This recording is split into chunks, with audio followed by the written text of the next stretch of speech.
Prologue from the Journal of Jack Dodger. When I was 5 years old, my mum sold me. I never held it against her. Even at such a tender age, I understood that hunger and fear could make a person do things he thought he'd never do. In my new circumstance, I quickly learned the devil wore gentleman's clothing, and I ran away, convinced it'd be better off on the streets than in an elegant house where fancy gents pretended respectability. I was not long on my own when I fell in with a notorious den of child thieves managed by a crafty old blighter who went by the name of Fegan. Under his tutelage, I learned anything could be stolen given the proper preparation. My own skills, my determination to succeed and thus to survive, were unmatched, and I soon rose in his esteem. He affectionately called me Dodger, and by the time I was 8, I found myself spending the better part of my evenings sitting in front of a coal fire with Fegan, smoking my clay pipe, drinking gin, and soaking in the rare bits of wisdom he shared with only a respected few. But my palm constantly itched to hold more coins. One day, a proper-looking gent offered me 6pence to lure a high-born family of 3 into an alley. I did it with false tears and the claim that my mum was dying. The man and his wife were promptly killed, but the boy escaped.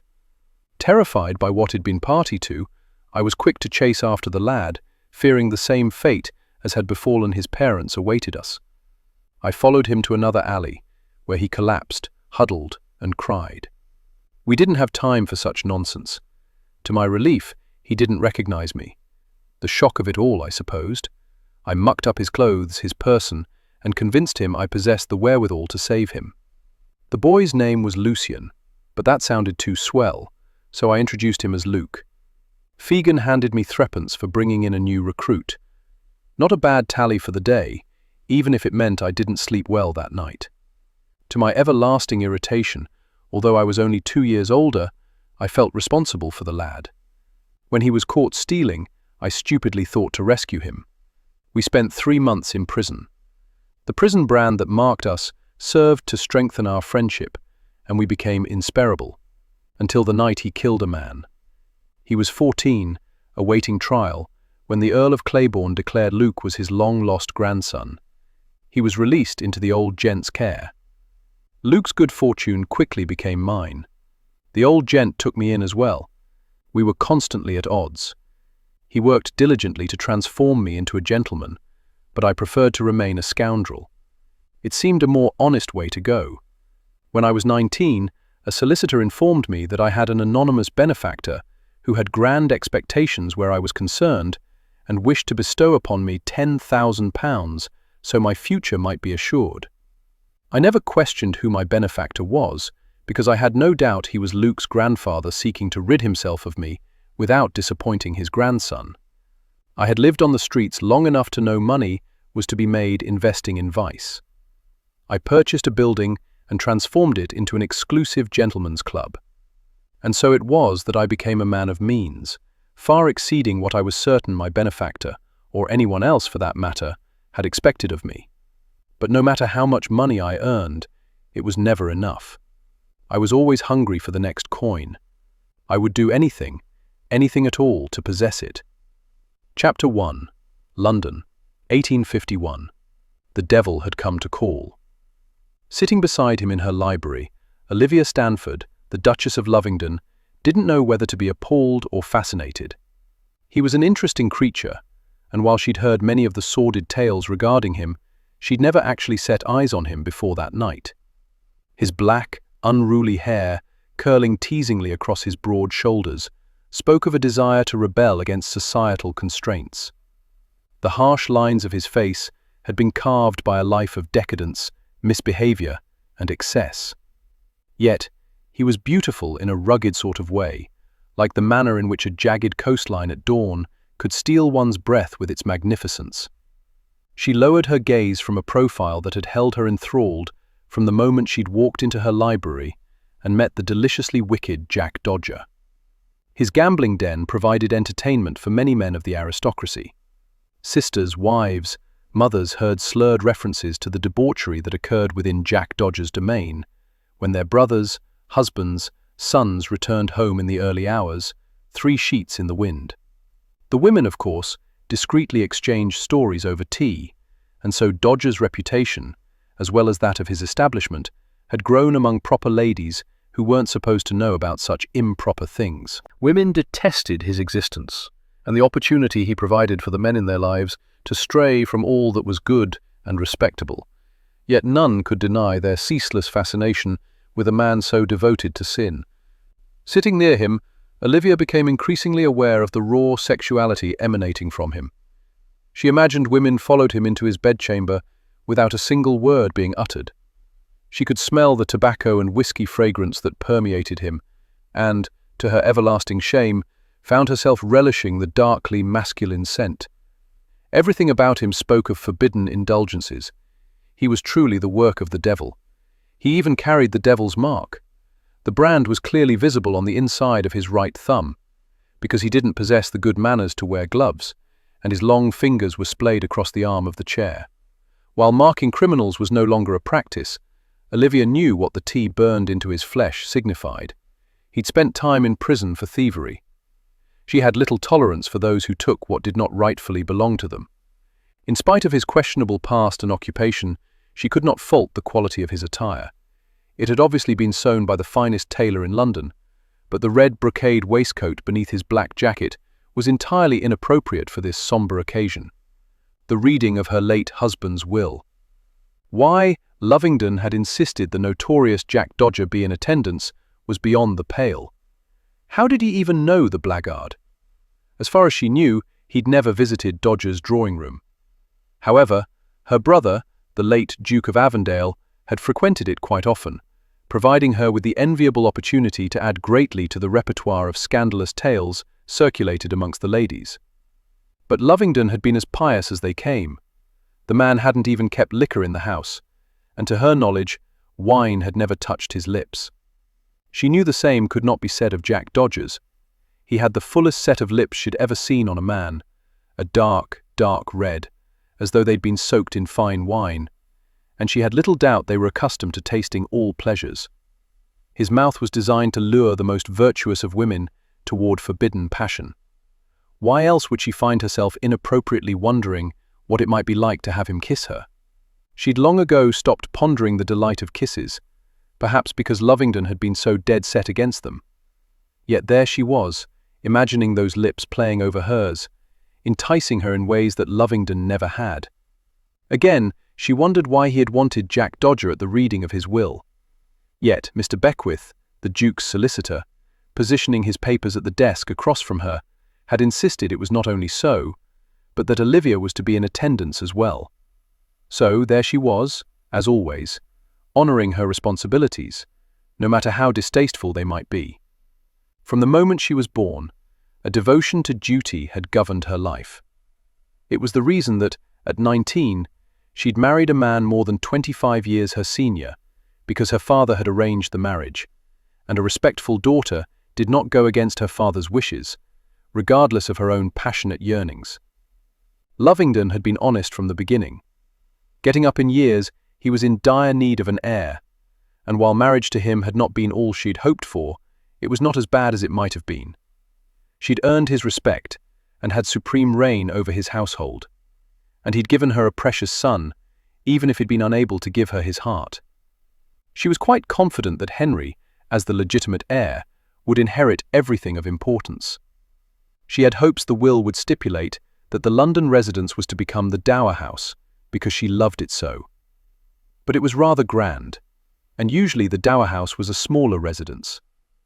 Lovingdon, however, had never purchased any other London homes. If this residence was not left to her, then the decision regarding where she would reside in later years would rest with her son when he was old enough to care about such things. But at present he was 5 and cared only that she read him a story before he went to sleep. The solicitor finally folded his hands on top of the papers and lifted his gaze to his audience of 2. His dark hair was peppered with silver. His blue eyes seemed larger because of his spectacles, and he gave the impression they allowed him to see a great deal more than the average man. "Mr. Dodger, I want to thank you for finding time in your busy schedule to be with us this evening," he said solemnly, as befit the occasion. "Let's get on with it, shall we?" I've a business to get back to." Jack Dodger's voice was rough, as though he spent a good deal of his time screaming until his throat was raw. Yet it also reverberated with a pleasing quality Olivia couldn't quite explain. She could imagine him whispering near a lady's ear, tempting her toward disgraceful behavior. "Yes, of course," Mr. Beckwith said. He picked up a long sheaf of parchment. "The will contains quite a bit of legal terminology which, with your permission, I shall not bother to read. Just tell me why the bloody hell I'm here so I can go." Olivia gasped. Jack Dodger gave her a disdainful look, the first time he'd bothered to give her any attention at all since they'd been introduced and taken their seats. "Good God, don't look so appalled." Considering the manner in which he was suddenly studying her, Olivia had a strange desire to check her buttons and make certain they were all properly done up. "I must insist vulgar language not be used in my home. I can't remain if you're going to be blasphemous." "I don't give a damn if you remain or not. Mr. Dodger," Mr. Beckwith interrupted emphatically, an edge to his voice indicating he, too, might have reservations about the present company. "The Duke insisted you both be in attendance. I shall get to the matter at hand post-haste, before your patience deteriorates any further." He cleared his throat and began to read. "I, Sidney Augustus Stanford, Duke of Lovingdon, Marquis of Ashley, and Earl of Windermere, being of sound mind and body, do bequeath to my legitimate son and heir to my titles, Henry Sidney Stanford, all my entailed properties, as well as the assets and income derived from them." Olivia nodded with satisfaction. She'd expected as much. It was only a bit of formality to state so in the will. "To my devoted wife, Olivia Grace Stanford, Duchess of Lovingdon, mother of my heir." Blinking back the tears stinging her eyes, she wished Jack Dodger wasn't present to witness this portion of the reading. Her husband's last words regarding her were private and personal. "I bequeath a trust that, if properly managed, should provide her with £2,000 per annum as long as she lives. To Mr. Jack Dodger." Olivia barely had time to acknowledge the disappointment he'd not left her the residence, before her attention was snagged by the fact that at long last, the reason for the ridiculous summons of Jack Dodger would come to light. "I bequeath the remainder of my worldly assets, save one item, on the condition he serve as guardian and protector of my heir until the child reaches his majority, or my widow marries, and her husband assumes the role. When either of the stated conditions are met, Mr. Dodger will receive the final item, its value immeasurable." From a seemingly great distance, Olivia became aware of a rushing sound between her ears, like the beating wings of 1,000 ravens fleeing the Tower of London and signalling Great Britain's downfall.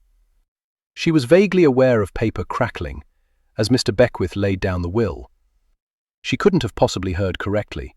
Her temples had begun to throb the moment her husband had tumbled down the stairs and taken a mortal blow to the head. The grief she was experiencing at the unexpected loss was playing havoc with her mind, causing words to jumble and lose their true meaning. As she tried to comprehend how that could be, how she could force them back into signifying what they were supposed to, Mr. Beckwith picked up a black leather-bound book and extended it toward Jack Dodger. "This ledger contains a listing of all the non-entailed assets which will become." While Olivia watched in stunned horror, Jack Dodger snatched the book from Mr. Beckwith's grasp before he'd finished speaking, opened it, and began quickly scouring the pages, each turn of the page a rasp against her brittle nerves. Mr. Beckwith lifted another ledger and extended it toward Olivia. "For your review, a listing of the entailed assets which go to your son." Olivia shook her head. "I must beg your forgiveness, but I don't quite understand the meaning of all this. From the moment the titles passed to him, your husband kept precise records indicating which properties and assets were part of the entailments." No, I'm referring to the will. You misread it. You indicated that Mr. Dodger is to serve as guardian." "Yes, that was the Duke's wish." "No, Henry is my son. I am his guardian. The law recognizes only the father as guardian.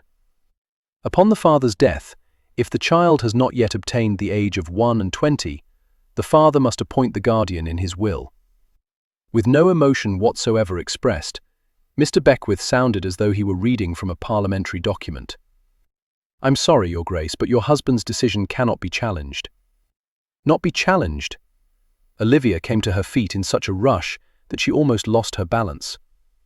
Mr. Beckwith also rose, while Jack Dodger remained seated, hungrily devouring the contents of the ledger. Obviously the man hadn't a clue regarding proper behavior when in the presence of a lady, but then she suspected the women who normally provided him with company would hardly be considered ladies. "Have you lost your mind? Somehow you managed to misunderstand my husband's intent. He can't possibly have meant to let this scoundrel. It says here, this residence and everything within it is mine," Jack Dodger suddenly announced, and Olivia's composure came almost completely unhinged. Not this residence, not the one place she had worked so hard to make a home. Jack Dodger unfolded his long, lean body, dropped the ledger on the desk with a loud thump, and leaned ominously toward Mr. Beckwith. "Is this some sort of prank?" Mr. Beckwith, to his credit, stood valiant against the devil's advance. "I assure you, Mr. Dodger, this is no prank. You're telling me a man I barely knew is leaving me." He jabbed the ledger with a blunt-tipped finger. "All of this? You knew my husband?" Olivia asked, stunned by the revelation. He had the audacity to wave his hand at her as though she were insignificant, to be dismissed with no more thought than one might give a beggar pleading for coins. "Yes, Mr. Dodger, it appears that is in fact the case," Mr. Beckwith said. "And what of his debts?" he asked caustically. "I suppose I inherit them as well." "There are no debts. The Duke didn't believe in credit. He paid as he went." That seemed to give Mr. Dodger pause before he splayed his long, slender fingers over the ledger. "And the final item is more valuable than all of this. As indicated in the will, its value cannot be measured. Do you know what it is?" "I do. It's to remain in my possession until such time as it's to be handed over." "He trusted you with something of immeasurable worth." "He trusted me with everything, Mr. Dodger." Mr. Dodger seemed to consider that. "An item the value of which cannot be measured could be worth nothing. If I had to measure its worth, I would declare it the most valuable item the Duke ever had the pleasure to possess." "Bloody hell," Mr. Dodger said quietly, in that raspy voice he possessed. "I need a drink." In spite of the ludicrousness of the entire situation, Olivia felt all her appropriate upbringing and her need to be the perfect hostess shoot to the fore. "Shall I have a servant bring you a cup of tea? Or some lemonade, perhaps?" Mr. Dodger glared at her, with eyes as black as his unredeemed soul. "I was thinking whiskey, gin, rum, all three if you have them." "We don't keep spirits in the residence," Olivia said sharply, her indignation suddenly very much alive. "Of course you don't. I don't appreciate your tone, sir. As though I give a damn what you appreciate." Oh, the man was infuriating. Then he did the strangest thing. He slowly prowled the room, hungrily glancing around as if about to pluck and tuck everything into his pockets, although now he no longer had a need to pilfer anything. It had all been handed to him on a silver platter. After several long moments, he returned to the desk and stared intently at Mr. Beckwith. "Everything within this residence is mine?" "Everything," Mr. Beckwith said somberly, as though he felt the weight of that single word on Olivia's heart. "On the condition that you—" "Yes, yes, serve as the heir's guardian. Unlike the Duchess, I have no difficulty comprehending the simplest of terms when they are laid out for me." She couldn't let the insult pass, but for the life of her, she could think of no retort that might effectively put him in his place. She did feel like a dimwit. How could Lovingdon do this to her? More important, do this to their son. Did he care not at all what sort of man he would become? Jack Dodger turned around slowly, looking at everything once more, as though he were feasting his eyes on a magnificent creation.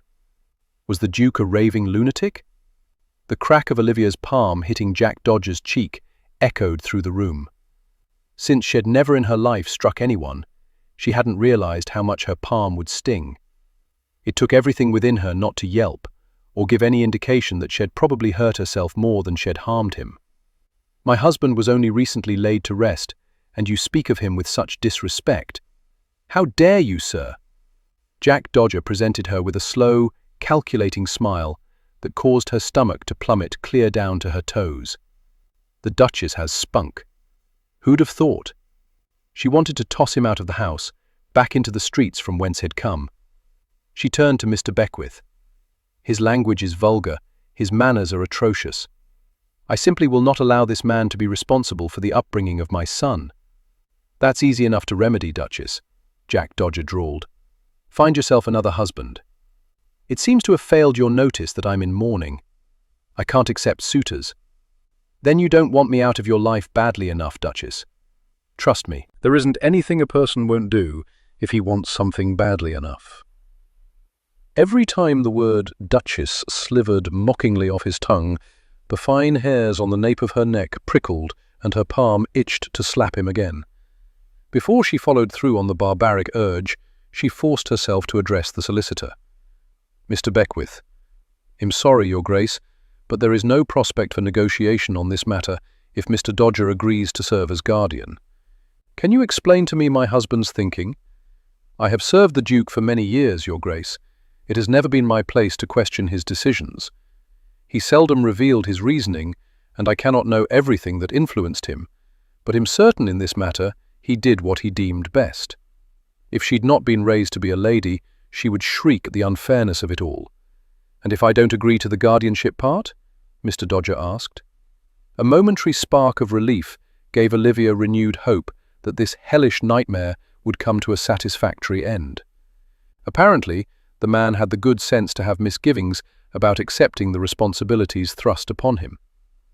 The first will shall be nullified, and a second shall come into play, Mr. Beckwith said. Olivia dared not ask, but she had to know. It seemed unlikely her husband could have made a worse choice than Jack Dodger, but if he was her husband's first, who would serve as his second? The devil himself. Who is appointed as my son's guardian in that will? I am not at liberty to say, Mr. Beckwith stated calmly. Mr. Dodger's decision must be made without any influence. Without any influence? What do you call giving him everything? If that's not influence, I dare say I don't know what is. I merely meant that your husband did not wish who would serve as guardian to influence Mr. Dodger's decision. But surely it is someone more appropriate, someone familiar with the strictures of society. What does Mr. Dodger know of the nobility, our duties and responsibilities? I know a good deal, Duchess, Mr. Dodger said. After all, I am a long-time friend of the Earl of Claiborne. She spun around at the mention of Lucian Langdon. Another criminal? A man who committed murder? How in God's name is that supposed to reassure me?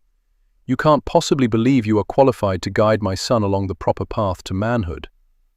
The proper path is often determined by where you're standing. What the devil does that mean? Yours is a world of decadence, Mr. Dodger. The words abruptly died in her throat. He was suddenly near, so very near, a heat burning in his eyes that could only have been ignited within the depths of hell, a heat that caused unwanted warmth to swirl through her core, that made her knees weaken, her palms dampen, and her mouth go dry. You should visit sometime, he said darkly, his warm, whiskey-scented breath wafting over her cheek. Pardon? Visit my world of depravity. I would do all in my power to welcome you properly. You might even find it to your liking. His voice was as powerful as a caress, stirring her to imagine that his welcome would involve his mouth, his hands. It was evident in his eyes, the wicked things he would do to her, things Shed never imagined with Lovingdon. She should slap him again, she knew she should, but all she seemed capable of doing was trembling with something akin to God help her. Was she feeling desire? It wasn't possible. It was only that it had been so very long since Shed felt a man's touch.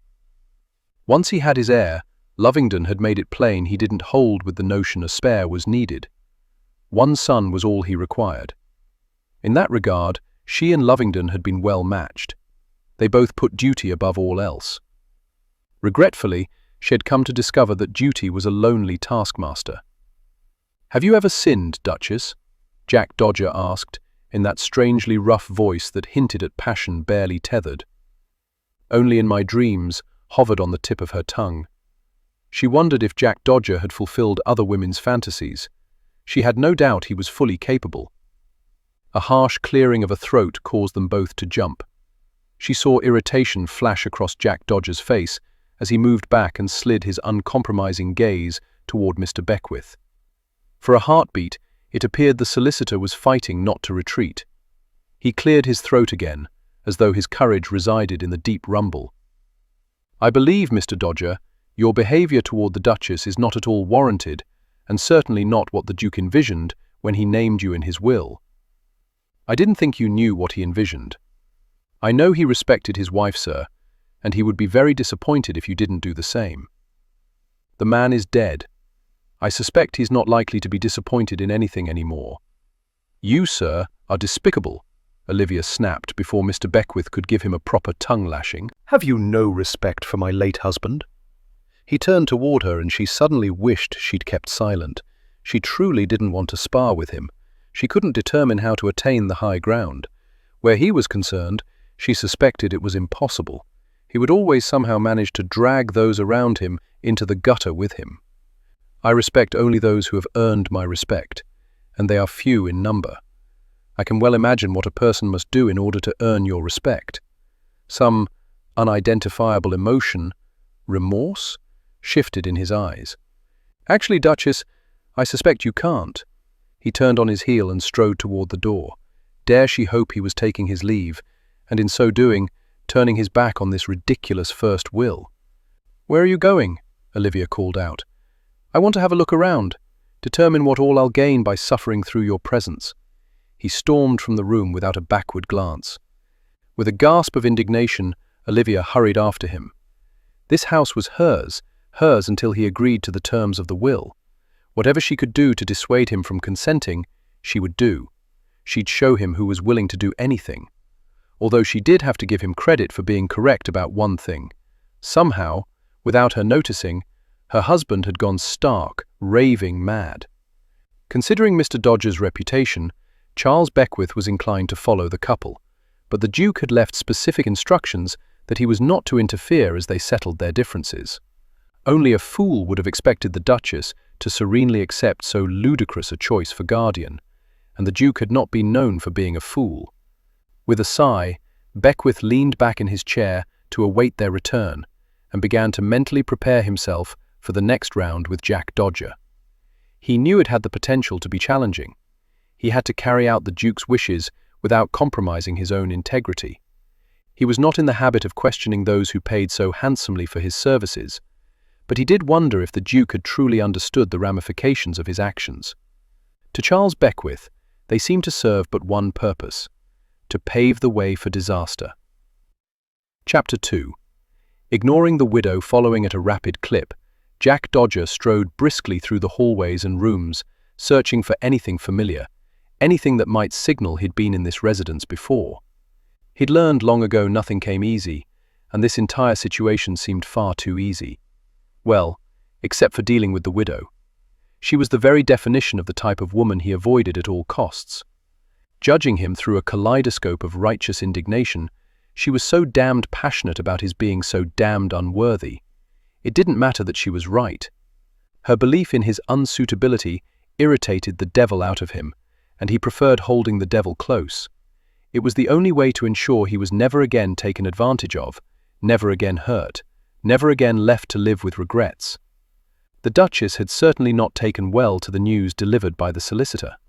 The fire of anger burning in her eyes had hit him like a punch to the gut, and he'd wanted to nurture it into a blaze of passion. Damnation! He knew better than to lash out at women, knew better than to reveal anything at all about his thoughts or feelings. Somehow, the widow had forced him to throw caution to the wind. He'd begun to lose the upper hand in this game of what? What in God's name was going on here? So he'd stormed from the room because he'd learned that sometimes retreat could lead to victory. Sometimes, effective strategy required a restocking of the arsenal, or a bit of breathing room, so a man could think clearly and make sense of things. What sort of lunatic was Lovingdon to appoint Jack guardian of anything? The nobles were so protective of their heirs, it was ludicrous to place the lad in Jack's keeping. Still, it angered him that the widow was so appalled by the notion. He should accept the terms of the will simply to irritate her further. but he'd never been one to base his decisions on immediate reactions. He'd always thought out his strategy, always looked at things from every angle. Although in this situation the angle of inheritance was looming enticingly large and threatening to overshadow his common sense. While Jack had accumulated quite a bit of wealth over the years, his coffers weren't yet to the point that he wanted to spend his money on a palace such as this. It was monstrously huge and overflowing with statuettes, figurines, artwork, handsome handcrafted furniture, and everything else imaginable. In his mind, he heard Fegan cackling. "Ye finally made it, boy. A fancy place in St. James. Who'd have thought?" Certainly not Jack.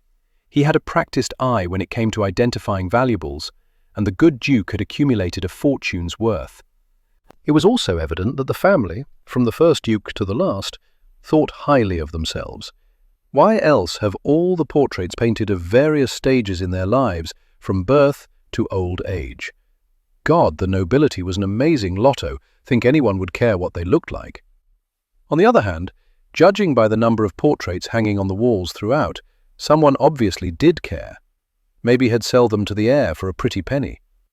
As though reading his thoughts, the Duchess said, "I'm certain when Mr. Beckwith said everything he didn't mean everything. The portraits are obviously part of the entailment." "How did you come to that conclusion, Duchess?" "They are portraits of the dukes and their families, my son's ancestors. There can be no doubt they are part of his inheritance." Well, see, she made a reasonable argument, but he planned to study the ledger more closely, to memorize and account for every item. Had not let her take anything that had been designated as his, not without paying a fair price for it.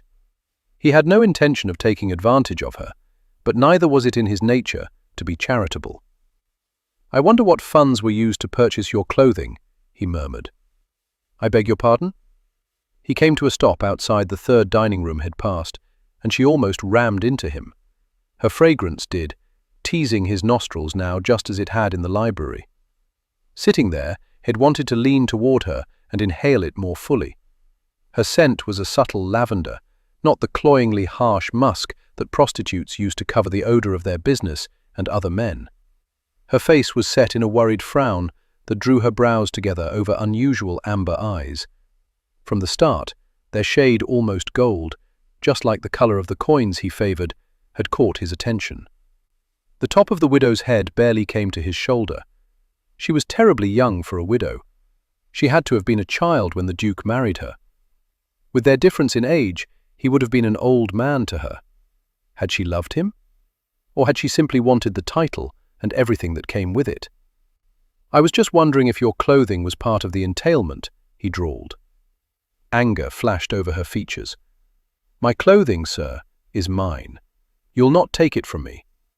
Don't challenge me, Duchess, or I might be tempted to prove I could remove those widow's weeds before you could stammer an objection." "Oh, you blackguard!" Turning away from her, he tried not to take delight in pricking her temper. Not very gentlemanly on his part, but then had never claimed to be a gentleman. He had yet to meet one who wasn't a hypocrite. Better to admit to being a scoundrel, more honesty in that. He didn't pretend to be what he wasn't. Impatient, he headed back the way he'd come. He had to give the Duke credit. He'd spent his money wisely. Beneath his breath, he cursed a man had barely known, a man who had obviously judged Jack very well. Everything Jack saw he wanted. He wanted to look at it and know that he owned it. He wanted to tear down the brick walls, replace them with glass, and let the world catch a glimpse of what Jack Dodger possessed. He wanted to gloat. He, the son of a whore, had not been trampled down by society, had risen above his beginnings, had conquered London. By God, that was how it felt, walking through these magnificent hallways with their gilded trim and their painted ceilings. It could all be his for a very small price. How much trouble could it be to serve as guardian of one boy? Of course, the real question was, how irritating would it be to deal with the merry widow? She was the type of woman he abhorred, self-righteous, judgmental, thinking she was so much better than others. Had liked nothing more than to take her down a peg or two. Maybe that was the reason had brought up the subject of her clothing, certainly not because he'd been considering what it might be like to divest her of it. Her black dress had far too many buttons to be of interest to him. They ran from waist to chin, from wrist to elbow. He imagined, when she was out of mourning, her clothes were just as boring. She struck him as someone who would think temptation ultimately led to hell, and that path was not to be travelled at any cost. Her dull brown hair was pinned up, a widow's cap covering most of it, leaving him to wonder how long it might be. Then he cursed himself for wondering anything at all about her personal intimacies. She was a duchess, probably related to the Queen in some form or fashion. Weren't they all? They certainly acted like they were. Even in his club, on occasion, they tried to order him about, but had created a world where he was king, where his word was law. They paid a yearly stipend to be admitted because he provided entertainment, and never judged them for indulging. Unlike the woman following behind him, he'd seen the judgment in her eyes the moment they'd been introduced, the conviction he was beneath her. He'd felt her gaze remain on him after they'd taken their seats, had been keenly aware of her studying him as though he was some curiosity that should be on display at the great exhibition. Head deliberately avoided looking at her, instead concentrating on studying the room while the solicitor had taken his time preparing things. Jack emerged from a grand hallway into the foyer. Crossing quickly, he started up the black marble stairs. "Where are you going?" she asked from behind him. "I told you, Duchess, I want to see everything." "But only bedchambers are up there. To a man such as me, as I'm sure you might have guessed, no room is more important." He fought not to grin as he heard her growl behind him. God, whatever had the Duke seen in her? From what he'd been able to deduce, she didn't know the meaning of humour. She was as rigid as a fireplace poker, although he did have to admire her valiant fight to retain what she considered hers. A willowy wisp of a woman, she had certainly turned into a lioness with the thought of her cub being turned over to Jack's care. If his own mother had only been so inclined, his youth might have been less harsh. At the top of the stairs, he turned to his left and jerked open the first door he came to. He strode into the room, and his gaze fell on the massive, four-poster bed. The canopy was covered in heavy purple velvet. He heard the Duchess breathing harshly as she came to a stop behind him, and he wondered briefly if she had gasped for breath in that richly appointed bed. He shook his head to clear it of its wandering thoughts. What did he care if she had found satisfaction there? "The Duke's bedchamber?" he asked, surprised by the hoarseness of his voice. "Yes." A book rested on the bedside table, a ribbon sticking out of it, as though the Duke had expected to return to it. It made Jack uncomfortable to think about that. He'd barely known the man, certainly not well enough to truly mourn his passing, and yet sorrow nudged him. He wondered what else the Duke may have left unfinished. Shaking off his morose musings, he glanced to the side, toward another closed door, beyond the sitting area. "And is yours through there?" He heard her swallow. "Yes." So the Duke kept her near. Jack didn't know why that knowledge bothered him, but it did. He faced her. What is it with the aristocracy and this insane notion they have that husband and wife should sleep in separate bedchambers? He wasn't certain he'd ever seen a woman as pale as she was, but suddenly a rose hue blossomed over her cheeks, and he found himself wondering if that blush had visited her in the Duke's bed. Why did he keep having visions of her in that blasted bed? "I suppose they do it because they can," he said laconically, not really expecting her to answer. She probably went to bed covered head to toe in something resembling a shroud. He took a step toward the sitting area. "Please don't go into my bedchamber," she ordered softly. The faintness of her voice shimmied through him, disconcerting him. All night she had been demanding, angry, hurt and upset. It seemed at odds she would choose now to be submissive. Perhaps she had deduced that abrasiveness didn't influence his temper. Hitching up a corner of his mouth, he turned back toward her. "What's the matter, Duchess? Have all sorts of machines designed to give you sexual pleasure hidden away in there? I don't know what you're on about." He studied her for a moment, her black attire, the proper way she held herself. "Sadly, you probably don't." Innocence had never appealed to him. He walked out of the room and continued down the long hallway. "All the bedchambers are the same," she said from behind him. "I don't see why you need to. He reached for another door. "I forbid you to go into that room," she stated emphatically. Looking over his shoulder, he winked at her. "Never forbid me, Duchess. It'll only make me do it." He barged into the room. A young brown-haired, brown-eyed woman, obviously a servant, gasped and came out of the chair she was sitting in beside the bed. A young boy abruptly sat up, the covers falling to his waist, his blonde hair tousled, his golden eyes wide. The Duchess brushed past Jack, sat on the bed, and took the boy protectively into her arms. It irritated the devil out of Jack that she assumed the boy needed protecting from him, that she expected him to hurt the lad. "The heir?" Jack asked flatly. The Duchess nodded. "Yes. Henry, right?"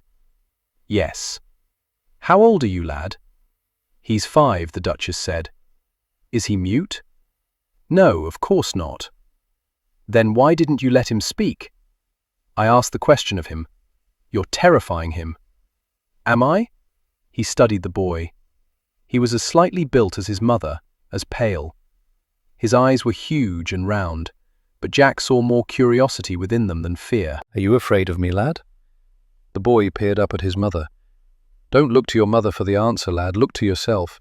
Do not take that tone with him," the Duchess commanded. "You are not yet his guardian." Jack didn't know whether to envy the boy for the protectiveness of his mother, a protectiveness he wished his own mother had bestowed on him, or to pity him because she was raising him to be a milksop. By the age of 6, Jack could survive the streets by cunning, cleverness, and nimble fingers, had not been afraid to take chances, had learned how to dodge those who wanted to catch him, had been quick on his feet, but even quicker with his mind. "Skill will get ye only so far, boy, but thinkin' will be what keeps ye alive," Fegan had told him. Learning the tricks of the trade had given him confidence, which had led to success, which had made him daring and fearless. Had gotten where he was because he'd survived. He wasn't convinced this lad could wipe his own nose. Was that the reason the Duke was turning his care over to Jack? Jack had first met Lovingdon on a spring day in the Earl of Claiborne's garden.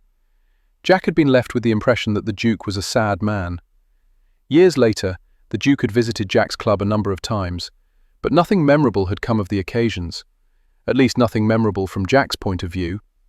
Had the Duke noticed something in Jack's demeanour that indicated he had the wherewithal to be an effective guardian over this lad who was obviously mollycoddled? But even then, to give Jack everything he owned that wasn't entailed. Jack was suspicious by nature, and his mind was screaming out warnings, insisting something was amiss. He just couldn't figure out what, precisely. Jack turned on his heel and headed toward the stairs. "Where are you going?"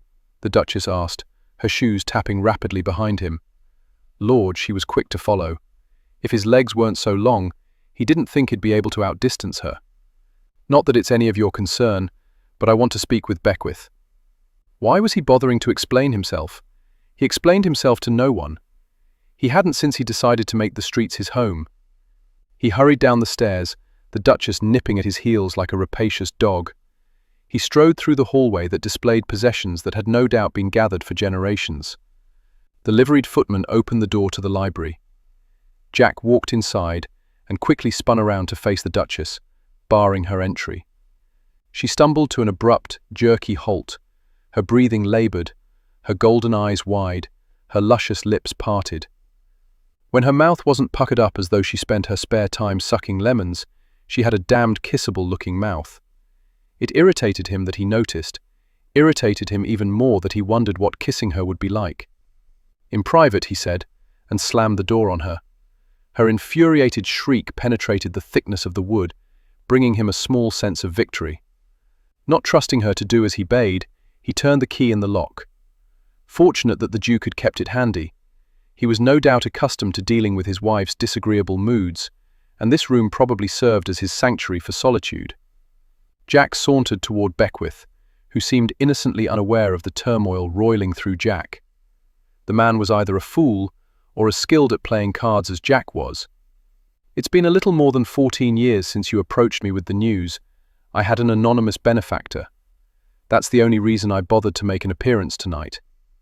Was my benefactor the Duke of Lovingdon?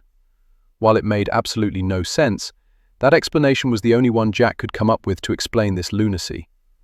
I serve at the pleasure of many lords and gentlemen of considerable wealth, Mr. Dodger. Your benefactor wished to remain anonymous, and so he shall. Are you saying he wasn't Lovingdon?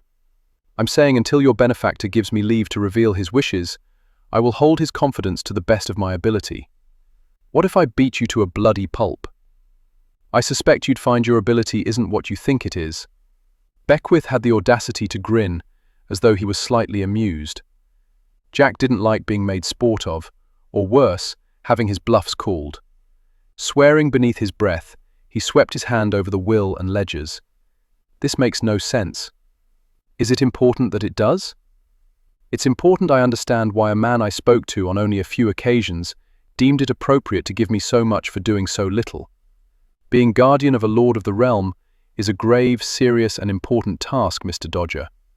Don't underestimate the power of your influence or the amount of work required to ensure the young lord becomes a man who can reach his potential.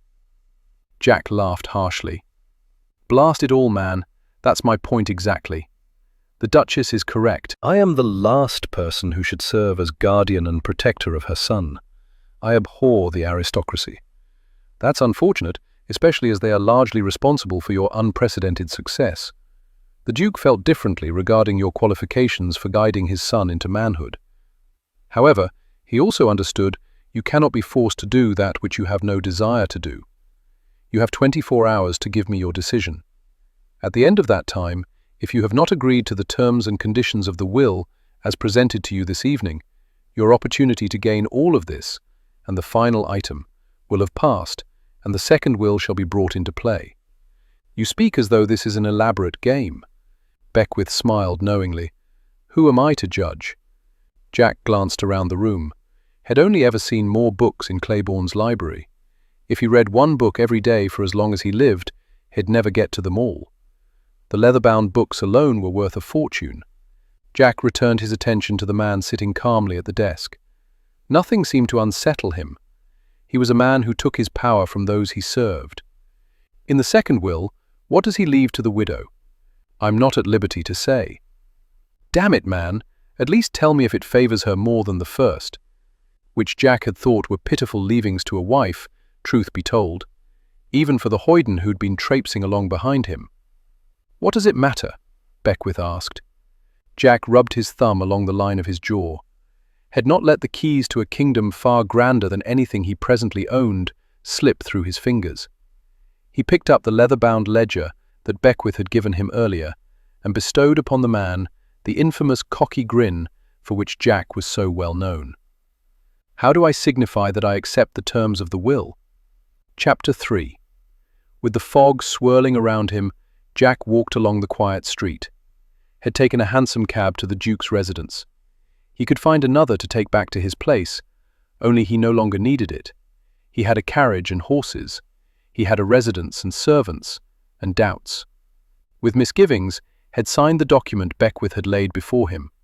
In spite of his attempts to question and convince himself otherwise, had known from the moment Beckwith read the terms of the will that had not walk away from everything had been given. Had not expected the Duchess to be gracious when told the news had accepted the terms. Surprising him, she had simply nodded at Mr. Beckwith and said, "The servants will need to be informed." She had called them into the foyer. With Jack standing at the bottom of the stairs, she stood partway up, with all the regal bearing of a queen.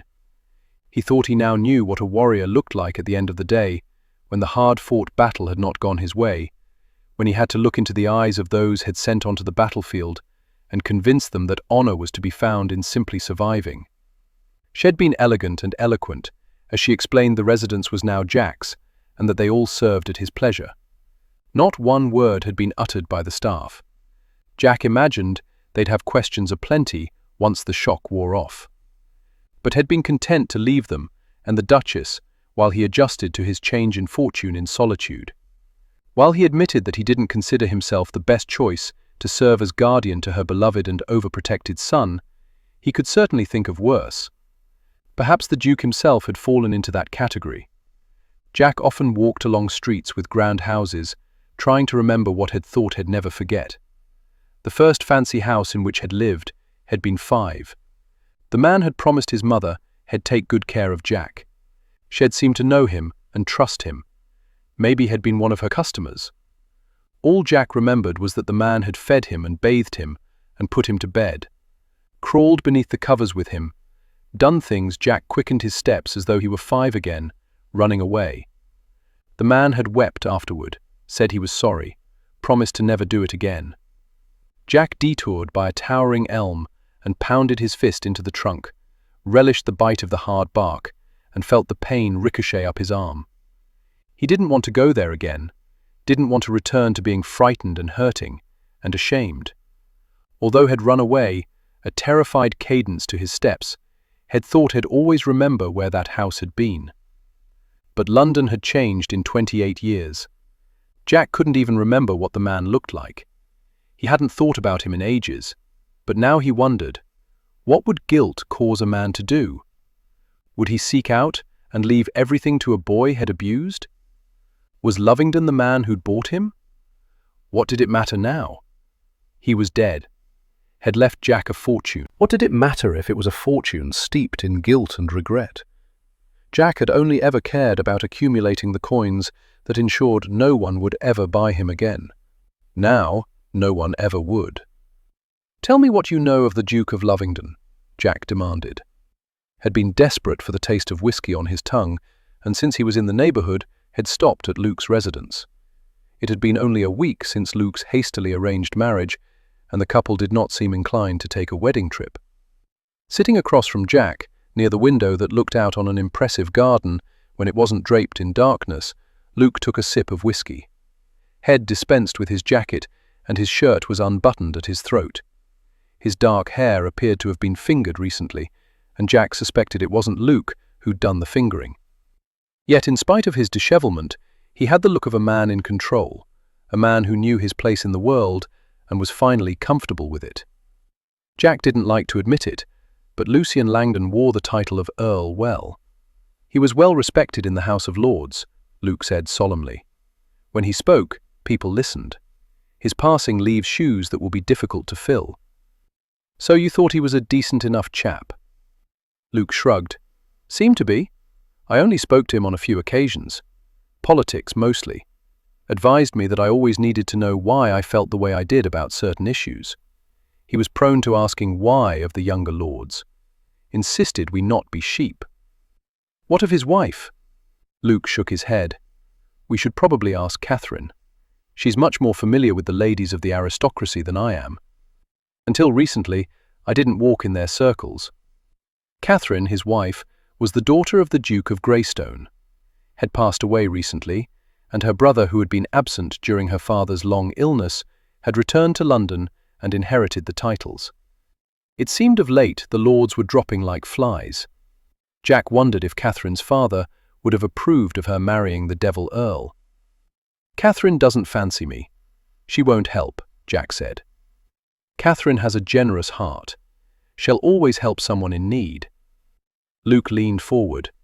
"What's going on, Jack? From the moment you left at 19, you've always avoided coming to my residence unless absolutely necessary, as though you feared you'd catch the pox. And yet here you are, just as I was retiring for the evening." Reaching for the decanter on the table between them, Jack poured more whiskey into his glass. He downed the contents in one long swallow, relishing the burning sensation along his throat that eventually swirled through his blood. The problem with erecting walls was that climbing over them when he needed help was so difficult. Lovingdon left all his non-entailed properties and assets to me. Luke stared at him as though he'd stood and removed his clothing. "My reaction was quite similar," Jack said laconically. If the widow hadn't turned to stone as well at the news, he might have thought he'd misunderstood the conditions of the will. "Why would he do that?" Jack shook his head. "That seems to be the question of the evening, and I haven't the foggiest idea as to the answer." "Did you even know the man?"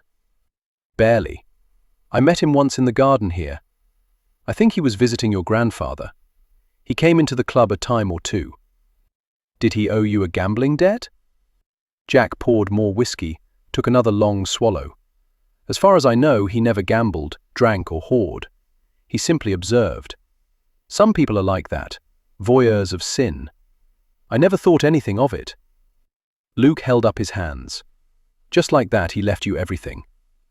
Well, he did include one minor stipulation, hardly worth mentioning. I'm to serve as guardian of his 5-year-old son. Luke's eyes widened as he dropped back in the chair. Why in God's name would he entrust the care of his son to you? I appreciate the faith. Sorry to have delayed your retiring for the evening. Jack came to his feet. His and Luke's friendship had been strained of late. Where once they'd trusted each other with their very lives, now distance brought on by regret and secrets revealed separated them. He shouldn't have bothered to come, but the streets had made them brothers. As loath as Jack was to admit he needed anyone, he was suddenly desperate to have someone believe in him. No, you misunderstood. I have every confidence you would serve as a fine guardian. Lord knows, when we were boys, you saved my arse often enough. But why would Lovingdon leave the care of his son to a man he doesn't know other than in passing? Jack slowly shook his head. I'm as baffled as you are. How did his widow take the news? He rubbed his cheek, remembering the sting of her slap. Not well. Not well at all, I'm afraid. He heard a light footfall and turned toward the door. Catherine stood inside the doorway. I'm sorry. I didn't mean to intrude. I didn't realize you had company. I was simply wondering what was keeping you. From my bed were the words Jack thought were left unspoken. Catherine Langdon, Countess of Claiborne, was a beautiful woman. Her hair, the colour of moonbeams, had already been let down for the night. For some reason, it made him wonder what the widow's hair looked like when it was loosened, what it might feel like to comb his fingers through it. Please join us, Luke said now. Jack has some questions he'd like to ask you. No, I don't, Jack thought irritatingly. You have some questions you want me to ask her. But he stayed as he was, because to leave would give the impression he was unsettled by her, and while that assessment might be true, he had no desire for her to realize it. She had too much influence over Luke as it was. No reason to give her leave to think she could control another man. Jack watched as she floated gracefully into the room and sat in the chair Luke had vacated. Luke perched himself on its arm, his fingers immediately going to Catherine's tresses, as though he couldn't be near her without touching her. It had been a strange thing to watch his friend fall under her spell. Luke would do anything for her kill if need be. Jack couldn't imagine loving a woman that much, couldn't imagine loving a woman at all. Love made a person vulnerable, and he had no intention of ever being placed in a position such as that again. Jack has encountered an unusual situation here, Luke began. It seems Lovingdon has bequeathed to him all his non-entailed properties, in exchange for which Jack is to serve as guardian of his son. To her credit, the Countess did little more than look up at her husband, a frown between her delicate arched brows, before turning her attention to Jack. How might I help? Taking his seat again, at her unexpected offer, Jack cleared his throat, hardly knowing where to begin. In dealing with the young widow, the more he knew about her, the more advantage he would have during any future encounters. His interest was as simple as that, nothing more.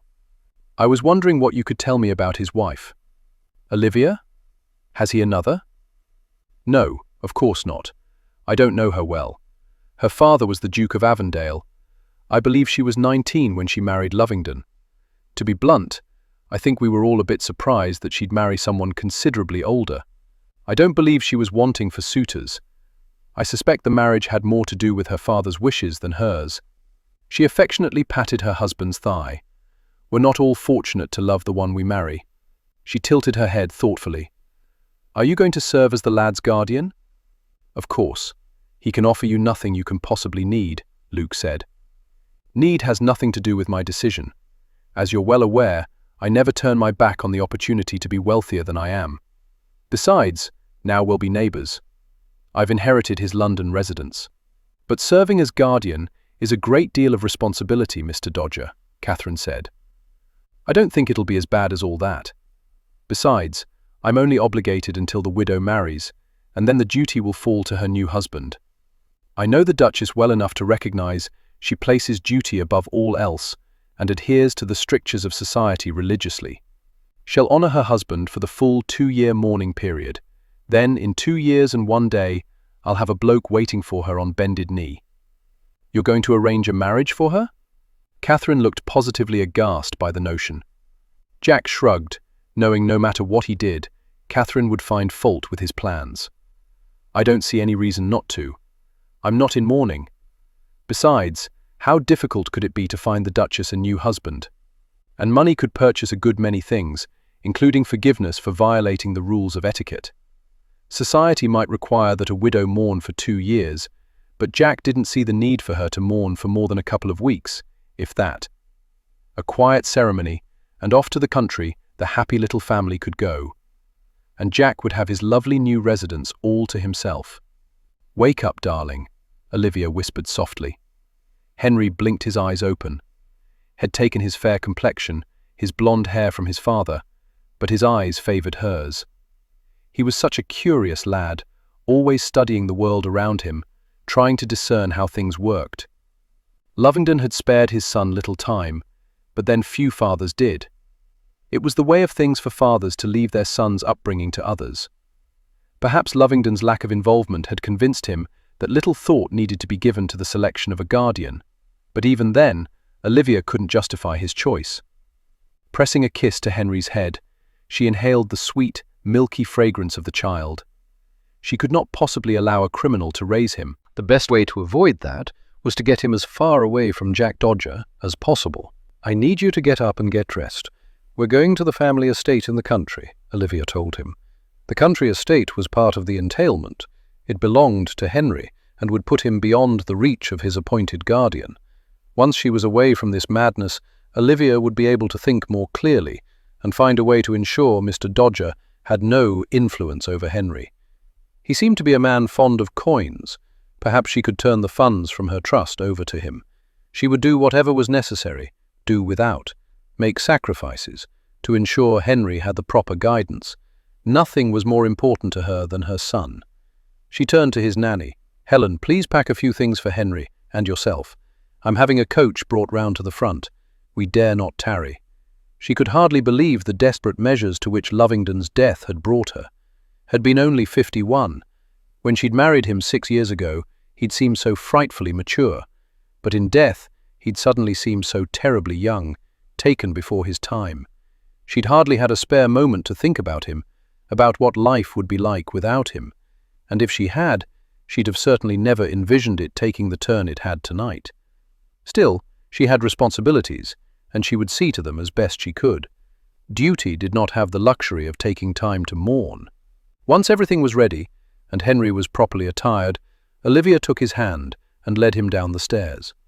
Her lady's maid was waiting for her in the foyer. "The footmen have loaded our things into the boot of the coach," Maggie told Olivia. They'd packed very little because a hasty retreat was required in order to gain an effective escape. Escape. Not a word she'd ever thought to associate with her life, but there she was, fleeing into the night as though she were a thief. If she weren't so tired, perhaps she could think of another strategy, but at that moment she wanted only to be away from the madness. "Good, let's be off." With a footman carrying a lantern and leading the way, and another carrying her son, Olivia dashed out into the night. Down the grand steps that led up to the home she'd fallen in love with, scurrying off into the darkness of night, left a crushing ache in her chest. If she were a weaker woman, she thought, she'd succumb to tears, but they wouldn't change her circumstance. She had to remain strong for Henry. She had to protect him at all costs. She knew Jack Dodger's sort. He wanted everything easily, without effort. Once they were gone, he'd not bother to come after them. He would have the residence and its contents, which she was convinced was all he truly wanted. She hurried across the cobblestone drive, aware of the thick fog absorbing and muting the echo of her footsteps. This night seemed perfectly designed for stealing away. A liveried footman opened the door to the waiting coach and assisted her inside. As she settled onto the plush bench, she became aware of a familiar scent. "Going somewhere, Duchess?" She released a blood-curdling scream at the unexpected smoky voice reverberating from the shadowy corner of the coach. She might have continued to scream if not for the infuriatingly dark chuckle that quickly followed. She now knew the echo of Satan's laughter, and it was not a sound that invited others to join in the merriment. "Your Grace?" one of the footmen questioned. "She's fine," Jack Dodger said, as he grabbed the lantern from the footman and hung it from an inside hook. the lantern's golden glow illuminating the confines of the coach, illuminating him. He somehow managed to look amused and irritated at the same time, and so very, very dangerous. Just inside the doorway, still held by the other footman, Henry had yelled when she'd screamed, and now he was crying forcefully. Reaching out, she took him and pressed her trembling child to her quaking bosom. "Shh, Henry, it's all right. Mummy just had a fright, that's all. But this man will not harm you, darling. I promise you that." As though reassured by her words, Henry stopped his crying and began to noisily suck his thumb. It was a habit of which Olivia wasn't particularly fond, but neither she nor his nanny had encountered any success in breaking it. At that particular moment, it didn't seem worth the bother of worrying over. She had much larger concerns to address. If she were prone to using obscenities, Olivia thought, now would be a good time to spew a few. Jack Dodger appeared larger than before, and more ominous. She liked him even less, and decided she'd had quite enough of him for the evening. "What are you doing here?" Olivia demanded, in her most officious voice, the one she used when she caught servants slacking at their duties. "The question, Duchess, is, what are you doing?" According to this book, he tapped the ledger he held up as though its contents were gospel. "This coach is my property. Are you seeking to steal it from me?" "How can it be your property? It bears the ducal crest." "I suppose you make a valid point. I should have the crest removed post-haste, as it does create confusion." It was the Duke's coach, but unfortunately for you, it was purchased with non-entailed funds. "You read that in the dark?" "No, I read it in the library. I have an astonishingly good memory. I have but to read something once, and it is as though a picture is drawn in my mind. But I doubt you truly have any real interest in my talent, so let us return to my original question. Are you seeking to steal from me? Do I need to send round for a constable?" "Don't be ridiculous.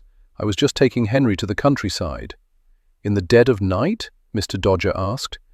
"It's a cooler time to travel, and Henry is prone to sleeping when we travel at night. As I don't then have to keep him entertained, it makes for a much more pleasant journey for all involved, and I'm not sure why I'm explaining myself to you. I've found people usually go to the bother of explaining when they realize they're at fault. I've done nothing wrong." But her words sounded defensive and weak, even to her own ears. "Here's the problem as I see it. I'm Henry's guardian. If he's in the country, then I cannot effectively guard him." She could have sworn she heard humor laced through his voice. Did he think this was all some grand joke, that tonight's revelations had been designed for his amusement? She bit back harsh words that would gain her nothing except his anger. "As guardian, you don't have to actually guard him. You simply oversee his welfare, and you can do that by entrusting him to my care and letting me take him to the country. I'm not certain that's in his best interest." "How can it not be? You're raising a pansy," he screamed louder than you did. "I resent that implication. You frightened us, lurking about in the shadows where you weren't expected like some miscreant. Why weren't you standing outside the coach, as any decent person would? I think you deliberately sought to unsettle me. I think you're well aware that I'm hardly decent." He had the audacity to smile, all the while tapping that blasted ledger. "You find this situation amusing?" she snapped. "I find it vastly challenging." Challenging was an understatement. "You and I can compromise. Take everything. Say you are his guardian. Let Henry and I leave. Unfortunately for you, Duchess, I'm a man of my word. I promise to see to the care and upbringing of the child, and so I shall. And I will do it here in London, as that is where my business interests lie. Now, you are correct. Compromises need to be made, and matters between us settled. I suggest we retire to the residence, where we may discuss them in more comfort. It's almost 10 o'clock, long past a decent hour for visiting. Surely you're not implying that you intend to stay in the residence? It's my residence. The child is my ward, so yes, I will be moving in." He spoke so casually about something that was completely inappropriate. She had little doubt that he'd grown up accustomed to sleeping amongst strangers. "This is ludicrous. You and I are not related. We can't live in the same residence. You're a widow, not a maiden. No chaperone is mandatory. although I assume you have female servants who see to your numerous needs. Let them watch over you if you fear you'll be tempted to come to my bed." Olivia gasped with indignation. "You pompous beast! I would never come to your bed. And as I have no interest in coming to yours, I fail to see the problem. Besides, most of my business ventures require my attention at night, so more often than not I'll be at my club." Nothing untoward will happen. Olivia refused to acknowledge the sting of rejection Shed felt when he admitted he had no interest in her. She didn't want to appeal to him. Still, it was painful to realize a man who no doubt was in the habit of chasing many a skirt had no plans to chase hers. It had wounded her terribly when Lovingdon had never returned to her bed once she was with child. Perhaps men found her unappealing. She supposed she should take comfort in knowing she was safe from Jack Dodger. Instead, she felt an overwhelming need to weep. "I beg of you, for the love of God, let us go." He studied her thoughtfully, and she snatched onto her last remnant of hope that this ordeal would end in her favor. If he possessed only a shred of decency, it could be enough. "I'm afraid I can't do that." "Why ever not?" "I grow weary of repeating myself. Leaving is not in the boy's best interest, and I am his guardian. Now, you may either return to the residence like a proper lady, by walking or over my shoulder. The choice is yours, but the time is now." "Toss me over your shoulder, as though I was a common doxy. You wouldn't dare. I've told you before, challenging me will only make me do it." He reached for her. She released a tiny screech, held Henry close, and pushed so hard against the back of the coach she was surprised she didn't break it and find herself tumbling into the boot. "Enough. You've made your point. You're a tyrant, imperfectly capable of taking myself to the house." "A pity." He shifted on the seat. "He'll carry the boy." "I'd rather you didn't." For the briefest of moments, it appeared she'd hurt his feelings. She didn't know how that could even be possible when nothing except animosity existed between them. "As you wish, Duchess," he said, his mocking tone reverberating around them. "Will you please quit calling me that? It's appropriate, is it not?" "Not the way you say it.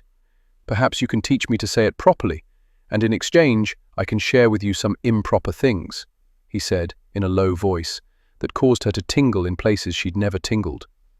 "Well, discuss the possibilities in the library. I have to read to Henry first. He can't go to sleep without my reading to him."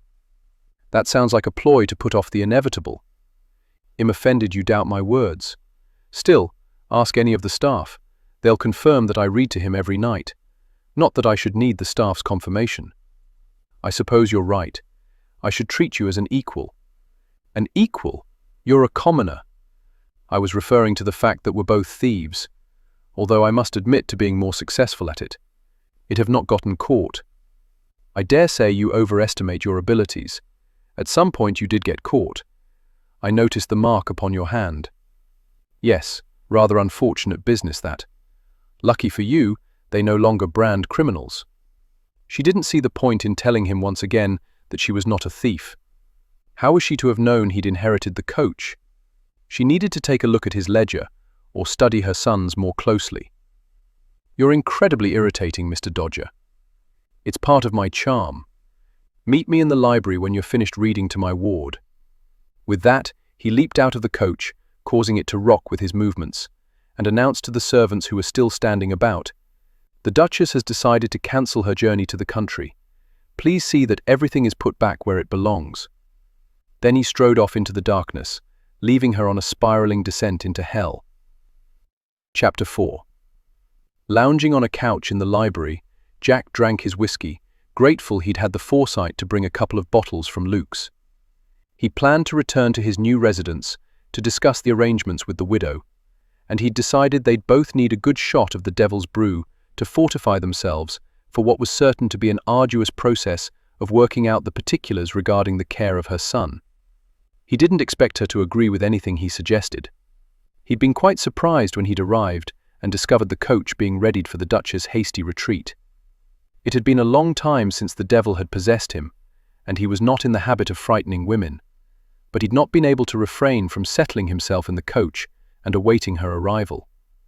Unfortunately, He'd not taken into account that she'd have her son with her. Irritating her was one thing. Terrorizing the child was another matter entirely. He didn't hold with the notion of harming children. They lost their innocence all too soon as it was. Damnation, he should just let her take the lad to the country, simply pretend he was the guardian.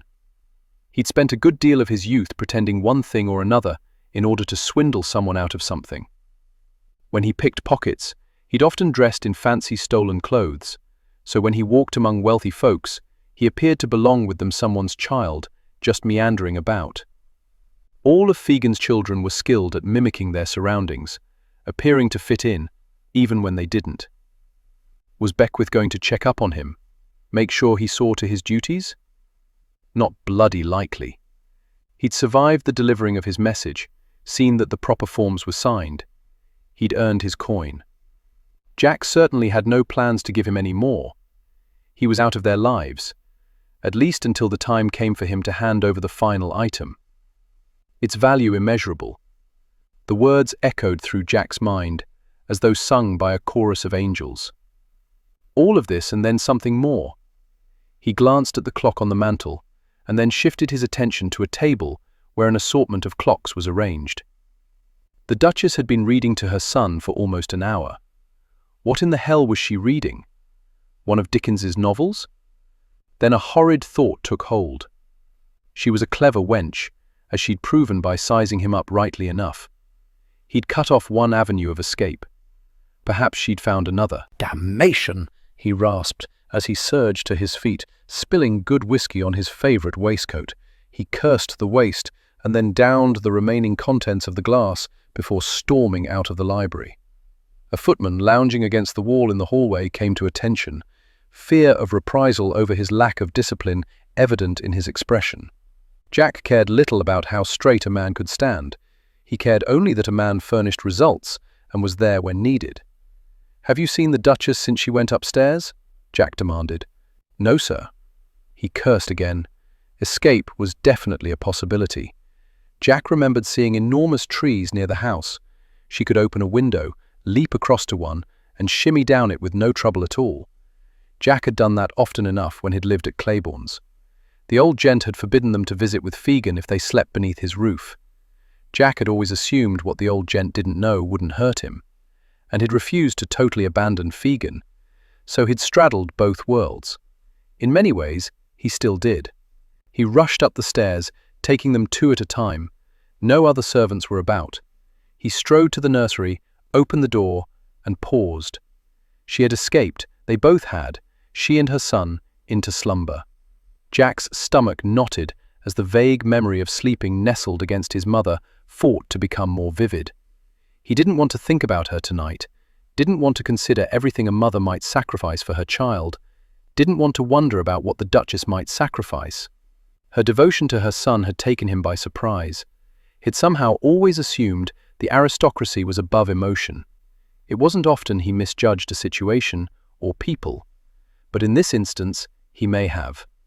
He glanced quickly around the room. The nanny was asleep on a small bed on the far side. He didn't know if that was common practice or just another example of the overprotective nature of the boy's mother. He wasn't familiar with a great deal concerning the particulars of a household. Lovingdon had set him a daunting task. He was baffled by his determination to see it through. He gave his attention back to the Duchess.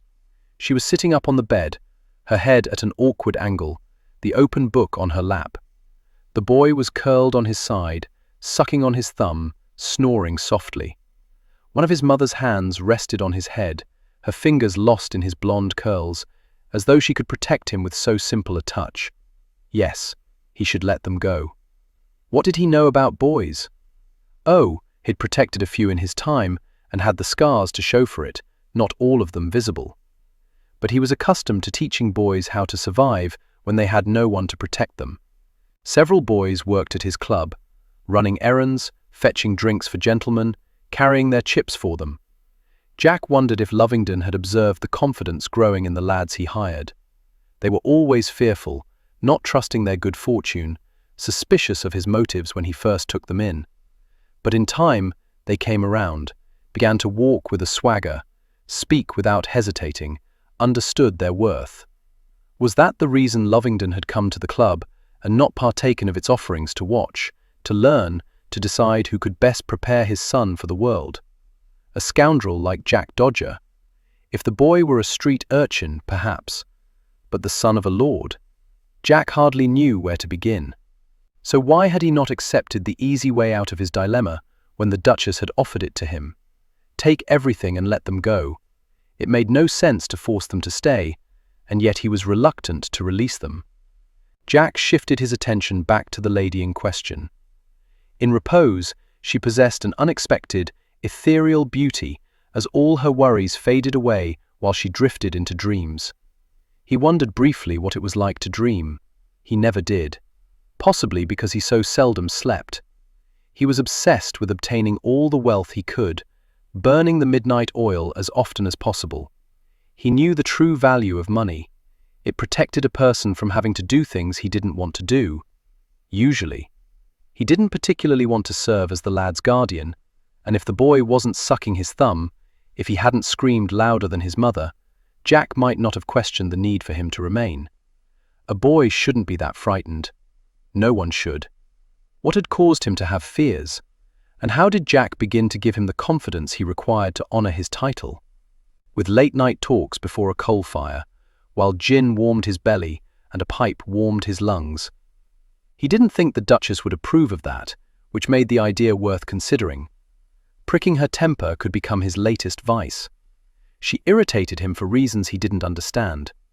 He was aware of her in ways he'd never been with other women. The Duchess was crammed into the small child's bed, her shoes resting nearby. Although she wore stockings, he could see that she had small, delicate feet.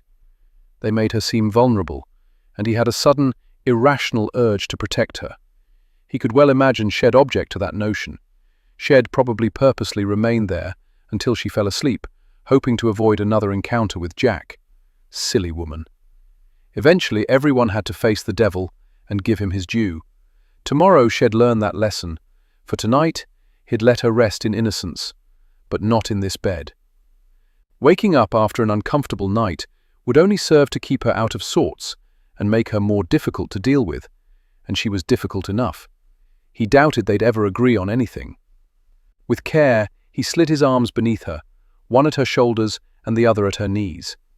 His back would no doubt protest the abuse, but when he lifted her, he discovered she was as light as his own touch when he slipped his hand into another man's pocket in order to relieve him of his possessions. She made a little mewling sound as her head rolled into the nook of his shoulder. A scent wafted up that he recognized. Laudanum. Maybe she slept no easier at night than he did. Jack looked back at the boy, who was staring up at him. He mustered a smile, winked, and said in a low voice, "Go back to sleep. It'll hold the monsters at bay tonight." The boy closed his eyes. Jack walked from the room and down the hallway to the door that led into the Duchess's bedchamber. "Please don't go into my bedchamber." He released a rough curse. What did he care about her wants and desires? What was she hiding in there? Her not wanting him to see it made him want to all the more. And why shouldn't he? The residence was his, which meant that legally her room was his. He had every right to open that door. He cursed again and walked to the door that led into the master's bedchamber, a room that had once belonged to her husband and now belonged to Jack. Bending his knees slightly, he managed to reach the knob, turn it, and shove open the door. The room was cast in shadows. The light from the lamps in the hallway, and coming in through the window, from the gas lamps that lined the front drive, provided him with enough illumination to make out the silhouette of the large bed. He walked over to it, and very gently laid her down. She whimpered and mumbled, "I'm sorry. Forgive me." Jack crouched down. "For what, Duchess?" Her response was only a soft breathing. One hand rested near her hip, the other curled on the pillow. Shed removed her widow's cap, a silly bit of frippery, and he had a clearer idea regarding her hair. It was not as brown as he'd originally deduced, but more a shade of auburn. A bit of the devil visited him again. Using deft fingers and the light touch of a pickpocket, he located a hairpin. Very gingerly, he pulled it out. Then found another, and another, until her hair was free of its constraints, thick and heavy in his hand. Soft and silken. He rubbed several strands between his fingers. He didn't know why he felt this overwhelming compulsion to know the texture of her hair, and to know something more. He lowered his face to the curve of her neck, and slowly inhaled the heady fragrance of her perfume. The scent was stronger there, as though a secret spot rested just behind her ear. Where else might she seek to tease a man? For she would tease of that, Jack had no doubt. Unfolding his body, he stared down on her. He wondered how many nights she might have lain in this bed, replete and sated. Had the Duke held her afterward? The women Jack had bedded didn't require any special care, but he thought it would be different with a woman who wasn't bought. She'd expect more when coins didn't fill her palm. She'd require courtesies that filled her heart. He backed up a step. There was something very pleasing about the sight of a woman in bed, especially when it was now his bed. For all the women he'd pleasured and been pleasured by, he'd never watched one sleep. Even in slumber, a woman was seductive and alluring. He spun on his heel and headed for the door, refusing to be seduced, even by one as lovely as the Duchess of Lovingdon. Jack strode into his gentleman's club and relished the sights, smells and sounds. The well-dressed men at the gambling tables, the rich aroma of good whiskey and expensive cigars, the clack of dice and the click of wooden chips. Piano music wafted from another room, where his girls danced with the gents, sometimes ushering them off to a corner for an enticing kiss, sometimes leaving the room for something a bit more illicit. Jack paid the girls well for entertaining the gents with dance and conversation within that room. Anything they earned on the other side of those doors was theirs, and theirs alone. He didn't provide whores, but neither did he judge if a girl wanted more, as long as it was her choice. Everyone knew Jack Dodger didn't look the other way if his employees were mistreated. He walked around the perimeter, studying the tables, the players, how the games seemed to be progressing. He noted the volume of noise. Rowdy men tended to spend more freely. He passed by one of the card tables, where a game of brag was being played. A time existed when Luke spent a good deal of his evening there, not only because he was a partner, but because he enjoyed a good game of cards. Since he was married, however, he was spending his nights with his wife. Not that Jack could blame him for that. She was quite a delectable piece. As Jack passed by the cage where chips were bought, the man inside gave him a nod and quick grin, which meant business was good. He neared the room where women offered solace to the gentlemen who'd not been so lucky at the tables, or perhaps a woman was their choice of sin for the night. Standing in the doorway, he gave his eyes a moment to adjust. The room was dimly lit on purpose, to offer the illusion of secrecy. But no true secrets resided there. If Jack was of a mind, he could blackmail every man within these walls, but his business acumen was sharper than that. He provided a safe haven for men to indulge their whims. He'd learned at an early age that a person would pay almost anything for a safe haven. A woman sitting on a gentleman's lap caught his eye. Prudence had been with him the longest. Youth was beginning to fade from her features, but a good deal could be said for experience. She whispered to the man, then unfurled her lithe body and sauntered enticingly over to Jack. She wore her blonde hair loose and flowing down her back. Having always lacked modesty, she wore little more than silk draped over her body. "Hello, love," she greeted him saucily. "Looking for me?" Jack gave her a long look, mixed with appreciation for what she offered physically, as well as regret. It was always a good idea not to let a woman know that he didn't desire her. Let her think it was something else that turned him away. "Not tonight, Prue." She frowned. "It's been a while, Jack. Haven't found someone else, have you?" "No, just distracted. How are things going with the other girls?" Prudence oversaw the girls who worked here, made certain they understood the rules, stayed clean, weren't abused. "Things are good, but I think you're going to lose Annie. One of the lords offered to set her up as his mistress." "Does she want it?" She nodded. "Is a good bloke. Make sure she understands he'll never marry her." She knows, Jack. Elle, we all know what we are. What you are, Prue, is a bit of wickedness. Every now and then, a man needs that. She winked at him. Well, let me know when you need some. I'm still your girl. With a flourish, she returned to where her gentleman waited for her. Lately, Prue was the only working girl Jack availed himself of. He didn't need jealousy among his girls. He paid Prue very, very well, not because she was particularly good, but because she never expected more from him than he was capable of giving.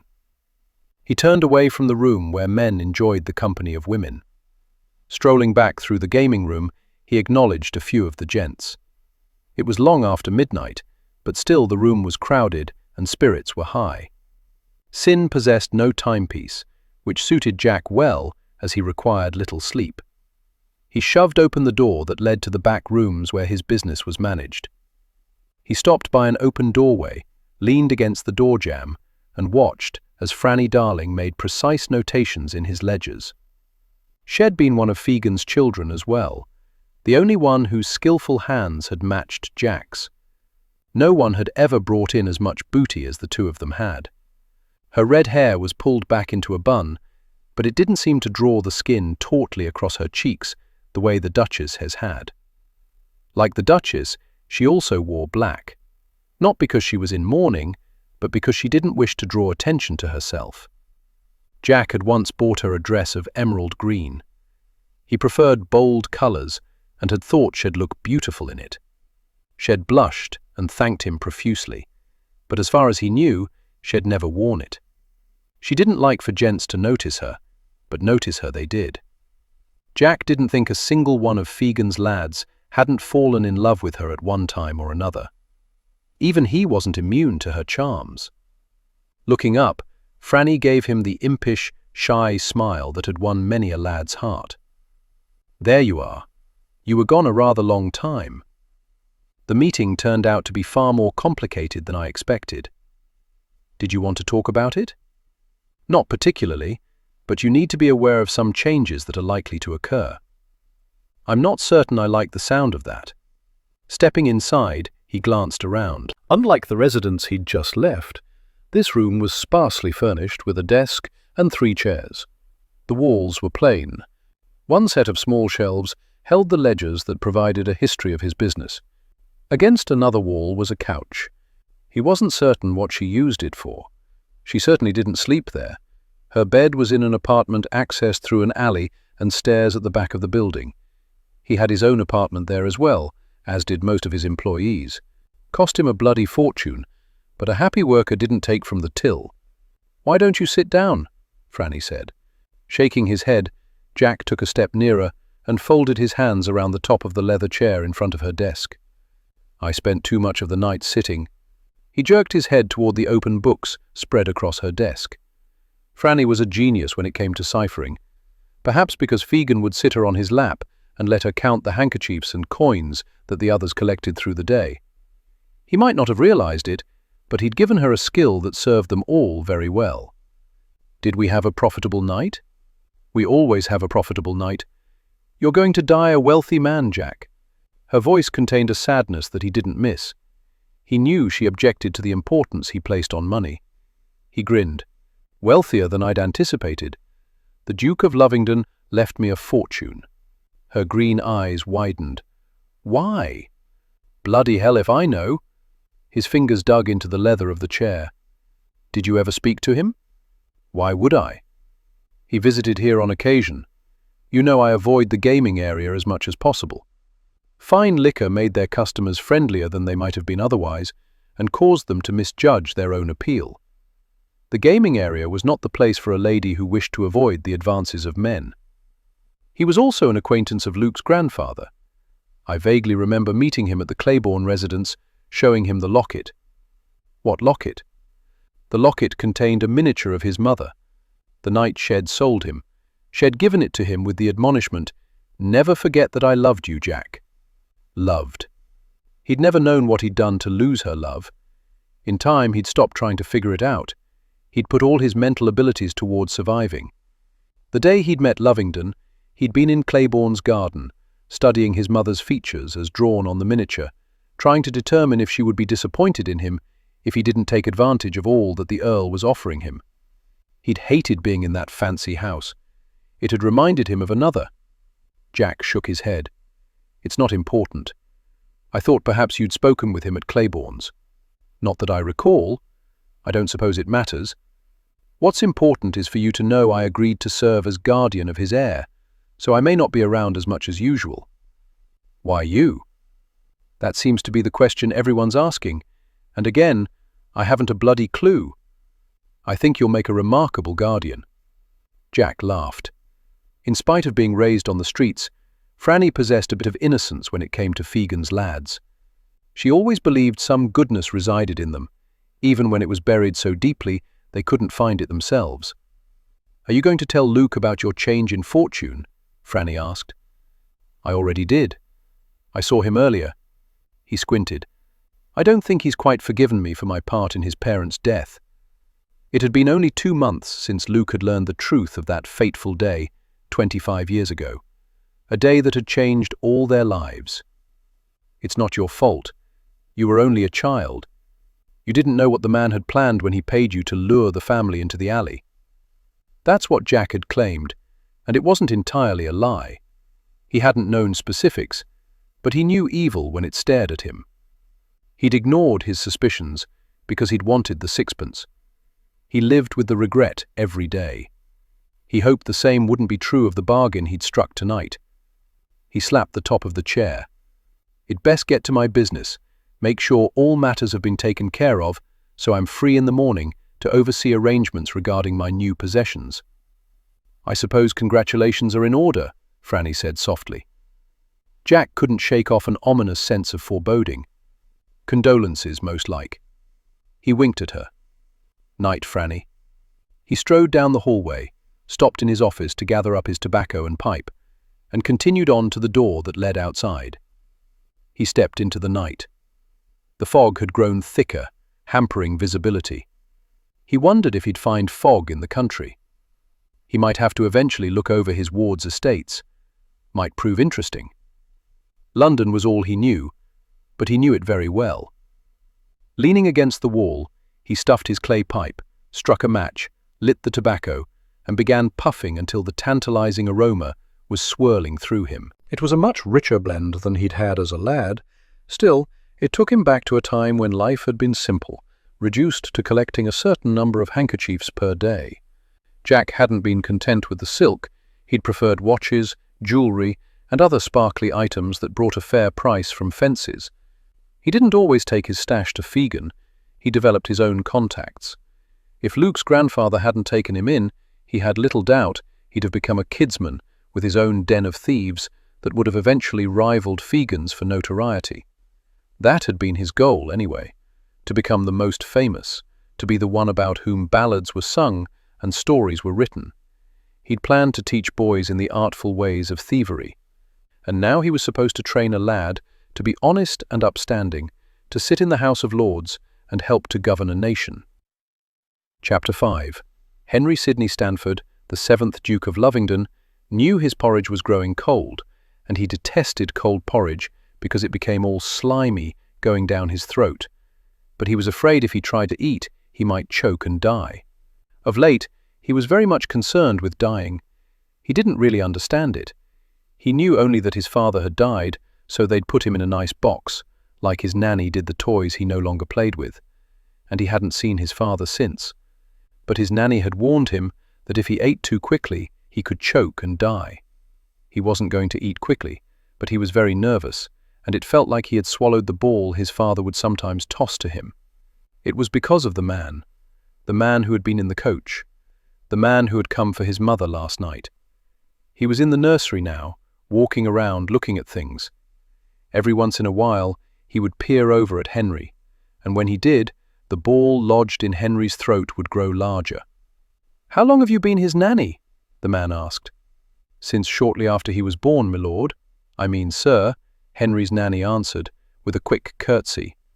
Henry's mother called her Helen. Henry was supposed to call her Miss Tuppin, but he always stammered when he tried to say her name, and she would rap his knuckles with a little stick she carried in her skirt pocket, so he never called her by name unless he absolutely had to. She only whacked him when no one was around. He knew it was because she cared about him, and the fact that he wasn't a good boy was their secret. She didn't want to smack him, but he left her no choice. He didn't understand that either. He knew only that he didn't want his mother to know he did things that earned him a smack. She thought he was a good boy, and even though it was a lie, he wanted her to keep thinking it so she would love him. "So this is the day nursery?" the man asked. "Yes, sir." "And where he was sleeping last night?" "The night nursery, sir." "When does Lord Henry move to a proper bedroom?" "He's not Lord Henry, sir." "Never was, actually. He was Lord Ashley. Of course now he's the Duke. His Grace." "Quite right. And when does His Grace move to a proper bedroom?" "When he's 8. There are rules even for childhood, I see." "Yes, sir." Miss Tuppin looked over at Henry. "We don't always like them, but we must follow them." "Do you like rules, Henry?" the man asked. Henry dropped his gaze to his nanny's skirt pocket, the one where she kept the stick that he was to tell no one about, and shook his head. The man laughed. "Good lad. I think we'll get along." The man was tall, like Henry's father had been. They were all supposed to wear black now that Henry's father had died, but the man was wearing a dark purple waistcoat. Henry wondered if he should tell the man about that rule. The man pulled out a chair, turned it around, and straddled the seat, folding his arms over the backrest. Henry had never seen anyone sit like that. He was certain it was the wrong way to sit, but Miss Tuppin didn't whack the man. Maybe she was afraid of him. "Do you know who I am, Henry?" Henry nodded, then shook his head. He sort of knew. The man upset his mother, but he'd also lifted Henry's mother into his arms with a great deal of care. And he'd looked at her as though he liked her as much as Henry did. "My name is Jack Dodger. You may call me Jack." "Sir, I don't mean to interfere, but that's not proper and Hell develop bad habits," Miss Tuppin said. "He should call you Mr. Dodger. And if I might be so bold, you should call him Your Grace. You're fine, sweets. I'm not one for rules, and have quite a few bad habits of my own." He looked at Henry the entire time he spoke. "You and I have that in common. I don't like rules either. Your father asked me to serve as your guardian. Do you know what a guardian is?" Henry shook his head. "It's the person who protects you. If anyone ever hurts you, all you have to do is tell me, and I will see to it that the person never harms you again." Henry shifted his gaze to Miss Tuppin. Her mouth was set in the hard line it always was when she whacked him. He looked back at Jack.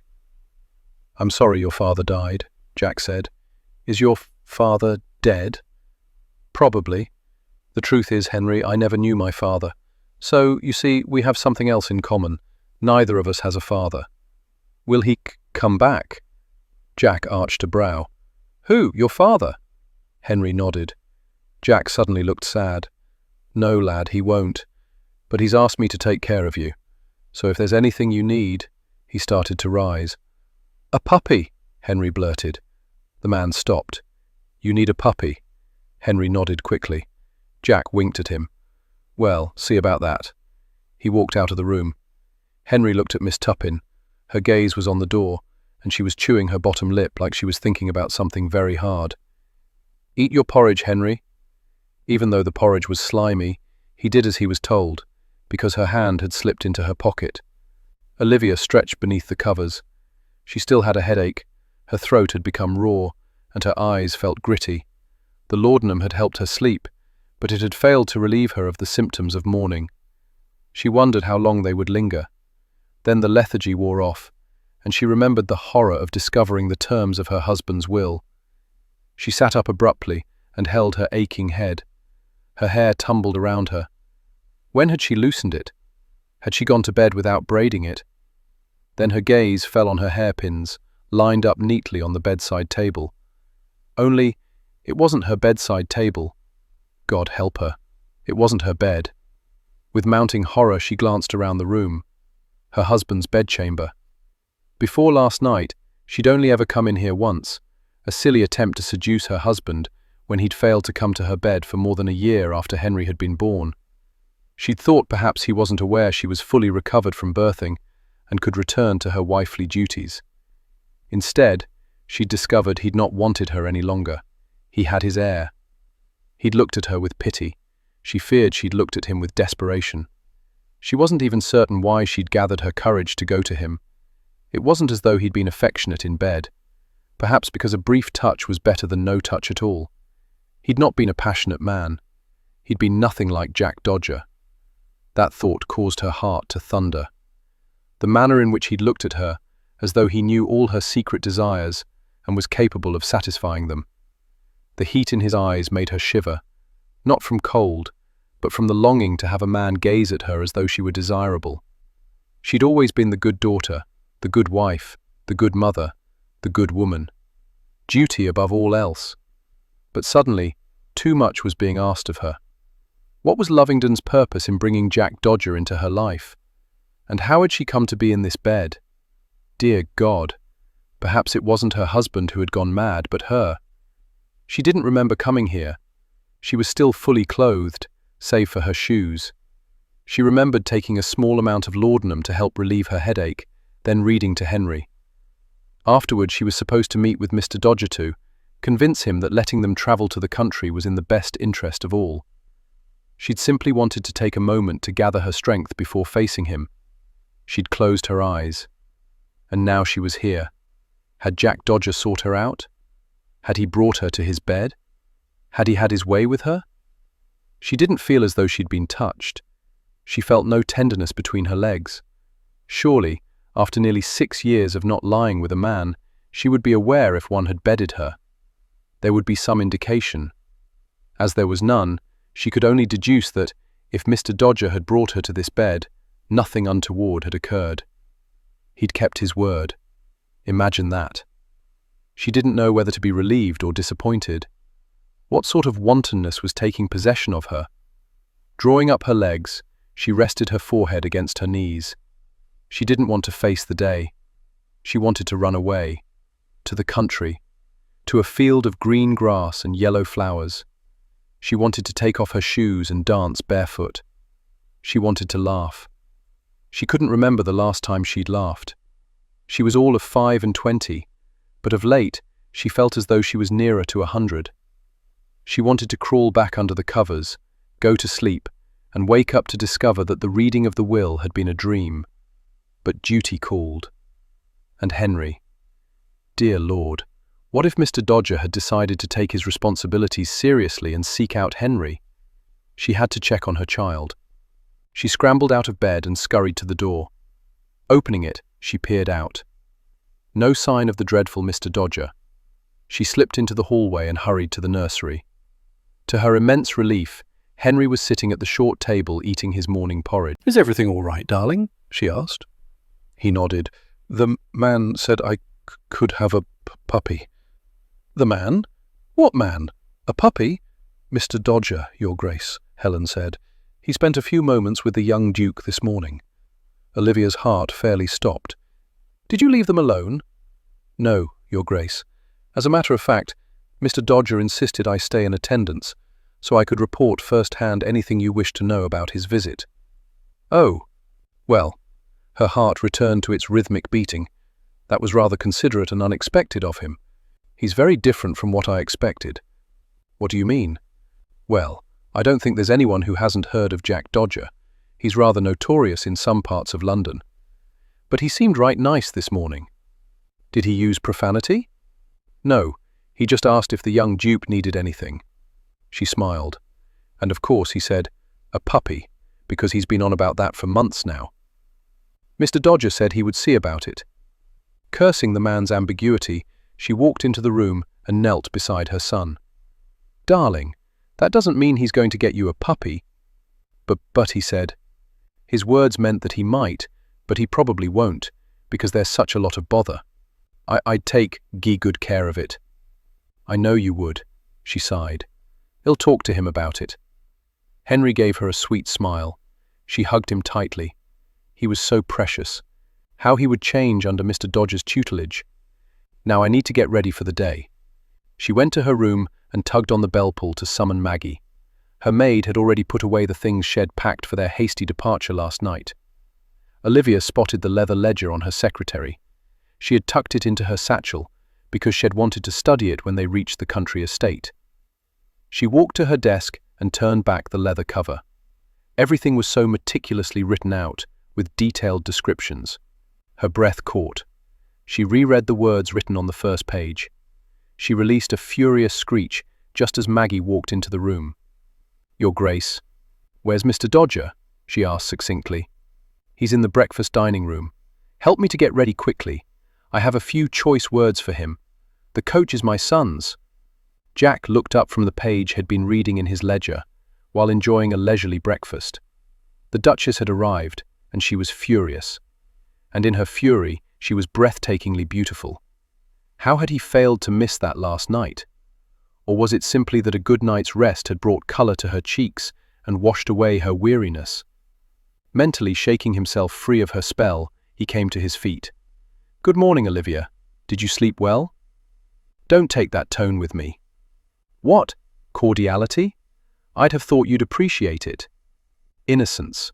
Do not pretend to be innocent." She marched toward him, tapping her ledger as she came. "You accused me of trying to steal from you, yet you knew good and well that the coach belonged to my son." "I fear I did not." "It's listed in my ledger." "Show me." He narrowed his eyes at her. "I don't believe I will." "It's listed on page 1 of this ledger.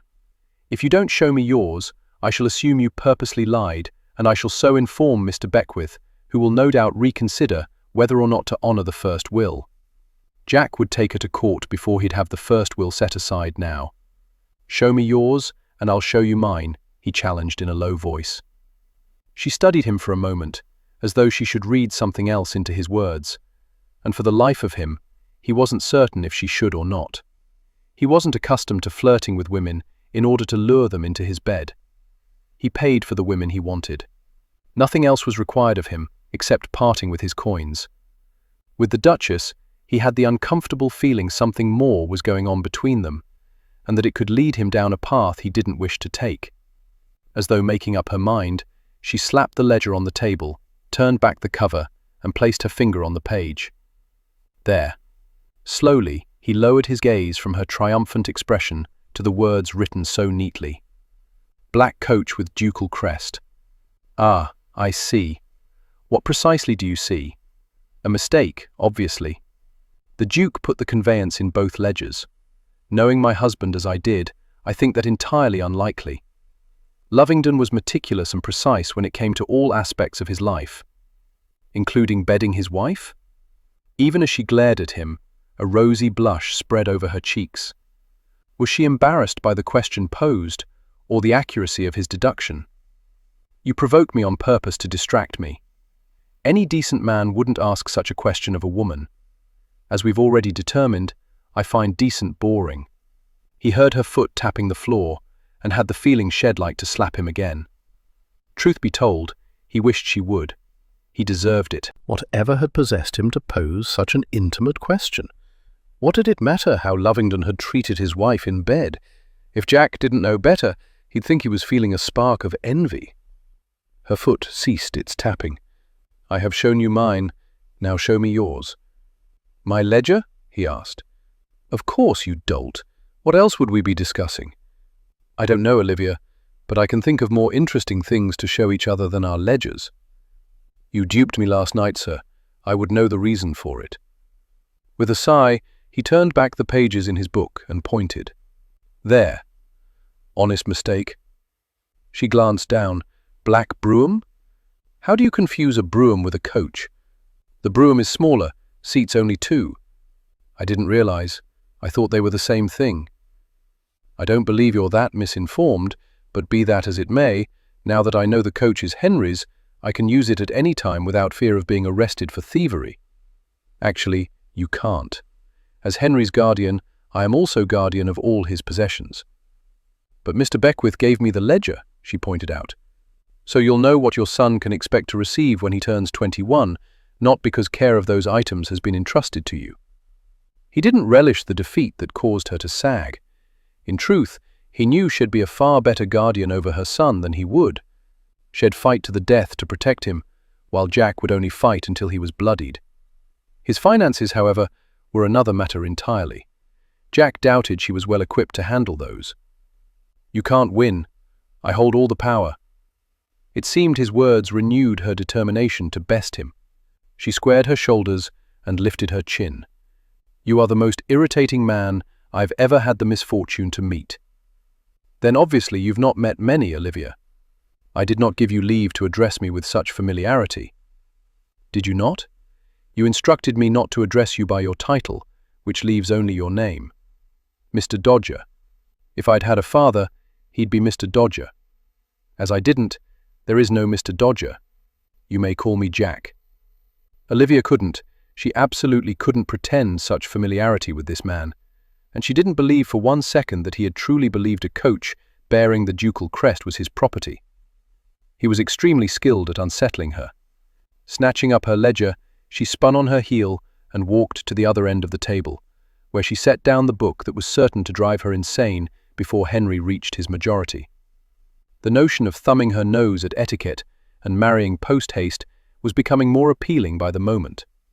Needing to gather her wits about her before the next skirmish, she went to the sideboard and filled a plate with poached eggs, toast, and haemven as she did so, disturbingly aware of Dodger's gaze following her movements. Her stomach tightened into knots with the thought of spending her morning in his presence. Her headache returned with a vengeance, and it was all she could do to remain standing. She nodded at the footman standing near the sideboard before walking to the table, where a second footman pulled out the chair for her, while the butler stood observing everything. Normally the servant's presence didn't bother her, because she and her husband had seldom engaged in any discourse that didn't concern the weather. She feared the same would not be true of any subjects Mr. Dodger would introduce. Perhaps she would insist that all conversations focus on Henry and Henry alone. Mr. Dodger took his seat with live movements that reminded her of a predator settling in to wait for the next opportunity to pounce on its prey. She was left with the impression that, while he turned his attention casually back to his ledger, nothing about him was as relaxed as it seemed. He was acutely aware of every aspect of his surroundings. It was common knowledge he'd survived a life on the streets. She imagined his survival had depended on acute senses. Lovingdon had always given the impression he was distracted while reading his newspaper. She had a feeling distractions were as foreign to Jack Dodger as the notion of adhering to society's rules. She took a sip of warm tea, gathering her resolve for the next confrontation. She didn't particularly want it, but for the sake of her son, she had to make sure his guardian understood that children couldn't be toyed with as adults were. "Mr. Dodger." "Please, Duchess." "Jack." His mocking tone left the unmistakable impression he held no respect whatsoever for her title. "If you insist on my using your first name, then I shall refrain from calling you anything at all." "Perhaps you could offer me the same courtesy," she suggested blandly. "But I enjoy calling you something. Although I must confess you don't strike me as an Olivia." "Have you a pet name?" he asked. "No, and speaking of pets, you promised my son a dog." He cocked his head, not bothering to hide his amusement. "Are you scolding me? You didn't discuss the matter with me. I'm his guardian. I don't have to discuss anything concerning your son with you." Oh, she bristled at his smugness. "Have you any concept at all regarding the amount of work required to see after a dog? I've been to rat fights." Olivia thought she'd have been in danger of bringing up her breakfast if she'd eaten any of it. Other than that topic being inappropriate for the breakfast table, what has it to do with dogs? Dogs fight the rats. I've seen the care and attention the owners give their dogs. They treat them like royalty, so I have a good idea of what is involved in caring for the creatures. And when it dies, how will my son deal with his broken heart? I'll get him another one." She released a deep sigh. When you love something and lose it, it cannot be so easily replaced. She felt the weight of his gaze as he tapped the open page of that blasted ledger. "Is that how you feel about your husband?" "I will not discuss my feelings with a man who will use them against me." She held up her hands in order to cease this turn in the discussion. She would never reveal to him her feelings about anything. "You promised my son a dog." "But you don't know him. He's an extremely sensitive child. I must insist in the future that you discuss with me any decisions you intend to make regarding Henry before you discuss them with him." He studied her, and she was left with the uncomfortable sensation that he could easily discern her feelings without her having to voice them, that he was as skilled at plucking out a person's emotions as he was at picking their pockets. I hadn't realized it would upset you. I won't get him a dog.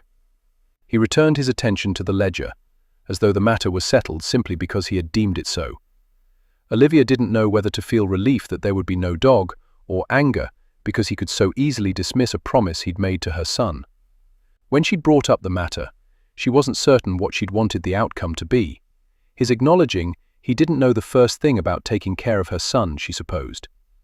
Unlike most mothers, she didn't want to be a bystander in her son's life. She and Lovingdon had actually argued over the hiring of a nanny. While she understood that all children of the aristocracy were cared for by nannies, she didn't quite agree with the notion. She wanted a more active role, and this man was threatening to remove her completely from Henry's life. Last night, you said you were a man of your word. Looking up, he gave her a cocky grin. I am when it suits me. She wanted to scream at the word games he played. She was accustomed to dealing with gentlemen, not scoundrels who changed their tune when the music no longer suited them. You can't break your promise to him. Make up your mind. Do you want him to have the dog or not? I don't want him to have the dog, but it would be far worse if you were to break your promise to him. Trust is a fragile thing, and you would teach him that a promise means nothing. Usually it doesn't. Perhaps in your world, Mr. Dodger, but not in ours. Jack. The man was missing the point entirely. Why was she even wasting her breath arguing with him? Like all men, he would do what he had determined he wanted to do. May we move on? By all means. To what precisely did you have in mind? I was supposed to meet you in the library last night. So you were. You promised. I did not promise, she snapped. You said you would. In my world, when a person says something, the promise is implied. Oh, her head was throbbing, and she had a strong need to return to bed and bury herself beneath the covers. You've made your point. I fell asleep. I apologize. Do you always take laudanum before bed? How did you know I did? I smelled it on your breath. Cold dread raced through her veins with the implication of that statement. This morning, I awoke well, not in my bed, and I don't remember how I got there. Did you? Squirming, she glanced around at the servants. While they didn't appear to be paying attention, she knew none of them were deaf. She leaned forward, with the hope of Dodger hearing her while she spoke in a low voice. But the table was so incredibly long. Why did they even need a table this long in this particular room? It wasn't as though they often had guests. Did I? He prompted. She glanced around again. May we dismiss the servants? I don't believe there's a need. As I understand it, they are forbidden by some sort of servant code to discuss our matters, even amongst themselves. Yes, well, she looked around again. When you failed to show as promised, I went searching for you. I see. I assume you found me. He gave her a slow grin. I did. You asked me not to go into your bedchamber. I saw no choice except to take you into mine. He said it as though he'd done something for which he should be admired. She had little doubt carrying women into his bedchamber was an everyday, every night occurrence. Did you take liberties? She snapped. Trust me, Duchess, if I had, you'd remember. The sudden intensity of his gaze was unnerving and gave her the distinct impression that he was envisioning himself in her bed, doing things with her body that would be far more memorable than anything she had ever experienced with Lovingdon. It was unsettling enough to think of Jack Dodger holding her in his arms, against his chest, laying her on his bed, removing the hairpins, because now she had little doubt he was the culprit responsible for her loosened hair. But to contemplate his crawling between the sheets with her, she dropped her gaze to the food on her plate to hide her shame that she longed to know what his deft fingers might accomplish. After depositing you on the bed, I went to my club. Ask Brittles. He had my coach, or what I thought was my coach, readied for me. She looked over at the butler. Even though he was not supposed to be eavesdropping on the conversation, he gave her a curt nod. She forced herself to meet Dodger's gaze. It really wasn't necessary to take me to a bed. The one you were in was quite cramped. I know many a woman who would have been grateful for my considerations." "I've no doubt you do," she snapped. "I'm not one of them." She rubbed her brow. "I apologize. I'm not normally quite so difficult." She didn't consider herself difficult at all, but she doubted he'd believed that statement. "The past few days have been incredibly trying, Mr. Jack." She swallowed. She didn't want to accept the familiarity that he was offering, but she was so weary of battling him. "Jack. There. Now that wasn't so difficult, was it?" He came to his feet.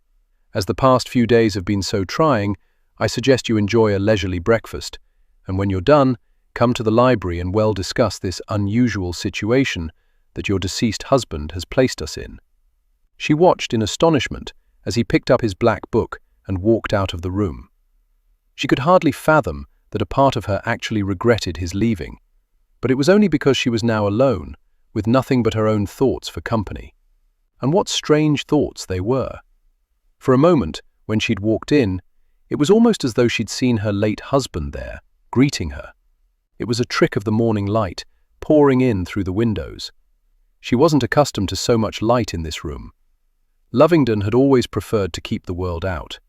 From what she'd been able to discern before he'd married her, he'd never allowed a single drapery to be parted or a shade to be lifted.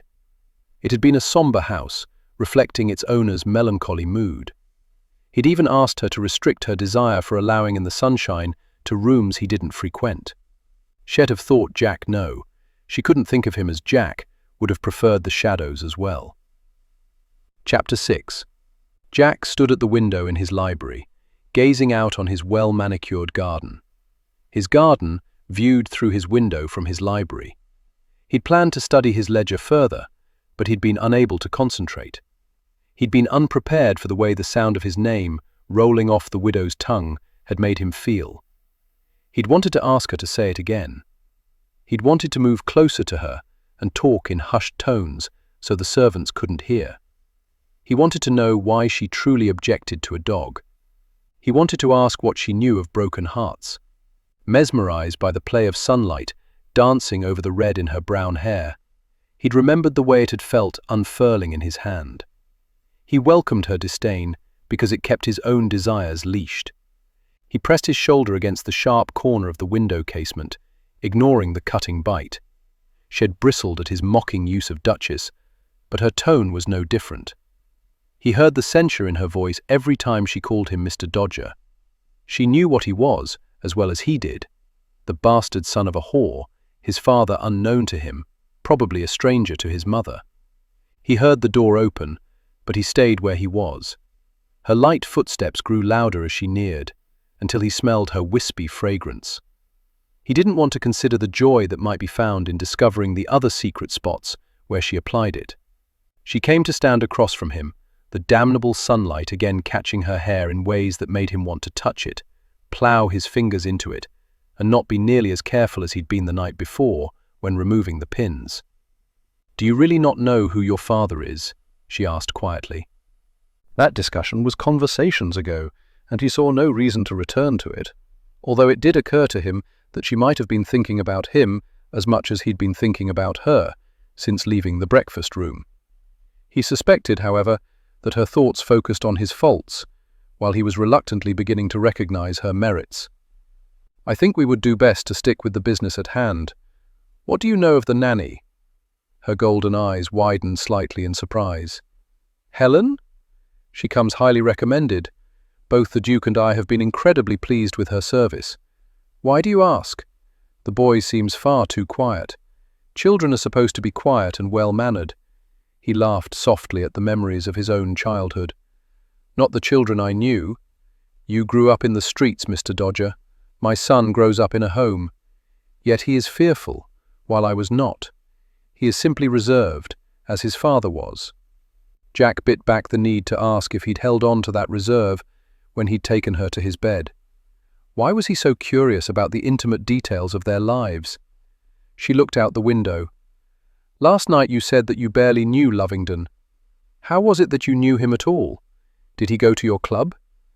"On occasion. What do you know of my club?" "That it's a place well suited to scoundrels." He hitched up a corner of his mouth. You say that as though I force people to partake in scandalous behavior. I don't. You provide them with the opportunity. You see? There again, your tone implies it's a bad thing. Those who enjoy being wicked can't be stopped. They will go into the darkest alleys to find a gambling den, or liquor, or women. If it's a dishonest game, even if they win, everything will be taken from them, possibly even their lives. When they purchase a bottle, they don't know what's in it. Sometimes it's nothing more than piss. He held up his hand to stop the protest at his language that he was certain she was about to issue. And the ladies? From the ladies they can get all sorts of ailments, some that will make them go blind or rob them of their sanity. And so, yes, I provide gentlemen with a safe haven, where the games are honest, the liquor is the best to be made, and the ladies are clean. I'm left with the impression you somehow consider your actions noble. As I said, you can't stop someone who is determined to enjoy wickedness. Why should I not profit from others' weaknesses? I've become very wealthy, and whom have I harmed? Damn it all! Why was he standing there explaining his life, his choices, his actions? He'd always known others found fault with his endeavors, but he didn't, and that was all that mattered to him. He'd never cared for others' opinions. I suspect you harm without realizing it, she said. That was the problem when arguing with the righteous. They didn't listen to the merits of the argument. Be that as it may, I have no intention of harming your son. She glanced over to the corner, where yesterday a table had been covered with an assortment of clocks, as though the Duke had been trying to collect time. Now a variety of bottles and decanters were beautifully arranged and within easy reach of his desk. You've already brought spirits into the house, she said, and he heard the censure in her voice. But I won't force you to drink them. I never would. No doubt. What did you do with my husband's clocks? She asked tartly. For some reason, he preferred it when she was brisk with him. Maybe it was the spunk that he liked, or the relief that it indicated she favored him not at all. It could prove unfortunate if an easy camaraderie developed between them. While she was no doubt aware they were not equals on one level, he was acutely aware they were not equals on many. They are my clocks. They are listed on page 7 of my ledger. I told the servants to distribute them all over the house, however they wished. A collection cannot be a collection if it's spread hither and yon. I don't give a damn about the bloody clocks. I care about my damned whiskey. Besides, their infernal ticking was driving me mad. Maybe they'd done the same thing to the Duke, only they'd succeeded where he was concerned. Jack inhaled a deep breath to rein in his temper, but it failed to work because it only served to bring her fragrance forward so he could smell it more deeply. He didn't want her enticing him. He wanted her married. Let's get to business, shall we? He strode over to his desk and sat in his chair. She hesitated before squaring her shoulders and marching over to take a chair opposite him. If he were a lesser man, her glare would have been intimidating. She certainly was determined to hold her own against him. He had to give her credit for that, and the fact she cared so much for her son. Let me be honest, he began. Are you implying you've not been up to this point? In my world, Mr. Dodger, a person is assumed to be speaking honestly, so his words need no clarification. Duchess, you do try my patience, he ground out. Then send me and my son to the country. He wasn't half tempted, not on your life. It would make things easier all the way around. I find easy boring, therefore, back to the matter at hand. At my club, I have more than 24 people in my employ. I manage them and my business without a great deal of bother. As a matter of fact, my business is run quite effectively and efficiently. Unfortunately, I know nothing at all about managing a household. He watched as a subtle shifting in her expression took place, and he realized he may have given too much away, and in so doing, granted her power he was not willing to relinquish. Whereas I, she stated with a calm reserve that caused everything within him to tighten, know everything about managing a household. I thought you might. Therefore, I'll leave the management of the household to your discretion. She smiled, and it was the most mesmerizing thing he'd ever seen. It transformed her into someone who was young and carefree. It made him want to skim his thumb over her mouth. It made him want to get up, circle the desk, and take her in his arms. Not on your life. The want and desire crashed around him. Had she somehow managed to read his thoughts? "I beg your pardon?" She rose with all the confidence of a woman who had just inherited an empire. "I will not manage the household." She turned on her heel and headed for the door. "Then you're welcome to warm my bed."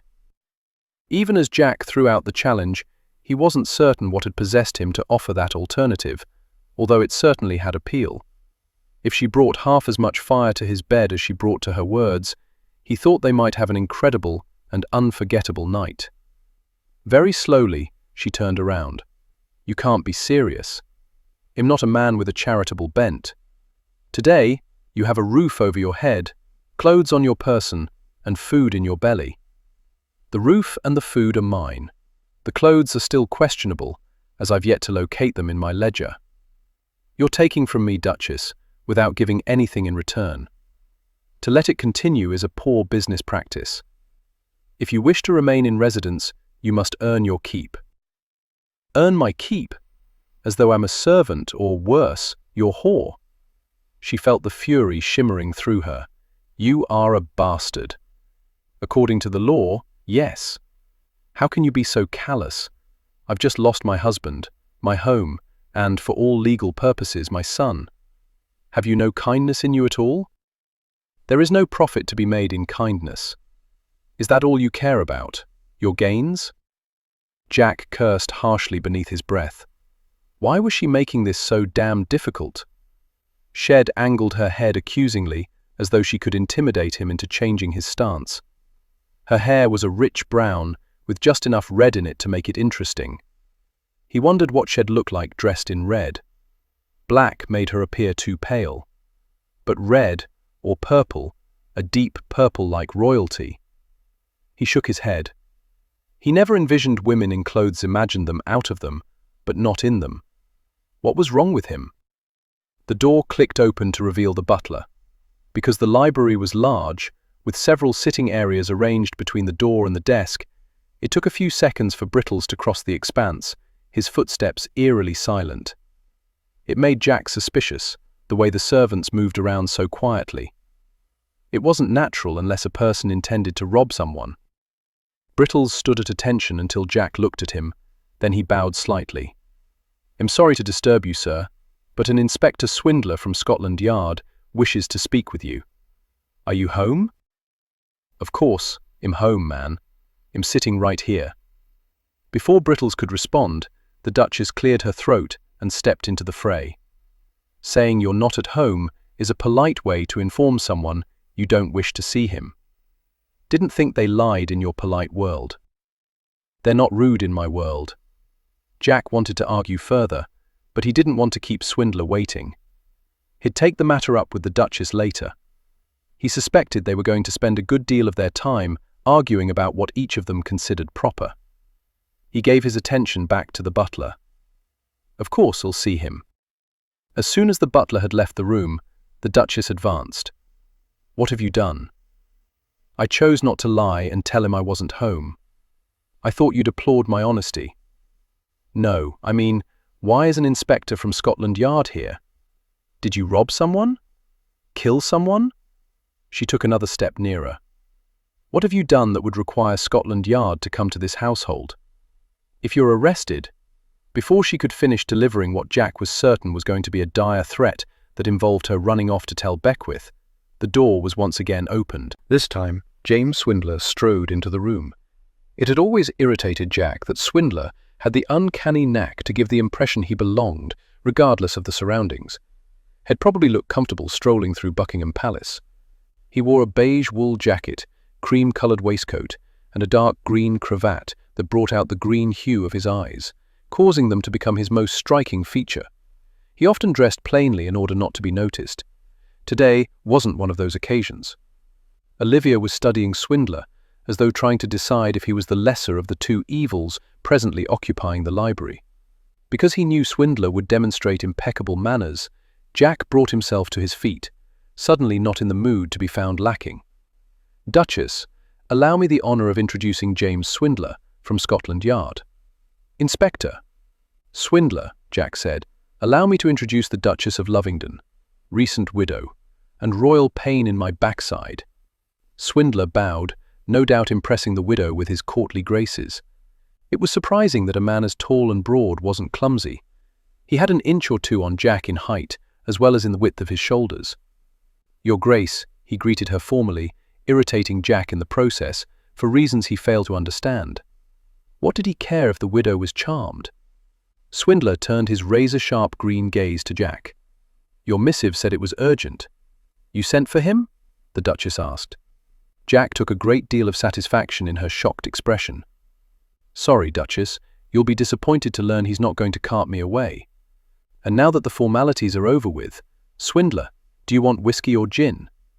He walked to the table where he'd had his lovely bottles of indulgences set up. "No ticking.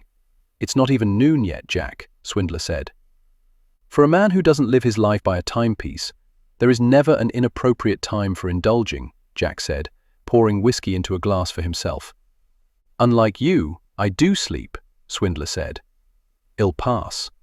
Suit yourself." He strode back to his desk. "You can leave us now, Duchess." He was halfway into his chair when she said, "As I oversee your household, I believe it imperative that I remain." Her words stilled him, left him hovering over the chair. Not because they stunned him, but because she looked so incredibly pleased with herself, as though she thought she'd achieved some measure of victory over him. As much as it pained him to admit it, he rather liked it when she appeared pleased, not that he had any plans to work toward keeping her in that particular state. He dropped into his chair and took a slow sip of his whiskey. "Am I to assume you chose managing my household over?" "Yes, quite," she responded quickly before giving her attention to Swindler. It grated that she dismissed Jack so readily, and it occurred to him she wanted to stay because Swindler interested her. He wondered how she'd feel about marrying a commoner.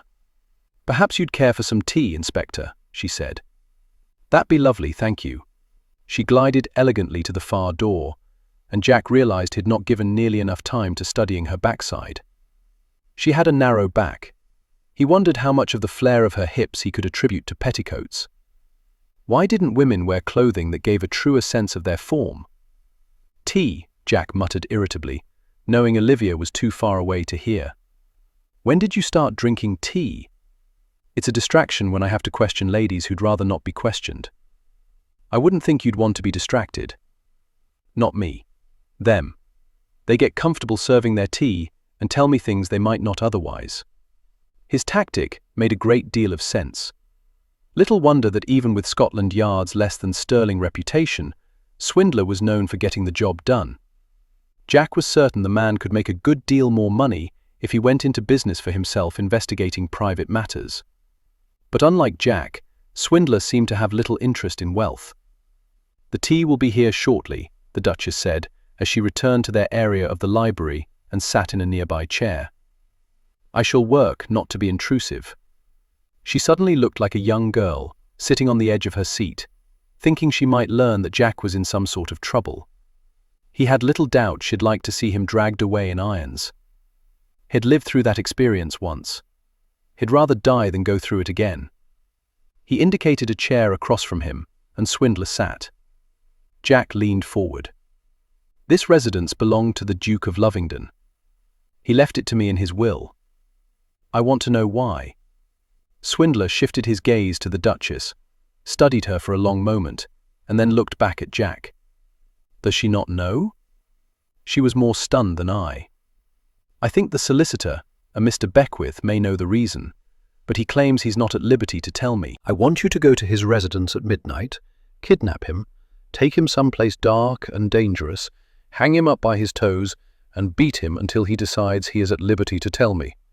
The Duchess gasped and shot to her feet, righteous indignation shimmering off of her in undulating waves. "You can't be serious. That's barbaric. I won't allow you to, Your Grace." To Jack's disappointment, Swindler interrupted her magnificent tirade. "Indeed, he's not serious. She released a tiny screech that was abruptly cut off, as though she'd only just remembered she was a lady of quality. "You are despicable, sir." "Come now, Olivia, where's your sense of humour?" Jack asked. "It made a hasty departure when you entered my life." Jack couldn't stop himself from grinning at the shot she'd fired. Damn, but he was beginning to enjoy her. She resumed sitting. How did she manage to sit so straight and stiff for so long? "You see what she thinks of me?" Jack asked Swindler. "When you were announced, she thought you'd arrived to arrest me for some crime. Can hardly blame her for that. You do have a reputation for not always having the respect for the law that you should." Swindler held up his hand before Jack could protest. "But I'm short on time, so let's get back to the matter at hand. Were you even acquainted with Lovingdon?" "He came to the club on occasion." Jack rubbed his thumb along his jaw. "But we hardly spoke." "When you get right down to it, what does the reason matter?" Swindler asked. "You never before cared where your fortunes came from. Why now?" Jack slid his gaze to the Duchess. Based on her stern features, she'd obviously not yet forgiven him for his earlier prank. In truth, he'd hoped to infuriate her enough that she'd leave. "Shouldn't you be seeing to the tea? I have every confidence it will be delivered as soon as it's prepared." Damnation! He hadn't expected her to be present while he spoke with Swindler. He considered insisting she leave, but that would only increase her suspicions of him. Besides, perhaps she needed to hear this. "All right then." He tapped the desk, hoping he didn't sound like an alarmist. "I'm to serve as guardian of his heir. I want to make sure this situation isn't similar to Luke's." Jack saw in Swindler's eyes that he immediately caught the connection. Luke's father had been murdered by Luke's uncle in an attempt to gain the earldom. It was Luke's uncle who had paid Jack sixpence to lure Luke's family into an alley. He'd hired men to ambush them there. His actions had irrevocably changed all their lives. "Have you reason to suspect the Duke had no surviving brothers?" "However, Beckwith told me of 2 cousins." Jack handed him a slip of paper. "The first is next in line, the other follows. I need you to find out everything you can about them." With a curt nod, Swindler tucked the paper inside his jacket. The Duchess again came to her feet. Could she not speak while sitting? "You're going to investigate my husband's family?"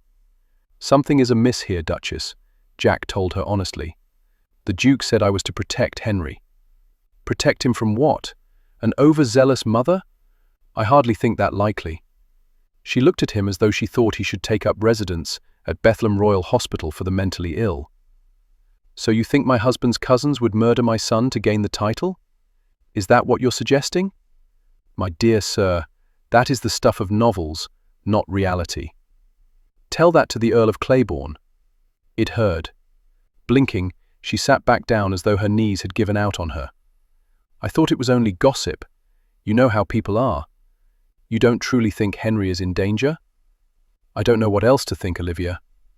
She was too distressed to notice the familiarity he'd used, or perhaps she no longer thought it important enough to warrant her wrath. Swindler, damn him, did notice, and rubbed the side of his nose with his forefinger, a signal he'd developed in their youth to indicate when someone was giving too much of himself away. Swindler had been one of Fegan's lads, the best at ferreting out information. "Well," Jack snapped, irritated that Swindler might mistakenly believe he cared more for the widow than he did. "What are you waiting for? You know what I need." Like all of Fegan's lads, Swindler was accustomed to Jack issuing the orders, so he took no offense. He got up, walked to Olivia, and crouched before her. "Duchess, were you aware of any threats?" The man sounded so nauseatingly sympathetic, so irritatingly caring. He'd never been one to shy away from revealing his feelings if he thought doing so would gain him an advantage. Olivia would no doubt think he was bloody wonderful. Good. She could marry him, and Jack could turn this whole mess over to Swindler. If trouble was afoot, he'd no doubt be the best at discovering what it was and properly dealing with it. Olivia slowly shook her head, as though she could hardly believe the matter had come to this. No, not that I'm aware. How did your husband die?" He slipped on the stairs and struck his head. "Was he prone to being clumsy?" "Of course not." "Were there any witnesses to the mishap?" "I saw what happened." "Did anyone else see him slip?" She hesitated, and Jack could see she was running various scenarios through her mind, weighing how best to answer. She had seen him fall, possibly the only one, so if her word were brought into question— "Swindler. He slipped," Jack said. "The stairs are marble, treacherous as ice. I almost lost my footing last night. I don't think you'll learn anything by pursuing that avenue." "Quite right." Swindler unfolded his body. "I'll see what I can find." A light rap sounded on the door. The footman opened the door, and a female servant carried in a tray holding a tea service. "Oh," Olivia said, coming to her feet, somewhat unsteadily. If last night had been a shock for her, Jack could only imagine what the past few minutes had been. Yet still she remained gracious. "Your tea, Inspector?" "Thank you, but I really must be off. Another day, perhaps." "I'll see you out," Jack said, grateful Olivia seemed too unsettled to join them. He followed Swindler into the hallway, and once they were beyond the hearing of the footman, asked in a low voice, "You're not thinking she tripped him up?" "No. She was worried about me thinking that, though. He couldn't have been very old." "He was quite old, actually. In his early 50s, I'd say. 20 years from now, you won't think 50 is so old." "Why do you think she married him?" Swindler asked. "I don't know. Do I need to find out?" Swindler shrugged. "Probably not important unless we begin to suspect he was murdered. I can't see her murdering anyone." "Know her well, do you?" "I know her hardly at all," Jack admitted reluctantly. "Doesn't mean my assessment doesn't have merit. There was a reason I was very skilled at determining which pockets were worth the trouble to pick. And there's a reason you've asked me to investigate the matter for you." "You're quite right, but I also want you to look into another issue." They walked from the hallway into the foyer, which was absent of servants. "Make some inquiries and see if you can discover if the Duke engaged in any perversions." "Perversions?" "With young boys specifically." Swindler came to a halt, his gaze discerning. He was very clever, perhaps the cleverest of Fegan's lads. Jack knew by setting Swindler on this trail that Swindler would eventually figure out the aspects of Jack's past that he'd always wanted to remain secret. But it was a risk he was willing to take in order to discover the truth. While he suspected Lovingdon was not the man who'd bought and abused him, he needed confirmation to put any lingering doubts to rest. Jack cleared his throat. "I know I was never your favourite among Fegan's lads, but do this favour for me, will you? Find out if her son is in danger. I'll make some inquiries, but I won't do it for you. I'll do it because Franny would want me to. You love her, don't you?" "Go to hell," Jack laughed. "You're too late with that command, mate. I've been there since I was born." Still chuckling, he strode back down the hallway. For a man who was suddenly saddled with unwanted responsibilities, his mood was improving. Olivia would see to the affairs of his household, leaving him free to take care of the matters that were important to him. Entering the library, he was surprised to see Olivia sitting at his desk, looking through his ledger. He snatched it from her and closed it smartly. "You're still here?" She rose, her eyes narrowing as though she had discovered the pages in his book were all blank. "I don't believe he was truly an inspector from Scotland Yard." Jack arched a brow. "You don't? Then who was he?" "Obviously someone of your acquaintance. You gave it away by offering him some spirits. But I don't believe for one moment you'd be friends with an inspector. I think all this was just an elaborate ruse to make me think my son is in danger, to make you appear more important than you are." "To what purpose?" She seemed to hesitate, then thought better of it. "I haven't determined what you wish to gain. Perhaps my leaving you in peace. That would certainly be worth obtaining." She opened her mouth. "No, you may not take your son to the country." "To my sister-in-law's, then? For a couple of hours." "No, you can't hold us prisoner. Until I'm assured you're safe, I can." "Why do you even care?" "Damned if I know," he growled and walked to the window. "Take 2 footmen with you. They're to watch you and the boy at all times." He heard her sigh of annoyance. "My world is much more civilized than yours." "I assure you, we're in no danger," she said, her voice filled with certainty. "Then why me?" He spun around to discover she had approached silently. She staggered back, while he fought not to devil take her. Who'd have thought she had the skills of a burglar? "Why me?" he repeated, not bothering to hide his anger, hoping she wouldn't realize how her proximity rattled him. Why did she have to smell so incredibly enticing? She was in mourning, for God's sake. Shouldn't she smell like death delivered? I'm intimately familiar with the dark side of London. Why did your husband think your son needed a guardian with that knowledge? The one thing I'm good at is surviving. I've lived alone on the streets since I was 5. I know danger when I sense it, and I can read men with uncanny accuracy. If there is no danger, then why me? Her delicate brow pleated, and he forced his hands behind his back, holding them tightly to prevent himself from reaching up to smooth away the worry. You said he came to your club. Was it for the women? Her voice had caught at the end as though Shed had to push the word out from the soles of her feet. He had you.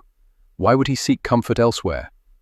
The words of reassurance felt strange on his tongue, but not as strange as the tightening in his gut with the thought of Lovingdon having her in his bed, at his dining table, in his library, at his side. Perhaps I was not enough, she said softly. Devil take her. All Jack knew for certain was that Lovingdon hadn't gambled. He kept records of who purchased chips and in what quantities. It wasn't the women.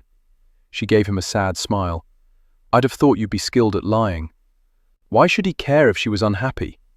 But for some incomprehensible reason, he did. I never saw him with one of my girls. That's the truth of it. He didn't gamble, and I never saw him drink. Then why was he there? He watched. It sounded perverted, even to his ears. What did he watch? He didn't want to say it, didn't want to admit that Lovingdon had been watching him. Whenever he spied the man, Lovingdon had been studying Jack as though he was some sort of mystifying creature. Perhaps this was all some sort of experiment. Move a man up in the world and see if it caused him to become a better man. The irony, of course, was that since he was dead, Lovingdon would never know the results. He just watched all the goings-on. Some people are like that. For what purpose? Because they haven't the guts to do anything. They fear moral judgments. How the hell should I know? Go to your sister-in-law's and leave me in peace. But don't give one moment's thought to going to the country. If I have to come after the boy, I'll make your life miserable. I dare say, Mr. Dodger, that I'd hardly be able to tell the difference, since you make it miserable now. With fury equal to his, she spun on her heel and marched to the door. Watching the lovely sway of that backside as she made her exit, he decided he'd have to say things to force her to leave more often. Chapter 7. Olivia conceded that going to see the Duchess of Avondale had been a mistake, because now Henry had a rabid curiosity about the great exhibition, after his cousin told him about all the wondrous things he'd seen. To make the situation worse, she returned home to discover she had a caller waiting in the parlour. While Helen took a very tired Henry up to the nursery for an afternoon nap, Olivia removed her black veiled hat, placed it on a table in the foyer, and replaced it with the widow's cap Shed left there before leaving. She felt as though she'd gotten caught doing something she wasn't supposed to, and might be on the receiving end of a scolding. Edmund Stanford, Viscount Briarwood, had chosen an inopportune moment to visit. Her husband's cousin had kindly handled the matter of the funeral and had overseen Lovingdon's final journey to the family crypt at the ancestral estate. He'd provided her with a strong shoulder to lean on. The notion that he would murder Henry and usurp the titles was ludicrous. After patting a few final stray strands back into place, she strolled into the parlour. Lord Briarwood, how kind of you to call. I do hope you've not been waiting long. Briarwood bowed. She could see the family resemblance in the cut of his squared chin. He was only a few years younger than Lovingdon had been, but already his wheat-coloured hair was fading to white. He'd not inherited the family's tendency toward tallness, but what he lacked in height, he made up for in width, a shape that gave him a rather intimidating mien. Only a moment or two, Duchess. Quite honestly, I was surprised to discover you were making the rounds. Olivia felt the warmth flush her cheeks at the chastisement in his voice. I merely visited my sister-in-law. She's only recently widowed herself, and I thought she could offer me some advice on dealing with the wretched sorrow. Of course, forgive me for my presumption. I can only imagine how difficult all of this has been for you. I suspect you truly have no idea, and allow me to again offer my condolences on your loss. Your husband is now at rest in the family crypt. I appreciate all you've done. I can think of no way to repay you your kindness. Think nothing of it. I promised Lovingdon he'd keep an eye on you, don't you know? Olivia couldn't prevent a fissure of unease from travelling through her. It was a woman's lot in life to answer to her husband, and suddenly she had far too many men hovering around her, making demands and voicing expectations. A maid brought in the tea service. Once she left, Olivia and Briarwood took their chairs in a small sitting area with a narrow table between them. Briarwood was not as lean as her husband had been, and the chair groaned beneath his bulk. "When did Lovingdon ask you to look after me?" Olivia asked quietly as she poured them tea. "I can't remember exactly. You know how it is. Men ask each other for favors all the time, never really expecting they'll be collected. I came here as soon as I returned to London. I wanted to make certain everything was in order." "The will was read last night, was it not?" Olivia's hand jerked and the cup rattled on the saucer as her gaze jumped to his. She could see her husband in his expressive green eyes. Lovingdon's eyes had been the same pale green, carried the same look of regret. When Lovingdon smiled, the joy never lit his eyes. It was almost as though he'd lived his life in mourning. She wished he'd confided in her, but like so many in the aristocracy, theirs was not a marriage of the hearts. She waited until Lord Briarwood had taken the cup from her to speak. Yes, it was. Who did he name as guardian? She lifted her own cup, took a quick sip. Who would you have thought? He grinned as though they'd been sharing a secret and could now tell the world. He'd have thought he'd name me. We never spoke about the specifics, but I seem the most logical, being family and all and the next in line. I want you to know that I consider it an honor to watch over both the young Duke and you. His presumption left her with a foul taste she couldn't explain. She was certain he had no ill will toward Henry, and yet she was bothered by his audacity to assume so much. She was letting Dodger influence her. She'd have never been suspicious if he hadn't planted the seeds of doubt in her mind. "My lord, I truly appreciate your sentiments, more than you realize. Unfortunately, my husband named Jack Dodger as guardian." Briarwood looked as though she'd jabbed him with a fireplace poker. The Jack Dodger. Yes, quite. Clearly baffled by the turn of events, he stared at her as though she'd been responsible for them. What would compel Dodger to give a care about a lord's son? I'm afraid I can't even begin to guess, but Lovingdon secured his interest by leaving him all his non-entailed possessions. Because Briarwood was next in line, she thought he had a right to know. If he'd not been seeing to her husband's remains, she was fairly certain he'd have been in attendance last night. Shaking his head, he studied his teacup as though trying to memorize the pattern of the flowers that surrounded the delicate bone china. Then he lifted his gaze to hers. Dodger must have blackmailed him. Blackmailed him? Whatever are you talking about? He must have threatened Lovingdon with exposing him for some misbehavior or some such. Olivia pondered the possibilities. She couldn't imagine Lovingdon misbehaving. Considering Dodger's outburst earlier, it was obvious he was as perplexed as anyone regarding the conditions of the will. "Well, contest the will," Briarwood suddenly announced emphatically, as though no other conclusion could be drawn, and she'd agree with him. "It might create a scandal, but I can't see that we have any other choice. Having Dodger as guardian is taking a quick route to disaster. I dare say your son will be tainted, his respectability questioned. Mr. Beckwith said the will couldn't be challenged. Of course he said that. Less work for him that way. And less expense for you," a deep voice rumbled. Olivia screeched, jumped, and upset her teacup, pouring hot tea over her skirts. Fortunately, she had enough petticoats that she was saved from any serious injury. She set her saucer and cup aside, grabbed a linen napkin, and began blotting the tea and wiping it from her hands. The man had the infuriating habit of appearing where he wasn't expected. "I don't recall inviting you into the parlor, Mr. Dodger."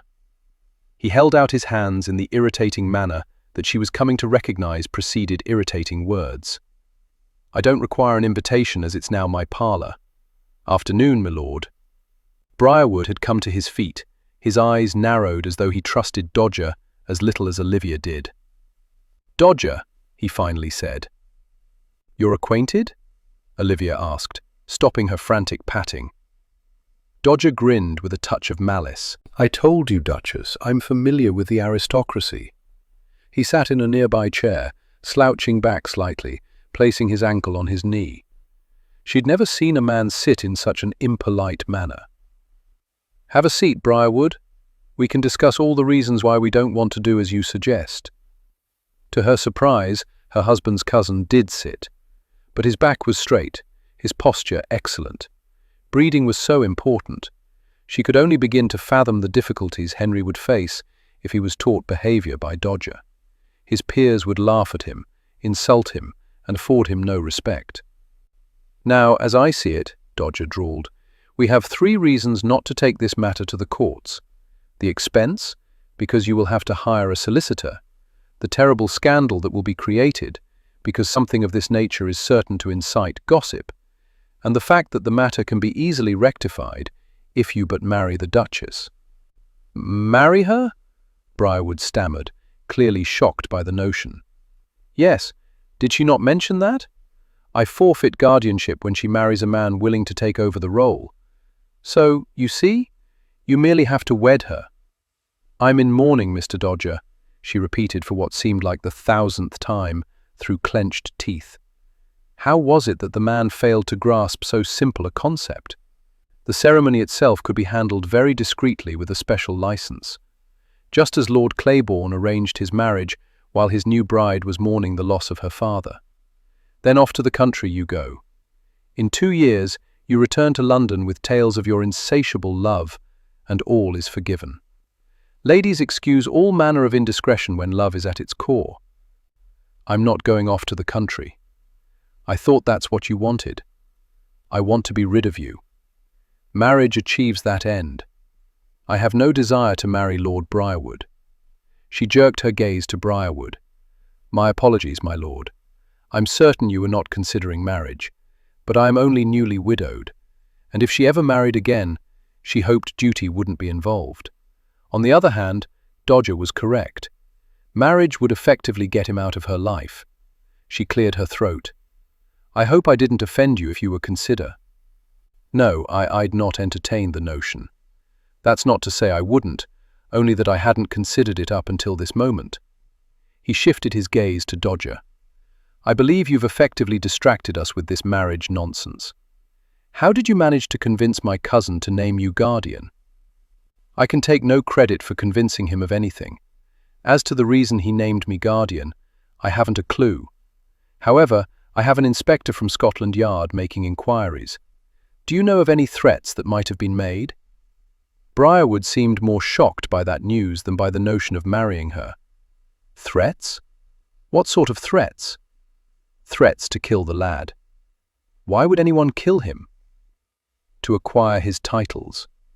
As I'm first in line for the titles, I suppose that puts me first in line as your suspect. Has it failed your notice that I already have a title?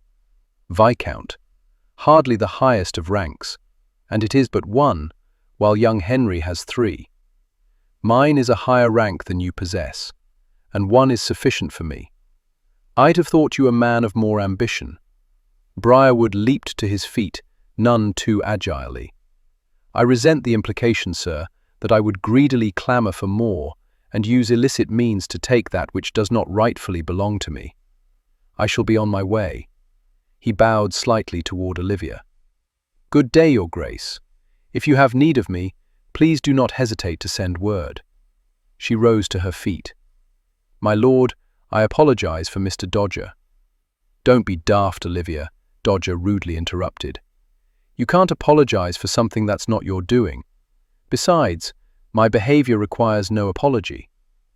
We're certain to disagree on that matter. And I may apologize if I wish, but Lord Briarwood was already heading for the door." Jack Dodger twisted around in his chair and called out, "By the by, Briarwood." Lord Briarwood stopped and looked back, his eyes fairly fuming. "You are correct," Dodger continued.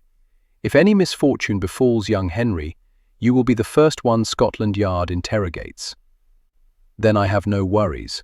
The lad is safe from me. I'm not certain I can assure you that you're safe from me. I've never liked you." Dodger had the audacity to smile. "Then do be sure to bring money with you tonight. You'll find your credit at Dodger's has been cancelled." Briarwood's face grew a blotchy red, and his eyes fairly bugged out of his head. "Devil take you." Dodger laughed in a velvety soft manner that seemed to hint he was as amused with himself as with Briarwood. "He did that long ago, so he's no longer a threat to me. And I suspect you aren't either." Briarwood swore harshly and stormed from the room. Olivia was shaking with outrage. "You provoked him on purpose." Jack Dodger was still sprawled in the chair. With his thumb he rubbed the underside of his jaw. "Why would he want to be guardian? That is the reason he came to see you, is it not? To find out who had been given the great honor of overseeing your son's journey into manhood." She swallowed back her need to lash out at him. He thought it would be he. He thought, or he hoped. What difference does it make? What would he have gained? Not everyone is like you, Mr. Dodger. They do things because they are the right things to do, not because something personal is to be gained. He slowly unfolded his body, and in his movements she saw power leashed. He prowled toward her, his face set in an unreadable mask. She desperately wanted to decipher his thoughts, his intentions. She didn't want to retreat, but suddenly weak legs gave her no choice. She sank into the chair, pressing back as she had last night in the coach. He placed his hands on both arms of the chair and leaned in, effectively trapping her. It was an odd time to realize he had the longest eyelashes she had ever seen on a man. Thick and spiky, without an ounce of delicateness to them, but still so incredibly alluring. She wondered if they tickled a woman's face when he kissed her. "Are you aware he is in considerable debt? Not only to me. If he were guardian, he'd not only be responsible for the welfare of your son, but his estates as well. A very desperate man might think nothing of using those estates for his own gain." "A man such as yourself?" She threw at him, her breathing labored, as though she'd just finished playing a game of tag with Henry. "I'm not desperate, Duchess. Yes, I'm greedy. Yes, I want to die smothered in gold coins." Yes, she held up his hand so she could see the horrid brand. "I have stolen in the past. But I found a man can gain more wealth through legitimate means, and he never has to look over his shoulder while doing it. And perhaps your husband's choice of guardian was as simple as that. If you need someone to guard the coffers, you want someone who doesn't need what the coffers hold." Abruptly, he pushed back and started walking toward the door. "Do you truly think that's the reason he chose you?" she called out after him. He stopped and faced her. "No, I just know that's the reason he didn't choose Briarwood. Your assumption only works if Lovingdon placed as high a regard on money as you do. In the end, Duchess, the only thing anyone cares about is money." Watching him leave with a confident swagger, she fought to squelch the tremors that his nearness had wrought. For one insane moment, she thought he was going to lower those fascinating lips to hers. For one shameful moment, she'd hoped he would. What the devil was Lovingdon thinking? Rupert Stanford watched as his cousin agitatedly paced his library. As he was prone to do, Edmund had arrived without announcement or invitation. He had the unfortunate habit of releasing flying spittle when speaking with such forcefulness. Rupert did wish Edmund would sit, so his maid-of-all-work would have more success at cleaning things up when his cousin left. Rupert had an aversion to filth. "Jack Dodger, you say?" Edmund came to an abrupt halt. "Yes, Jack Dodger. The Jack Dodger. I'm not familiar with him." "How can you not be? He owns a gambling establishment, Dodger's Drawing Room. He refers to it as an exclusive gentleman's club, but everyone knows what goes on inside." Rupert sipped his brandy, fighting off the urge to go wash his hands. The presence of his cousin always made him feel as though he needed a good scrubbing. "Gambling is not my vice. I've never been there. Now I might never be able to go back. He's cancelling my credit, blast him, simply because I let my temper get the better of me. How else was I to react, I ask you? I couldn't let the insult go unanswered. He insinuated we'd kill the boy to acquire the titles. It's not the titles you want." "No, damn it." Edmund finally dropped into a chair. "I was depending on Lovingdon appointing me to serve as guardian, to oversee." His voice trailed off as though he was reluctant to admit what he coveted. "His finances, Rupert finished for him. So some of his wealth could miraculously, perhaps accidentally, become yours. Edmund glared at him. They might have nothing in common, might possess different addictions, but they knew each other well. Or at least Rupert knew Edmund as well as any man, but he'd taken great care to ensure Edmund didn't know everything about him. Edmund enjoyed living above his station. Rupert preferred living below it. "He'd not have stolen from him he borrowed," Edmund said glumly. "You've been playing that game for so long, I think you've forgotten that to borrow means you must return it at some point." Edmund tossed back his brandy in a single gulp. What a waste of fine liquor on several levels. "How old is Henry now?" Rupert asked, maintaining an air of boredom. "I've not kept in touch with the family." "And you didn't even bother to attend the funeral? That seemed rather odd, even from you. I fear I was not Lovingdon's favourite cousin. That honour fell to you, which is the very reason I thought he'd appoint me guardian." "What was Lovingdon thinking?" he repeated. "Jack Dodger is likely to have the lad working in his establishment. When he's older, I can't see that happening. Because you're blind, man. You live in this little world of yours and don't look beyond it. The man employs lads to take care of things for him. They gather our chips or fetch us a drink. Then he has his boot boys. I've heard he has a pair of boots for every day of the week and has a lad for each pair. That seems a strange thing to do, to have that many boys around. Doesn't seem natural. There's nothing natural about Jack Dodger, I tell you. But now that I think on it, he does seem to have a peculiar interest in boys. Of course, this isn't the sort of thing you talk to a lady about. I suppose I should have a word with the solicitor. Have you evidence that Dodger has wronged any of these lads?" Edmund held his tongue, but Rupert could see all the calculations going through his little mind. Edmund tended to bully people. Rupert's strength rested in persuasion. He possessed the devil's own tongue. "He'd be careful of starting a rumour you cannot prove," he warned softly. Edmund leaned forward. "Ah, but you see, there's the beauty. Perhaps I can't prove it, but then he can't disprove it. And in the court of rumours, who is going to be believed? A titled gentleman or a purveyor of sin?" Chapter 8. Head wanted to take possession of her mouth with a fierceness that astounded him. Leaning over her in the parlour, Jack had momentarily forgotten why he'd gotten up and gone over to her to begin with.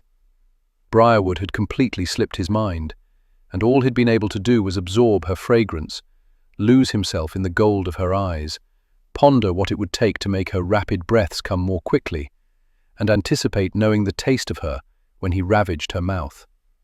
But acting on his desires would have given her expectations he wasn't prepared to meet. He suspected the prim and proper Duchess was not a woman who dallied with a man she had an aversion to marrying. So he delivered his conclusions and walked away. But she'd haunted him for the remainder of the afternoon, while he sat in the library and met with the different men who were responsible for overseeing various properties, entailed and not. They handed over their books with grim expressions. He assured each that his services would be retained unless Jack discovered flaws in the record-keeping. By the time the evening shadows crept into the room, his head ached, his neck and shoulders were stiff, and his stomach was grumbling. He was anticipating opening his finest bottle of claret and sitting down to a well-prepared meal. If breakfast had been any indication, the Duke had hired an excellent cook. The door opened, and Brittles walked in on his irritatingly silent feet. "Dinner is served, sir." "Excellent." He followed the butler to what he assumed was the family dining room. When they arrived, Jack discovered 2 footmen standing at the ready, but the table set for only one. He didn't like to admit the disappointment that slammed into him with the realization he'd be dining alone. "Isn't the Duchess eating?" "She's dining with the young Duke in the nursery, sir." "I see." He took his seat, watched as wine was poured and a dish was set before him. He took a sip of his wine. "Does the young Duke always dine at this time of night?" "No, sir," Brittles said, standing nearby. "He usually dines earlier." The Duchess had no doubt wanted to make certain she was otherwise occupied during Jack's dinner hour. Jack was growing weary of these games. He stood up, grabbed his wineglass and bottle, and headed for the doorway. "Is dinner not to your satisfaction, sir?" "It's fine," Jack called back. The company, however, was not. He stumbled to a stop. Company? When had he ever required company during his meals? Then again, when was the last time he'd eaten at a table? He usually took his meals at his desk. A slab of meat, a potato, enough to stave off the hunger while he plotted ways to increase his revenue. But he couldn't return to the table now without looking like a madman. Besides, he and the Duchess needed to discuss a few things. Might as well do it in the nursery. He took the stairs 2 at a time. The wine sloshed over the rim of the glass. He stopped momentarily to drain the contents, then continued up. He strode down the hallway and opened the door to the day nursery. Everyone gaped as though Satan had unexpectedly arrived. Jack had always relished his tarnished reputation, but suddenly it was becoming quite bothersome. "I didn't realize we were dining upstairs," he said laconically. "I would have been here sooner." The young Duke sat at the head of the table, his mother beside him. His nanny, who gave Jack a coquettish smile, sat at the other end. "We're dining here," the Duchess said. "You're not. Your dinner is being served in the dining room." "It seemed a bit rude to deny you my company," he said as he took a seat at the table, more suited to children than adults. His knees knocked up against it. He poured more wine into his glass, then looked at the nanny. "Be a good girl and fetch me a plate." She stood up and curtsied. "Of course, sir, with pleasure." She left him with the impression she'd be agreeable to far more than that if he required it, but he had no interest in her or any woman who expected more than coins from him. Once the chicken and vegetables were set before him, he dug in with relish. "There are some matters we need to discuss." "Must we discuss them here and now?" the Duchess asked. He took a bite of chicken, chewed thoughtfully. "By discussing matters now, I make the most use of my time. I eat while getting business taken care of. I fear any discourse with you will greatly upset my digestion." "And you think I care about your digestion?" "Truly, I think you care about nothing save yourself. It'll give you 10 minutes. 10 minutes? To eat without conversation? Then your digestion be damned. You are completely barbaric. 9 minutes." She released a little growl and glared at him. He supposed he might need to take care in the future that she didn't poison his food. He was pushing her, and devil take him, he couldn't determine why. Did it hurt? Jack shifted his attention to the boy, who was staring at his hand, no doubt the discolored skin on the inside of his thumb.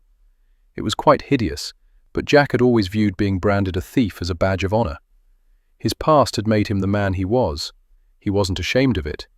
Like the very devil. The boy's eyes widened. They were the same golden hue as his mother's. His light-colored hair, from what Jack remembered of Lovingdon, had taken from his father. Suddenly, Jack did feel ashamed of his past, for reasons he couldn't fathom. But it was a long time ago. The boy dropped his gaze to his plate, then hesitantly peered up at Jack. "What is it, lad?" "Have you been to the Crystal Palace?" "I haven't. Have you?" The boy shook his head, his eyes those of a beaten puppy.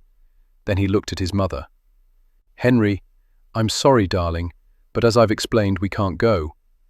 "Why can't you?" Jack asked. "I'm a widow in mourning. I can't go out and about." "You seem to when it suits you. You went out this afternoon." "Very discreetly, to visit my sister-in-law, who is also a widow." "I wasn't gallivanting about." "Let his nanny take him." She arched a brow. "We can't have it both ways. Either there are dangers or there are not. Besides, Henry is in mourning as well. It wouldn't be appropriate." "You like to follow the rules." "Whether or not I like to is beside the point. I have certain expectations regarding behavior, and I meet them. So if my expectations were that you'd behave badly, then you'd do all in your power to meet them." "Don't be silly. One doesn't strive to behave badly." She sighed. "I see no reason to prolong your presence at our dinner. What did you wish to discuss?" "My bedchamber." If she'd been eating, he had a feeling she would have choked. She came to her feet in a rush of black crepe that he was surprised didn't tip over the table, or at the very least her chair. "May I see you in the hallway?" "If you insist." "I do." In what he was coming to recognize as her self-righteous stride, she made her way around the table and headed for the door. He shifted around and watched her. He wondered what all she wore beneath those skirts. The ladies had been intimate with wore very little when a man paid for services he didn't want to be bothered with having to work to get to what he'd paid for. He had a feeling bedding the Duchess would be a great deal of bother, but a journey that might be well worth the trouble. She stopped at the door and looked over her shoulder. "Mr. Dodger." "Oh, right." He came to his feet, sauntered to the door, and opened it for her. She stepped through and spun around to face him before he'd closed the door fully behind him. "Discussing your bedchamber is hardly appropriate in front of a 5-year-old, impressionable boy," she said. "Does he not realize I sleep in a bedchamber?" He actually heard the gnashing of her teeth. Her temper was so easily pricked. What sport Fegan's lads would have had with her. "I assumed your sleeping arrangements were not what you wished to discuss, but rather mine from last night," she said. Leaning back against the wall, he crossed his arms over his chest and wondered what she found so offensive about bedchambers, what debauchery might have occurred in hers. "Actually, I wanted to discuss your husband's wardrobe. I need his clothes removed."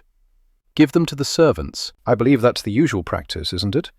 Oh, and just so you know, I have the sort of memory that can remember the smallest of details.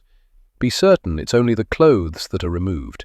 There are some personal items, some things a father might pass on to his son.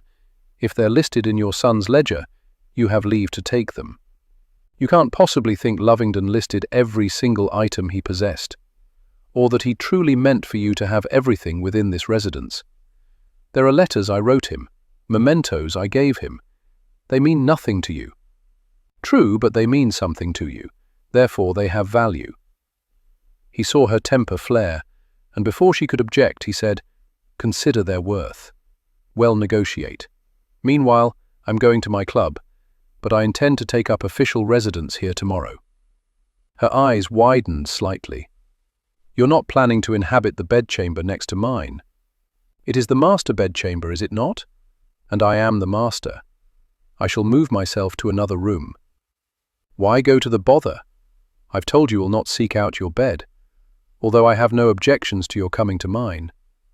Is that what you fear?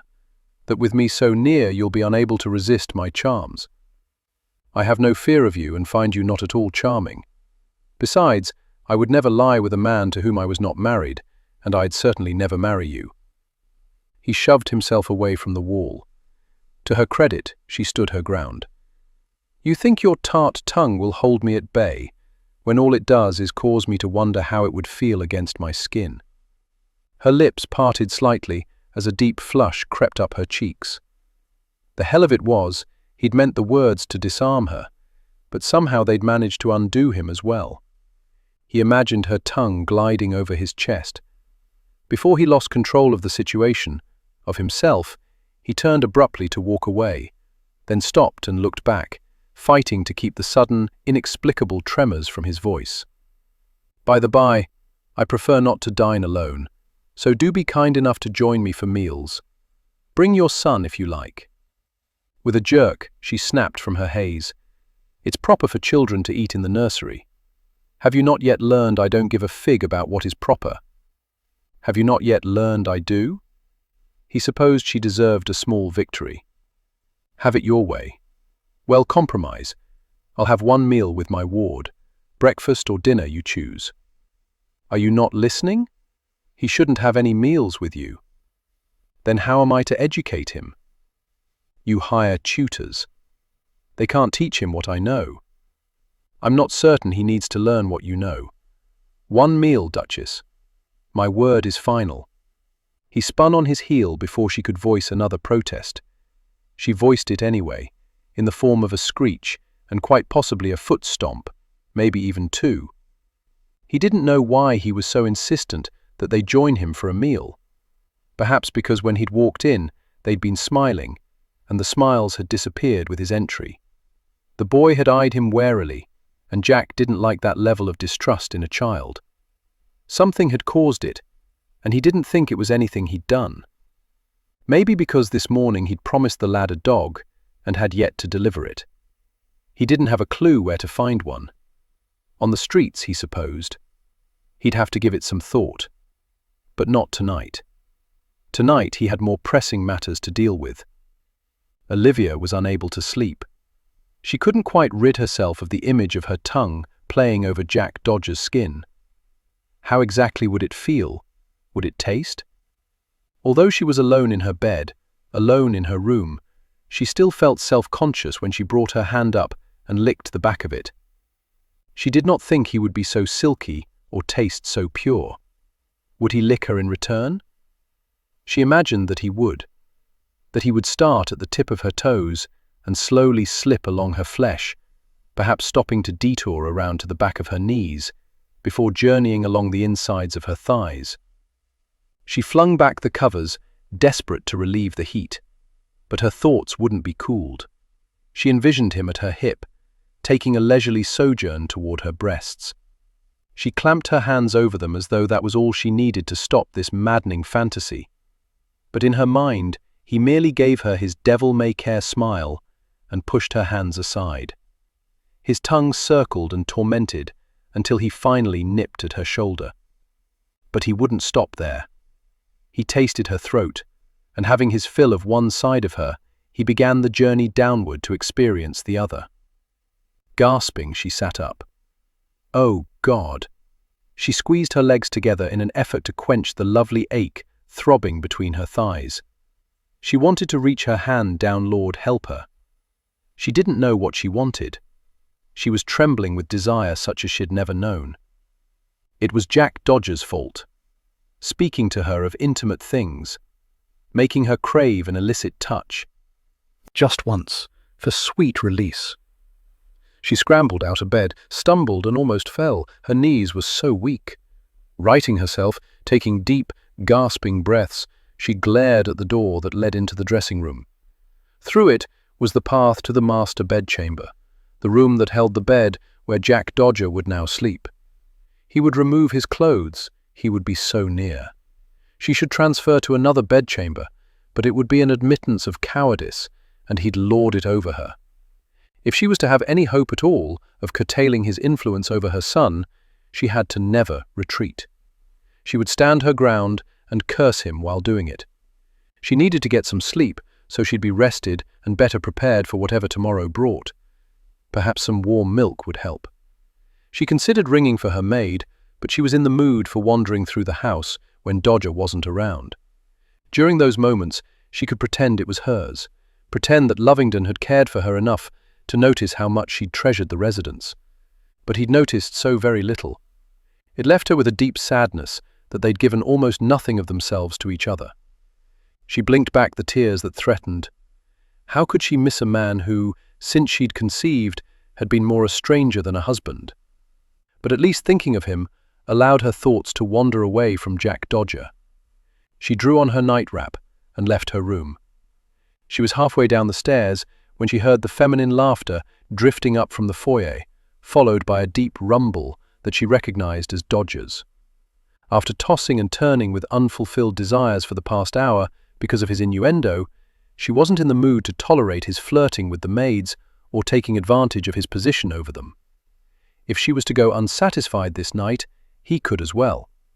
Quickening her pace, she arrived in the foyer just as Dodger was dismissing Brittles, who promptly took his leave. A woman stood with Dodger, her hair a vibrant red that diminished all the colors in her proximity. Olivia didn't know her, but she had no doubt regarding the type of woman he'd bring to the residence at such a late hour. She wouldn't tolerate this sort of behavior. She simply wouldn't, especially in the bedchamber next to hers. Dodger and the strumpet turned toward her. "Ah, Olivia, you're up rather late, aren't you?" he drawled. She marched up to him. "I will not allow you to bring strange women into the house. You must take her elsewhere to sate your lust." He narrowed his dark eyes, and she watched as a muscle jumped in his jaw. "It's my house, and she is here because I desire it. We're going to take care of our business in the library." He leaned toward her. "You're even welcome to watch if you'd like. I'm sure you'll find our exploits quite imaginative and entertaining." Before Olivia could offer a solid retort, the woman slapped his arm. "Jack, what mischief are you about?"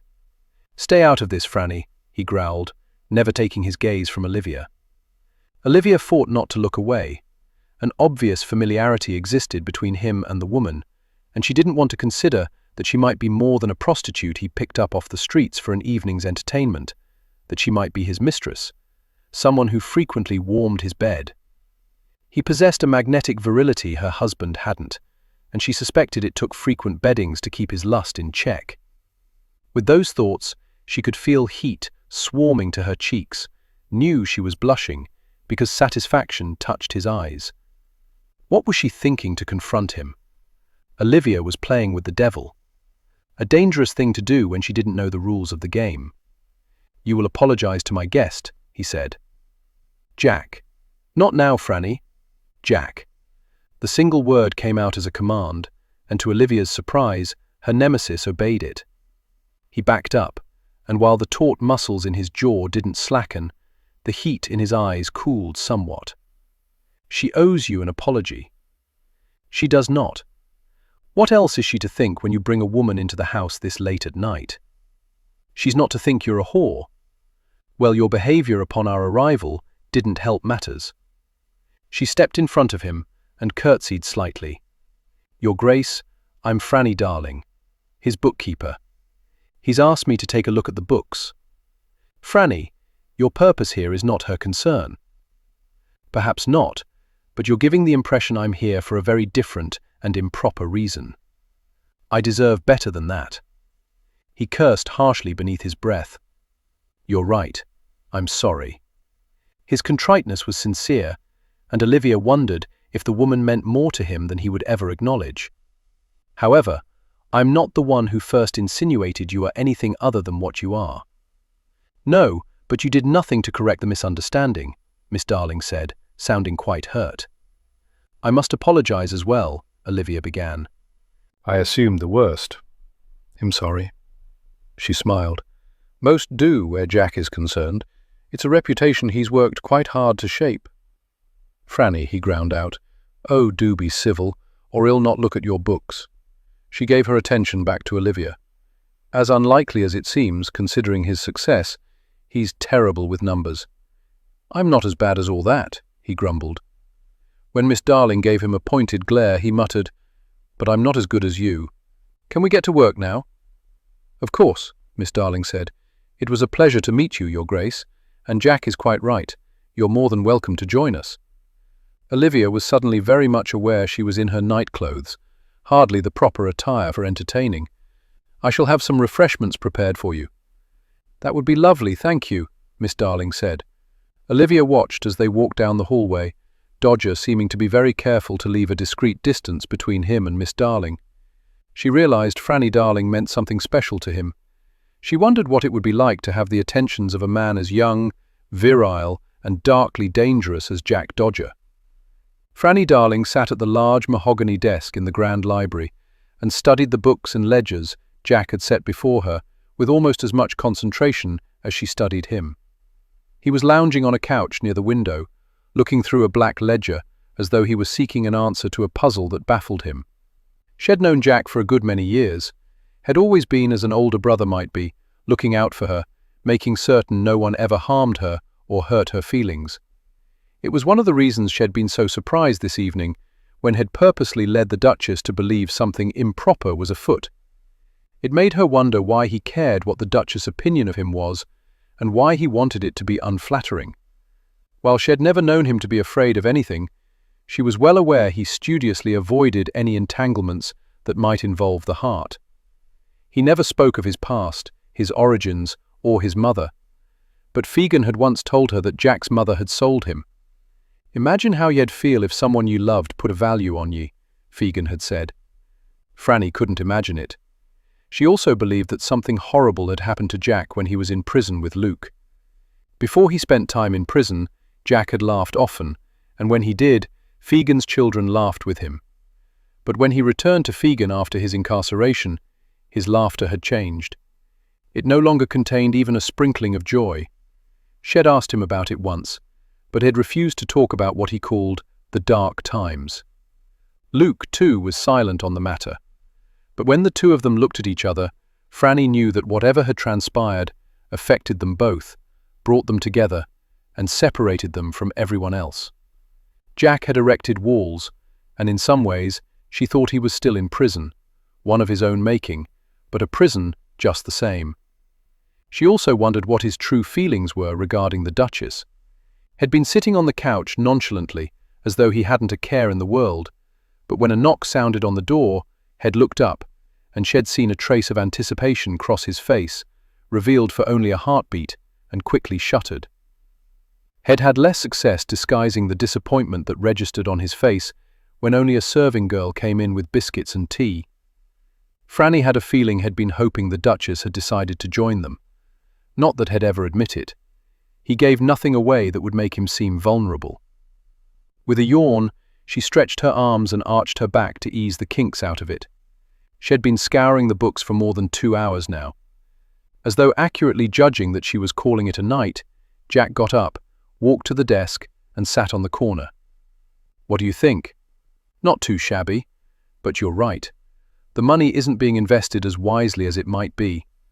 I suppose I could invest it in Dodgers. I don't think your widow would approve." "She's not my widow." She wasn't entirely convinced of that assessment. "You're not very nice to her." "I'm as nice as she deserves." "But wouldn't it be better to be nicer than she deserves? Then she might come to like you." "I've never cared what anyone's opinion of me is. You're well aware of that." Ah, the man did have a stubborn streak in him. Her life has taken a drastic turn. I can't imagine the strength it would take to go on after losing one's husband. He drummed his fingers on the desk as though he was losing patience with her. "I've tried to be cordial." She stared at him in disbelief. "I pray that encounter in the entry hallway was not your being cordial. She finds fault with me at every turn, and I take exception to her opinion." "Jack Franny." He held up his hand. "I will deal with the widow on my terms as I see fit." "Fine. Be stubborn." She slammed the book closed. "I'm tired. I'll take this book with me. I want to study it a bit more closely." He shifted off the desk and dropped into the chair across from her. "We'll have to purchase her a house." "What's wrong with this one?" "It's mine." "You have no need of it. You've told me on numerous occasions you'll never marry or have children." "That's beside the point. Why did you want her to think we were going to do something naughty in here?" "She thinks the worst of me. Might as well meet her expectations." "So you do care what she thinks?" "Don't be daft, Franny. It doesn't suit you." "You're most disagreeable." He rubbed his brow. "I'm sorry, I'm tired. I've slept very little since last night, but it's a small price to pay." "What do you think of the residence?" "I think it's very lovely." She eased forward and propped her chin in her palms, her elbows on the desk. "Fegan always said you'd go farther than any of us." Jack glanced around. "But I didn't bring myself to this, so it doesn't count as my achievement. Most would just take their good fortune and be glad of it. I don't trust good fortune that comes so easily. There is always a price to be paid, Franny. Always." He gave her a cocky grin. "I want to know the price before I have to pay it." "You've had a harsh life, Jack. Maybe it's simply your turn to have some good. If only life were that fair." He abruptly came to his feet. "Come on then, let's get back to the club. For us, the night is still young." Chapter 9. The following morning, as unprecedented weariness settled over him, Jack realized he should have slept after he and Franny returned to his club. Instead, he dealt with a lord who had been accused of cheating at hazard and spent considerable time explaining to one of his girls that he couldn't kill a man because he'd grown tired of bringing her favors. Then he had a short conversation with the Earl of Chesney that might offer a solution to one of his problems. Swindler had stopped by to inform Jack that all he'd discovered about the cousins so far was that they led very private lives, and that, he believed, was cause for him to scrutinize them more closely. Swindler liked a good puzzle. Whatever the cousins were hiding, he'd discover it. But the majority of Jack's night had been spent studying plans to increase his profits. As he'd told Franny, he'd slept little since the reading of the will, so exhaustion claimed him when he walked into his residence and was greeted with chaos. He heard scrapings, as though furniture was being moved around, and various voices were calling, "Henry! Your Grace!" "Young master!" The lad had no doubt created some sort of stir. Jack wouldn't have thought him capable of much more than sitting quietly and behaving. Good for him. It was natural for a boy to create mischief now and then. Jack had just started up the stairs when he spied the Duchess hurrying down them. "Oh, thank God you're here at last," she said on a rush. He grinned at her. "Finally starting to appreciate me, are you?" "No, you buffoon. Henry is gone." Jack wanted his bed, not to play a child's game of hide and seek. "What do you mean he's gone?" "He's disappeared. When his nanny woke up this morning, he wasn't in his bed. No one has seen him. We thought perhaps you'd taken him." "Did you?" She spoke quickly as though desperate to make her point, so he could provide the answer she sought. Now he could see that worry clouded her eyes. "No." "Then where is he? Has he been stolen, do you think? Is it as you suspected? He's in danger?" He grabbed her shoulders. "Calm down, Olivia." She broke free of his grasp and nearly tumbled down the stairs. "I don't want to calm down. I want to find my son." What if he's been harmed?" she wailed. "Who would harm him? You seem to think someone would." He rubbed his chin. Yes. He had thought the lad might be in some danger. But how could anyone have gotten the boy out from under the watchful eye of his nanny? Well, not so watchful, apparently. But still, he thought it unlikely that someone had crept into the house, taken Henry, and crept out. "Where have you looked?" "Everywhere." "Is this one of your sick pranks? One of the ways you think to bring me to heel?" "I've not been here for hours." "How could this be my doing?" "I haven't the foggiest, but I have no doubt that you could be responsible." He'd had enough of her suspicions. He started up the stairs. "Where are you going?" she called after him. She was panting, as though she'd been rushing around, and was suddenly unable to catch a breath. She always seemed in control. It unnerved him to see her in a panic. "To my chambers, to splash a bit of water on my face and get my senses back so I can deal with this situation." He recognized the echo of her rapid footsteps as she followed him. Amazing how much about her was beginning to become familiar. The sound of her steps, her fragrance. "You didn't take him with you when you left?" "Of course not." He reached the landing. Maybe he headed to the Great Exhibition. He wanted to go, didn't he? He wouldn't strike out on his own. He wouldn't even know where to go. He's a boy, Duchess. He doesn't need to know the path to adventure. He simply needs to recognize that it awaits. He opened the door to his bedchamber. "But what if he's been stolen?" she asked. It sounded as though she was skirting the edge of hysteria. He knew the only comfort she'd welcome involved the finding of her son. "Well, send for Swindler. The man can follow clues blindfolded." He walked into his room, surprised that she followed him inside. Obviously her panic took precedence over proper behavior. If apprehension hadn't been rolling off of her in waves, he might have teased her about it. He was walking to the stand that held the porcelain basin when he heard a bump in the wardrobe that he passed. Had they looked everywhere? Or had they only looked where they'd expected the boy to be? Jack jerked open the wardrobe door. The boy lunged out like a wild thing. No, I won't let you. I didn't mean to. Jack instinctively caught the boy, wrapping his arms around him, trying to still his ferocious thrashing. He was in his nightclothes, fighting like a tiger. Lost in intense fear, he was tenacious. "Hold on there, lad. Let him go. What have you done to him?" "Let him go!" the Duchess screamed. Jack ducked. What the devil was she hitting him with? He felt the skin split in his cheek. He cursed soundly, dodged another whap, and released the boy, who promptly kicked his shin. Wasn't this all just bloody wonderful? Breathing heavily, he backed up yet another step to get beyond reach of the offending weapon. He could see now that she was holding a cast-iron poker and her wrath. The boy was blubbering that he was sorry. With hate in her eyes directed at Jack, and the poker still at the ready, the Duchess had one arm wrapped protectively around her son. "What did you do to him?" she demanded to know.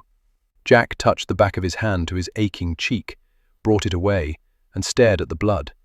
"I'm sorry," the boy cried, tears streaking his cheeks.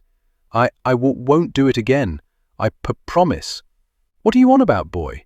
Jack heard a sound in the doorway. The nanny had arrived, concern clearly etched in her features, but he wasn't certain it was for the boy. He thought it more likely it was for herself, because she had lost track of the lad. What was her name? Hazel? Harriet? Helen? Helen, that was it.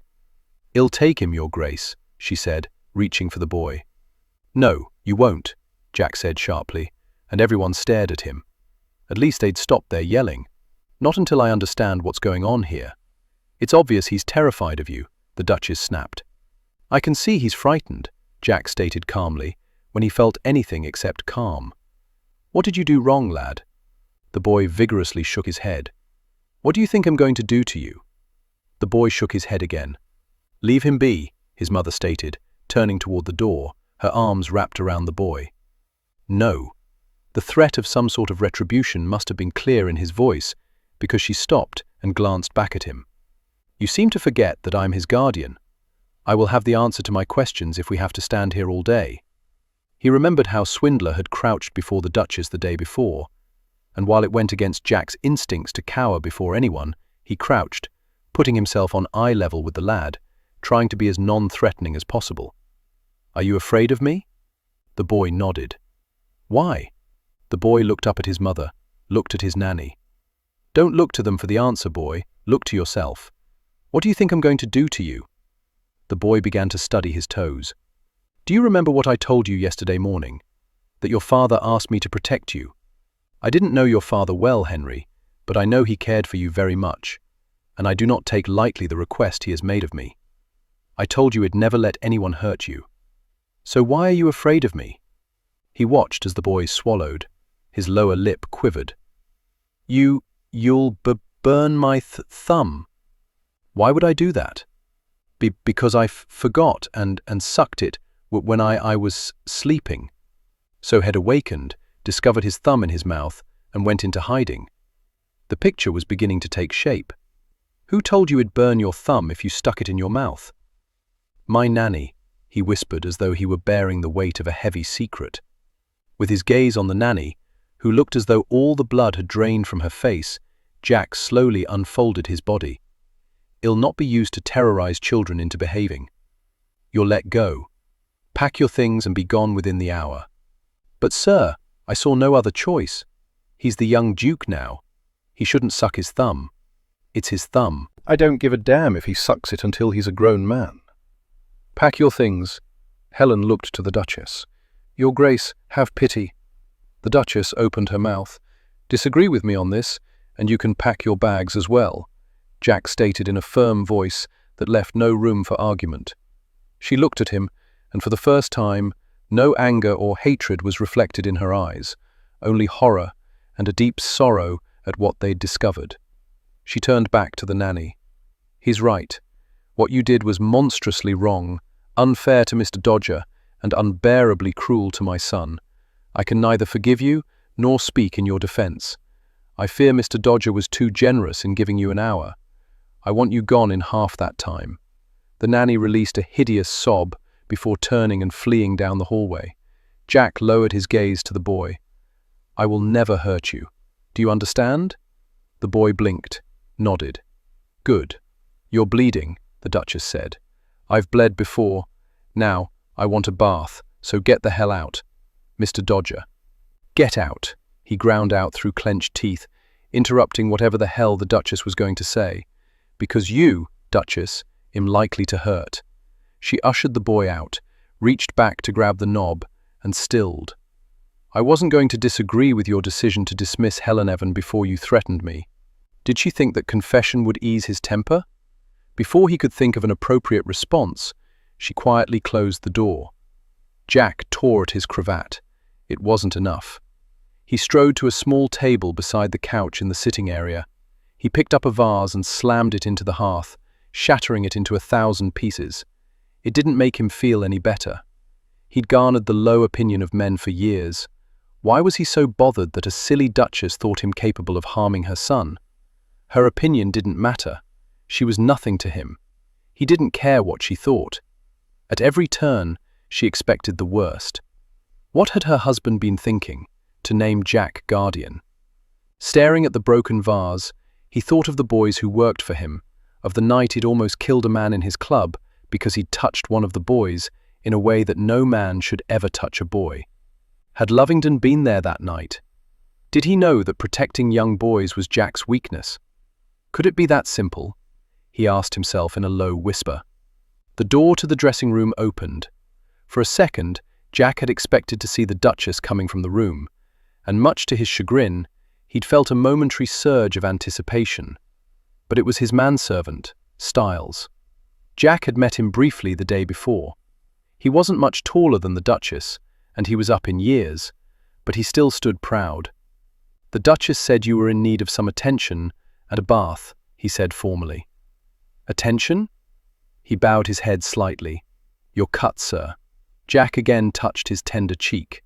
His fingers came away with barely a speck of blood. "It's fine." "I could send for a physician." I said, "It's fine. If you wish to stay in my employ, you won't make me repeat myself." "Yes, sir. I have the maids bringing up the hot water now. The bath should be ready shortly." "Good. I'll want one prepared every morning after I arrive, and every evening before I leave." "As you wish, sir. And when I take clothes off, I don't wear them again until they've been washed and pressed." "Yes, sir." Jack had never had a manservant. He wasn't certain he wanted one now. "I'm not a duke. I understand that your status might slip if you serve me. If you wish to leave, I'll provide a good reference." The man tilted his head in acquiescence, a small smile playing at the corners of his mouth. "Thank you, sir, but I have served the Duke from the time he was a young man. I'm comfortable in this household, and change does not suit me. I prefer to stay if you have no objections." "Fair enough. I packed some clothes. They are in the coach. Have a footman bring them up." "Yes, sir. Will there be anything else?" "After my clothes are brought up, lay out something for me, then leave. I plan to sleep for a bit, and I can dress myself." "Very good, sir. Tell me, Styles, did you ever disagree with the Duke?" The wrinkles in his face shifted as he smiled. "On occasion, sir. He had an atrocious lack of good judgment when it came to coordinating colors. Sometimes he would look like a randy peacock. That won't be a problem in dressing me. Everything I wear is black or white, except for my waistcoats." "Yes, sir. I did notice that you seemed to have quite the flair when it came to your waistcoats." Jack heard no censure in his voice. He thought the two of them might get along. "You miss him?" "Very much so, sir." "Tell me, Styles, did the other servants accept my becoming their master as well as you have?" "I believe they are reserving judgment, sir." "A pity the Duchess couldn't have done the same," Jack mumbled. Then he waved Styles off. "See to your business, while I see to my bath." "Yes, sir." Styles quit the room. Jack went into the dressing room. His gaze immediately went to the other door, the door that led into Olivia's bedchamber. She wouldn't be there now. She'd be with Henry in the nursery. Maybe she'd even sleep in there, now that he had no nanny. Removing his jacket, he wondered if she'd bathed in that copper tub, imagined her lounging back, the heated water steaming her cheeks and throat, causing her hair to curl around her face. He imagined the water lapping at her breasts, her stomach, her hips, her thighs.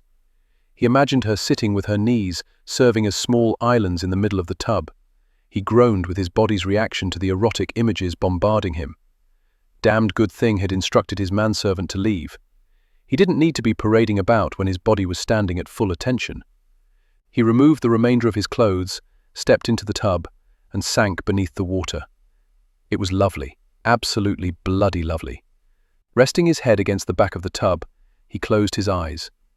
He wondered if he'd return to this house every morning to find some crisis afoot. He was going to have to find some time to spend with the boy. He supposed he should talk to Luke, find out what sorts of things a child of the nobility should know. Jack could teach him how to hide. He chuckled with a mixture of pride and admiration. The boy had done a fairly good job of that himself. He was also more courageous than Jack had originally given him credit for.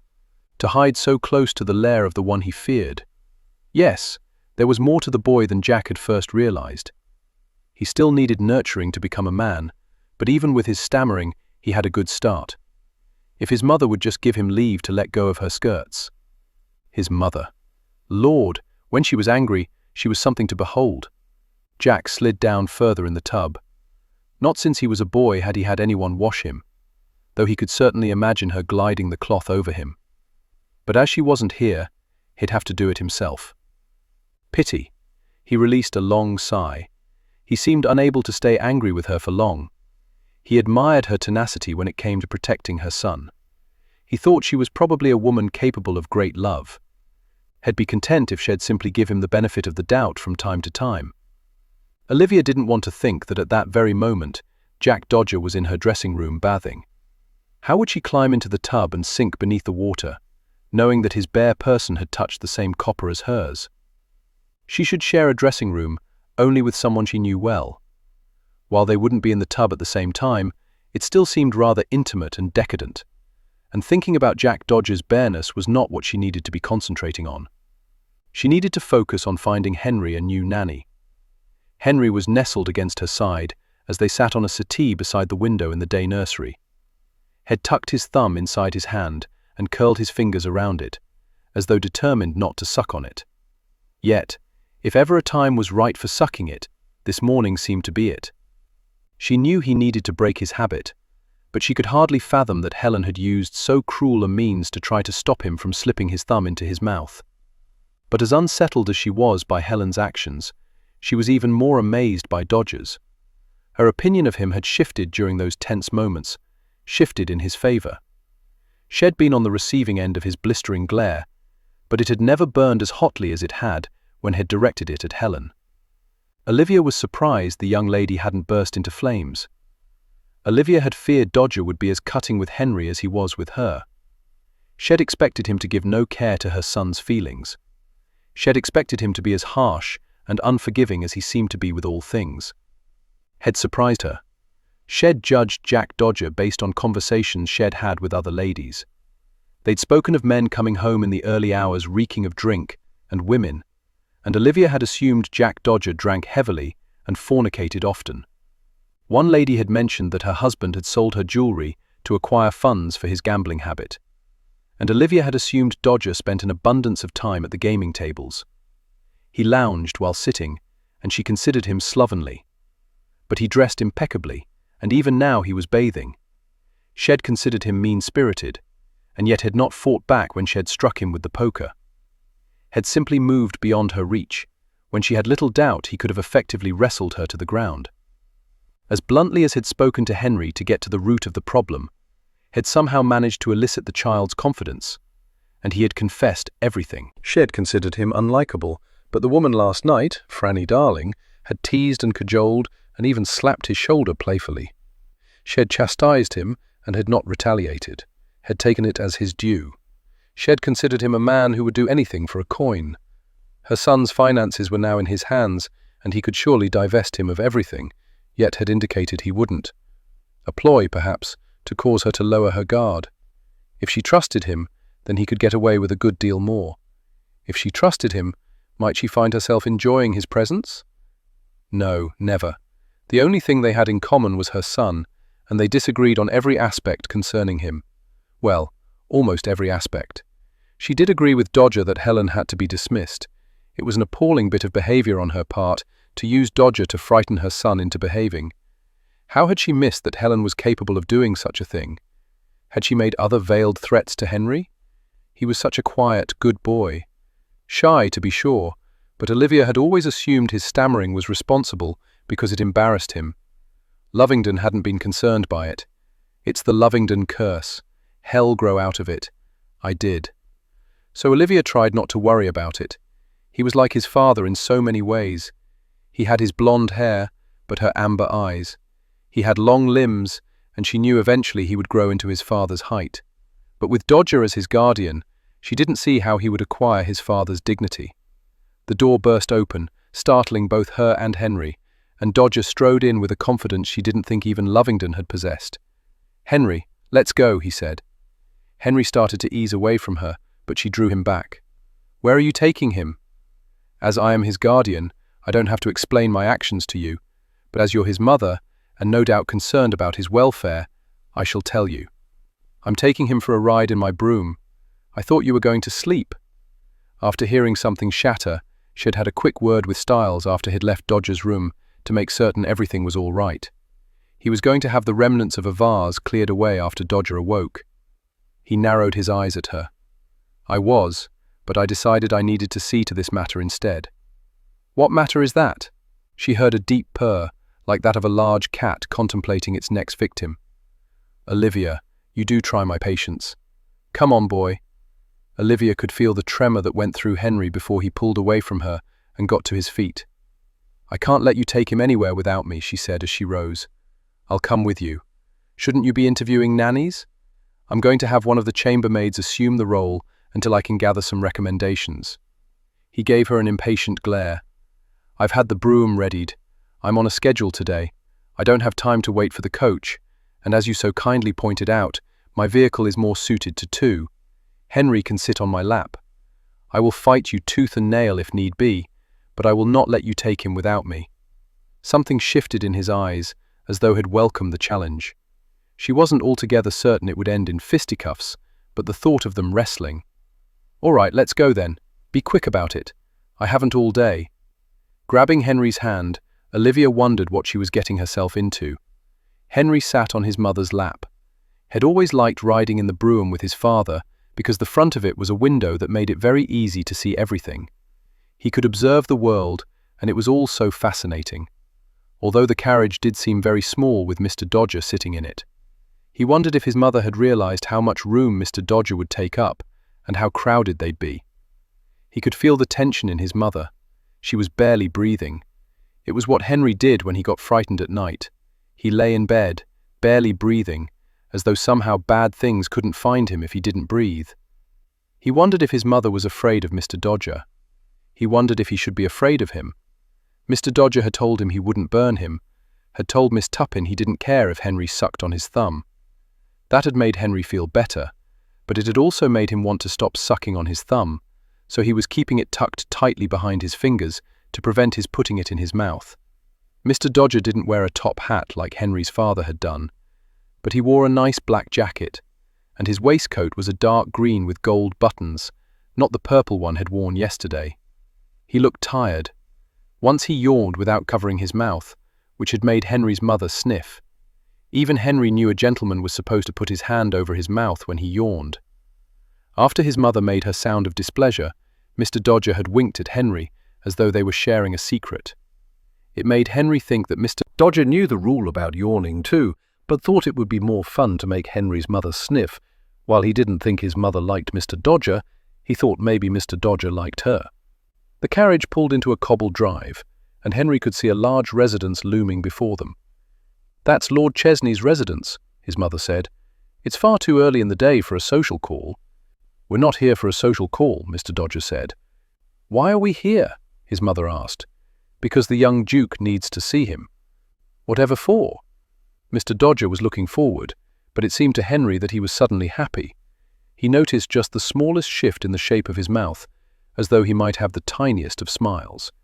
Because the Earl's bitch recently had a litter of puppies. Henry thought his heart was going to leap out of his chest. Puppies? Mr. Dodger looked at him and winked again. Promised you one, didn't I? Henry didn't see his hand move, but suddenly he was extending a card toward Henry. Your calling card. That's the Duke's, his mother said. Yes, I found them in a desk drawer. They rightfully belong to your son now, as he's the Duke. Henry's mother blinked several times, the way she did when she was trying not to cry. The carriage came to a stop. The footman hopped down, opened the door, and unfolded the steps. Mr. Dodger climbed out. Henry scrambled out after him. Mr. Dodger looked back into the carriage and extended his hand. Coming, Duchess? She looked at Mr. Dodger, then looked at Henry and gave him a sad smile. I'm in mourning. It wouldn't be proper. Be a gentleman, Henry. Henry nodded and looked up at Mr. Dodger. He was a little afraid and wanted to take Mr. Dodger's hand, but Mr. Dodger didn't look at all frightened. He patted Henry's shoulder, which was almost as comforting as taking his hand. Come along, lad. Henry followed Mr. Dodger up the steps and into the house. A butler approached. Show him your card, Mr. Dodger said. Henry did as he was told. The butler put it on a silver plate and walked away. Henry fought very hard to stand perfectly still as Mr. Dodger. He wanted to hop and jump around and clap his hands. He was getting a puppy. It seemed forever before a fellow with a large, round belly appeared. "Ah, Your Grace. Mr. Dodger here informed me that you're in want of a puppy." "Yes, sir." He smiled. "I'm Chesney. Sorry about your father." "Good man. Very good man." Henry was sure he was supposed to say something. "Thank you, Lord Chesney," Mr. Dodger said. "The Duke appreciates your sentiments. But you're more interested in my dogs, aren't you, lad?" Henry nodded quickly. "Come on then. I have a special room for my collies. I treat them royally." As he led them through the house, Lord Chesney continued to talk, telling Henry all about the dog's history, but Henry barely paid attention. All he cared about was the fact that he was going to have a dog. Finally, they came to a small room. In a corner, on a mound of pillows and blankets, was a large white and brown dog. Around her, 3 puppies tumbled. "Go ahead, Your Grace. Play with them. See which one suits you." Henry sat on the floor, and the puppies bounded over to him. He laughed. Lord Chesney crouched beside him. "Which one do you want?" Henry looked up at Mr. Dodger. "Don't look to me, lad. Look to yourself." Henry studied the puppies. It was so difficult to decide. What if he made a mistake? "There's no wrong answer, lad," Mr. Dodger said quietly. Henry snatched up the first puppy that had landed in his lap and hugged him close. "This one?"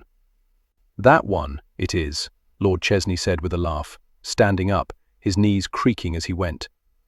Henry glanced back at Mr. Dodger, who handed Lord Chesney a small pouch that jingled when it landed in his palm. As they were walking back to the carriage, holding his puppy close, Henry said, "He cost a lot." "Not really. I suspect in the end he'll make me money." "How? Can you hold a confidence?" Henry nodded, even though he didn't know what a confidence was.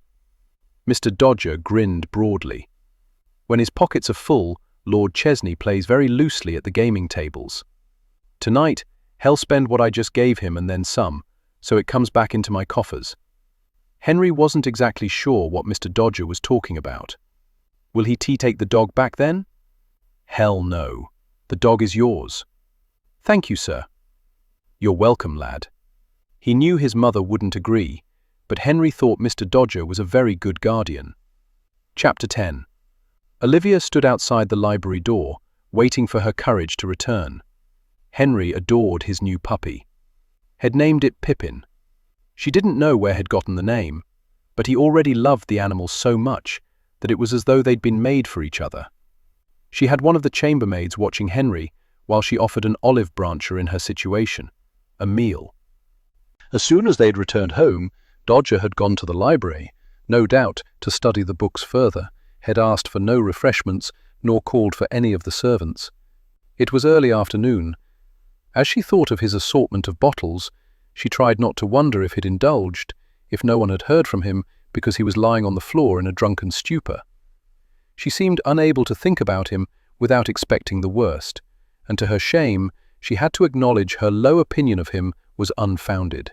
Regardless of her trepidation, it was time to confront him, time to put matters to right. She nodded at the footman. He opened the door. Taking a deep breath, she walked in, carrying the tray. Her heart thudded with the closing of the door.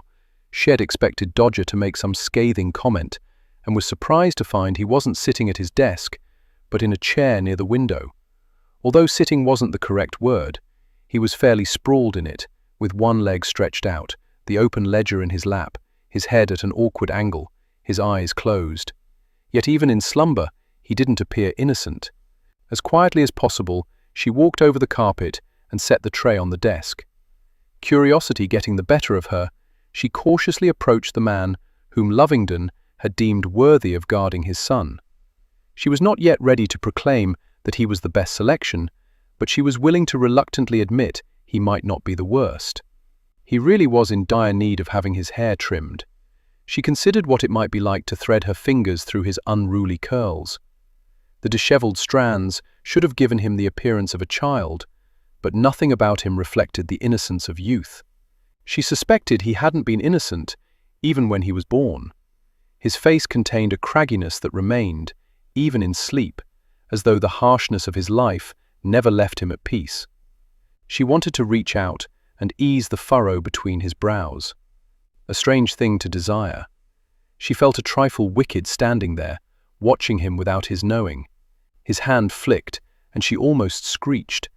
It was resting on an open page of his ledger. Curled slightly, it revealed that horrible burn. She had not given any thought to how much it had to have hurt, but had focused on what it represented. She couldn't imagine him willingly holding out his hand to accept a brand. He would have fought. They would have had to hold him down. Her stomach roiled. Even if he'd stolen, did he deserve to be burned? Did anyone? She lifted her gaze back to the welt on his cheek. It was red, inflamed. He hadn't deserved that either. He hadn't deserved her wrath or mistrust. What he did deserve, she decided, was undisturbed rest. She remembered how it expressed concern she'd wake up stiff if he'd left her in Henry's bed. He was going to do the same, but she certainly couldn't carry him to bed. Although she thought she could make him a bit more comfortable. If she just eased the ledger iron clamped around her wrist, jerking her forward. Releasing the tiniest of screeches, she halted her progress by shoving her hand against something hard. Jack Dodger's chest. Her face was uncomfortably close to his, and for a moment she knew sheer terror, because in his eyes she saw reflected a savagery that she suspected existed only on battlefields. His breathing was harsh, his chest moving up and down beneath her fingers. Her knees had hit the chair, and to her mortification, she realized she had somehow become wedged between his thighs. She was afraid to move, afraid not to. He was looking at her as though he'd never seen her before, as though he was trying to determine how every aspect of her features had been formed. "What are you doing?" he rasped. She swallowed the tight ball suddenly lodged in her throat. You were sleeping. I thought to make you more comfortable." He lowered his gaze to her mouth, and she realized it had been so very long since she had been this close to a man. So very, very long, since her lips had been so near to being kissed. She recognized the passion flaring in his eyes. Her heart thudded, her knees weakened, and she thought she was in danger of finding herself sprawled in his lap. She fully expected him to draw her nearer, to place that perfectly shaped mouth, those full lips on hers. Lifting his free hand, he cradled her cheek. His palm was much rougher than Lovingdon's had been, rougher and larger. He skimmed his thumb over her lips, before lifting his gaze back to hers. "Careful, Duchess," he said in a gruff voice. "I'm not a man who settles for only a kiss." Humiliation slammed into her, and she feared he saw in her eyes what she saw reflected in his. Desire. Desire that must go unsatisfied, that must be left to burn itself out, lest she find herself burning for all eternity. She had too much pride to admit he'd accurately guessed what she wanted, and was too cowardly to reach for to protect herself. She chose to be stern. "Unhand me, sir." Abruptly he released her. Her balance was off. She started to fall, and he grabbed her waist with both hands. With great difficulty in retaining her dignity, she righted herself and stepped back, brushing her hands over her skirt. He cocked his head to the side. "What are you doing here, Olivia? Trying to steal my ledger? I'm not the thief here, sir." "No, you're not. So what did you want?" She felt so terribly silly. "Brittle said you had yet to eat, so I brought you something."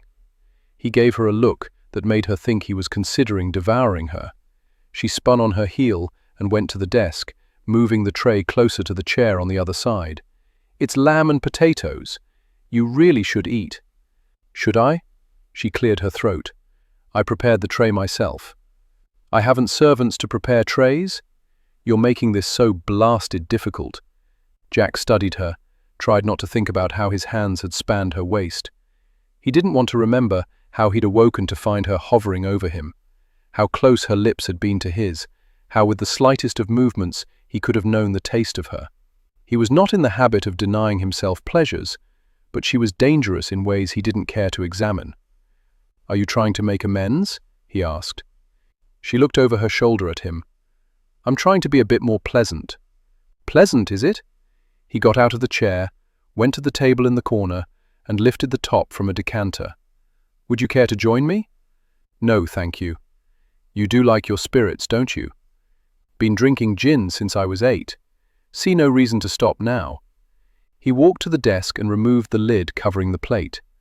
The delicious aromas hit him, and only then did he realize he was famished. He took his chair. Brittle said you didn't eat yesterday afternoon. Do you often work without taking the time to eat? She asked. I can't stand hovering females. Either sit down or leave. To his immense surprise and pleasure, she sat. You didn't answer my question. He cut off a bit of lamb and popped it into his mouth, savoring the flavor. I work during most meals. Time not working is time spent not making money. You care a good deal about money. I care only about money. Is that the reason you agreed to the terms of the will? He chewed, swallowed. Yes. He tapped the knife against the plate. Why are you here? He waved his hand over the plate. Why this? Glancing down at her hands, balled in her lap, she shifted in her chair before lifting her gaze back to him. I may have judged you unfairly. In every situation, I have thought the worst. I thought the inspector was here to arrest you. I thought your bookkeeper was a prostitute. I thought you'd done something to hurt Henry. I'm trying to apologize and I'm not very good at it. Don't apologize often? I'm not often wrong. In a heartbeat, she had gone from contrite to haughty. He preferred her that way, displaying her steel rather than her softness. But even with the steel, she possessed an uncommon beauty. It hadn't been entirely noticeable when he'd first met her. It was as though with each moment's passing, he noticed more things about her, and those in turn enhanced her beauty. She had the faintest dusting of freckles across her cheeks, and he imagined her playing outside without benefit of a hat or parasol. He imagined her first season, and all the gentlemen who would have swarmed around her. Why did you marry him? He asked. She glanced at her hands again, as though she kept the answer hidden there. My father wished it. Lovingdon was considerably older than you. She nodded, lifting her gaze to his. But he was my father's friend. He needed an heir for his respected title. And I was a dutiful daughter. I did as my father wanted. In my world, Mr. Dodger, daughters tend to obey their fathers. Were you a dutiful wife? Before she could answer, he said, My apologies. That question was uncalled for. Obviously, when it comes to polite society, my conversational skills are lacking. Based upon your reputation with women, I'd have thought you'd have exceptional conversational skills. When I'm with women, my mouth is usually occupied with things other than talking. She blushed profusely. He didn't know why he took pleasure in bringing the color to her cheeks. He'd like to do it with a great deal more than words. But she was an aristocratic lady, and he knew that simply touching one put a man in danger of having to take a trip down the aisle, a trip he had no plans to ever make. Besides, he wanted no claim on her. He wanted her married so he could shuck off the responsibility of raising her son. You seemed very insistent you didn't want to marry Briarwood. She looked down at her hands again. If I should ever marry again, I would like very much for it to be my choice and my decision. Unfortunately, that attitude was going to cause a problem for Jack. It indicated a delayed process, and he wanted her married very soon. So, if you could choose to marry anyone, who would he be? She looked up startled. Had not given it any thought. Oh, come now. Surely over the years someone caught your fancy. At a dinner or during a ball. Perhaps you danced with him and thought you'd enjoy something more. I was married. I'm not suggesting you had an affair, because God knows you'd never do anything inappropriate, but thinking about it isn't wrong. Surely you thought about it. I did not, sir. Never. To his utter amazement, he realized she was speaking the truth. Never to fantasize about the forbidden? He couldn't imagine it. All right, I'll give you that you probably never thought about getting close to any other man, but surely you liked someone, found someone else pleasant to be around. I could arrange for him to visit you here so you could come to know him better. I'm in mourning. So you keep reminding me when it's not necessary, Olivia. Quite honestly, it's evident by your attire. You look ghastly in black, by the way. Have you anything in violet?" She stammered out a few sounds. He raised his hand. "Never mind. We can address your clothing later. Here's the thing. You don't want me to be guardian of your son." "I don't want to be guardian. The simplest solution to both our problems is for you to marry. And I'm willing to help in any way I can. I'll bring the suitors to you. Who do you fancy?" "It would be entirely inappropriate for me to take male callers." "Of course, it's inappropriate. That's the reason we'll do it discreetly. When a woman is in mourning, she's not to issue invitations." "You won't. I will." She stood up. "I'm not sure why I bothered to try to make matters right between us." And he didn't know why he kept trying to make them unright. "Sit down." She hesitated. "Please." With a nod, she sat. Henry likes his dog very much. The change in topic startled, but pleased him. As well he should. Cost me a fortune. "So he told me." She smiled, and again he was struck by how approachable it made her appear. If she were his, he thought he'd always seek to make her smile. He wasn't quite certain how to go about holding a confidence, since you didn't give him anything to actually hold. That must have been an interesting conversation. I dare say it was most enlightening. He should have taken more care about explaining things to the lad. Not that he was particularly bothered his mother knew the truth of the situation. He just didn't want it to get back to Chesney. "How did you know?" she asked. He finished chewing the remarkable lamb and swallowed. "Pardon?" "Helen, Henry's nanny. You were suspicious of her from the start.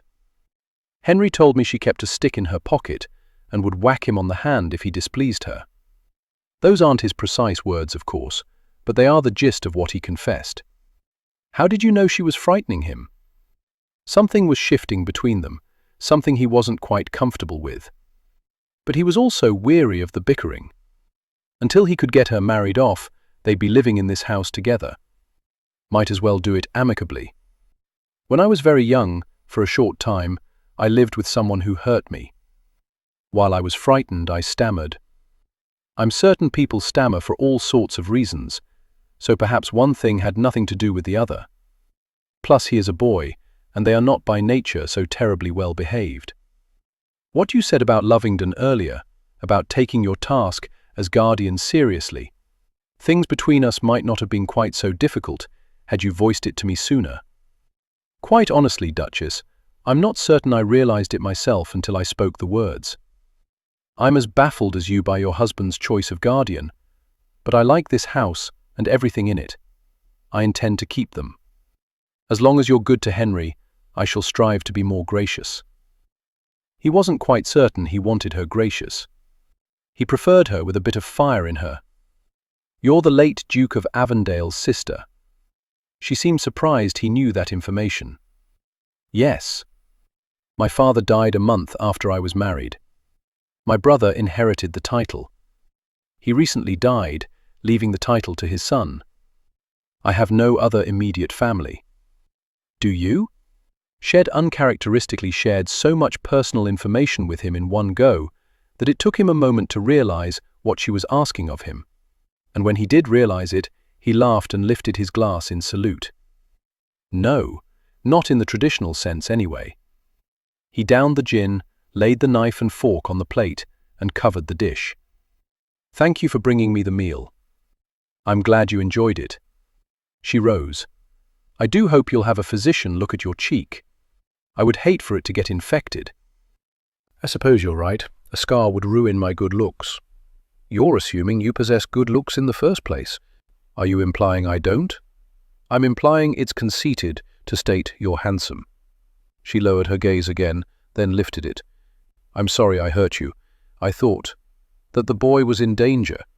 If a mistake is to be made, Duchess, I prefer it go the way it did this morning. You care about Henry?" "Not in the least, but he's my ward. If he's harmed, it's more trouble to me." She leaned over his desk. Her lavender scent teased him, and her lips were so tantalizing near. "I'm not quite sure I believe you, Mr. Dodger." She lifted the tray and nearly hit his nose in doing it. His fault for not noticing he'd been moving toward her. "Believe it, Duchess," he said, striving to regain the control slipping away from him. "I don't believe I shall." With that, she turned and strolled across the room, her backside swaying. Something was happening, something very dangerous.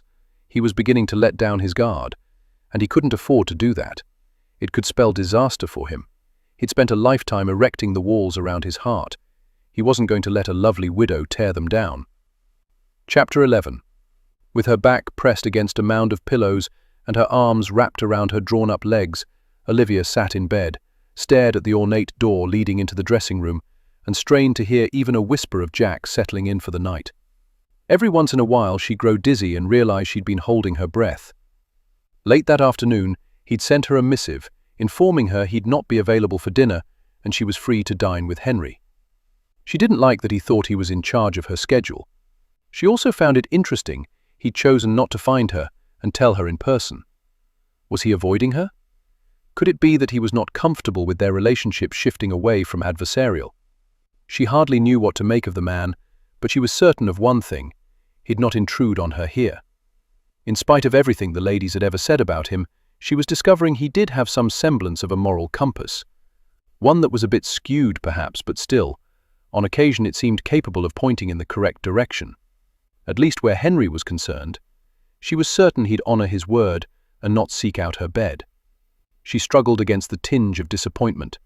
Not that she wanted him to quietly open that door and walk serenely. No, that had been Lovingdon's way. Jack Dodger would burst through, fervor in his stride, virility emanating from every pore. He would be demanding, his hands exploring greedily, his tongue eliciting pleasure. With a low groan, she pressed her forehead against her knees. He would not come through that door. It was ludicrous to allow such carnal thoughts to run rampant through her mind. What did it matter if he was sleeping in that room? 2 doors separated them. She'd not hear him breathing or tossing or turning. She'd not see his bare feet as he walked around in his nightshirt. She raised her head, burrowed her chin into her knees. Would he even wear a nightshirt? Of course he would. All gentlemen did. But then Jack Dodger was no gentleman. She couldn't envision him donning a nightshirt. Oh, she needed to stop thinking about him. Glancing at her clock, the time surprised her. It was past midnight. As he'd yet to arrive in his chamber, he'd probably gone to the club. How silly of her to think otherwise, to have spent precious time listening for an arrival that would never come. She needed a distraction. She'd go to the library and find a book to read. Anything to take her mind off of Jack. She slipped out of bed and drew her wrapper around her. Picking up the lamp from the bedside table, she made her way into the hallway. She descended the stairs and walked to the library. This time of night, no footman was about. Opening the door, she was stunned to see Jack sitting at the desk, poring over ledgers. Why wasn't he at the club, and how could she retreat? She realized with a mounting sense of dread that she couldn't, because she'd drawn his attention. "I thought you'd gone to your club." Shaking his head, he leaned back and stretched his arms over his head. "I had some things to attend to here." He came to his feet, perhaps finding his manners as an afterthought. "Why aren't you asleep?" "Because I can't stop thinking about you." Hardly seemed a prudent confession. "I'm not sure. I thought finding a book to read might help to lull me to sleep. I found that only works when it's a dull book." She couldn't imagine him reading a book for pleasure. She assumed he took his pleasures from more carnal avenues. Feeling her cheeks warm with that thought, she eased closer to the desk. "When do you sleep?" "A few hours here and there. I've never required much." She glanced at the various ledgers strewn over the desk. "You certainly devote a lot of your time to your finances." "Actually, it's your finances I'm studying." Surprised by his words, she jerked her head up. "Why would you care about my finances?" "I suppose it has to do with my humble beginnings." She laughed. "I can't see anything about you being humble." He didn't seem offended. Instead, he indicated the couch near the window. "Have a seat, and I'll explain to you what I'm thinking." It was late, she was in her nightgown, and they were alone in the library. She could barely envision anything more improper, unless they were alone in his bedchamber. Still, she was hesitant to leave. She'd always been glad when Lovingdon spent a bit of time with her, but it was because his visits had offered a respite from loneliness. Jack was offering her nothing more, and she could no longer deny her curiosity regarding him. He was not at all as she'd originally envisioned. She had a desire to explore this newly discovered facet to him. She strolled as nonchalantly as she could to the couch. Little tremors were dancing beneath her skin, and she hoped he couldn't discern that she was nervous. Sitting, she watched as he moved lithely to the table in the corner and proceeded to splash the contents of one of his bottles into 2 glasses. He carried both snifters between the fingers of one hand, while carrying the decanter in the other. After setting the decanter on a table beside the couch, he extended one of the snifters toward her. She hesitated. "My finest brandy. Come on now, where's the harm? You'll not go to hell for a bit of indulging. Does God whisper in your ear, offering those truths?" He offered her his tantalizing grin. "The devil, more like. That doesn't surprise me at all. I suspect you're good friends." "The very best. Now drink up.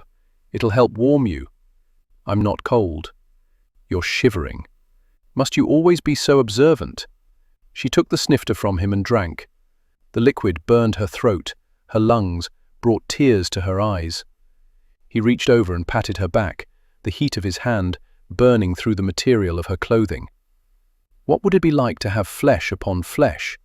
She fought not to contemplate the possibilities. Careful now, brandy is meant to be savoured, not gulped.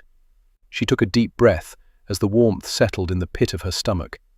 She thought it was from the liquor, but perhaps it was merely his nearness. His presence was almost overpowering, as though he were larger than life. From the first night, she'd noticed that he dominated any room, any conveyance he occupied. It was part of the reason he unsettled her. He was not a man ever to be ignored. It not expected you to appreciate fine things. She fairly wheezed the words, which made him grin. "I've long appreciated the finer things in life. Why do you think I've worked so hard to acquire them?" He sat on the other end of the couch, stretching his legs out in front of him, laying one arm lazily along the back, his long fingers tantalizingly close to her shoulders. And suddenly the furniture seemed incredibly small, hardly suited for holding more than one person. "When the ladies spoke of you, your penchant for hard work was never mentioned." "The ladies?" She took a sip of brandy. Inhaling the fumes burned her nostrils, yet she found pleasantness in the sensation. She wondered what pleasures the other bottles held. "During afternoon tea, you're often discussed." He chuckled as though unexpectedly amused. "What would the ladies say about me?" "That you're on familiar terms with the devil." "That I am." He lifted his snifter in a salute and drank its contents. She tried not to be mesmerized watching his throat work. He was not wearing his cravat, waistcoat, or jacket. He'd loosened the buttons at his neck. Considering that she had no desire to upset the camaraderie that was developing between them, she decided not to complain about his slovenly dress, especially as he hardly looked slovenly. Even disheveled, he looked wickedly handsome. "We were going to discuss my finances," she reminded him.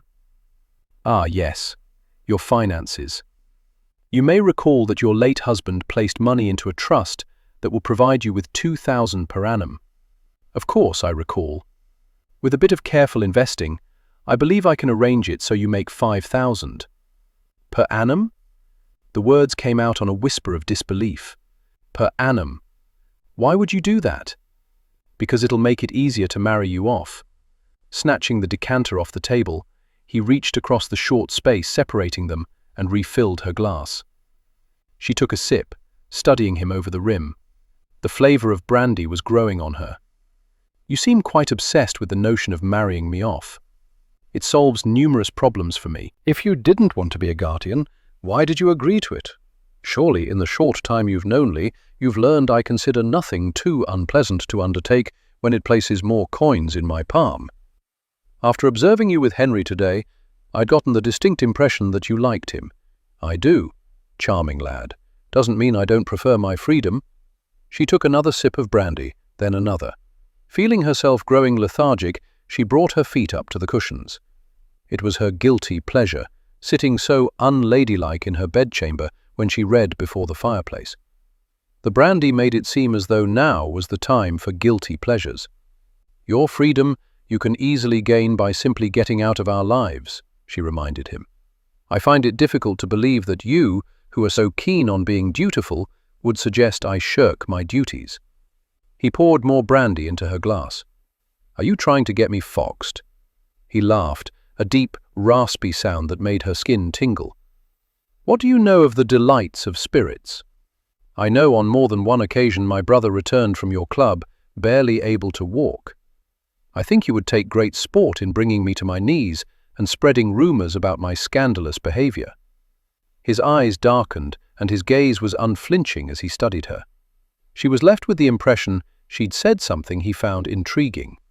He barely moved his arm, but it was enough to take her braid, and as his hand skimmed over her shoulder, a shudder of pleasure rippled through her. He toyed with the end of her braid, brushing his thumb over it. "In my business, Duchess, I have learned to be very discreet. I assure you, nothing that happens within this residence will be whispered about beyond these walls. Unlike your ladies, I take no pleasure in gossip. So get roaring drunk and fall to your knees as often as you like." She had no plans to get drunk or fall in any manner, but she didn't object when he poured her more brandy. Feeling more relaxed than she had in a good long while, she swirled the glass, watched the liquid spin.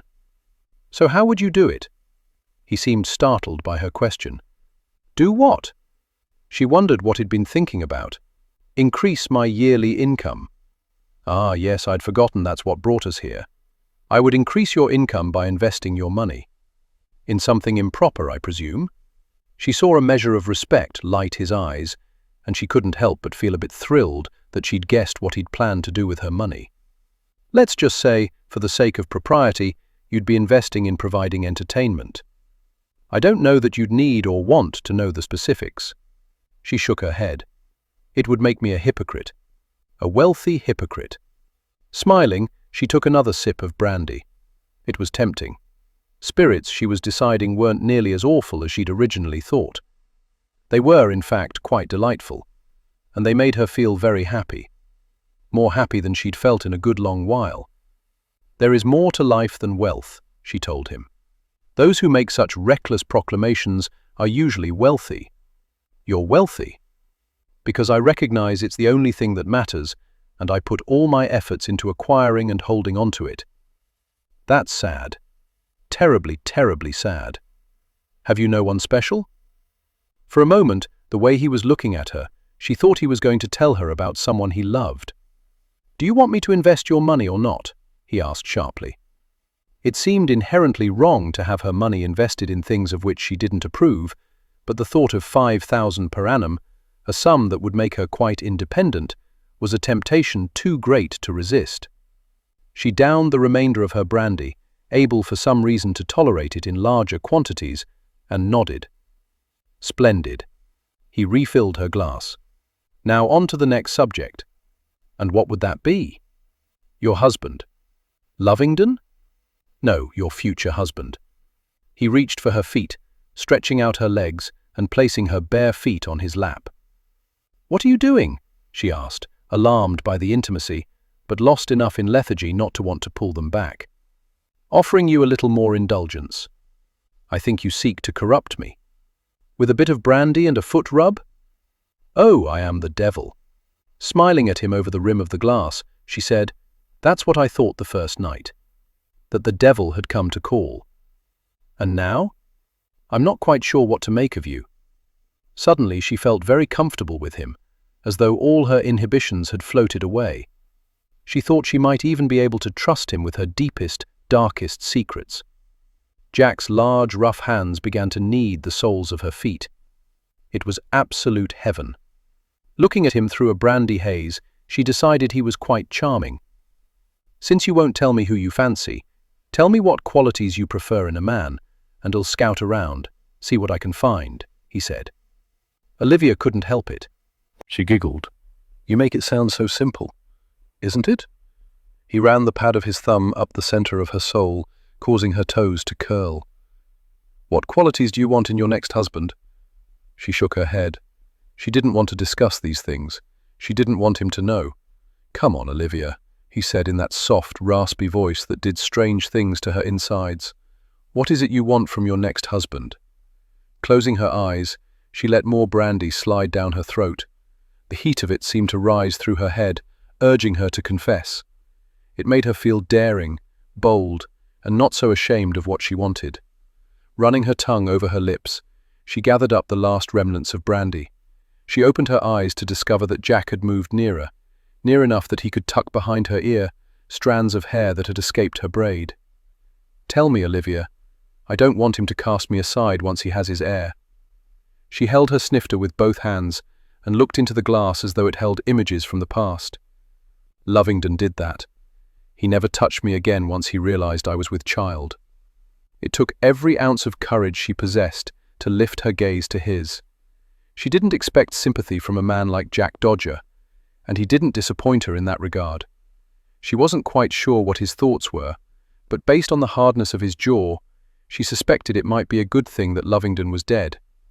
"I thought it was because I was with child, and he feared intimacy might cause me to lose it," she tried to explain.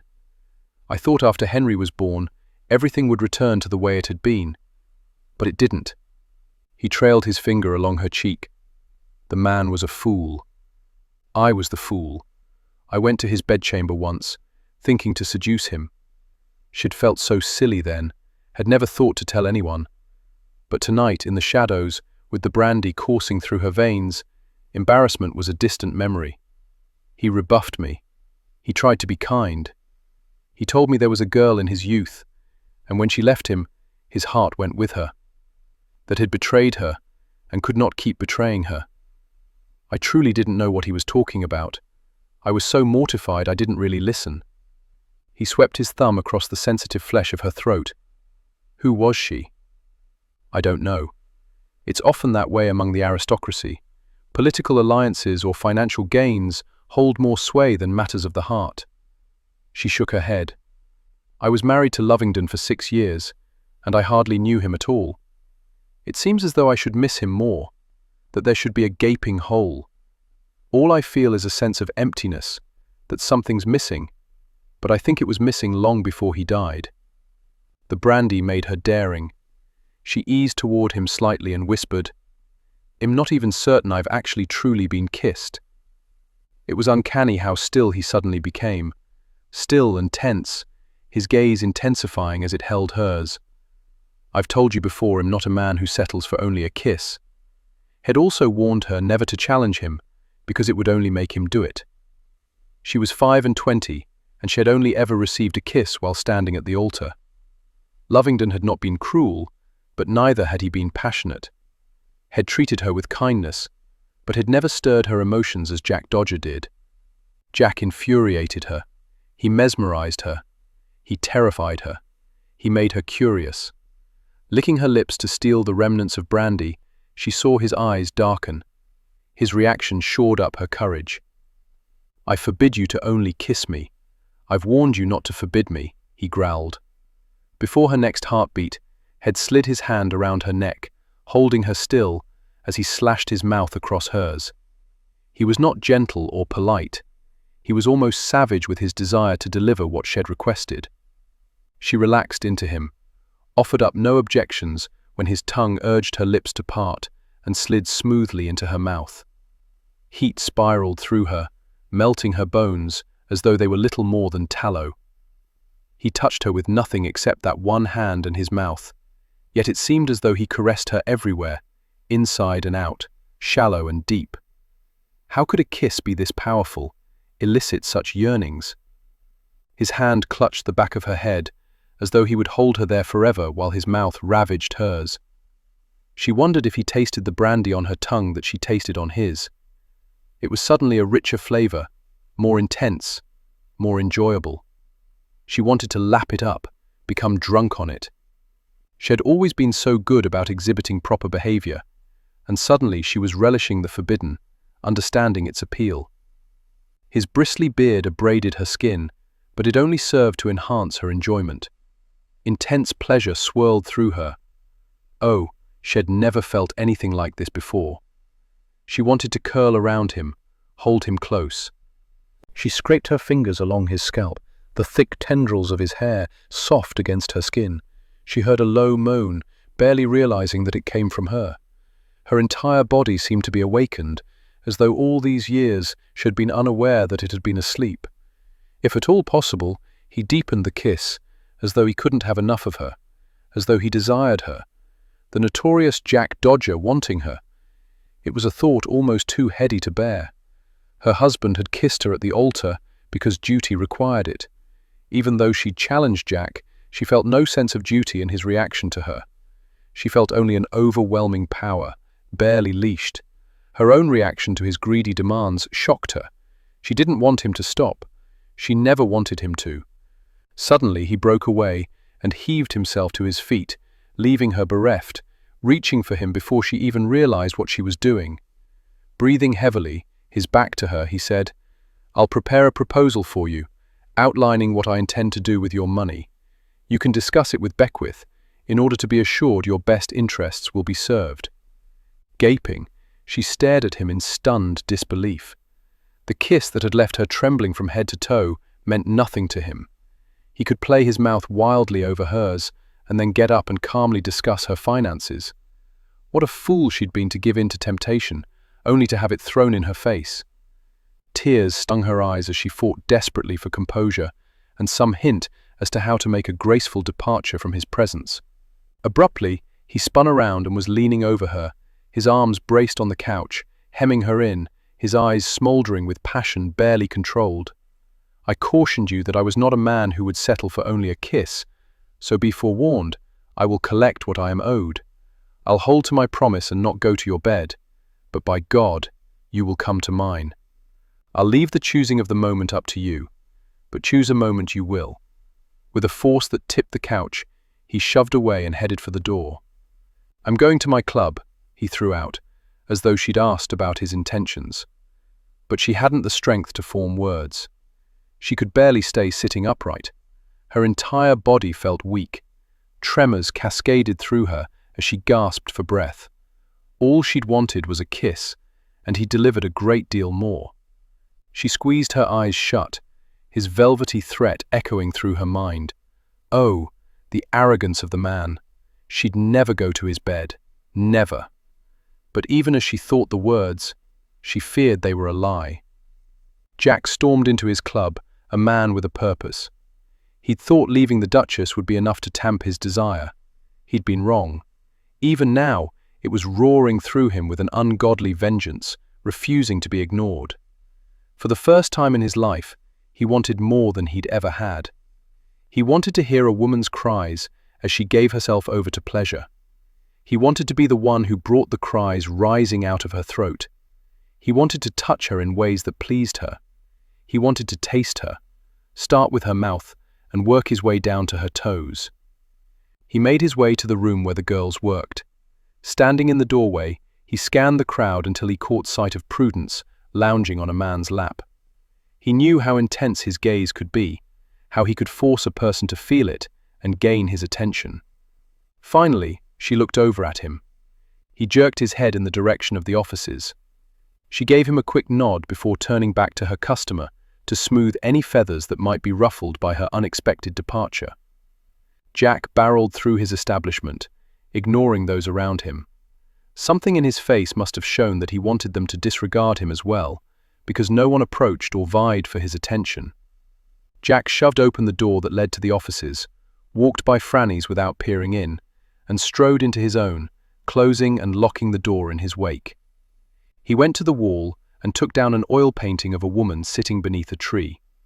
Removing a key from his waistcoat pocket, he inserted it into the lock and opened his safe. He gathered the required coins and dropped them into a velvet pouch. After closing the safe door, removing the key, and returning the painting to its place, he unlocked his office door. Tossing the pouch onto a desk corner for easy reach, he sat, opened a drawer, removed a condom, and slipped it into his pocket. Tonight, he just needed a quick romp. His desk would suffice. He'd have Prue back to her customer before she was truly missed. Reaching behind him, he grabbed a bottle of whiskey, poured some into a glass, and downed it in one long swallow. He'd never felt the need this badly. It was almost barbaric. He couldn't seem to get the vision of Olivia out of his mind. The innocence in her request. I forbid you to only kiss me. Yet there had been no innocence in her response. What had possessed him to accept her challenge? It would have been far better to have rebuffed her, to have walked away, to have not tasted her, to have not known the sweet echo of her sighs and moans as pleasure took hold. It had required every ounce of willpower he possessed to go no further than a kiss. Head desperately wanted to loosen her buttons and remove that hideous nightgown. Head wanted to bare her skin to his hands and his mouth. Head wanted to pull her beneath him, grind himself against her. It was lust, just lust, and nothing more. But even as he thought the words, he feared they were a lie. He stood, grabbed the pouch, and walked out into the hallway, to the door that led outside. They would go to his room, his bed, for a longer, more satisfying encounter. He'd bury himself so deeply within her. The footsteps he heard were not the ones that of late caused his heart to pick up its tempo. He watched as Prue approached in her sensual attire. But she didn't entice him, as Olivia did in her ghastly black dresses. Prue slipped her arm through his and pressed her breast, much larger than Olivia, suggestively against his arm. "Hello, love. It's been a long while since you called for me. Are we going to your room?" He'd always felt nothing with her. With every woman He'd paid for, He'd always felt nothing beyond the physical. He'd always thought that was incapable of feeling more, that something inside him was broken and held his emotions imprisoned at a distance. But suddenly what she could give him was not enough. "Jack?" He touched her cheek with regret. "Sorry, Prue. It seems I'm not in the mood after all." He handed her the pouch. "That's for the trouble." "Jack, I can't take your money for not doing nothing. You came to me. That was enough." "Is everything all right? You don't seem yourself." "Couldn't be better. Go see to your customers." She gave a hapless shrug. "All right?" She wasn't devastated because he'd turned her away. Just as prudence was business for Jack, so Jack was business for her. Nothing more. His entire life had never involved anything more. Chapter 12. Olivia rolled over in bed and shielded her eyes from the sunlight creeping in through a part in the draperies. She remembered how unhappy her brother would be when he finally tumbled out of bed after a night at Dodger's. Was this the curse of brandy? To leave her with an agonizing headache, a raw throat, and thoughts that swirled through her mind with the wispiness of fog. With great effort, she turned her head to the side and looked at the clock ticking on her bedside table. The little cherubs decorating it greeted her, as they always did each morning, causing her to smile. It was almost 9. Shed overslept. She was surprised Jack hadn't come knocking on her door, seeking company during breakfast.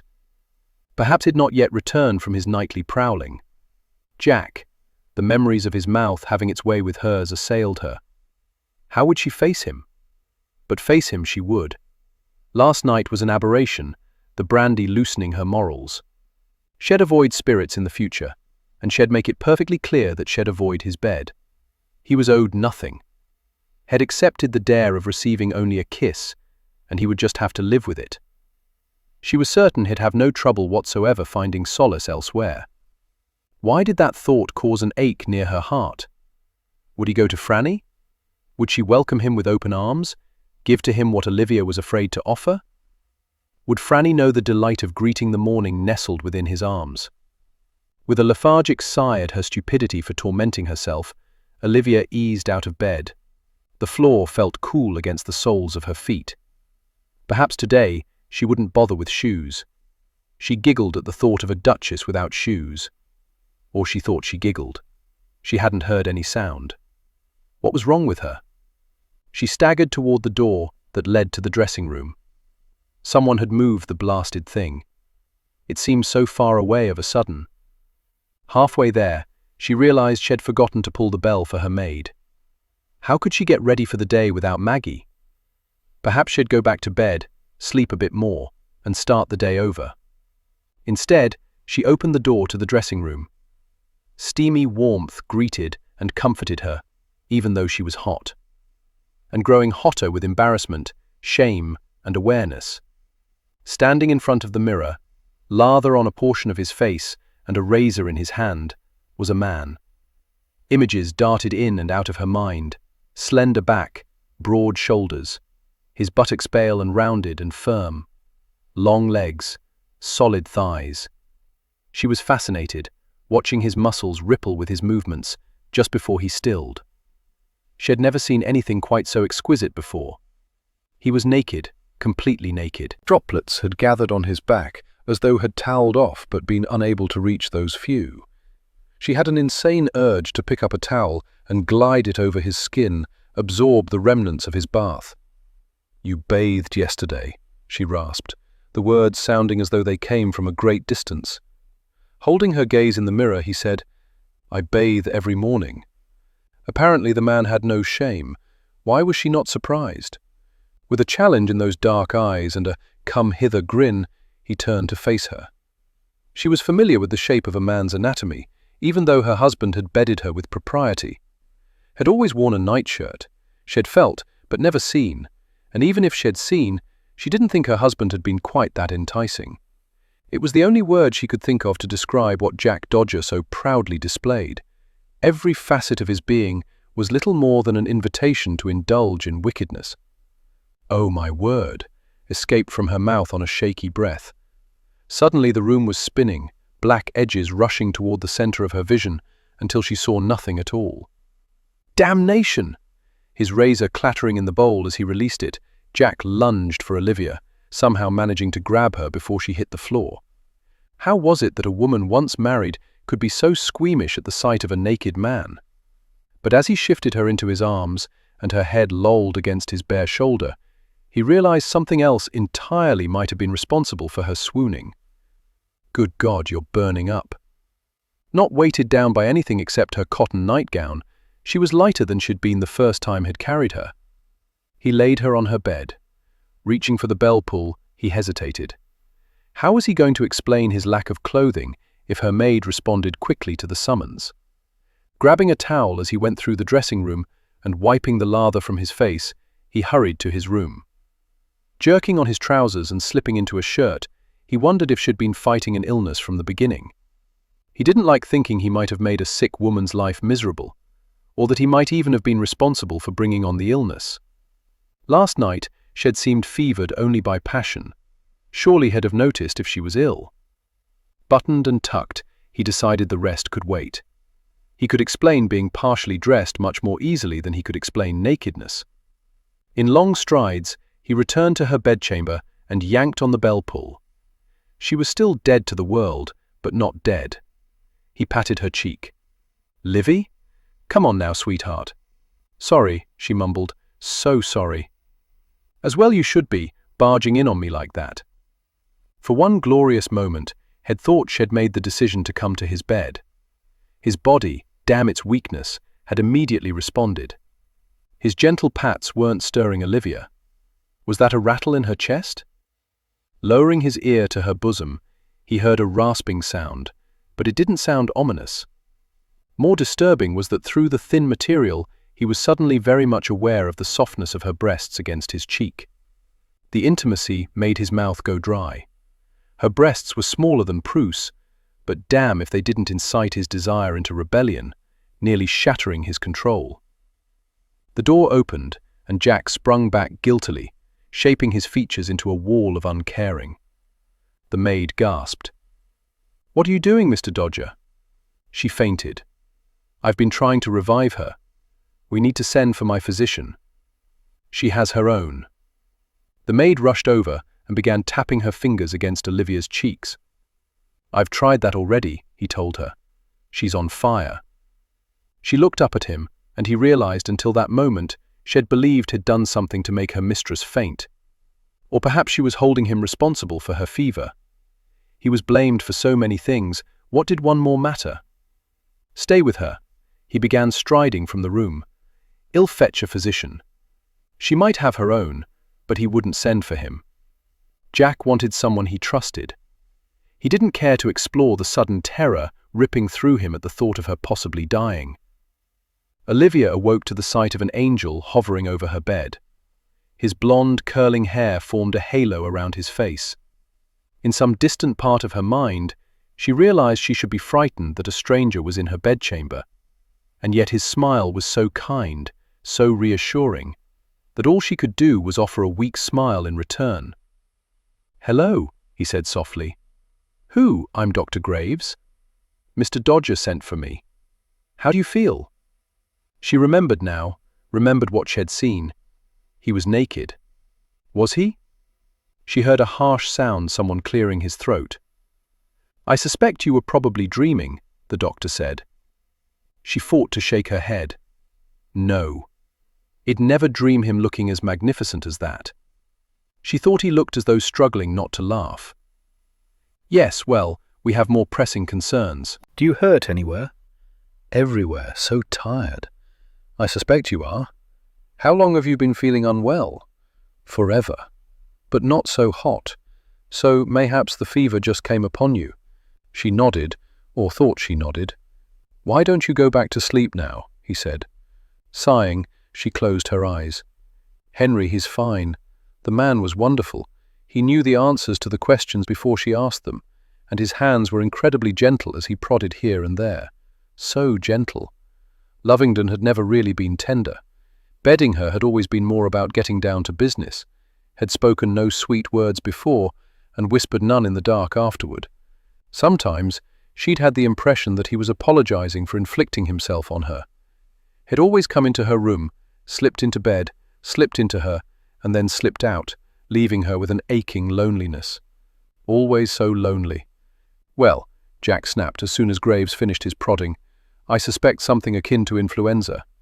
Jack felt his stomach drop as the maid gasped. She was sitting in a nearby chair for the sake of propriety, to provide witness that nothing untoward was happening.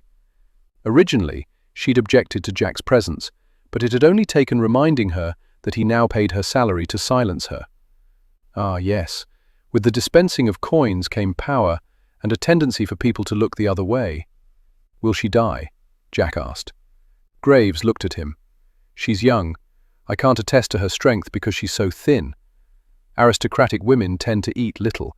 They have the means to buy food, and they don't take advantage of it. They think an appetite is vulgar. So we need to feed her? I doubt she'll feel like eating, but yes, she does need nourishment when she awakens.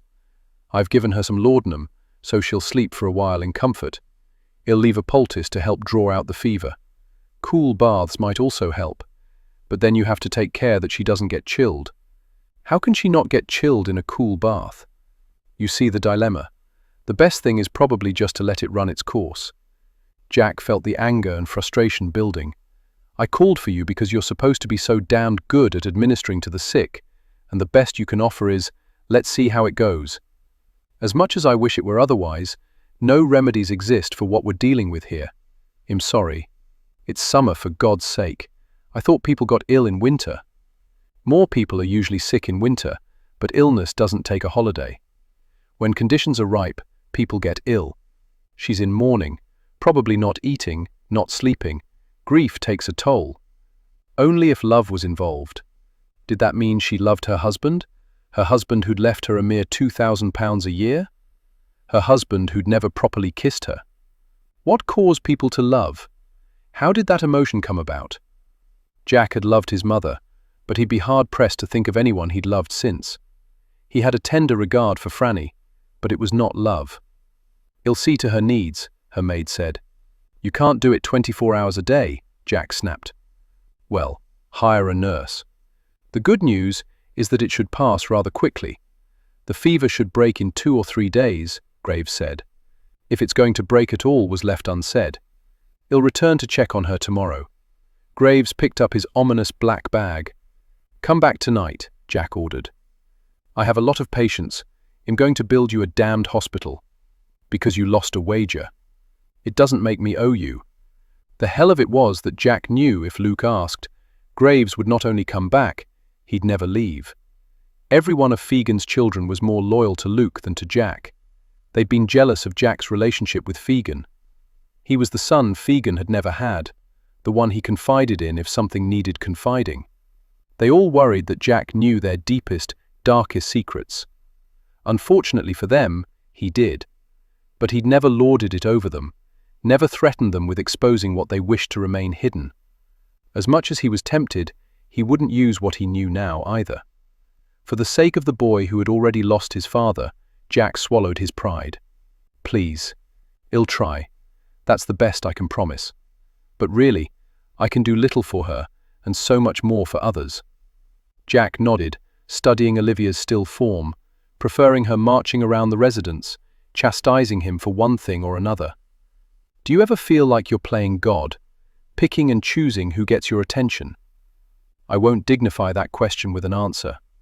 I'm sorry. I know I'm being difficult. Most people are when someone they care about is ill." Jack snapped his gaze to Graves. He was on the verge of denying the charge, but the man had a speculative gleam in his eye. It was as though he had the uncanny ability to see deeply into a person without medical instruments of any kind. "I barely know her," Jack grumbled. "Doesn't mean you don't care." Graves held up his hand. I know. You care only about Jack Dodger. I'll find a way to come by this evening." Heading toward the door, he stopped beside Jack and whispered, "Low, you might want to button your trousers." With a groan, Jack strode to his bedchamber. He needed to finish getting dressed anyway. He wasn't certain the maid believed his story that he was dressing when he heard a loud thud coming from the Duchess' room. He supposed it didn't really matter what anyone believed. All that mattered was that she got better. Sitting at his desk in the library, Jack was quite content with the day's achievements. To keep his mind from wandering to Olivia, he'd undertaken a great many tasks. He hired a nurse, a lady named Colleen, to watch Olivia during the night. Her lady's maid insisted she would stand vigil during the day. While he interviewed nurses, he also interviewed nannies. The young lady he hired to watch over Henry was named Ida. She was short, the top of her head possibly reaching the middle of Jack's chest, and that was with shoes on. Her black hair was pulled back into a no-nonsense bun, but her blue eyes sparkled with merriment, even when she was answering Jack's tough questions regarding her attitude about punishment. She didn't believe in striking children. How will you make him behave? With kindness.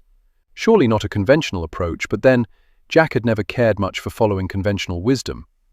At 20, her experience was limited to watching over her younger brothers. But Jack recognized a gentleness in her eyes, and he liked the way she treated Henry and the manner in which he responded to her. Henry seemed comfortable with her, and the boy seemed to understand that if he was unhappy about anything, he was supposed to interrupt Jack at any time and tell him. So, with the nanny situation taken care of, Jack was able to focus on the financial matters, but suddenly, nothing was adding up. He didn't think it had much to do with the numbers in the ledgers, but the fact he was concerned about Olivia. Near midnight, when he should have gone to the club to see to matters there, he went instead to Olivia's room. Ever aware of her devotion to proper behavior, he left the door open. The room was dark, save for a lamp with a low flame sitting on the bedside table. The nurse came to her feet. "How is she?" he asked. "Still fevered, mumbling a lot. But I think she's comfortable. I'll move over here to the corner if you'd like a moment of privacy." He almost asked why he'd need a moment with Olivia. He had the information he required. He could leave now. But he found himself nodding before he'd really given it any thought. "Yes, thank you."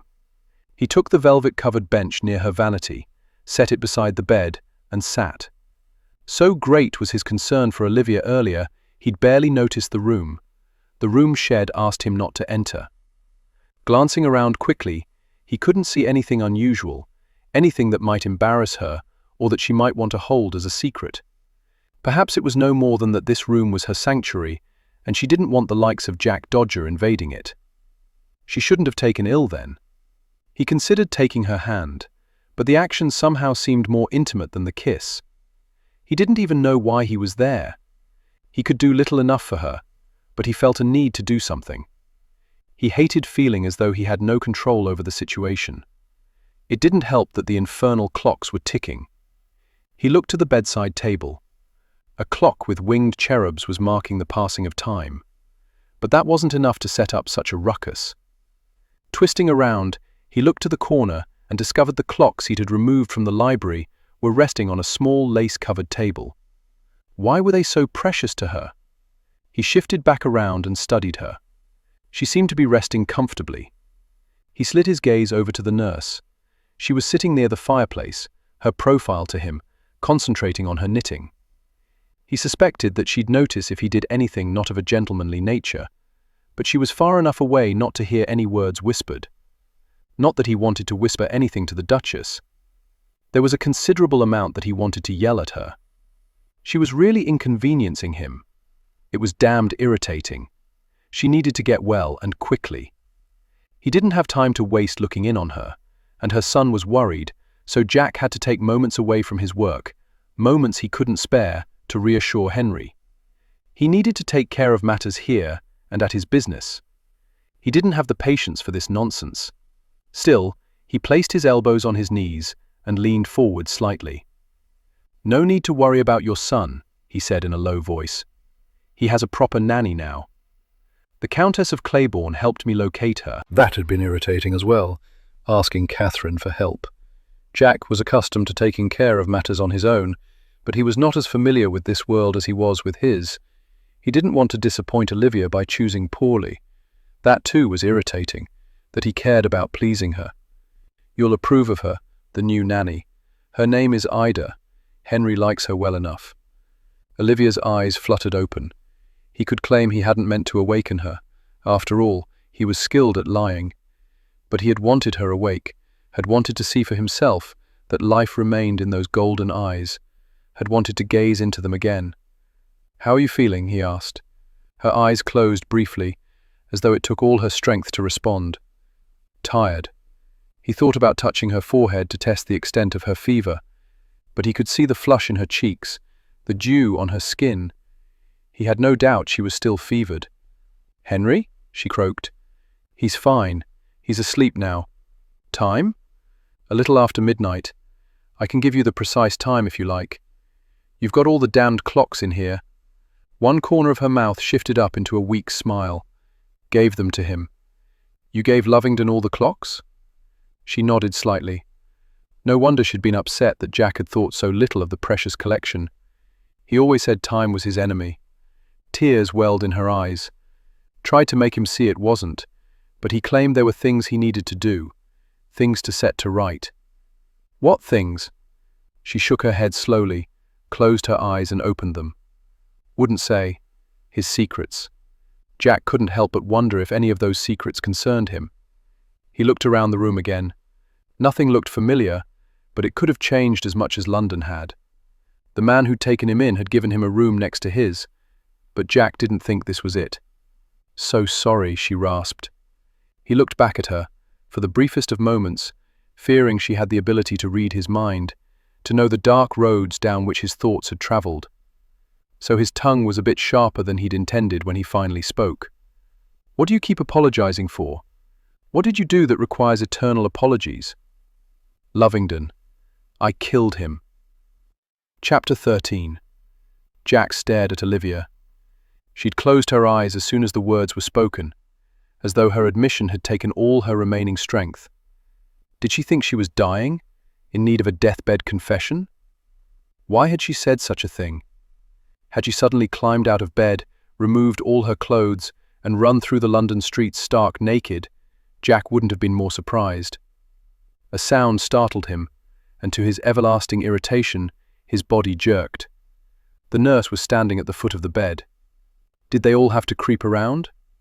He was going to insist bells be sewn onto everyone's clothes, so he was aware of them approaching. "Was she awake?" she asked. "For a minute." "Did you give her anything to drink?" "No." Colleen scowled at him as though he'd revealed that he'd been more interested in undoing Olivia's buttons than seeing to her comfort. She moved around to the other side of the bed. She touched her fingers to Olivia's brow. Olivia mumbled incoherently. Dear Lord, she's on fire. Which meant her confession was probably the result of delirium. It could have been spawned by a dream, a nightmare, a hidden wish for her older husband to die so she could marry a younger man. He scoffed. The last was unlikely. She was in a position now to marry a younger man, and she rebuffed Jack's attempts to match her up with one. Of course, the fact she didn't seem to want to marry didn't mean she didn't want to be free of her husband. But to kill him? She didn't seem the bloodthirsty type. Colleen reached for the bell pull. "What are you doing?" Jack asked. "I'm going to have to put her in a cold bath." I've got to get the fever down." He nodded. "Get it ready. I'll put her in the tub." "That's not proper." "Modesty be damned. She's not in any condition to walk on her own. You're not strong enough to carry her, and I'm certainly not going to let one of the male servants do it." "I'm paying your wages. You'll do as I say. Get the bath ready." "Yes, sir." A few minutes later, a flurry of activity commenced as maids scurried around, bringing up water and ice under the careful eye of Brittles. Jack wondered if the butler slept in his clothes, as he always seemed ready to tend to any situation that arose. Perhaps it was only that they were all concerned about the Duchess and keeping vigil in their respective parts of the residence. Jack removed his jacket and turned to toss it on a nearby chair. It was then that he noticed the flash of blonde curls at the doorway. Rolling up his sleeves as he went, he walked into the hallway. Young Henry was squatting beside the door, his back pressed to the wall, holding his puppy close, fear evident in his eyes. Head obviously heard the commotion and was expecting the worst. Jack assumed all the rushing about might have also occurred the night the Duke died. Jack crouched in front of the boy. "She's going to be all right, lad. Can I see her?" "It's best if you don't. Not right now, at least. She'd never forgive me if you got sick as well." Jack barely had a second to ponder why he was concerned with the notion that he might do something for which she wouldn't forgive him. "What if she dies?" "She won't, lad. I promise you that. And Jack Dodger is a man who keeps his promises. Ask anyone." "Who?" Jack grinned. "No one you know, fortunately." He patted the boy's shoulder. "Now go back to bed, so I can see to your mum." With a nod, the boy got to his feet and started scuffling back to his room. His nanny was waiting for him at the door. She hugged Henry when he reached her, and Jack felt more confident that he'd selected the right woman for the boy. He unfolded his body and went back into the Duchess' bedchamber. "It's ready," Colleen said. He quickly unbuttoned his waistcoat and tossed it onto the jacket. His cravat followed. He walked to the bed and threw back the covers. Olivia was modestly dressed, with her nightgown bunched around her knees. He lifted her into his arms and carried her into the dressing room. He hesitated. No welcoming steam rose from the water. Ice bobbed along its surface. He was familiar with the unpleasantness of a cold bath. It had been years since he'd been dunked in cold water at the prison and scrubbed unmercifully, but it wasn't an experience easily forgotten. "Sir, it's for her own good," Colleen said quietly, as though Jack were a man who cared about the comfort of others, which he surely was not. "Right." He walked to the tub, took a deep breath, as though he was the one being submerged, and lowered her into the water. Olivia jerked awake with a start. She had been surrounded by warmth, comfort, safety, and suddenly she was being lowered into freezing water. It was cold, so very cold. Chunks of ice clacked together. She screeched, thrashed, clawed, fought to get free, even as her body sank beneath the water and her drenched nightgown floated around her. Olivia. Someone grabbed her wrists, held them in place with one hand as strong as iron, while the other hand grabbed the back of her head. "Olivia! Olivia! Do you want to frighten Henry?" She stilled, staring at Jack. At that moment, she hated him. It's cold." He released her wrists and cradled her face. His hand was warm, so warm. She wanted to curl her entire body into it. "I know, but we've got to get your fever down, sweetheart," he said. Shivering, she nodded. He dropped to the floor, sitting beside the tub, as though being in the dressing room while she was in there was proper. It wasn't, and she wanted him to leave. But more, she wanted him to stay. "Think about something else," he ordered. Like what?" "The clocks. Do you like clocks?" She nodded, her teeth clattering. "I'll buy you a clock for every minute you stay in the tub." "I don't like them that much." He laughed, a deep, resonate sound.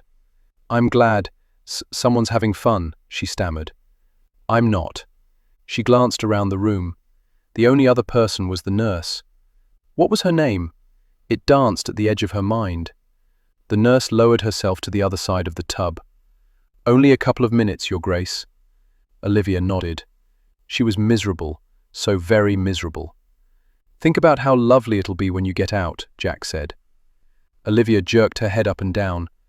Will you hold me again? You're so comfortable and warm.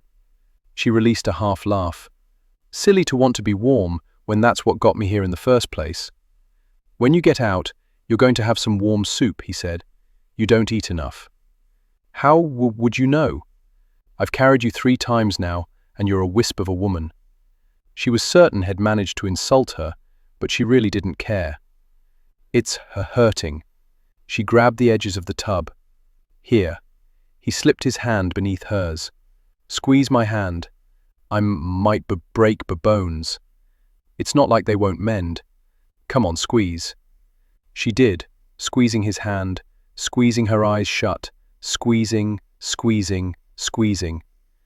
Talk to me. About what? He asked. Your childhood. To tell me a story. Your thumb. Why is everyone so fascinated with my thumb? What did you steal? Tenderly, he brushed some hair back from her face. Nothing. You were innocent? Of that particular crime, yes. But I was guilty enough of others that I took the punishment as my due. Here, Your Grace, the nurse said, pressing a rolled cloth to Olivia's mouth. You need to clamp down on this before you bite your tongue. She did as told, then ground out a muffled talk. He sighed as though he had no more patience for her, but then he said, It was Claiborne. He tried to steal a block of cheese. You always want to steal something small that you can slip in your pocket or easily hand off to someone else without being seen. But he stupidly wanted the cheese. I went back and tried to break the grocer's hold on him, and all I managed to do was get myself caught. It was the only time I got caught, by the way. He sounded so proud of that achievement. She nodded, urging him to go on. When he spoke, she could lose herself in his gravelly voice and almost forget the agony she was in. I was 10. We were sentenced to 3 months in prison. When we were released, we returned to our life on the street, a bit wiser and a bit more careful. Franny was our little mother. She's younger than most of us, but she tended our scrapes. And I think you've had enough of this bath. Another minute, the nurse said. Olivia hated her, hated Jack for hiring her. She's turning blue, he said. She's had enough. No, sir, she's had enough, he said in that irritating voice that signaled he thought he was master. She hated it.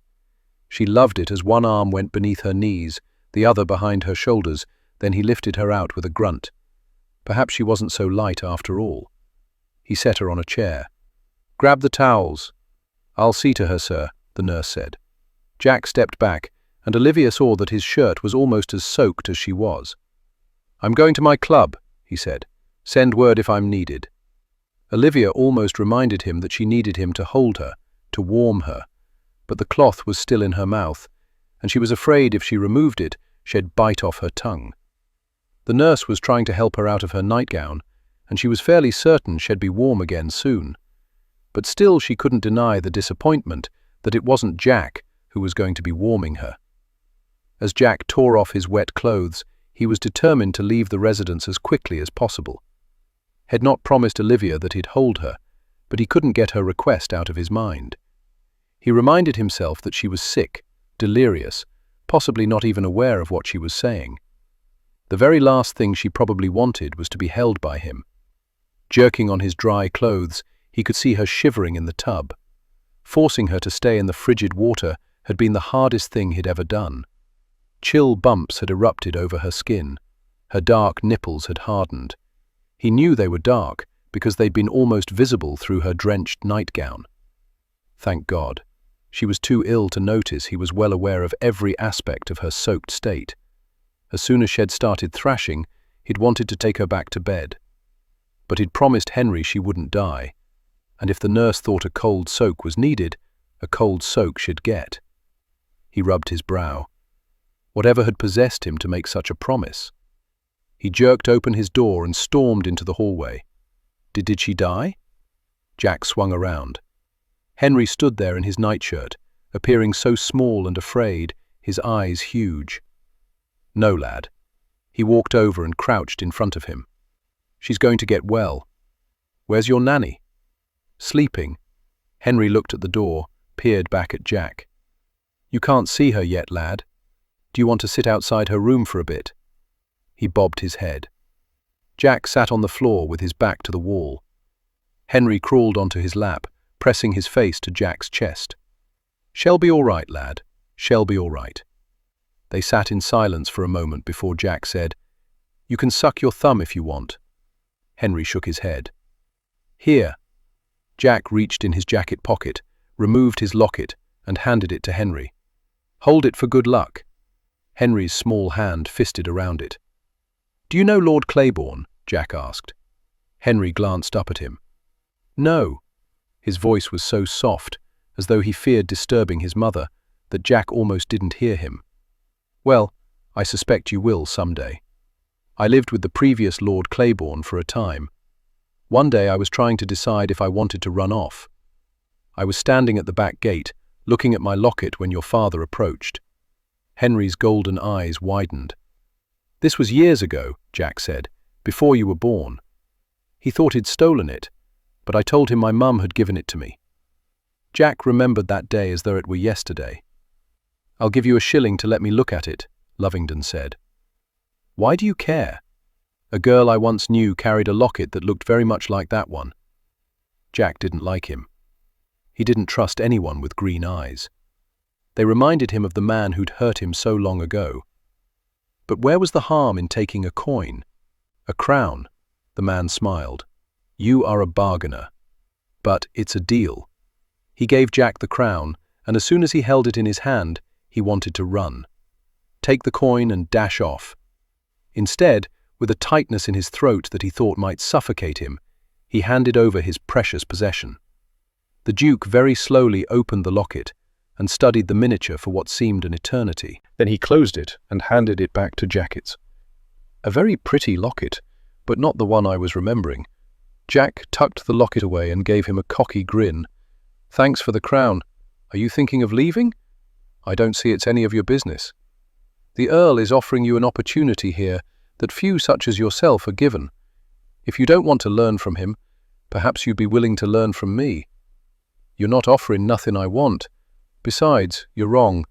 I wasn't planning to leave. My mates are here. I'm staying." "Good for you, lad. Good for you." By the time Jack finished relating his story, Henry had fallen asleep. Jack carefully extricated the locket from his tiny grasp, opened it, and gazed on the miniature of his mother. She had dark hair and eyes like his. He'd always thought her beautiful. His thoughts kept coming back to the man who had bought him. Was it possible he had been Lovingdon? It might explain why the locket had looked familiar to him.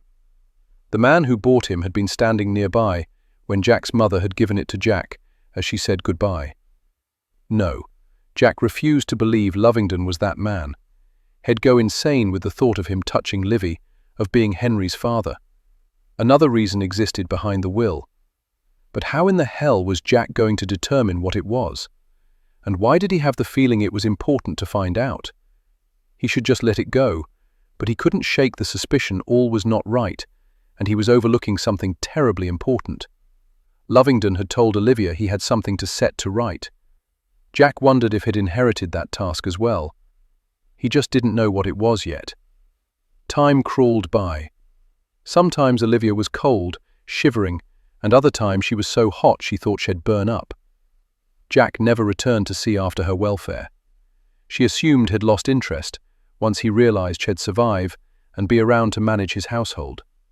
She missed Henry dreadfully, but she knew it would frighten him to see her so weak.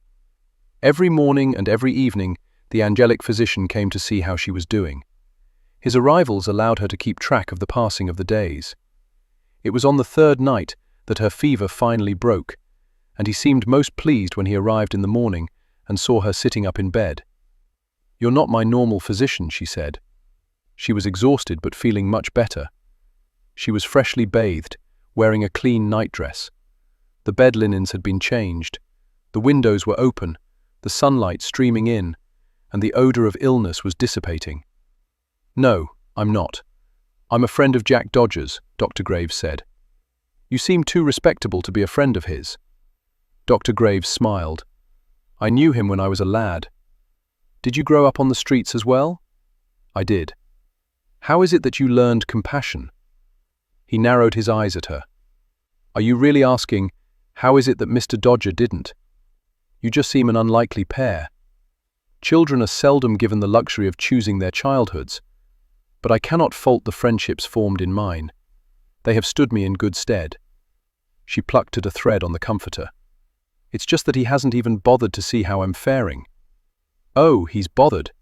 He was grinning as though he was privy to some grand joke. Each time I come to see you, afterward I'm put through a grueling interrogation regarding your health. As though to discount the veracity of his words, she said, he hasn't come to see me. She sounded mulish, not at all like herself. It wouldn't be proper, would it? As though what was proper had stopped him before. Hadn't stopped either of them, truth be told. I want you to stay in bed for 2 more days, regain some strength, Dr. Graves said. What about Henry? He's fine. You can see him in 2 days. I'd rather see him now. 2 days. His voice was succinct, allowed no room for argument. Are all of you street lads so bossy? Indeed, we are. He picked up his black bag. Now, I must go face the great inquisitor. Olivia watched him leave the room. Then she looked over to where the nurse was sitting. Do you suppose I could sit by the window for a while? He said to stay in bed, but surely sitting calmly by the window will accomplish the same thing. Colleen set her knitting aside. I suppose it can't hurt too much. It hurt more than Olivia had anticipated. Her muscles ached, her bones creaked. If she didn't know better, she'd have thought she had aged 100 years. Leaning on Colleen, she was out of breath by the time she finally settled into the chair. Oh my word. I'm not sure I'll be able to get back to the bed. If not, well, call for Mr. Dodger and have him carry you. She felt the heat of embarrassment warm her cheeks, and although she had complained about his not being there since the first night, she couldn't overlook the fact that he shouldn't have been in her room even then. She didn't need scandalous gossip running rampant. He shouldn't have been in here. It was improper. He was every bit the gentleman. Olivia thought she heard something in her voice, as though the nurse were offended on Jack's behalf. How well do you know him? Hardly at all. I've heard of him, of course, but never met him until I came to work for him. I have to admit to being surprised that I rather like him. Olivia leaned back and looked out the window. She was too weary to spar, too weary to ask more questions. She wondered if Jack liked Colleen, if perhaps his being in Olivia's room had more to do with the nurse than with Olivia. Having kissed her, had he now grown tired of her? It was an odd thing to worry about, especially since she really didn't want Jack's attention. She saw Dr. Graves walk to his carriage. It was a rather nice carriage. She hadn't expected that. She wondered how it had come about that he had such fancy things. It was easier to eat sitting in a chair, so she had a bowl of stew. Not until she began eating did she realize how famished she was. She didn't stay in the chair very long, perhaps an hour. Then she gingerly made her way back to bed and promptly fell asleep. When next she woke, it was night time. The lamp beside her bed was burning low. At Colleen's urging, she ate more stew. Then she collapsed into another deep sleep. When she awoke again, the lamp was still burning, but Colleen was curled on a cot, snoring softly. Olivia glanced over at her clock. It was almost 9. Henry would be asleep by now. She feared he'd had to go to bed without anyone reading to him all these many nights. He still didn't have a proper nanny. She furrowed her brow. Had someone told her he did have a nanny? She had a faint recollections. Surely not. She could only imagine the sort of woman Jack would approve. Dr. Graves wanted her to stay in bed for 1 more day, but she'd stayed as long as she could. She was desperate to see Henry. Now was the perfect time because he'd be asleep, and she didn't have to worry about him taxing her overmuch. Tomorrow she would spend some time with him and read to him. He so enjoyed being read to. It exhausted her to move aside the covers. She wondered how long it would be before she was fully recovered and had her strength back. Her wrapper was resting at the foot of the bed. She drew it on. In bare feet, she crept toward the door, as though she were a child doing something she shouldn't. She was fairly certain that if Colleen awoke, she'd chastise Olivia and insist she return to bed. And she would, as soon as she saw that Henry was all right, that someone was watching over him. Opening the door, she slipped into the hallway. It was as quiet as she expected. The door to the night nursery was open, and as she neared, she heard a rumbling voice. She stopped at the doorway and peered inside. Surely she was still fevered and delirious, because sitting in a chair, his elbows on his thighs, a book in his hands, reading to her son, was Jack Dodger. She'd never seen Henry so entranced. He was sitting up in bed, an odd lump at his side beneath the covers. She didn't want to contemplate that he was sleeping with his dog. Jack got to a portion in the reading, and Henry interrupted him to announce, "Dodger, that's your name." Jack looked up from the book. "So it is." Henry studied him for a moment, his small brow deeply pleated. "Are you the Artful Dodger?" "What a silly assumption. There are lots of Dodgers on the street, boy.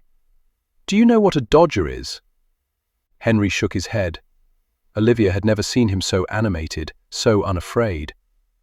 "A dodger is someone who is very skilled at dodging." Jack moved his body side to side, back, then forward. "When you take something and they reach for you, you dodge away. It's an honor to be called Dodger. I suspect Mr. Dickens knew that when he wrote the story." "Were you good at dodging?" "The very best."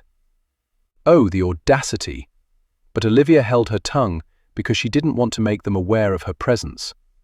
She was fascinated, watching them. Henry hadn't stammered once. "Will you teach me?" Henry asked. Jack seemed to consider that. "I don't think it's a skill that a lord would ever need, but I see no harm in it." "Now?" "No," Jack chuckled. "When your mother's strong enough to sit in the garden. You'd best go to sleep now. If your mum finds out that I've been letting you stay up this late, I'll never hear the end of it." Henry laughed. Olivia couldn't remember the last time she'd heard so sweet a sound. He wiggled until he was lying down. The lump beside him wriggled, and the puppy's nose became visible. It snuggled against Henry's side. "Close your eyes, and I'll read a bit more until you go to sleep," Jack said. Henry obeyed, but then he usually did. Still, there was something about the way he looked at Jack, the way he responded so quickly, the camaraderie that seemed to have developed.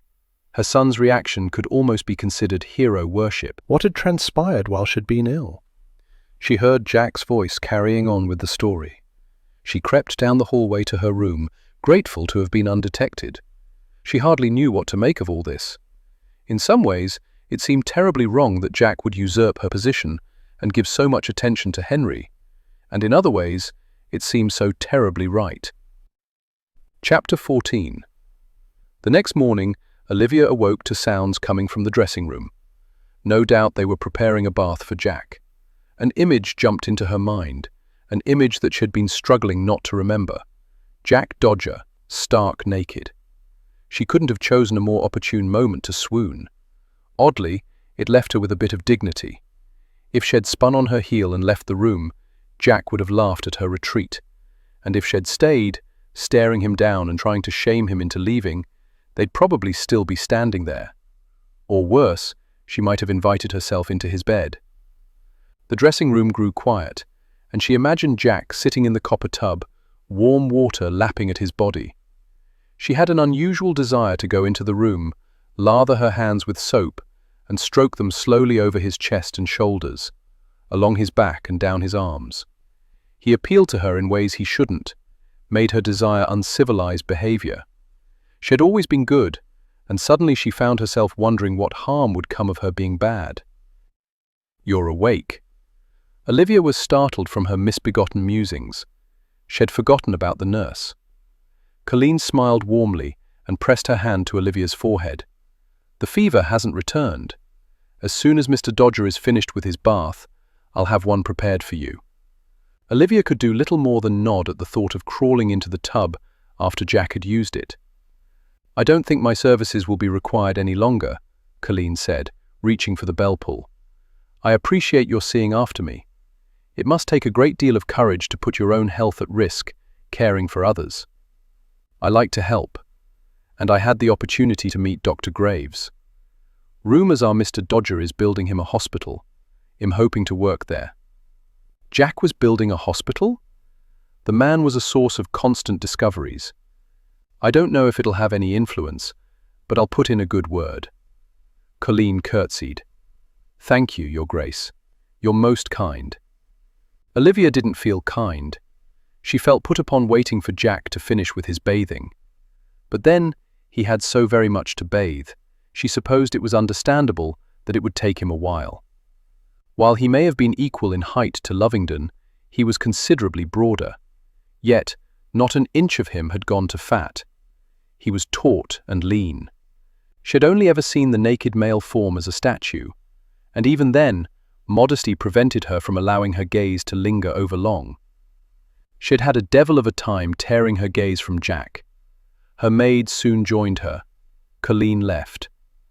Olivia didn't know how Maggie knew the dressing room was finally available, but at long last, his bath was dumped and hers was prepared. It was heaven to sit in warm water, to allow it to ease away the lingering aches in her muscles. She felt so weak, but she didn't think her strength would return by lounging about. She felt a bit more like herself once she was dressed. She looked at the black dress in the mirror, and for the first time since she had become a widow, she wished desperately that she could wear something with a little colour. Black didn't warm her features. Jack was correct about that, but it hurt that he'd felt the necessity to bring it up. "Shall I bring you a tray?" Maggie asked. Olivia shook her head. "No, I shall go downstairs for breakfast. I'm quite famished. I fear you be bringing me trays all morning." Besides, it was time to face the devil, and she hoped she could do it without imagining him without his clothes. While her usual ritual included visiting with Henry first thing in the morning, she decided she needed to have nourishment first. His anticipated enthusiasm was likely to knock her over if she didn't have her strength back. Going down the stairs, she held firmly to the banister, each step seeming to steal her breath. By the time she reached the foyer, all she wanted was to return to bed. She took a moment to gather her strength, then straightened her shoulders and strolled to the breakfast dining room. The sight that greeted her took the last of her strength. Jack sat at the head of the table, fully clothed, his vest a deep blue. He was, of course, studying his ledger, which seemed to be his preferred reading material. But that wasn't what caused her to freeze in mid-step. It was the sight of her son sitting beside him. Henry also had a black ledger beside his plate, which seemed odd as he had yet to learn to read. Whenever Jack turned the page in his ledger, Henry would turn one in his. It was both charming and disconcerting. If her son was so willing and eager to mimic such an innocent act, would he do the same of one not quite so innocent? She wasn't even certain she could hold herself up as an example of proper behavior. Every now and then, a thump sounded. Henry's legs were too short for his feet to touch the floor, and he would swing his legs and kick the underside of the chair. Olivia was amazed that Jack seemed not to be bothered by the constant knocking, especially as he had found fault with her ticking clocks. She'd have thought him to be a man with little patience when it came to dealing with children, yet he seemed to have an abundance of it, at least where Henry was concerned. She wasn't aware of making a sound, but suddenly Jack lifted his head and gave her the wicked smile she'd come to recognize as always preceding something certain to gain her ire. He came to his feet. "Why, Olivia, what a pleasant surprise!" After sharing the intimacy of his kiss, not to mention seeing him in the all-together, she was surprised his greeting was so cavalier. Was he going to pretend nothing untoward had passed between them? Before she could decide what to make of this unexpected turn, Henry hopped out of his chair. "Mummy!" He raced across the dining room and flung his body against her legs. If he hadn't also wound his arms around her, she might have toppled. As it was, he managed to give her some support. She lowered herself to her knees and hugged him close. He smelled of a recent bath, and he felt so sturdy, or perhaps it was just that she was so unsteady. She drew him back and studied him. "My word, I think you've grown. Not in inches so much as in confidence." He held his thumb up. "I don't suck it anymore." "You are a big boy then, aren't you?" He nodded. "Come on now, your mum needs to eat. Lots and lots." She hadn't heard Jack approach, but his hand was suddenly beneath her elbow, guiding her back to her feet. His dark eyes were scrutinizing her, and she wasn't certain he was pleased with what he saw. "Why don't you take your chair? I'll prepare you a plate." "Sit by me," Henry said enthusiastically. Before she could comment that her proper place was at the foot of the table, Jack said, "No one in this room cares." Oh, but she cared. She cared what he thought. Did he still feel he was owed? Or in light of her illness, had he decided to grant her a reprieve? Henry took her hand and led her to the chair, as though Jack's comment had settled the matter. Once they were seated, Henry said, "We were worried about you." Henry, perhaps, but she doubted Jack was. Still, she saw little point in crushing him with the truth. "Were you?" He nodded. "We sat by your room for hours and hours, even at night." "We? You mean you and Mr. Dodger?" He nodded again, smiled, and whispered, "It's our secret." A plate appeared before Olivia, causing her to jump slightly. "I obviously forgot to explain what a secret was," Jack said, low, near her ear, and she shivered in response. He walked away from her and resumed his place at the head of the table. "You should have told me you weren't feeling well before you collapsed." It seemed he was going to behave as though the brandy, the kiss, and their encounter in the dressing room had not happened. She would do the same, because suddenly she was a jumble of emotions. Did she want his regard, or did she not? She honestly didn't know. "I thought it was grief. I appreciate all the trouble you went to in order to ensure my survival. Purely selfish, I assure you. Because you need me to oversee your household. Because I need you to marry." Men tend to frown at the notion of marrying someone who isn't breathing. He sounded so overburdened, but at least since he still had plans to marry her off, she was reassured that he'd lost interest in luring her into his bed. She was torn between relief and disappointment. "As we've discussed previously, what you need, Mr. Dodger, is not necessarily what I want. Have I ever told you that I enjoy a challenge?" She glanced over at him. His dark eyes held a warning gleam as he smoothly said, "Perhaps I shall work to convince you that what I need is precisely what you want." Olivia felt a fissure of anticipation. He might not have lost interest after all. Olivia sat on a chaise longue near the garden, watching as Henry tried to teach his puppy to fetch a stick, although it was his nanny who was doing the fetching, while the dog continually ignored Henry's pleas and simply rooted around in the grass. It was an unusually warm afternoon, and the sunlight felt lovely on Olivia's face. Jack had left the residence earlier, and while she had normally used the time to pretend the residence was hers, it wasn't quite as appealing as it had once been to imagine him out of their lives. Did he truly intend to still marry her off? Or was a good deal of what he said that seemed so uncaring designed to protect himself, because he did care so much?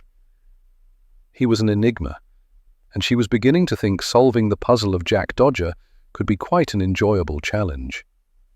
Henry ran over and plopped down beside her, his forehead pleated, his eyes serious. "He won't do it." Brushing the blonde curls back from his brow, she said, "He could be too young, Henry. He's really only a baby. Perhaps when he gets older, he'll be more inclined to learn. Mr. Dodger could teach him. He can do everything. He's a very busy man. I don't expect he'll have time for your Pippin." He nodded slowly, as though accepting the truth of her words. Then his eyes widened with joy, and he jumped up. "You're back." Olivia glanced over her shoulder to see Jack striding toward them. He was carrying what looked to be 3 small wooden boxes. "What have you got?" Henry asked. "Henry, it's improper to make such an inquiry," Olivia scolded. He took a few seconds to look contrite before his bright smile again lit up his face. "I thought since your mother has recovered, we should celebrate," Jack said, crouching beside her. She fought to tamp down her joy at his words and the pleasure she took at his nearness. She was acutely aware of his familiar, enticing fragrance, and balled her hands in her lap to stop herself from reaching out to comb her fingers through his curling locks, as dishevelled as Henry's, but not at all boyish. No, there was nothing remotely boyish about Jack Dodger. He set the boxes on her lap and gave her a grin. "Do you mind?" No, of course not. She was pathetic to take such delight in the smallest of attentions he bestowed on her.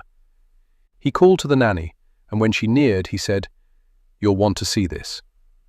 Ida settled on the ground, as though she didn't care at all about any grass stains she might receive. Olivia didn't want to contemplate that Jack might have taken an interest in Ida while Olivia was ill. He was probably accustomed to juggling women. Why did she want to mean more to him than she possibly could?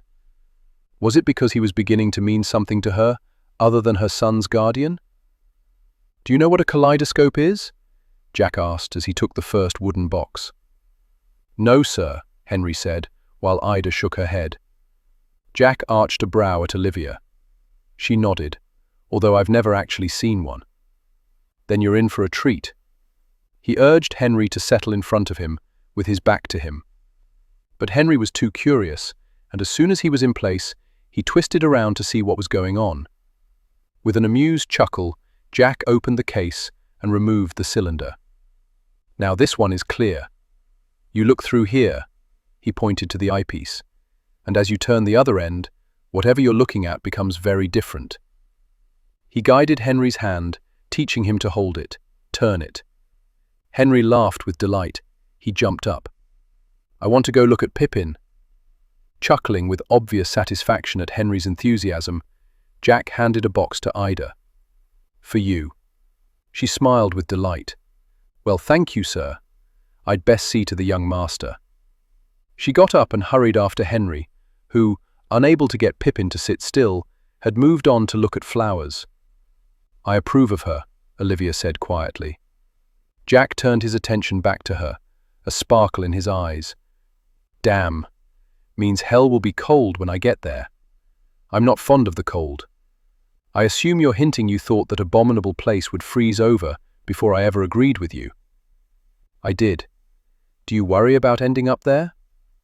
"Worrying about things I can't change is a waste of my time. It's not too late, you know. If you were to be very, very good." He laughed, and she realized she was beginning to welcome the raspy sound of it, that it stirred something deep within her. "Being very, very good would bore me into an early grave." He winked at her, tapped the box. "Open yours." Her excitement at the thought of a gift caused her hands to tremble slightly. She now knew how Henry had felt, unable to sit still.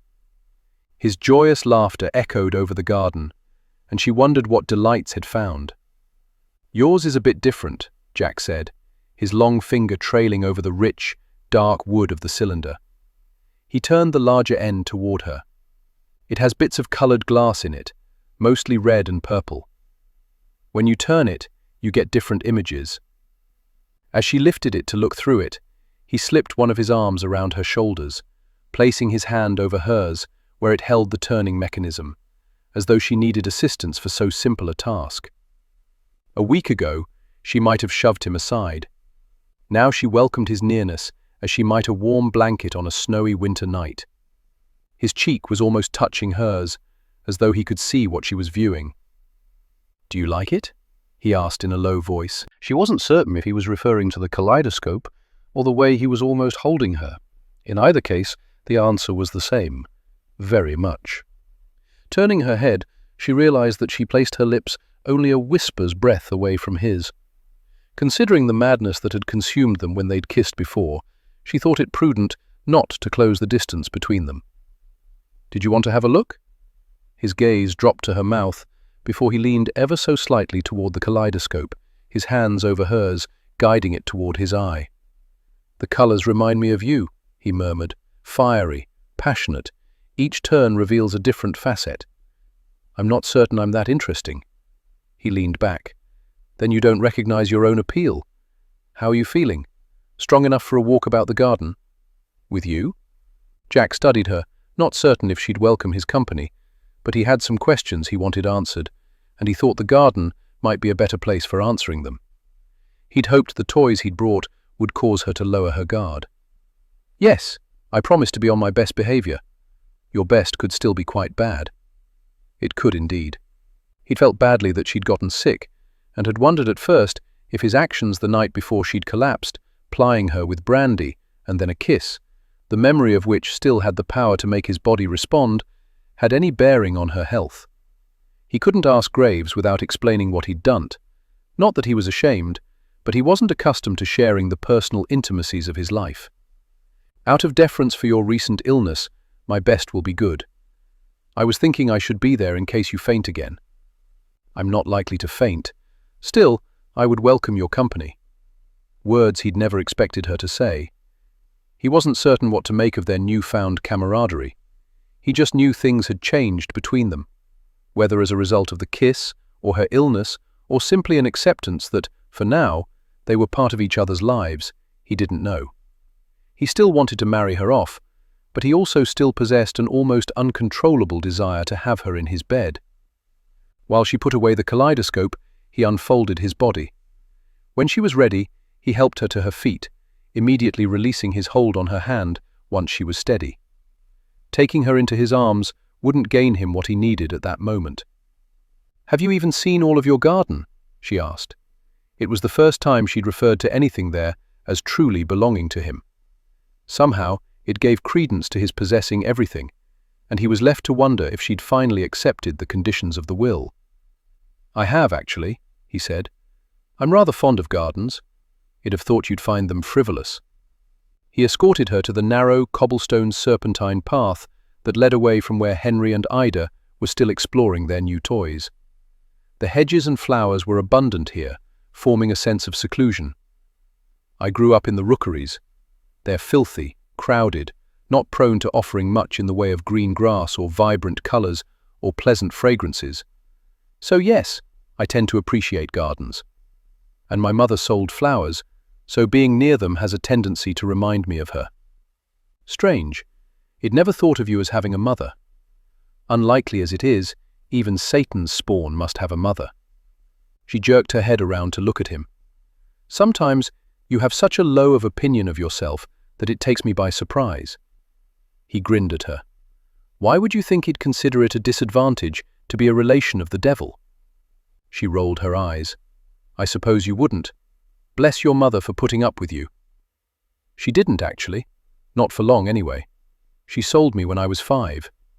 Sympathy and horror swam in her eyes, and he cursed himself for revealing that little tidbit of personal information. He didn't know what had possessed him to tell her.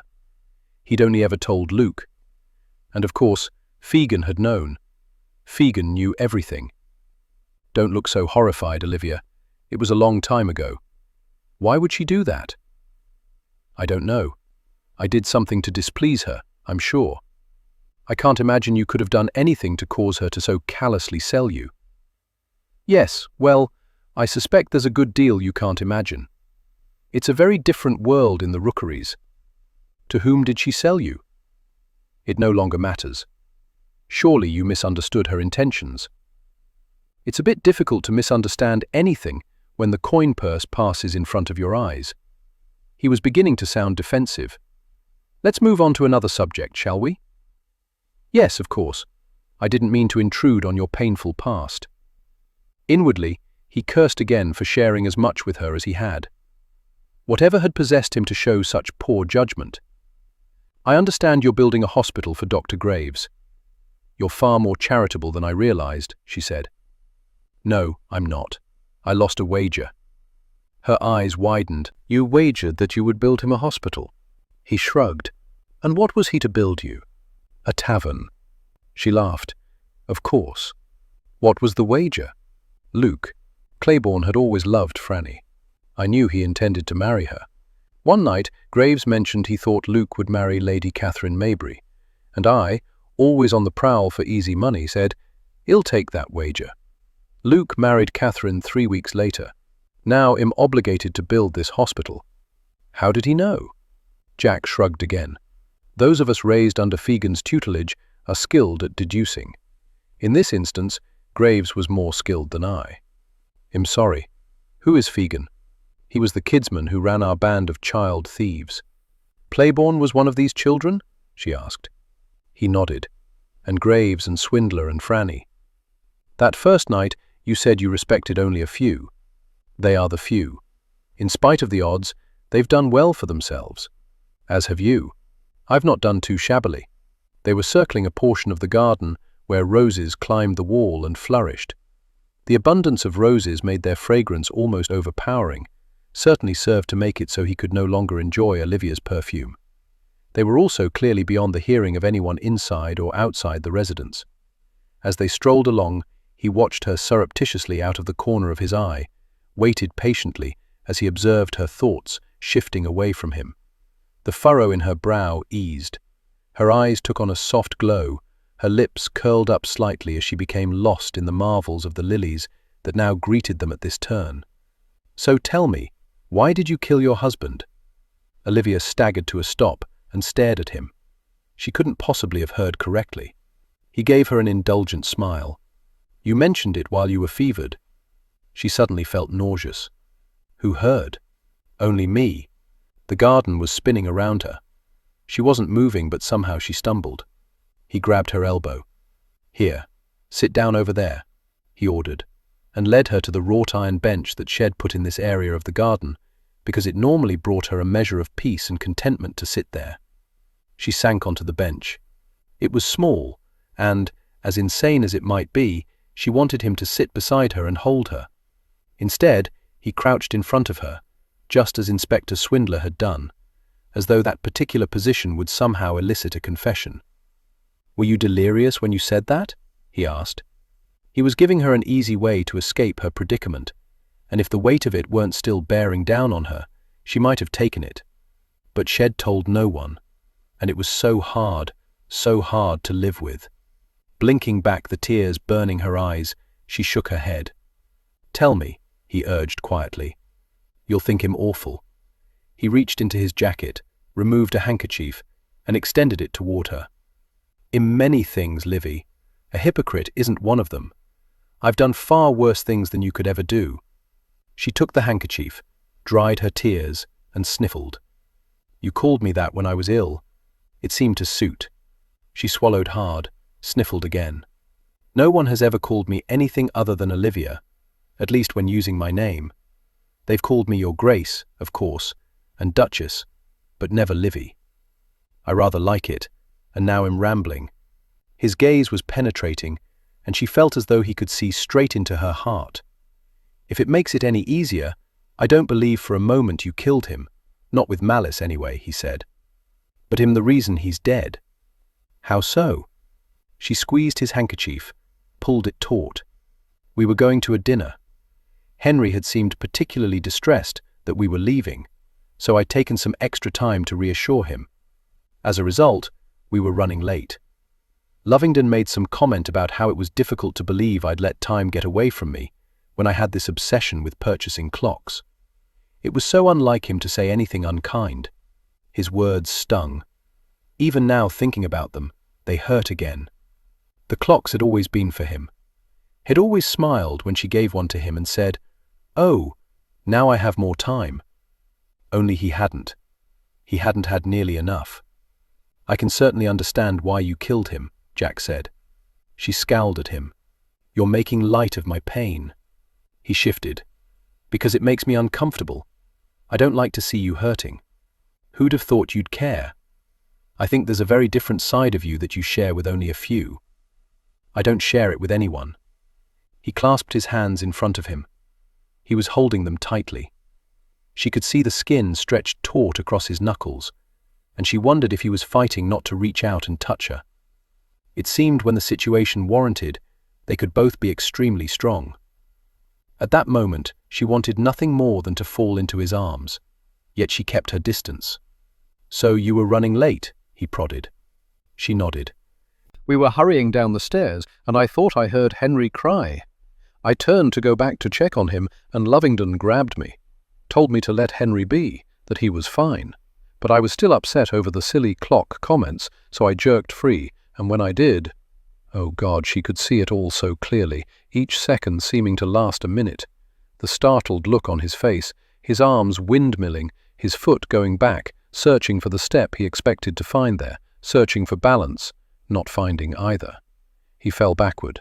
I reached for him, but he was already tumbling, and I heard this awful, awful sound, like a huge egg cracking, and then he just lay there. Jack suddenly looked blurry, and she realized she was looking at him through a veil of tears. So you see, it was my fault. He worked his handkerchief free of her death grip, and very tenderly, with more tenderness than she would have given him credit for possessing, wiped at her tears. "No, it wasn't," he said quietly. "It was an accident. It was all so silly. He didn't even want to go to the dinner party, but it was with the Queen. She and the Prince were celebrating the success of the great exhibition. You probably are unaware, but you don't turn down an invitation from the Queen." Through her continuing tears, she saw a corner of his mouth hike up. I suspect etiquette involving royalty is something I shall never need to know. She released a small laugh, a hiccup. "Probably not." She hiccuped again. "Do you want to hear something ludicrous?" I could use a laugh. Since he'd stopped wiping her tears, she snatched his handkerchief and gathered up those that remained. "It's silly now, but when the will was read, I thought you were my punishment.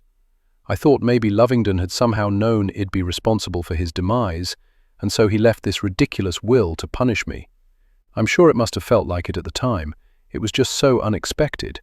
I don't mean to sound ungrateful for what he did leave me, but it had high hopes he'd leave me the residence. I know it's much too large for a dower house, but when I moved in it was so gloomy. He never let the light in. His staff was a quarter of the size it should have been. Much of the house went untended. I changed all that. To be honest, I felt betrayed that he'd given it to you, and then to name you, a known scoundrel, as guardian of our precious Henry, it was simply too much to bear. I fear I took all my disappointments and frustrations out on you. I'm sorry for that. You apologize far too much, Livy. You had every right to be angry. My reaction wasn't particularly charming either. I just don't know what he was thinking. I suppose we'll never know." She sighed. "I miss him, but not as much as I probably should. I was very lonely. Sometimes I wish I hadn't been the good daughter. I wish he'd rebelled and run off with someone of my choosing. The gardener, perhaps." "You were in love with the gardener?" She laughed lightly, because he sounded so appalled. She'd never envisioned Jack being horrified by anything. I was only giving a ridiculous example. There wasn't anyone else, really. She clutched her hands, studied them. "You were correct, by the way. Lovingdon was concise in all matters, but I don't regret marrying him. When I look at Henry, I'm thankful. I just wish I hadn't killed him." "You didn't. If anything, he killed himself with his clumsiness." She shook her head. "I'll always feel guilty. If I'd loved him more deeply, or not coddled Henry so much, I know I coddle him. But I have to put my love somewhere. If it makes you feel any better, I suspect," he said quietly, "based upon what we now know of Helen, that you did hear Henry cry out. If he thought to make her feel better, you're trying to absolve me of my guilt, which I truly appreciate, but unfortunately, it only serves to show I was not only a terrible wife, but a horrible mother. You can't blame yourself for not knowing about Helen. People who take their pleasure in harming children are very skilled at hiding it." "Did the person who hurt you hide it?" "Yes, I believe he did." She didn't press for more details, although she dearly wanted to know everything about him. She took a last swipe at her eyes before handing him back his handkerchief. "Are you going to tell your friend from Scotland Yard?" "You didn't kill him, Livy. We can ask Swindler's opinion if you like, but he'll tell you the same thing I have." She slowly rose. "They say confession is good for the soul. I actually do feel somewhat better. Thank you, Jack." "My pleasure, Livy." He made no move to return to the house. His gaze dropped to her lips, and she wondered if he was thinking of other pleasures. "The morning you came into the dressing room," he began. "I didn't realize you were in there," she interrupted, anxious to stop him before he said too much. "It thought perhaps you were coming to pay me what I was owed." "I don't believe I owe you anything." She was breathless and feeling warm again. "You accepted the challenge, and it came with limitations. Then we are once again at odds. It would seem that we are." He gave her a seductive smile. "Strange that it doesn't seem that way." Before she could counter his claim, he extended his arm. It was a truce of sorts, she realized. As they walked back to the house, it occurred to her that the more time she spent in his company, the more dangerous to her heart he was becoming. Chapter 15. He was by nature a patient man. He was also a cautious one, but of late he'd grown bored. Being in the gaming hell when he knew he'd not be welcomed if his purpose was discovered was quite thrilling. The hazard tables did not interest him, nor did the tables where various card games were played. The room that contained the women was boring, and he'd never taken any pleasure from spirits. But the boys, they were another matter entirely. No one noticed if a child went missing in the rookeries, but here they might notice, especially if that damned Inspector Swindler was nosing around. The key was to take his time, to determine which was the right boy, and then to make his move. Olivia knew she needed to get up and begin her day. Instead, she indulged herself and stayed where she was, listening as Jack took his morning bath. In the 4 days since her illness, she was very much aware of Jack watching her intently, as though trying to judge her readiness to face something. It made her a bit uneasy. Maybe he'd told Swindler about her confession, and she was going to find herself carted off to Scotland Yard. Every morning Jack asked after her health, wanted to know how strong she felt, and put her through an inquisition somewhat similar to what she envisioned Graves had endured. She found herself sympathizing with the man. Anxious to determine why Jack was so concerned with her health, yesterday morning she'd answered, "I feel as healthy as I was before I took ill." All he'd said was, "Glad to hear it," which made her wonder if she'd opened herself up to his attempts to lure her into his bed. He'd exhibited particularly good behavior since their walk in the garden. They enjoyed dinner together in the evenings. Their relationship had taken a definite turn toward the pleasant, and she was finding it difficult to recall why she'd ever objected to his being guardian. When all grew quiet in the dressing room, she stayed where she was for a bit longer, trying not to imagine him dressing his enticing body. Of course, the more she tried not to imagine it, the more she did. A sudden sharp rap on her door startled her. She'd barely sat up before the dressing room door burst open and Jack walked into her room. Gasping, she clutched the covers to her chest. "What are you doing here?" "I've been putting this off until you were recovered enough to join us, and the appropriate day rolled around. Henry wants to go to the Great Exhibition." "I know he does, but we're going today. We'd like you to join us. It's Shilling Day, a day designed specifically for the lower classes, so the upper classes knobs that they are, and I forgive them this one instance, because it works to our advantage, don't have to breathe the same air that the lower classes do. The people who will be in attendance today aren't ones you normally associate with, so you're not likely to be recognized." He tossed a bundle onto the bed. "To reassure you further, I brought you those clothes. They'll ensure that you don't stand out. We leave in half an hour." Before she issued another objection, he closed the door. She reached for the bundle, loosened the knot in the string, and unfolded the scruffy-looking clothes, a jacket, a shirt, trousers, shoes, and a cap. Was he insinuating she should dress as a boy? Snatching up the trousers, she scrambled out of bed and headed to the door to confront him. It was entirely inappropriate, but not as inappropriate as kissing him. Did one bit of bad behavior excuse another? She staggered to a stop and clutched the garment. It was clean, just a bit tattered. Jack, who bathed twice a day, and she'd heard from her laundress, had his clothes washed more often than a normal man should, had provided her with clean clothes. She held the trousers against her waist, letting the legs dangle down to her feet. They were long enough, appeared to be wide enough. She didn't want to think about how closely he must have studied her to accurately judge the clothes that would fit her. She didn't know whether to be unsettled or flattered, to thank him or take him to task. She had little doubt he was expecting the latter, was possibly waiting on the other side of that door, his arguments at the ready. Weighing her choices, she took a tentative step back. Truth be told, she wanted to see the Great Exhibition as much as Henry, but to dress like a boy. A bubble of laughter escaped, and she slapped her hand over her mouth. Just the thought made her feel carefree and young and adventuresome. Where was the harm? Who would know? She ran the arguments through her mind. The problem would be her hair. It might work if she braided it tightly, pinned it up, put on the cap, and brought it down low. "No, I can't," she whispered. "I can't." "Why not?" a little voice that didn't quite sound like hers asked. It was deep inside her mind. Maybe she was going insane. It was bad enough to talk to herself, but then to answer back was total lunacy. A rap sounded on the door leading into the dressing room. "You ready?" a deep voice asked. "No." "You decent?" "No." "Get decent. I'm coming in." "No." The blackguard opened the door, peered around it, and studied her. "Come on, Livy, you know you want to." Feeling uncharacteristically vulnerable with him in her bedchamber, she put one bare foot on top of the other. "Who will you hurt if you go?" Jack asked. He stepped out from behind the door, leaned against the wall, and crossed his arms over his chest as though offering her a challenge. He wasn't dressed in his usual tailor-made clothes. The brown tweed coat wasn't fitted to him. It was a little large and made him look common.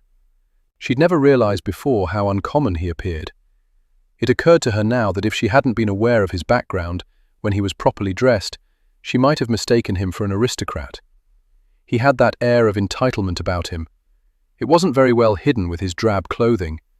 It seemed odd not to see him with his splash of color. "Who will it hurt if you don't go?" he asked, as though giving up on her answering his earlier question. She looked at the clothes strewn on the bed. Years from now, Henry'll be talking about his memories of the Great Exhibition. "Don't you want them to include you?" Jack asked. "That's not fair. Besides, what if someone does recognize me? No one looks in the faces of the poor. Wearing those clothes, you'll look like a pauper. Then how did I obtain coin for admittance?" He sighed. "No one will ask. Come on, Livy, for once in your life, do something that you shouldn't." She almost reminded him that she'd kissed him, but as he'd not alluded to the encounter once since their walk in the garden, she suspected that he either wanted to forget it or had decided it really meant nothing at all. She tried not to be disappointed with that conclusion. He tempted her, made it seem so easy to slip off her pedestal of high moral standing. Yet, what he was asking of her was not terribly awful. It would be so nice to leave the house and do something with Henry. "I suppose there are worse things I could do. With a man in your bedroom and you in your nightgown," he winked. "What I'm suggesting isn't nearly wicked enough." Before he'd kissed her, she might have thought he was being offensive, but now she thought he was merely teasing, trying to make her laugh, to see the silliness of her dilemma. "If I go to hell for this, I'll be there as well." "I'll dance with you," he promised. Something in his tone of voice, his gaze, made her think that this time he wasn't teasing, and she had an absurd desire to weep. It had to be the lingering effects of her illness, or perhaps it was simply that he recognized she feared being alone. If she thought too much about what Jack was asking of her, she might take the coward's way. Instead, she jutted up her chin and waved her hand. "Go on with you now. I have to get ready." He gave her a quick flash of a grin before disappearing behind the door and closing it. Oh, she wished he hadn't done that, given her that beam of pleasure. It brought such an unheralded thrill to her heart. It was a wondrous feeling to bring a man joy, to know he wanted to be with her. Happiness. She was experiencing happiness beyond anything she'd ever known. Reaching for the bell pull, she couldn't recall a single moment in her life when she'd ever been so excited.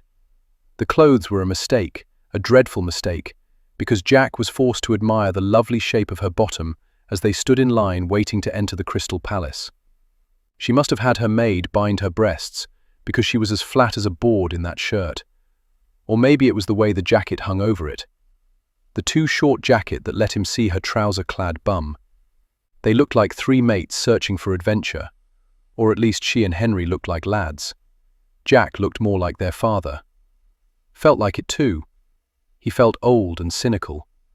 He'd never before minded his harsh outlook on life, except now it made him feel ancient, while she and Henry were filled with wonder, and they hadn't even gotten into the building yet.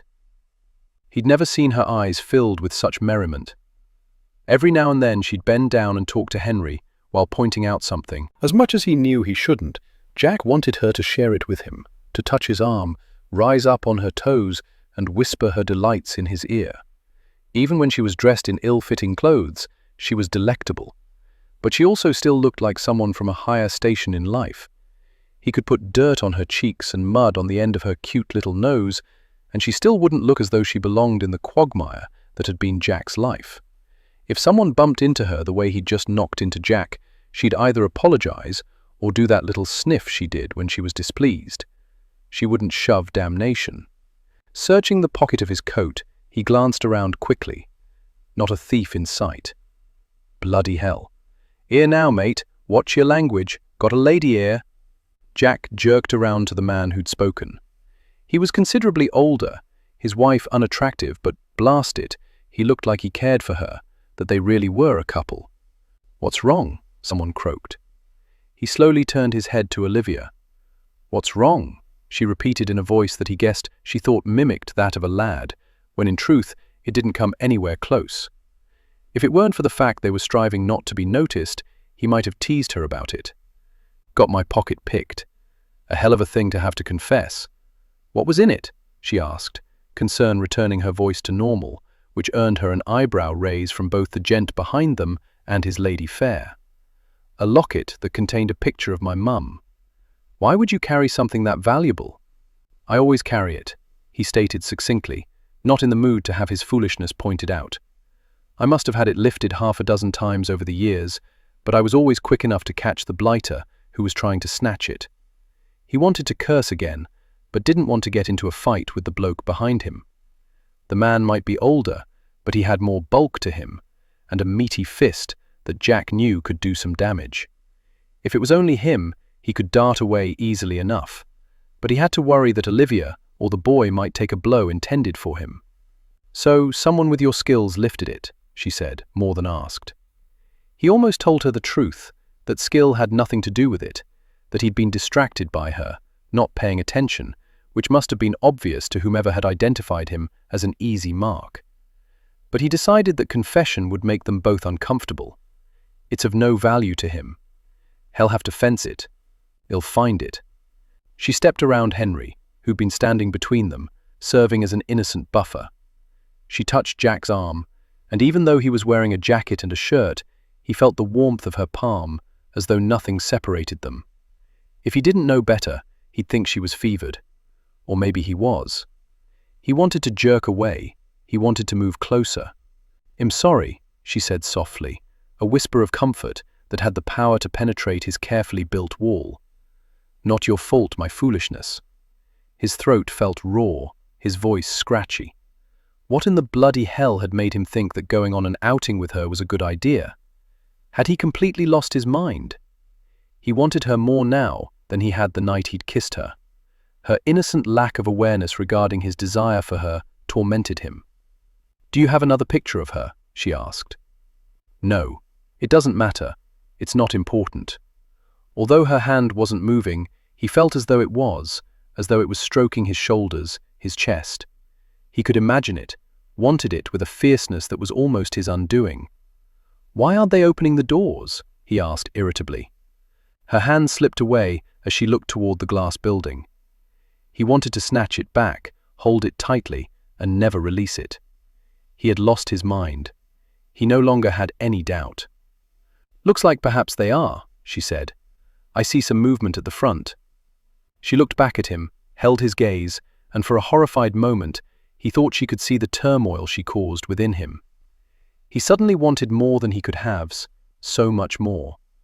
He wanted to bring her on a day when the elite came. He wanted to wear his tailored clothing and see her in a dress other than black. He wanted her hand on his arm, knowing he would be envied because she was at his side. Come on, Henry shouted. Jack realized the line had begun to move, and he'd completely missed it. We'd best start paying attention here. She smiled gently, as though she understood his struggles. Reaching out, she took Henry's hand. Stay close. Jack didn't know if she was speaking to her son or to him, if she recognized that he suddenly wanted to run away. But he stayed near, holding the firm conviction that nothing within that glass and metal building would fascinate him as much as the woman dressed as a boy who now walked beside him. He became aware of the stares, the attention they were drawing, no doubt because Olivia was talking and acting like a mother, not like a young lad.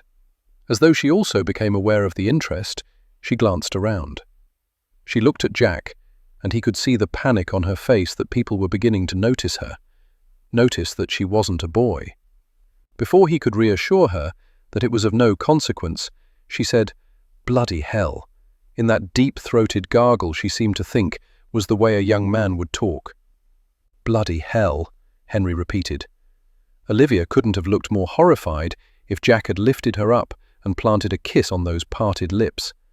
And then she began to giggle, covering her mouth, shaking her head. "Ear, your language," the man behind them said. The eyes of the woman behind them widened considerably. "I don't think that's a lad, Jonah. What's going on here?" Jack took Olivia's hand. "Come on." She grabbed Henry's hand. Jack led them away from the line. "We're going to lose our place in the line," Olivia said, but she didn't sound angry. He could still hear the trace of laughter in her voice. "We're going to get a better one," Jack said, marching them toward the front. "You're not thinking of stealing a place. I've told you I don't do that anymore." He glanced back at her and grinned. Steal. He didn't want the beginning of the line because it would be too obvious, but he wanted them closer than they were. He spotted a man, a woman, and a young girl. With Olivia and Henry trailing behind him, Jack approached. "How many in your group?" Jack asked the man. "What concern is it of yours? I'll pay you handsomely for your place here if you'll take your family to the back of the line," Jack told him. "You're knockers. We've been here since 5 in the morn." He looked at the money Jack had shoved into his hand. He lifted his gaze to Jack, then doffed his cap. "See ye, governor." He turned to the woman and girl. "Let's go." "I'm not." "Back of the line now, love," he said, pushing the woman away from the crowd, before showing her what he held. Her eyes widened before she tucked her hand in the crook of his arm and happily walked away. "I thought we were going to work not to get noticed," Olivia said, as Jack drew them into the line. "We lost that opportunity when you tried to draw attention away from yourself." "What was I supposed to do?" "Exactly what you did. I should have done this earlier." "We're almost there," Henry yelled excitedly, tugging on Jack's hand and jumping. Yes, they were, and already Jack was wishing this day would never come to an end. Olivia had never paid much attention to the masses. They weren't part of her world. Yet, walking among them, she couldn't help but notice that they didn't seem so very different. Jack blended in very well, but she knew it was because he was making a point to do so. Shed considered him as coming from the dregs of society, but that wasn't where he belonged. She thought he belonged exactly where he was. It was improper for her to be so very much aware of another man, and yet it seemed so natural. She knew when Jack would grin, before he grinned, because a bit of the devil would first appear in his eyes, and then it would work its way into a slow smile. He didn't grin often, but when he did, it had the power to steal her breath. When he wasn't quite certain of himself or was thinking through a problem, he rubbed the underside of his jaw. His voice always sounded confident, but she was beginning to suspect there were times when he wasn't, and that small mannerism somehow shored up his self-assurance. She wasn't quite certain why she detected that vulnerability in him, but she did. She was positively charmed, watching as he explained things to Henry, lifted him up so he could have a more advantageous view, and sat him on his shoulders when he grew tired of walking. She suspected none of that would have happened if they'd come on any other day. Henry would have been expected to behave in a manner befitting his station, his title. Or perhaps there would have been no difference. Jack might have taught him not to care what people thought. Yes, that was more likely. If she didn't marry, if she had no husband to usurp Jack's role as guardian, she had no doubt Henry would grow up with little fear of expressing his opinion. She wasn't altogether certain that was a bad thing. Of all the artwork, inventions, and wonders to explore at the Great Exhibition, Henry was most fascinated with the huge locomotive. "Have you never travelled on the railway, lad?" Jack asked. With eyes wide, Henry shook his head. Many of these folks, that's how they got here, travelling on the railway. Before that, it would have taken them days and days to get into London. Imagine what they would have missed. "Have you travelled on the railway?" Olivia asked. She kept meaning to speak in a deeper voice, but she'd get entranced by everything surrounding them and forget people weren't paying attention to them anyway. Too many marvels drew their interest, and they paid no heed to the oddly dressed trio. Jack shook his head. "I've never been outside London." "Never?" He rolled his shoulders into a careless shrug. "Why would I? The country's very different. I dare say you're in for a treat when we travel to the estates." He rubbed his jaw. "When we do, sure. You're not afraid?" "Course not," he interjected, cutting her off. "London suits me just fine. Never had a need to go elsewhere." "How can you know if you've never been anywhere else?" "I simply know. I don't see how you could." "How do you know you wouldn't enjoy a bit of wickedness?" he demanded hotly. At her silence, he arched a brow, and that slow smile that started in his eyes eased down to his mouth. She knew exactly what he was asking with that look. How could she question his judging what he'd never experienced when she was guilty of the same thing?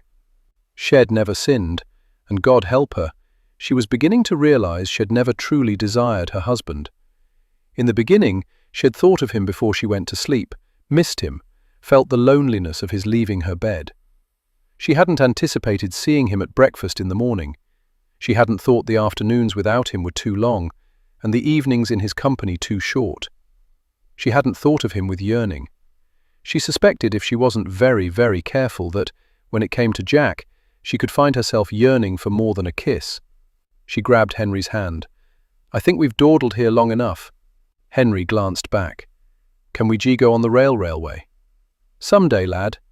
She heard in Jack's voice the promise. The sun had disappeared by the time the coach pulled up in front of the residence. Henry, all of them, had eaten at the refreshment area, enjoying a variety of offerings. Olivia didn't think any of them would be in the mood for dinner, which was a good thing as Henry was already asleep. With Henry clinging to him like a little monkey, his arms around his neck, his legs around his waist, Jack gracefully exited the coach. As they walked toward the manor, Olivia felt tears prick her eyes at the sight of the tall, strapping man beside her and the small boy who trusted him implicitly. She couldn't deny that what she was beginning to feel for Jack was wondrous in its scope, frightening in its intensity. She wanted to be with him in ways she knew she should not. Scandalous ways, sinful ways. She had to shore up her resolve to resist what she knew would only lead to disaster. To abandon her upbringing for a night of passion in the bed of a man to whom she was not wed, a man who had plans to marry her off to another. It was a foolish, foolish woman who would contemplate travelling such a road. Henry stirred, not at all, as they entered the house and began their ascent up the stairs. He was well and truly worn out. Olivia certainly understood that feeling. She would welcome a warm bath and an early night. Ida greeted them in the nursery. "How is the young Duke?"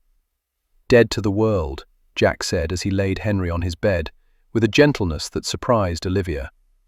After all this time, she was still astonished that where Henry was concerned, Jack showed such extreme consideration. "I'll prepare him for bed," Ida whispered. "You see to yourselves." Leaning down, Olivia kissed Henry's forehead. "Good night, sweetheart." She followed Jack into the hallway. "I haven't the strength for dinner." His eyes held concern when he looked at her. "Was today too much?" "It was perfect. I'm just tired.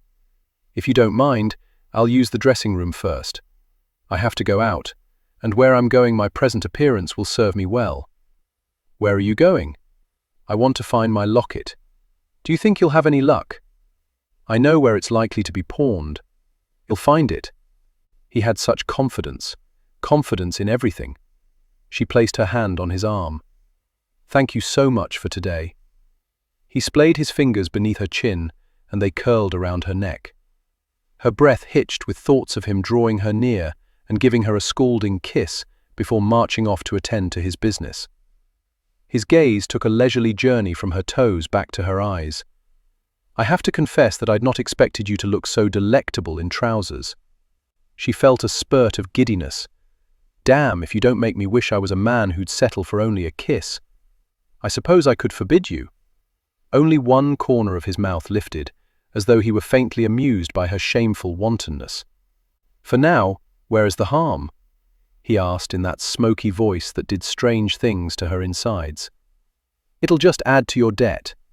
She didn't bother to correct him, to inform him that she'd never pay what he presumed she owed.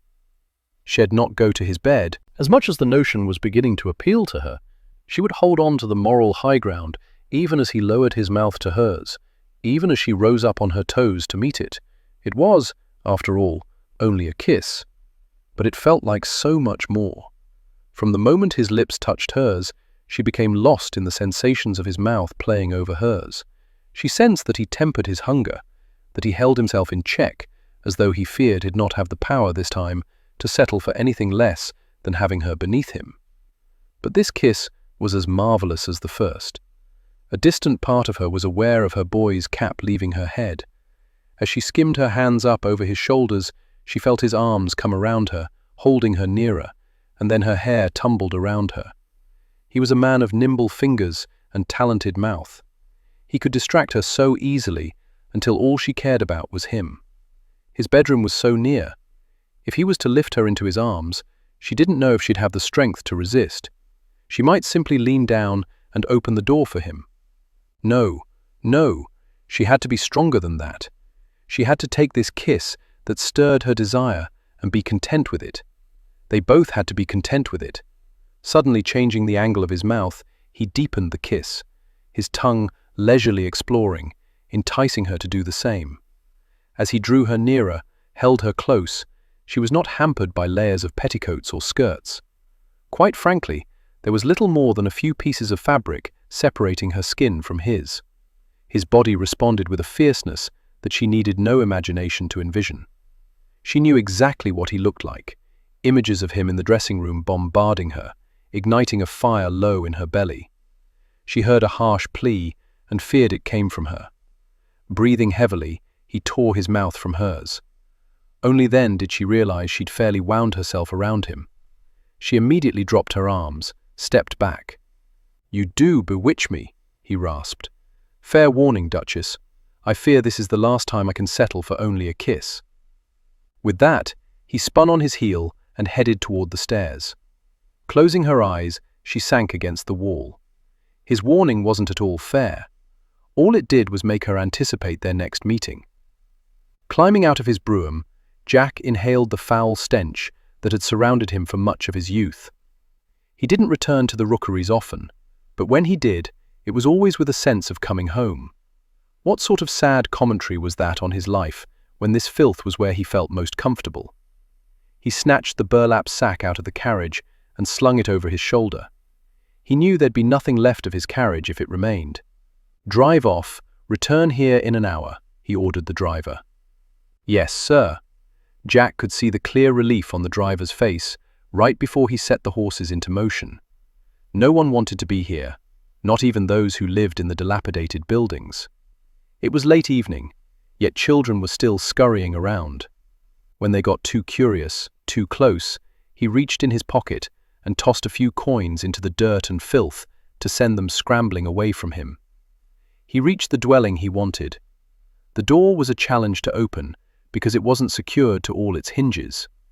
Inside was dark and dreary, the stench of decay even thicker. He started up the stairs, knowing which steps were broken, which squeaked, which to avoid. Nothing improved in this area of London. He discovered a new hole had formed in one of the steps when his foot went through it. Cursing, he worked his boot free and continued on up, albeit a bit more carefully. At the top of the stairs, he turned down the blackened hallway, treading carefully over what he couldn't see but knew was garbage. Once he left this place, he'd burn the clothes he wore. It was the only way to ensure he brought back with him no disease or infestations. Lice, fleas, crawling things. He'd always hated the feel of tiny bugs. When he reached the door at the end, he tapped 3 times, waited a second, tapped 2 times, waited, tapped thrice. He heard a shuffling movement on the other side of the door. It slowly creaked open. A grimy, wrinkled face appeared. What had once been vibrant hair, as red as Franny's, was now pale, almost white. The long, scraggly beard was white as well. Rotting teeth formed a smile framed by cracked and bleeding lips. Well, if it's not me, Dodger. With bent and gnarled fingers, he urged Jack inside. Come on in, boy. Let's see what you got for old Fegan. Jack stepped into the squalor, and he was transported back to a time when he'd slept on the floor like a dog, spooning around whoever slept beside him, offering and receiving warmth. He'd seldom gone to bed hungry. Fegan had always been good about feeding his crew. A sickly child wasn't of much use to him. What you got? What you got? Fegan asked, making his way to the rickety chair at the scarred table, where a single burning candle, standing upright in the mouth of a brown bottle, provided the only light in the room. Jack could see the milky white film that now hampered Fegan's vision. He moved the sack off his shoulder, set it on the table, and unveiled 4 bottles, 2 each of whiskey and rum. Fegan cackled again. Oh, me Dodger, you was always good to Fegan. Jack's mentor had always been in the habit of referring to himself as though he were another person in the room. It was one of the reasons Jack had never been convinced Fegan was his real name. It was as though he was always having to remind others who he was. It wasn't unusual for people in the rookeries, after they'd been arrested, to move to another section of London and change their names. Only once had Fegan reminisced about his past, and it was a story Jack intended to take to the grave. Jack opened a bottle of whiskey and poured it into the dented tin cup Fegan extended with a shaking hand, a hand that had taught so many how to slip into tight places without being detected. You should let me move you into a flat at Dodger's. Fegan took a gulp, then his tongue darted around his lips, determined not to let any drops go to waste. What good would that do, Fegan, I ask ye? Jack took the chair across from him. You'd have food, warmth, company. It'd even give you a gambling allowance. You was always kinder than anybody give you credit for. Kindness has nothing to do with it. I don't like trudging through the filth to get to you when I need you. You're the only one what comes to see me. He leaned forward. Owes me darlin' Franny? Doing well? Married? No? He shook his head sadly. I should have taken better care of her. We all should have. She'd been forced into the white slave trade at the age of 12. Luke had taken it upon himself to kill the man responsible. Olivia might consider him a murderer. Jack didn't. Some dogs needed to be put down. But she ain't the reason you're here. No. He sighed heavily. I had my locket picked. Fegan guffawed, coughed, sounded like he was choking with merriment. Ye was me sharpest. I was distracted. Fegan gave him a crafty look. That's not like ye. She must be a fancy piece. Jack wasn't going to comment on Olivia. She was too fine a lady for him to even have thoughts of while he was in this cesspool. I know you're not running boys anymore, but you know who is, and I suspect you still have your finger on the fence trade. I'll pay you £100 if you locate it for me. It was an ungodly amount, but the locket was Jack's most precious possession, perhaps the only thing that mattered more to him than coins. Fegan rubbed his hand over his mouth. That's a lot of gin. I'll put the word out. He narrowed his eyes. Anyone else? He'd asked for half up front. Jack tapped a bottle. I brought you something you value more. That ye did. Shoving back his chair, Jack stood. I'll be seeing you. That ye will, me Dodger, that ye will.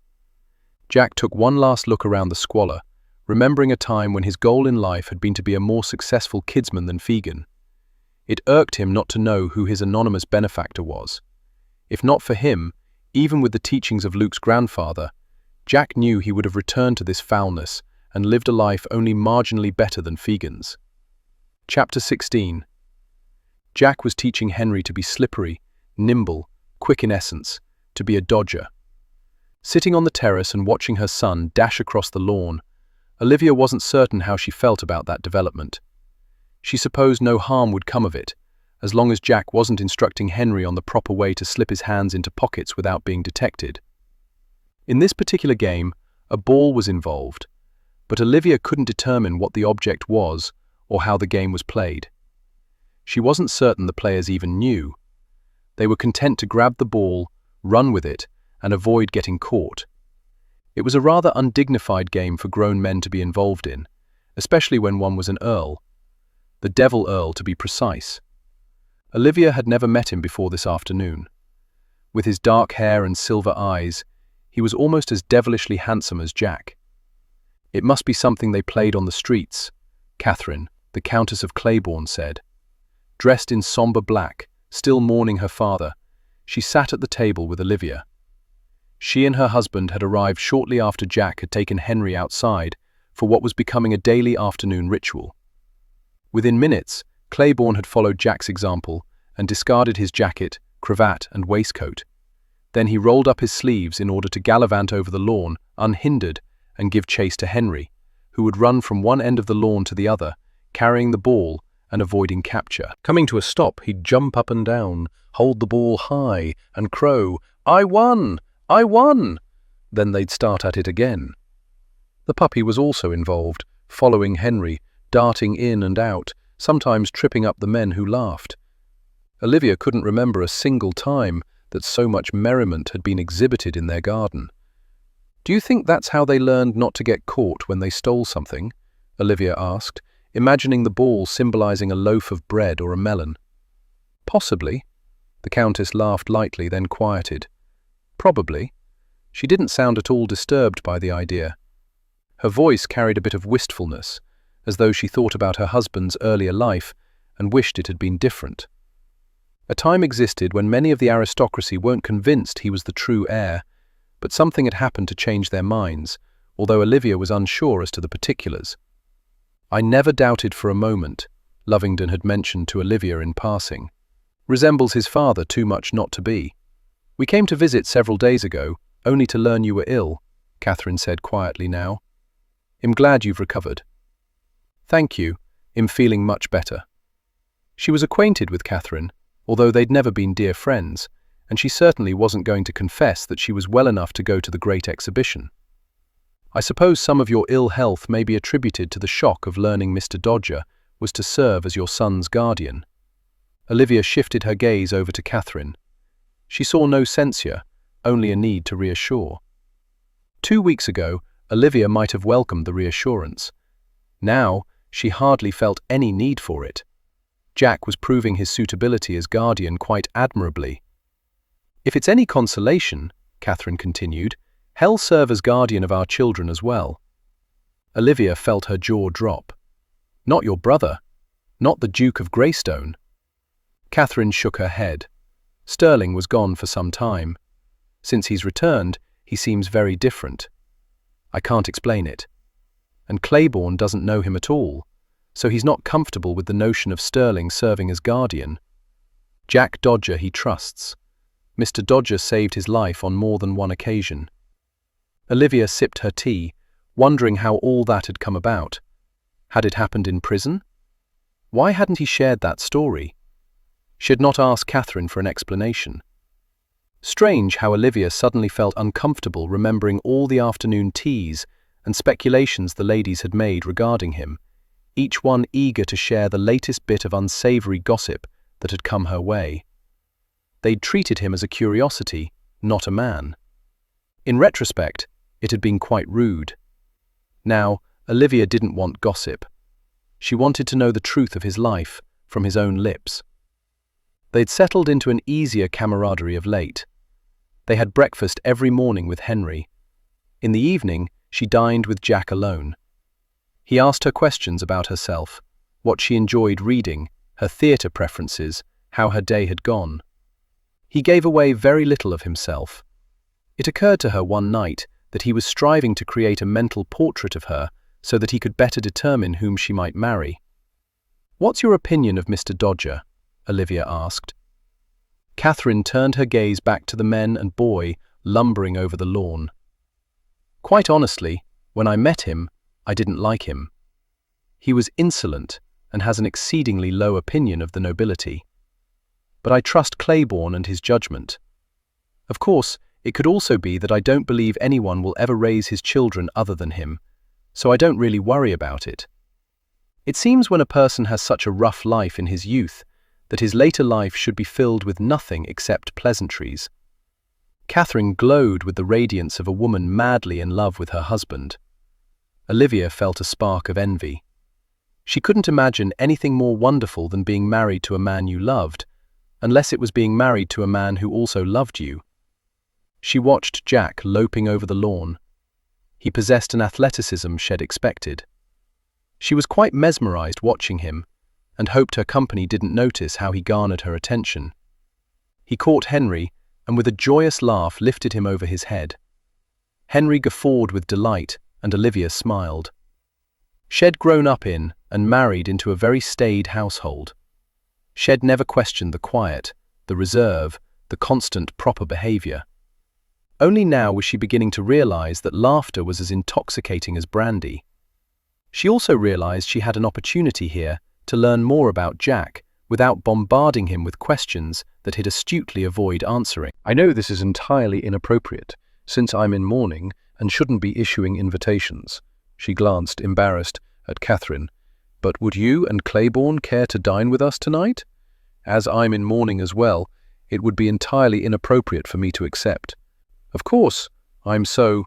With a twinkle in her blue eyes, Catherine reached across and took her hand.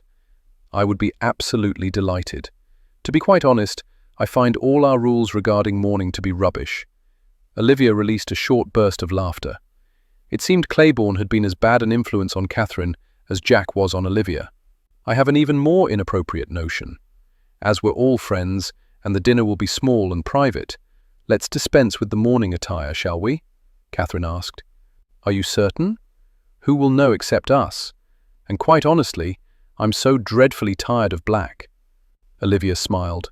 All right then. Jack could hardly believe that Olivia had invited Luke and Catherine to dine with them. It's not as though I sent a gilded invitation, she said petulantly, when had given her a questioning stare. It seemed the little Duchess wasn't opposed to dispensing with proper etiquette, as long as it was her idea. Now that she was fully recovered, he'd worked to convince her it was her notion to come to his bed.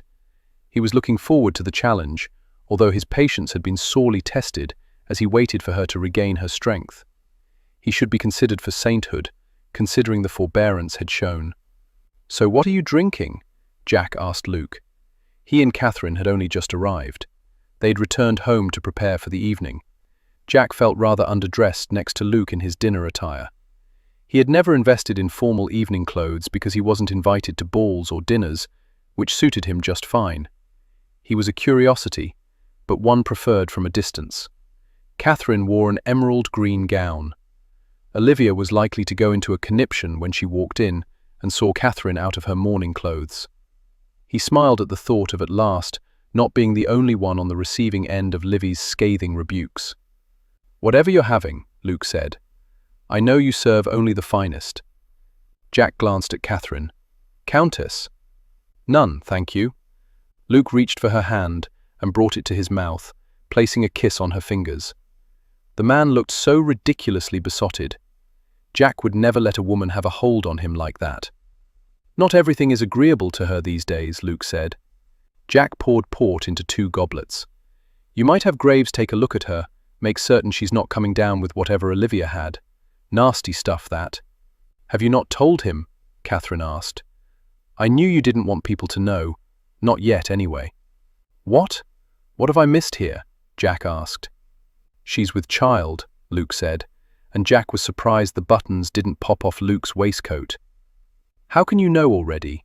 You've only just married. That explained the quiet, hasty marriage taking place before she was out of mourning. He raised his glass. My congratulations to you both. What are we celebrating?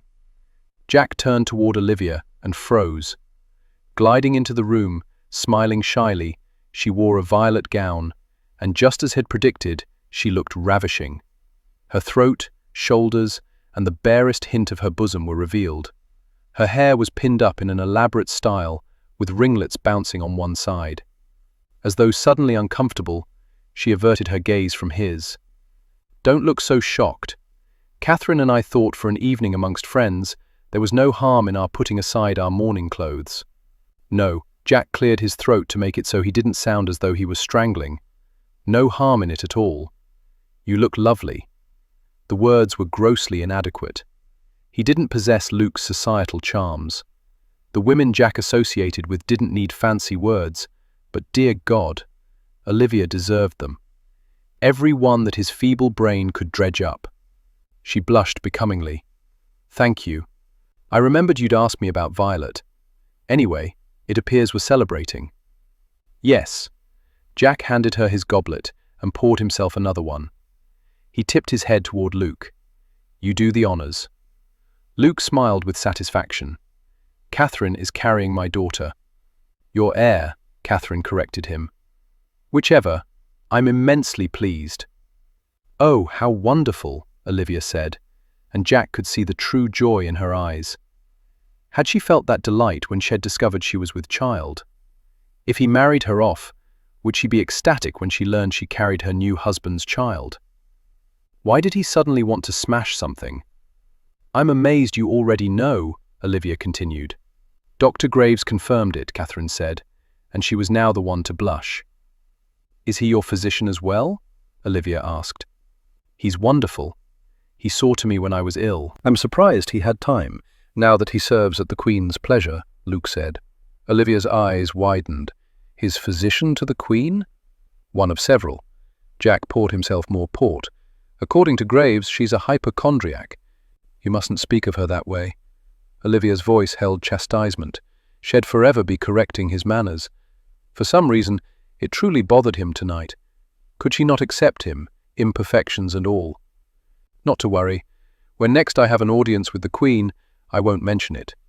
Jack sounded surly, even to himself, but he was acutely aware that these three would be welcomed into Buckingham Palace, while he would not. An awkward silence descended. He didn't want to ruin this dinner for Olivia, but he also wished Luke and Catherine would leave, so he could have Olivia to himself. "So, Luke, what do you think of Henry?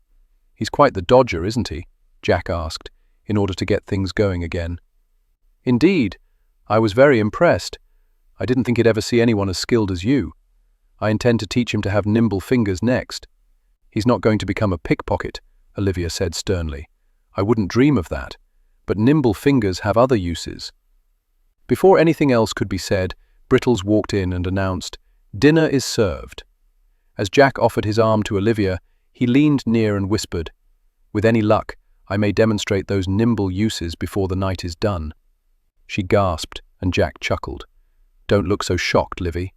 Sooner or later you must pay the devil his due, and I'm of a mind to collect sooner." It seemed her reprieve had come to an end. Olivia was surprised to discover she wasn't nearly as disappointed as she probably should have been. The appreciation that had lit Jack's eyes when she walked into the library had flattered her no end. He'd given the impression he desperately wanted to cross the room, take her in his arms, and bestow upon her a kiss that was likely to lead her into his bedroom. Even now, Jack rarely took his eyes off her. He was being an abominable host, ignoring their guests, not bothering to even attempt to carry on any sort of conversation. Having his undivided attention was thrilling, although she was concerned that she might not be able to hold him at bay when their guests left. More fearful was the realization that she wasn't certain she wanted to hold him at bay. While no one seemed uncomfortable with the absence of discourse in truth, Claiborne and Catherine seemed amused by it. Olivia was well aware that a good hostess didn't let silence reign. "I met Franny recently. She seemed lovely." Jack gave her a dark grin, and she wished she hadn't travelled down this path. "I like her as well," Catherine said, as though aware of the sudden tension. "She's built an orphanage and hopes soon to open the doors." "She's just waiting for the furniture," Claiborne added. "I suspect you'll lose all your boys then, Jack." Olivia was aware of shock rippling through her. Had Franny been his lover once? Did he have bastard children?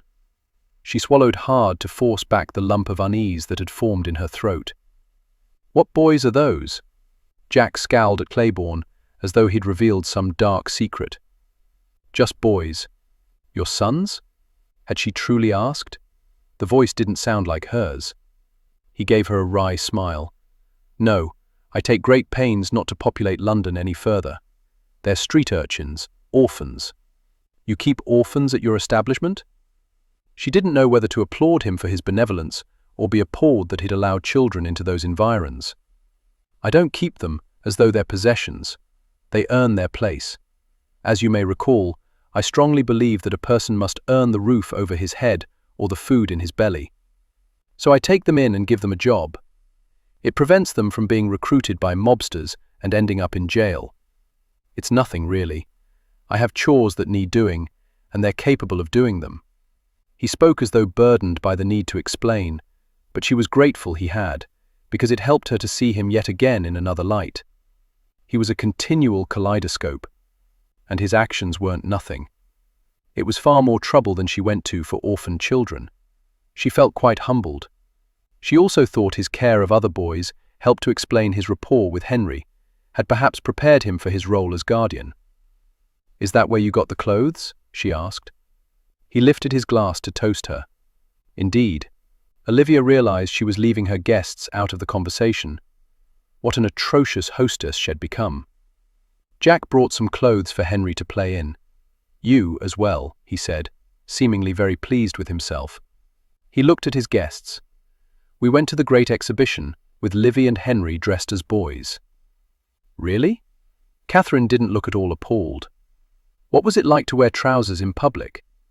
"Quite liberating, actually. I dare say I think we wear far too many layers of clothes." "I agree," both men said at once. Olivia and Catherine giggled like young girls.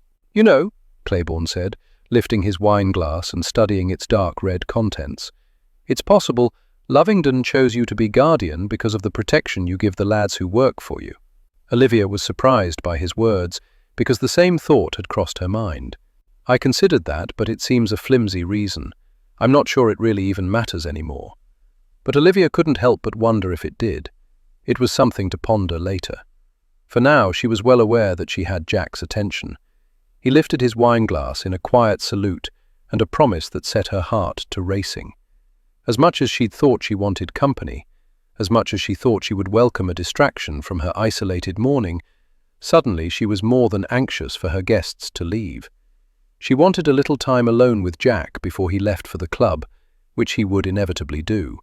He always went to the club. Olivia felt wholly inadequate to entertain. In mourning she'd been rather isolated and didn't even have any gossip to share. Although she enjoyed the company and it was nice to visit with others for a change, she was more tired than she'd expected to be when Claiborne and Catherine took their leave. Jack was standing with her on the front steps, watching them drive away in their coach. "I can hardly believe I had the Devil Earl to dinner," Olivia said, as Jack closed the door. He'd never been welcome in either her father's or her brother's homes. "The next thing you know, you'll be inviting all of Fegan's brood to dinner." She doubted that, but she wasn't going to be rude and admit it. After all, they were Jack's friends. "None of you truly seems to give the impression you grew up on the streets. Claiborne's grandfather hired tutors for us. He was determined we wouldn't reflect our origins. It wouldn't do for us to embarrass his grandson. You've had a rather unique upbringing." They'd reached the stairs. She glanced upward, hesitant to retire. "Come have a little brandy," Jack said quietly. "It'll help you sleep. The last time I had brandy, I woke up ill. Then I'll pour you some whiskey." Her breaths were becoming shallower as she anticipated that she might receive another kiss. She wanted it desperately. She could do little more than nod. They walked to the library without touching. As soon as the footman closed the door in their wake, Jack had her in his arms, holding her close, as his mouth swooped down to claim hers. She wanted to laugh from the joy of his eagerness. She'd never felt desired, and with him it was as though he was hungry for her alone. His mouth blazed a trail along her throat. I was going mad sitting at that table making pleasant and utterly boring conversation, when all I could think about was how much I wanted to taste you instead of the chicken. Perhaps not the most poetic of compliments, but she moaned and gave him easier access to her throat. "Come to my bed, Livy." "No. I'll kiss you from head to toe. I'll kiss you in places I doubt Lovingdon ever did." Heat poured through her, melting her bones until she was surprised she was still able to stand. "Yes, yes, yes." "No." She shoved the word up from the depths of her soul, a soul that refused to be compromised. Pushing away from him, she shook her head, deciding she needed more than the word to convince them both. "No, I can't, Jack. I can't." His gaze slowly traveled over her. "And I can't kiss you without wanting more. I'm sorry." Reaching out, he touched her cheek. "Don't apologize, Livy. If I were a proper gentleman," regret touched his eyes. but I'm not. Will you at least take a walk about the garden with me? That would be lovely. And just maybe she'd gather up the courage to forbid him once again to give her only a kiss. Olivia stood still and silent on the terrace, while Jack had a footman go through the garden, lighting the lanterns that would mark the path. A part of her regretted that she'd turned him away in the library. She was so tempted to give in to her desires, but a lifetime of moral upbringing could not be so easily set aside. She had to set an example for Henry, and maybe in a way she wanted to set one for Jack. He seemed to believe a person was entitled to everything he wanted, but she knew if she gave in she'd lose his respect. She suspected he was only toying with her, seeking to add her to his long list of conquests. Not until the footman was finished and had retreated into the house did Jack extend his arm toward her. It was a lovely night. The fog had yet to arrive. She was not even bothered by the coolness of the air, because whenever Jack was near, she always grew so incredibly warm, as though passion simmered just below the surface of her skin. Of late, you've been asking me a lot of questions regarding the type of man I'd want for a husband, she dared to begin. Have you finally decided what you want? Or even better, which lord you prefer? She fought back the disappointment that he still wished to be rid of her. Even though he claimed to want her in his bed, his words confirmed he was interested in nothing more than a dalliance. No, actually, but I was curious regarding what you want in a wife. I have no plans to ever marry. Never? Why so shocked? Surely you of all people know the difficulty it'd have in finding a woman to take me as a husband, if you were to reform. His low, dark laughter cut off her words, shimmered through her, and seemed to blend in with the shadows hovering at the edges of the path. I have no interest in reforming. I can't even begin to comprehend why you would willingly choose a lonely life of decadence over one that offered marriage and a family. Then allow me to demonstrate. His arms snaked around her, drawing her up against his body, even as he maneuvered her off the path. His mouth claimed hers with a hunger that startled her. If at all possible, this kiss was more intimate, more demanding, more persuasive than the previous one they'd shared. It was all-consuming, encompassing every aspect of her being, until she was aware of nothing existing beyond them. One of his large hands cupped the back of her neck, his fingers playing a seductive tune along her spine. Her knees immediately weakened, and she clutched his shoulders, reflexively pressing her body against his for support.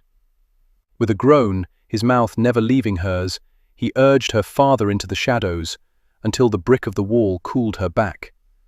But it couldn't touch the fever rampaging through her. She was mad with desire as she cradled his face. It wasn't enough. She wanted to feel more of his skin against her fingertips, but she couldn't bring herself to ask for more, or to take that which she so craved. Surely he felt the want shimmering through her, just as she felt his yearning in the tautness of his muscles as he wedged his knee between her thighs. The pressure was heavenly, even as it stoked the flames of passion. She had never experienced such intense longing, had never felt the nerve endings whispering along her skin, begging for more, for something elusive, something she didn't quite comprehend. But she knew it was waiting, knew he had the skills, the knowledge to bring it cresting toward fulfillment. She moaned as his mouth left hers to blaze a heated path along the underside of her chin. She tipped her head back in ecstasy, gave him leave to taste her. "Come to my bed," he rasped. "I can't." Her words carried her profound disappointment. She had expected him to stop then, to relieve her of this torment. But instead, he took his mouth lower, his lips and tongue skimming along her collarbone, settling in the hollow at the base of her throat. How could so small a touch create such intense weakness in her limbs, while ushering in such powerful pleasure? As he eased the bodice of her gown down, his low groan of triumph filled her with unbridled satisfaction, so intense that she couldn't bring herself to chastise him for the liberties he was taking. Then his mouth closed over her breast, and suddenly his thigh pressing against her wasn't enough. She heard her mournful cry, was barely aware of her fingers slipping beneath his jacket to dig into his shoulders, and her hips squirming against him. "Shh, shh, easy, sweetheart. All in good time," he murmured. Good? There was nothing good about this. It was decadent and wicked, but Shed never felt more like a woman in her entire life. Shed lost all semblance of control. Sanity was a distant concept. She was vaguely aware of the rustling of her skirts, a heartbeat, before she felt his warm fingers gliding along her thighs. Whimpering, she cradled his jaw, urged his mouth back to hers, and thrust her tongue between his lips, muffling his dark chuckle. Was he feeling victorious over her? Or was he simply pleased beyond measure that Shed taken the initiative, that had stirred to life something over which she no longer had any control? His nimble fingers worked their way through her clothing until they were lost in her curls, skillfully enticing her to respond to his urgings. He was a thief, stealing from her any power to resist. Her body tightened and thrummed. Pleasure such as Shed never experienced hovered, taunting her with the whispers of something more. "Come to my bed," he growled. No, she nearly wept with wanting what she knew he could give her, cursed her own strong-willed purpose. She was aware of movement at her hip, even as his fingers never stilled their dancing over her sensitive flesh. With his free hand, he threaded his fingers through hers, those digging into his shoulder, and brought them down, wrapping them around his bulging and heated velvet shaft, guiding her hand to touch him intimately, stroking him even as he stroked her, while her pleasure rioted beyond control. He slid a finger into her, then two, his thumb pressing against her swollen flesh, caressing intimately, creating incredibly sweet sensations. As the cataclysm rocked her, he turned his face into her shoulder, his mouth pressed against her neck. His body bucked, his harsh growl echoing around him, his hot seed surging into and over her hand. Breathing harshly, he collapsed against her. Tremors cascaded through her, while she slowly became aware of her surroundings. Recognizing what had transpired here in the garden, shame swamped her. Shame for her lack of control, anger at him for doing this to her, fury at herself for letting him, for encouraging him, for pressing against him instead of moving away. Oh God! Finally, at long last, she found the wherewithal to push him aside. He staggered. "Livy, no, no." Then she was running toward the house, tugging up her bodice, ignoring the remnants of the delicious release, swiping at the tears that threatened to blind her. Grief nearly overwhelmed her. While married, Shed never experienced anything closely resembling the heights of passion Shed just achieved. Jack Dodger had certainly earned his reputation. He was indeed the devil. Tonight, Head carried her to heaven. Now, Shed languish in hell. Chapter 17. Sitting on the bench in the garden, Jack knew he should have gone after her. That Shed recovered enough to run, while he could barely stagger, had made an immediate pursuit impossible.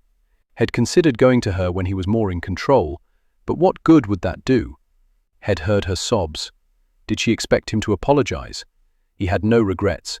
If he was honest, that wasn't exactly true. It bothered him that she was upset. As for himself, he was bloody well terrified. Had never reacted to a woman like that. Had never wanted to bring one pleasure that exceeded his, and now he felt so damned vulnerable. He wanted to crawl into her bed, fold himself around her, and have her hold him. What the hell was the matter with him? His business was sex. It was all about satisfying physical urges and then moving on to the next source of pleasure. But she wasn't his business, and God help him, what had transpired between them hadn't been only sex. He should go to his club, return in the morning, and pretend tonight hadn't happened. Or he could get drunk, go to bed, get up in the morning with a staggering headache, and pretend tonight never happened. But it had happened, and he wasn't likely to ever forget it. With her head buried beneath the pillow, Olivia awoke to gritty eyes, a stuffed nose, and a woozy head. If she didn't know better, she'd think she was getting ill again. But she did know better. Just as she had when she was a little girl, and her dog had died, she had cried herself to sleep. How had she let Jack take those liberties with her? Although she was plagued by a more important question, how had she wanted him to? And she had effectively stolen her willpower. Now she was going to have to go down to breakfast and face him. How could she meet his gaze without remembering every wickedly wonderful thing he'd done to her body? Rolling over, she screeched at the sight of Jack standing at the foot of the bed. Scrambling up, she pressed her back to the mound of pillows. You promised never to come to my bed. I've kept my promise. I'm at least 2 inches away." His voice held none of its usual teasing. He was completely dressed, yet he left her unsettled. Perhaps it was the way he held her gaze, as though he had nothing of which to be ashamed, or the fact that he was familiar with not only her body, but its reaction to his touch. She lowered her gaze and began tugging on a thread on the counterpane. "Why are you here? Look at me, Livy." It was so very hard, but she refused to be cowed. Defiantly, she glared at him, surprised to discover his eyes held not a speck of triumph. She had expected him to laud her shameful behavior over her. Instead, the arrogant, self-assured, confident Jack Dodger appeared, dare she even think it, remorseful. "I'm not in the habit of losing control when I'm with a woman." She lowered her gaze to that wondrous mouth head pressed to her throat, his hot breath heating her skin as he, "I want you, Livy. I want you as I've never wanted any woman, and that's not an easy thing for me to admit. I'm certain my behavior is not what you're accustomed to." She thought that could possibly be the understatement of the century. "But I won't apologize for it," he continued.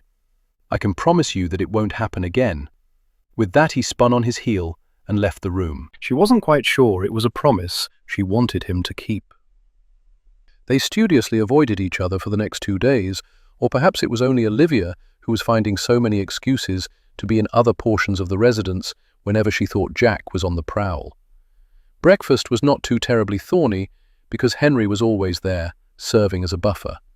Olivia would sit at the foot of the table and surreptitiously watch Jack as he patiently answered the thousands of questions that Henry seemed to have, all of which began with why. Dinner was a bit more challenging. The night before, they'd actually discussed the weather, which had almost made Olivia weep. They'd become such polite strangers. He no longer teased her, or challenged her, or flirted with her, and she missed him terribly. Standing in the window in one of the upstairs bedchambers, she watched as Jack darted over the lawn, trying to catch Henry in their regular afternoon game. Henry was doing his usual crowing, and Jack was laughing. It was amazing how well they got along. It was almost like watching 2 boys at play. But Jack was not a boy. While she suspected life was more carefree for him now than it had been when he'd grown up on the streets, she also thought he carried a good deal more responsibility. She knew him only from his life here, but he had another one that was very different. She wanted to see it. Jack had his carriage brought around earlier than usual. He could hardly stand to be in the house any longer. Dinners shared with Livy had turned unbearably awkward. She'd taken to once again studying him as though he should be on display somewhere. They discussed the perfection of the food they were eating, if they spoke at all. Most of the time, he avoided looking at her because he didn't want her to see how very much he yearned to have her. After dinner, she retreated to her room and he went to the library. He was at his desk, drowning his desires in whiskey, when Brittles came into the room. "Your carriage is ready, sir." He nodded and finished off his whiskey. As he passed the stairs, he considered going up them, going to Livy's room, and breaking his promise not to go to her bed. But when he gave his word, he meant it. It was the only honourable trait to which he could still lay claim. A footman opened the door. Jack strode on, determined to do whatever was required to get her off his mind. Use Prue if necessary, even though the option left him with a hollow ache. Hurrying down the steps, he ignored the light mist falling. It suited his mood. A footman opened the carriage door. "Sir." Jack acknowledged him with a nod, placed his foot on the step, vaulted up, became aware of a familiar scent. "Going to your club?" At the unexpected feminine voice, one that haunted him, he jerked upward and banged his head. "Damn it!" He swung inside and dropped onto the bench. "What the devil are you doing here?" Olivia had not expected to take him so completely by surprise. Served him right, though, for that first night when he'd given her such a fright. "I want to go with you." "Don't be silly. The only women allowed in my club are those willing to provide services to men. Is that what you're entertaining? If so, I can accommodate you here." She should have known he'd not make this easy, but she'd not be dissuaded. "As you're the owner," Surely you can make an exception." He settled back into the corner of the carriage. She could feel his intense gaze on her. "Why?" "I know you're a fair guardian to Henry. I know you're very astute when it comes to acquiring money. I'd like to see your business firsthand." In the shadows, she didn't see his hand move, but suddenly she was aware of his hand slipping beneath her veil and felt his thumb caress her cheek. "Why, Livy? I don't want secrets between us, Jack. And if you don't like what you see?" Her feelings toward him might dissipate like the fog in late morning. "You said you weren't ashamed of your affairs." He came nearer to her, his mouth against her cheek. "What does it matter, Livy?" She swallowed hard. "I care for you far more than I should. I spend countless hours thinking of going to your bed, and I can't. I just can't, not without a clearer understanding of the man you are." She placed her hand on his chest, felt the hard beating of his heart beneath her fingers. "Your business is a good part of your life. All it has ever been to mine is gossip. I want to know the truth of it. I've told you the truth of it. I want to see it. I assume it's a shadowy place. I'm in black. My hat has a black veil. I should think it would take a very discerning eye to figure out who I am. And if all your customers indulge in spirits as much as my brother did, I think it unlikely they'll remember seeing me anyway." She heard his sigh. "I can't take you in through the front door. You'd be too much of a curiosity, and your reputation would be destroyed if someone did recognize you. I assume you have a back one." He studied her for a moment. "You can't share the things you witness at Dodger's with your ladies during tea. You can't ever reveal the name of anyone you see in Dodger's." "I won't tell a soul. I'm deadly serious, Livy. My customers pay exceedingly well to have their secrets kept, and that trust is vital to my success. I swear to you I won't breathe a word to anyone." "I shall no doubt regret this," he muttered, even as he signaled for his driver to be off. Olivia could hardly give credence to the thrill of adventure that shot through her. She was going against her upbringing to do something that was absolutely and irrevocably wrong, while holding on to her belief that she needed to thoroughly know a man before she succumbed to temptation. It was a ludicrous rationale, but she couldn't deny that he stirred within her breast intense feelings such as she'd never experienced. They rode in absolute silence, although even in the darkness she could sense his unwavering gaze as it homed in on her.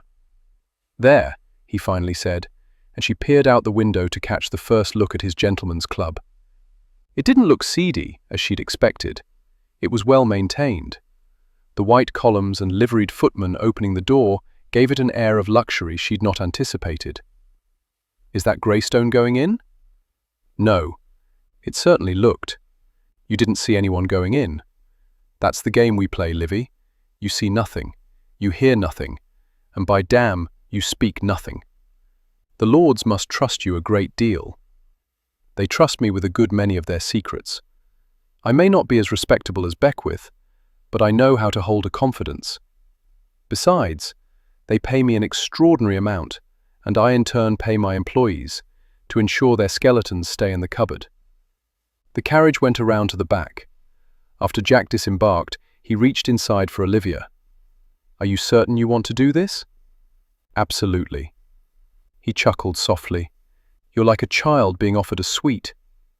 When she stepped out, he drew her near and tucked her up against his side. "Stay near until we're inside." She could hear people singing off-key.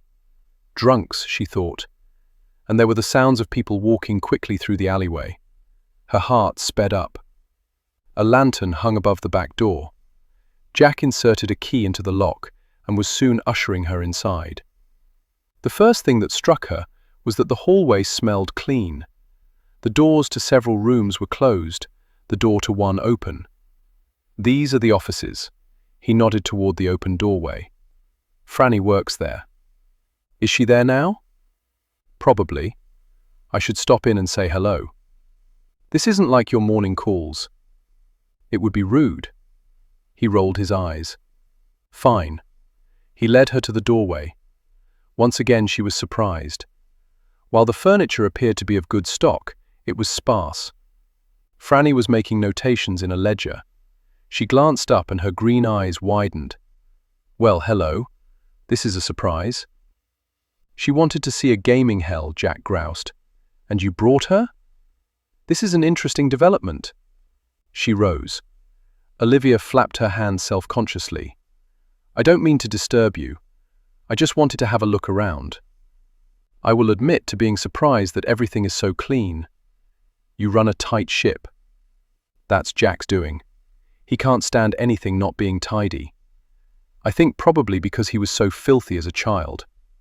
She thought of the baths he took, the way he insisted on never putting on anything that wasn't cleaned and pressed first. "I'm just going to give her a quick look around," Jack said, taking Olivia's arm. After saying goodbye to Franny, she allowed Jack to lead her up some stairs that he said were restricted to employees only. "Does she have a suitor?" "Good God, no. She has little interest in men.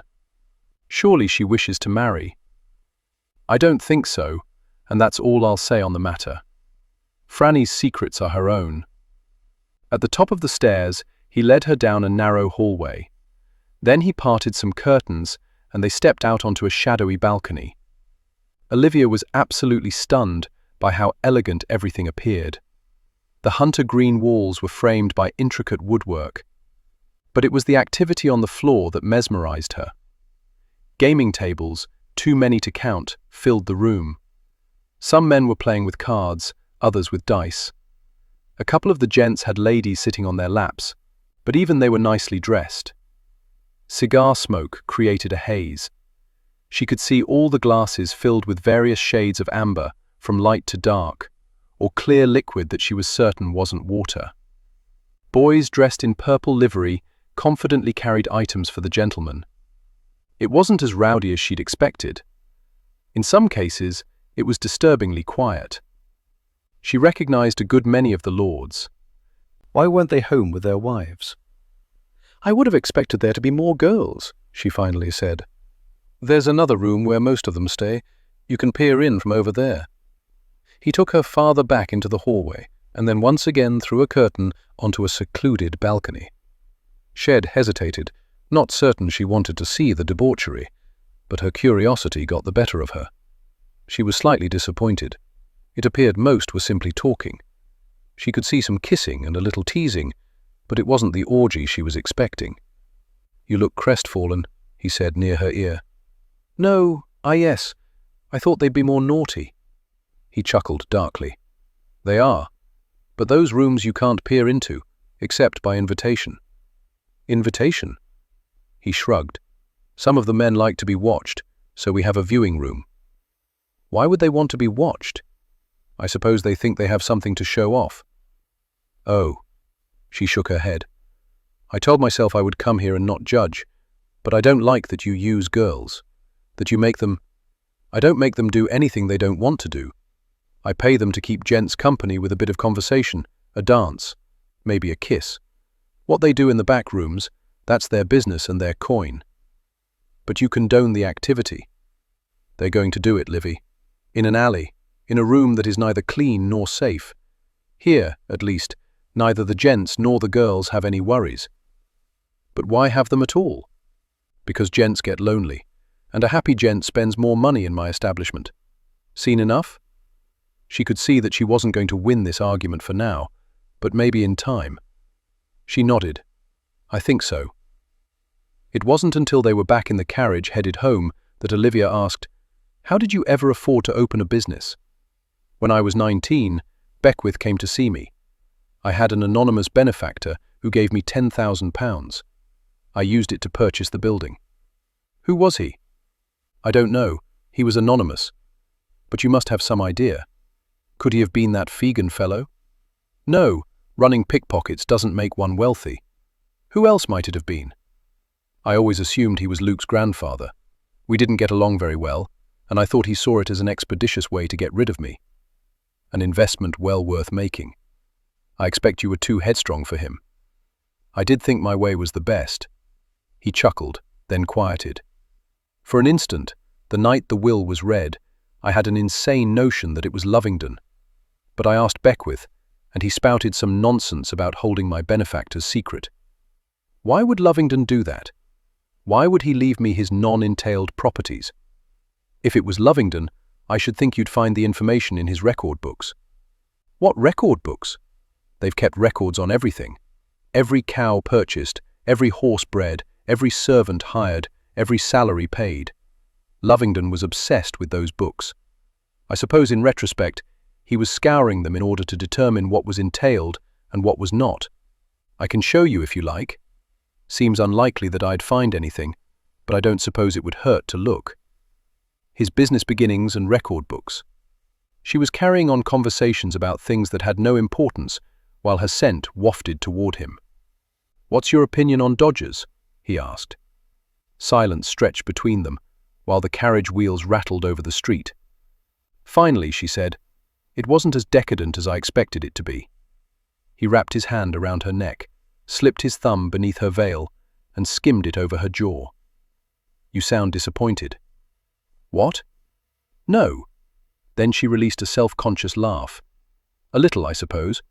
If you want the truth, I was expecting orgies and lewd behavior and barbarism. It was all disenchantingly civilized. Gents just enjoying themselves. It's a shame there's not something similar for women. What would you do? Serve various types of tea? Discuss the merits of each?" "We could play cards," she said tartly, and he knew he'd offended her. "Have handsome men serving us, giving us the attention our husbands do not." He stilled his thumb. "You have someone here willing to give you the attention your husband didn't, yet you constantly retreat."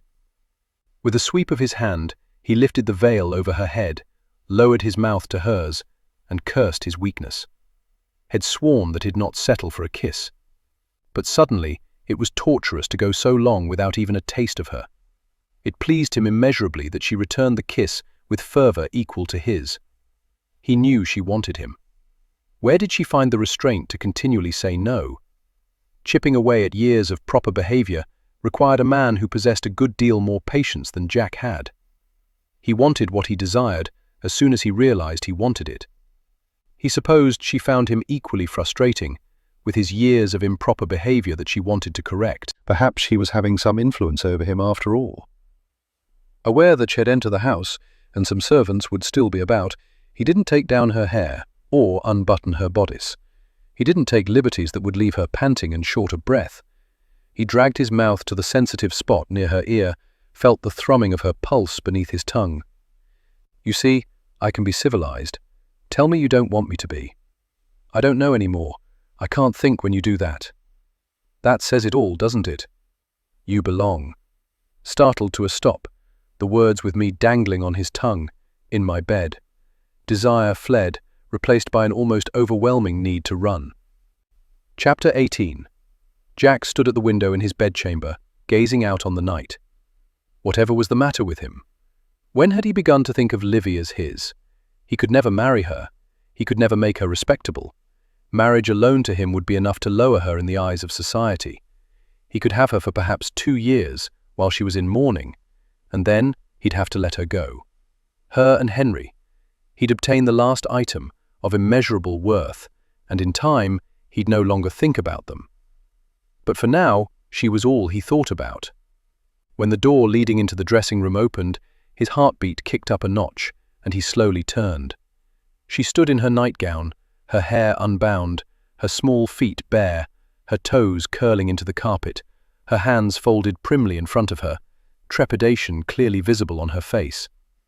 "I'm not quite sure how to do this," she said quietly. "I'm not sure how to go about seducing you." "Seducing me?" He released a bark of laughter, saw the hurt flash over her features, and closed the distance separating them in 4 long strides. He took her soft face between his roughened hands. "Livy, you've been seducing me since that first night." He kissed her forehead. "I find your defiance exciting." He kissed her temple. "I find your temper thrilling." He kissed her cheek. "I find your love for Henry humbling."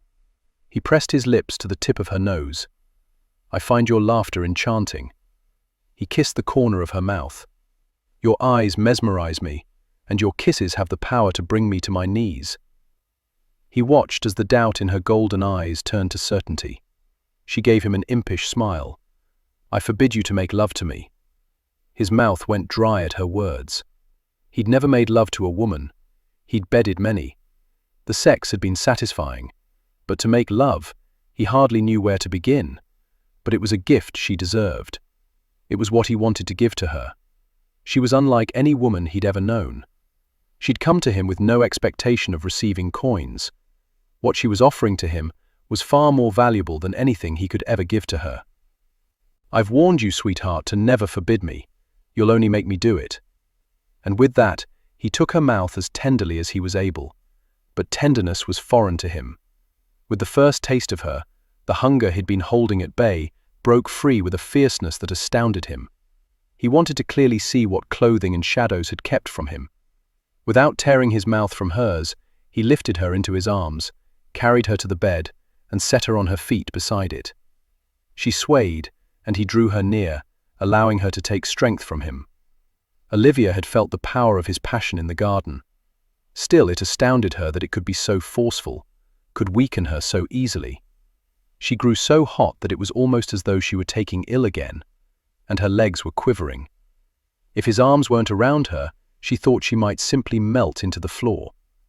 She wrapped her arms around his shoulders, skimmed her fingers up into his thick hair that suddenly didn't seem too long. She wanted to bury her face in it, and she thought that perhaps before the night was over she might.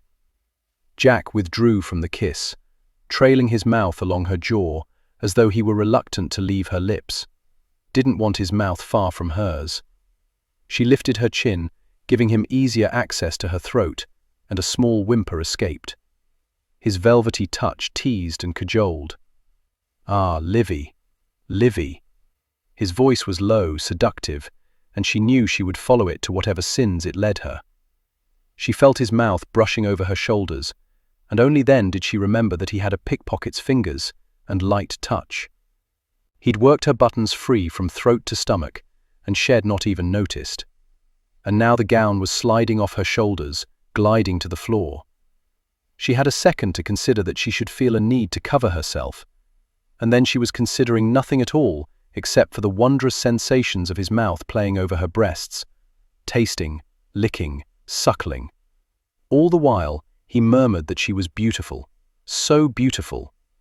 Without warning, he swept her up into his arms and laid her on the bed. As soon as his arms were no longer around her, he was tearing at his clothing, hastily discarding each piece until they were nothing more than a crumpled bundle on the floor. She barely had time to appreciate the magnificence of him before he was placing a knee on the bed and coming for her, like some large predatory cat, with intent and the knowledge that the prey could not escape. She didn't want to escape. She opened her arms to him, touching what she'd only seen that long-ago morning in the dressing room. He was a young man, and his body reflected the strength of youth, firm muscles, taut skin, and flexibility. He'd stretched out beside her, the hand bearing the brand wrapping over her hip, almost with significance, as he twisted his body and laid a kiss on her stomach. He nibbled his way up to her breasts, kissing the inside of one, then the other, giving equal attention to each. She thought she should have been prepared for the pleasures rippling through her. Was it the forbidden that heightened the pleasure? Was it the taste of sin that made her so much more aware of her body's awakening?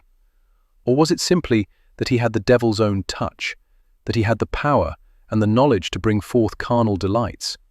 She dug her fingers into his shoulders, his back. She held him close while he ravished her breasts. His bristled jaw prickled, adding to the sensations. Her hips turned toward him of their own accord. He skimmed his hand down her hip, her thigh, and brought it around to rest heavily between her legs, his fingers gliding intimately. She gasped as the pleasure spiked. He lifted his head, studying her. He glided his finger over her, eliciting another cry, her legs squeezing together as though to hold him there, or perhaps to urge him on. "I want to watch you, Livy," he whispered roughly. "I want to see what the darkness of the garden kept from me. Let go, Livy. Let go." She shook her head fiercely, but he gave her no respite. He returned his mouth to her breasts, while his fingers worked their magic. When she was close, so very close, he stopped to ease up, roll between her thighs, and take her mouth as though he owned it. His tongue probed and explored, as though he didn't know every intimate corner, while she returned the favor with more boldness than she ever had. She loved his flavor, loved the scent of him heated by their passion. His skin was hot and velvety beneath her fingers, dampened by a light coating of dew. He rose above her, and she might have been frightened by what she saw in his eyes, if she didn't know him as well as she did. It was almost animalistic, barbaric. She felt him testing her readiness, and she immediately tensed. "Shh, shh, gentle now," he whispered near her ear, and she wasn't certain if the words were for her or himself. He glided his hand down her side, over her hip, around her thigh, and he urged her to open herself more fully. Then she felt him pushing into her, inch by delicious inch, the fullness of him stretching her further, increasing the pleasure tightening low in her belly. When she thought she could take no more, he lifted her hip slightly, shifted his weight, and buried himself completely into her, bowing her back with the exquisite sensation of feeling his weight pressing against her. "Oh God," she whispered. Threading his fingers through hers, he moved her hands so they rested on either side of her head, while he rode her unmercifully. Mercifully. Her body sang to his tune, pleasures rippling through her, increasing in intensity as his powerful thrusts moved not only her, but the bed. His groans echoed around her, harsh yet satisfying, and she heard her answering moans. The pleasure became almost unbearable. She wanted to close her eyes, but he was so beautiful, so magnificent to watch, his jaw clenched, his smouldering gaze locked onto hers. She'd never before felt this connection with anyone, that wherever they went together. He was a devil, tempting her, demanding with every stroke of his body against hers that she surrender. And surrender she did, not only her body, but her heart and her soul. He cried out, his thrusts going deeper, so deep that she wondered how she'd survive. Then the cataclysm hit, her body tightening around him even as she arched beneath him, catapulting her into never-imagined pleasure. She had no choice except to close her eyes as the sensations rocked her. Her last thought as she shot into oblivion was that she'd vastly underestimated the benefits of being with a man whose life was devoted to carnal intrigue. Raised up on an elbow, stretched out alongside Livy, Jack fought not to think about what had just happened. He'd never in his life experienced anything so intense, so gratifying. Even their encounter in the garden, for all its splendor, paled when compared to the reality of taking her in his bed. Watching her as she peeked, with lamplight flickering, had served to enhance his own pleasure. He didn't fool himself regarding what had transpired here. She might want him for a bit of sport, but she was nobility, while he was gutter trash. They would never have more than this. And with that thought came an unexpected sharp pain in the center of his chest. Never before had he felt so much a part of something, of someone. It terrified him to feel this closeness. He had always worked so hard to maintain his distance. Shed effectively knocked down his walls. If he thought about it too hard or too long, he'd gather up his clothes and leave, never to return. If he cared for her as much as he suspected he did, that's exactly what he'd do. Leave, now that he'd had a taste of her, and do all in his power to find her a proper husband. Instead, he recklessly trailed his finger between her small breasts, gathering up the dew that lingered there, and said, "You're not going to sleep, are you?" Slowly she rolled her head from side to side where it rested on the pillow. "You're very good at this." He laughed softly, taking his fingers across her shoulders from one side to the other. He thought he'd never get enough of just touching her. "It appears, based on your body's responses, I invested my money wisely." She furrowed her brow. "You pay for it?" "Always," he shrugged, "except for tonight." "Why? Why I did before? Or why I didn't tonight?" "Before." How to explain without sounding callous? "Because I wanted no emotional entanglements. It was always business. Some business ventures are more enjoyable than others, and some rewards were intangible. Have you been in this bed before?" He didn't know why he asked or why the answer mattered. "Only once, when you brought me." With her hand she cradled his cheek. Covering her hand with his, he turned his face into her palm and kissed it. She rolled into him. Reaching down, he whipped back the sheet gathered at her waist. She kicked it down farther, until nothing separated them, until their naked bodies were pressed together. I'm sure it's in bad form to talk of another man, but I need you to know that it was never like this with him. He didn't know what to say to that, so he simply kissed her palm again, then her fingers. It was so very impersonal, which always struck me as odd for such a personal act. And I never realized that I should actually enjoy it. You are really quite remarkable, Jack Dodger. Again, he was left with nothing to say. He dipped his head and took her mouth as he intended to take her body, with a bit more patience this time, a more leisurely pursuit of pleasure. Her hand stroked his chest, almost tentatively, as though she thought he might break. He drew back and studied her. The wonder was still there, a wonder he'd never known, because it had been stripped of him at an early age. As tonight appears to be a rather new experience for you, you should know that I will not break, and that there is no part of me that you are not welcome to explore. Her gaze traveled the length of his body, her cheeks turning a rosy hue.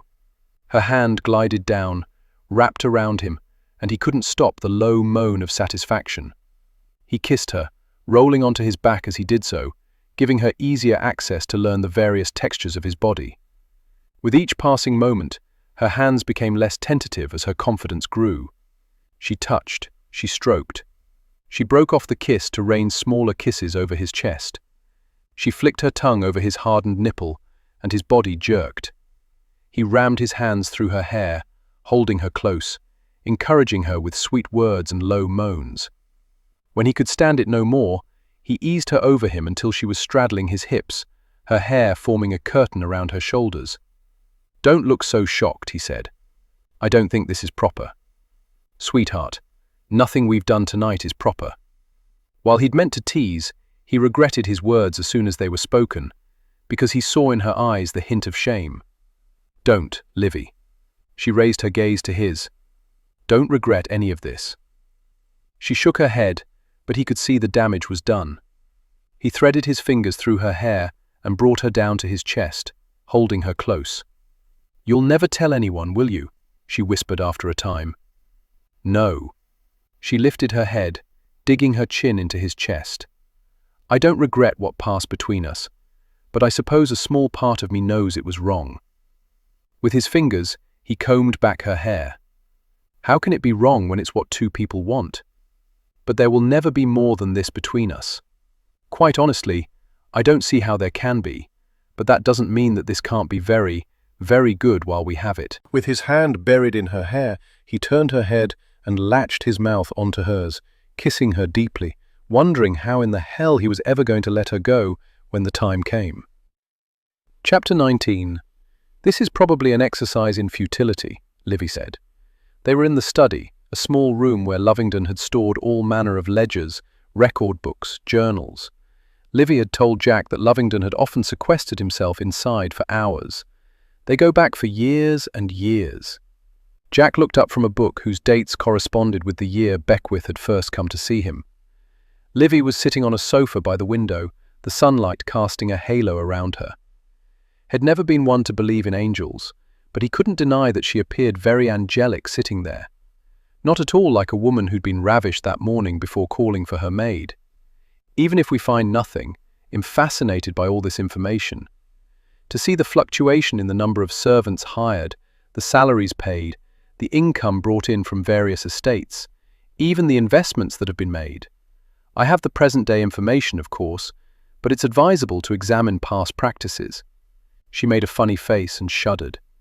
"You're not going to look through everything, are you?" "I may." She gazed around at all the books housed on shelves, stacked on the floor. There's almost a haphazardness to the way things are arranged. I wonder what he was looking for in here. Maybe it was those who came before him who left the mess, and he was simply trying to tidy it up. Perhaps. I suppose all this really belongs to Henry. He leaned back in his chair. "How do you figure that, Duchess?" She gave him a pointed stare. "Because most of these records involve ducal properties. But they're in my residence. Consider their worth, well negotiate." "You can't be serious." He got up, walked over to her, and placed his hands on the back of the couch, effectively hemming her in. "Deadly. That book you're holding, I'd say, is worth a kiss." He cut off her laughter, his mouth plundering hers, no doubt giving the book she was holding far more value than it was worth. She returned the kiss with equal fervor, turning into him, the heavy book sliding off her lap and onto his foot. "Damn," he muttered, breaking free of the kiss, wiggling his throbbing toe, grateful it didn't seem to be broken. He bent to pick up the book that had fallen open, and froze his gaze arrested by words precisely written in an elegant script. Very slowly, he lifted the book as he sat beside her. "Jack? What's wrong? You look as though you've seen a ghost." He placed his finger beneath the words, and Livy leaned in for a closer look. Emily Dawkins, June 15, 1815. Hired as a scullery maid at the age of 12. 5 guineas. What of her? That was my mother's name. Olivia helped Jack scour through the books. He was almost obsessive. Not that she could blame him, but it also worried her to see him so consumed. Jack, it might not be her. Neither Emily nor Dawkins is an unusual name. He snapped the book shut. I can't find any notations to indicate when she left. Someone must know something. It's been 36 years. Most of the servants are no longer here, and the few who are, they're not likely to remember a scullery maid. She placed her hand over his.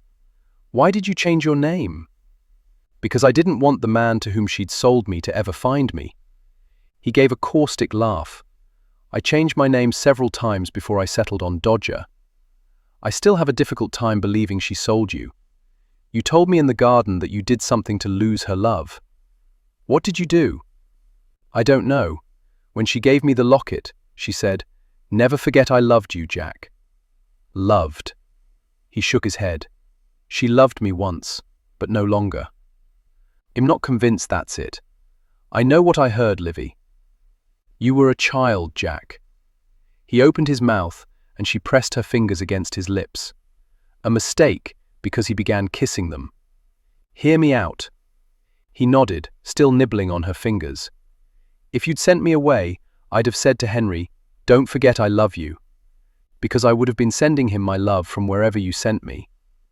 And I'd expect to see him again. But if I thought I'd never see him again, I might say loved. Was it possible your mother was ill? Perhaps even, heaven forbid, dying? He stilled, her fingers pressed against his lips. I remember she had a cough. Still holding her hand, he dropped his to his lap. Good God, Livy. All these years I thought she was trying to get rid of me, that I'd disappointed her somehow. Releasing her hand, he got up and walked to the desk. She seemed to know that man. Could it have been a servant in the Lovingdon household? No, he was no servant, and it was a grand house. You may never know, Jack. Swindler likes a good puzzle. I think I'll take some of these books to him tonight. Olivia was helping Henry put together a wooden puzzle, while Ida was downstairs having a spot of tea. When the door to the nursery opened, Jack didn't come into the room. He simply stood in the doorway, leaning nonchalantly against it, with arms folded across a chest that Shed kissed every inch of the night before. She wondered if his heart beat as rapidly as hers. Had gone to his club in the early hours of the morning and had not returned in time for breakfast. Did you have any luck with the books? He shook his head. Franny and Swindler are taking a closer look.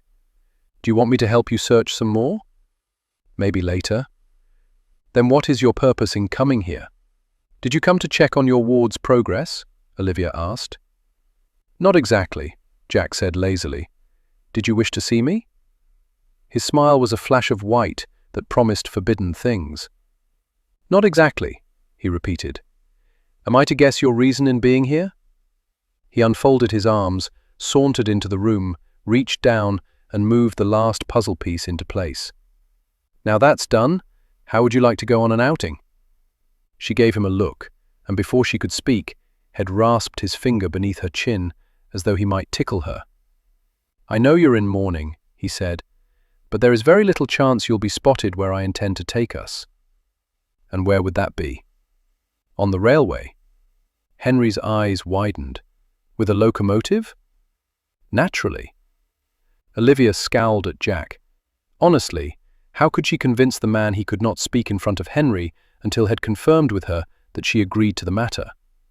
Now Henry would be disappointed, or Olivia would be forced once again to don her boy's clothes. Hundreds of people travel on the railway, she pointed out. Ah, yes, but I now have a private car, and the only ones who will be in there are you, Henry, Ida, and me. So you'll be separated from the masses. You purchased a private railway car? In a manner of speaking, she narrowed her eyes at him. He sighed as though his patience with her was dwindling. One of my customers owed me a great deal of money. I took the car as payment, which was a very good arrangement for him, as the car is worth less than what he owed me. I'd have thought you a better bargainer than that. I thought the enjoyment we might have would make it worth it. But we must get to the railway car, she pointed out. Well, move quickly. Besides, those who know you seldom take the railway. Where are we going? Brighton. Well, go there, dip our toes in the sea, and head back. You're going to leave London? She asked. He shrugged. Can't imagine I'll like anything I'll see, but I'm a bit curious. Please, Mummy, Henry said. He looked so hopeful. She had never travelled on the railway, was almost as excited by the prospect as Henry was. But more, she wanted to be with Jack when he first left London, when he first saw the world beyond this city. She took a deep breath. Very well. Seeing the satisfaction in his eyes, she had a feeling she was agreeing to more than had revealed. He was as good as his word, getting them to the private car quickly. His footman brought in a large basket of food so they could either eat on the journey or picnic at the seaside. Olivia removed her veiled hat and glanced around at what appeared to be finer than some people's homes. Who was the gentleman who originally owned the car? She asked. I don't remember. She gave him a hard look, while he gave her one to remind her that he had secrets to keep. She graciously let the matter rest. The private car was well appointed with a red couch in the center, but it was unlike any couch Olivia had ever seen. It had a curving back, with a seating area on either side of it. She supposed it made sense. It saved turning the couch around if a more pleasant view was visible in another direction. 2 plush chairs were set on either side of the window, on both sides of the car. While they waited at the station, the curtains were drawn. Olivia took one chair, while Jack, wearing a red waistcoat that matched the decor of the car, sat in the other, with Henry in his lap. Ida sat at the other window. Jack looked so handsome, but then he always did. She was struck by how natural it seemed for Henry to be in his lap. Her son had no reservations whatsoever concerning his guardian. Jack had effectively earned his trust, but then had also earned hers. With him, at that moment, she felt more like a family than she had ever felt with Lovingdon. Jack lifted the edge of the curtain and peered out. Pockets ripe for pilfering. People are in a hurry, not paying attention, more interested in the railway and securing a seat. Ah, the pockets I could have picked, if the railway expansion had taken place when I was a lad. Of course you no longer pick pockets because you realized it was the wrong thing to do, Olivia pointed out. No, I don't. She cleared her throat. His brows drawn together, he looked at her, then down at Henry, who was watching him with rapt attention. Jack cleared his throat. You're quite right. I realized it was wrong. Will you teach me? Henry asked. Olivia was amazed by how greatly reduced Henry's stammering problem was of late. She didn't know whether to attribute it to the dog or Jack. Maybe a little of both. No, lad, as your mum said, it's wrong. However, I can teach you to have nimble fingers. Never know when they might come in handy. Before Olivia could respond, the train whistle blew and the car was being pulled over the tracks.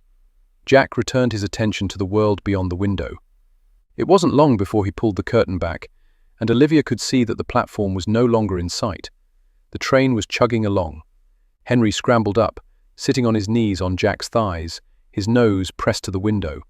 He'd made several journeys in the coach to the family estate. He hadn't taken much interest in the scenery then. Something about the train fascinated him. It's a different view of London, Jack said. I can't believe you've never left the city, Olivia told him. I know London. I'm comfortable there. Never saw any reason to leave. Why now? Thought Henry might like to drive a train. Henry gasped and shifted around to face Jack. I can drive it? During one of the stops, I'll take you down to the locomotive. The engineer, I think he's called, is expecting you. Isn't he a bit young for this? Olivia asked. He'll be fine. Ida will be with him, and the engineer will keep his hands steady. I can't believe he'd allow a child. He winked at her. Livy, there's nothing a few well-placed coins can't buy. And where will you be? I'm going to come back and watch the scenery with you. Jack couldn't help but think it was strange to look out the window and see nothing except green countryside. No houses, no buildings, no black, no grime. He hadn't expected to find it pleasing. A part of him had even been anxious about leaving behind what he knew. Not that he was willing to admit that to anyone except himself. He'd not known what awaited them on this journey. He'd only known he wanted to take it. The whistle blew and the train began to slow. I can see the next platform coming up, Livy said. All right then, Jack said. He stood up with Henry holding on like some sort of clinging ivy. I'll be back. Come on, Ida. Are you sure this is safe? Livy asked. Perfectly. Rising, she pressed a kiss to Henry's cheek, bringing her sweet scent closer to Jack. Be a good boy, Henry. I will. Jack stepped onto the platform, holding the door for Ida. They walked past the open car, where the poorest travelled for a penny a mile, exposed to the elements. Farther up, servants were scurrying out of the second-class cars to see to the needs of those they served, who were sitting in the first-class cars. It's generous of you to allow me to travel in your car, sir, Ida said. Nonsense. I don't believe in treating those who work for me as less than me. I have to say, sir, the servants are often saying they've never worked for anyone finer. Well, see what you have to say after you've ridden in the locomotive. I'm actually looking forward to it, sir. Can't wait to tell me brothers. Jack spotted the engineer waiting for them beside the locomotive. The man skimmed his fingers over his dark moustache, as though to make certain he was tidy. Mr. Gurney, this is the Duke of Lovingdon. The man bowed slightly. Your Grace, are you ready to drive my train? Yes, sir. His nanny Ida will be staying with him. He tipped his hat. Miss, sir. Jack didn't think he'd ever seen Ida blush. I'll come back for the lad at the next station. Very good, sir, Mr. Gurney said. Jack stepped onto the locomotive, carrying Henry on board and watching his eyes widen. The expense of the railway car and paying for this extra privilege had seemed frivolous at the time, but now Jack thought it was well worth it. As he walked back to his private railway car, he slipped a crown into a pocket here and there. Yes, nimble fingers had their uses. His only regret was that he wouldn't be near to see the delight on the faces when the people discovered the unexpected coin. He opened the door to his car, stepped in, and grinned at the sight of Olivia sitting on the couch. That's exactly where I pictured you when I took possession of the car. He tossed his jacket onto the chair, began unbuttoning his waistcoat. What are you doing? Livy asked. Taking advantage of the time we'll have alone before the next stop. You can't be serious. I've never been more serious in my life. He tossed the cravat onto the chair, barely noticing when it slid to the carpeted floor. The whistle sounded, and the train began to rock over the tracks. I suppose a kiss or two, she began. I've told you before, Livy, I'm not a man who settles for only a kiss. But to hear? No one can see in. No one will hear us. It's our own little room. It's just on a railway track, but it's all bumpy, which might make it all the more fun. Chuckling, he moved in and began to nibble on her ear. I don't know why you're arguing. You know you want to do it. I do, she sighed. I do, but my clothing... His two favorite words in all the world. No one will know. He couldn't believe he'd actually decided that first night that she had too many buttons to bother with. Considering the delectable body those buttons hid, they were well worth the trouble, and his nimble fingers were quick to get them all undone. He didn't plan to remove all her clothes, because he didn't think they had time for that. But there was time to loosen various ribbons, so he could fill his hand with her breast, scraping his thumb over the dark nipple. He placed his mouth over hers, delighted by the eagerness with which her lips parted and her tongue parried with his. As he urged her down on the couch, it occurred to him that her fingers had become almost as nimble as his. He'd not noticed his buttons coming undone until she was shoving his shirt back off his shoulders. "We don't have time for everything to go, sweetheart," he murmured, before sipping at her mouth once again. Easing his hand down, he worked up her skirt until it was bunched around her hips. He skimmed his fingers along her thigh, relishing the velvety feel.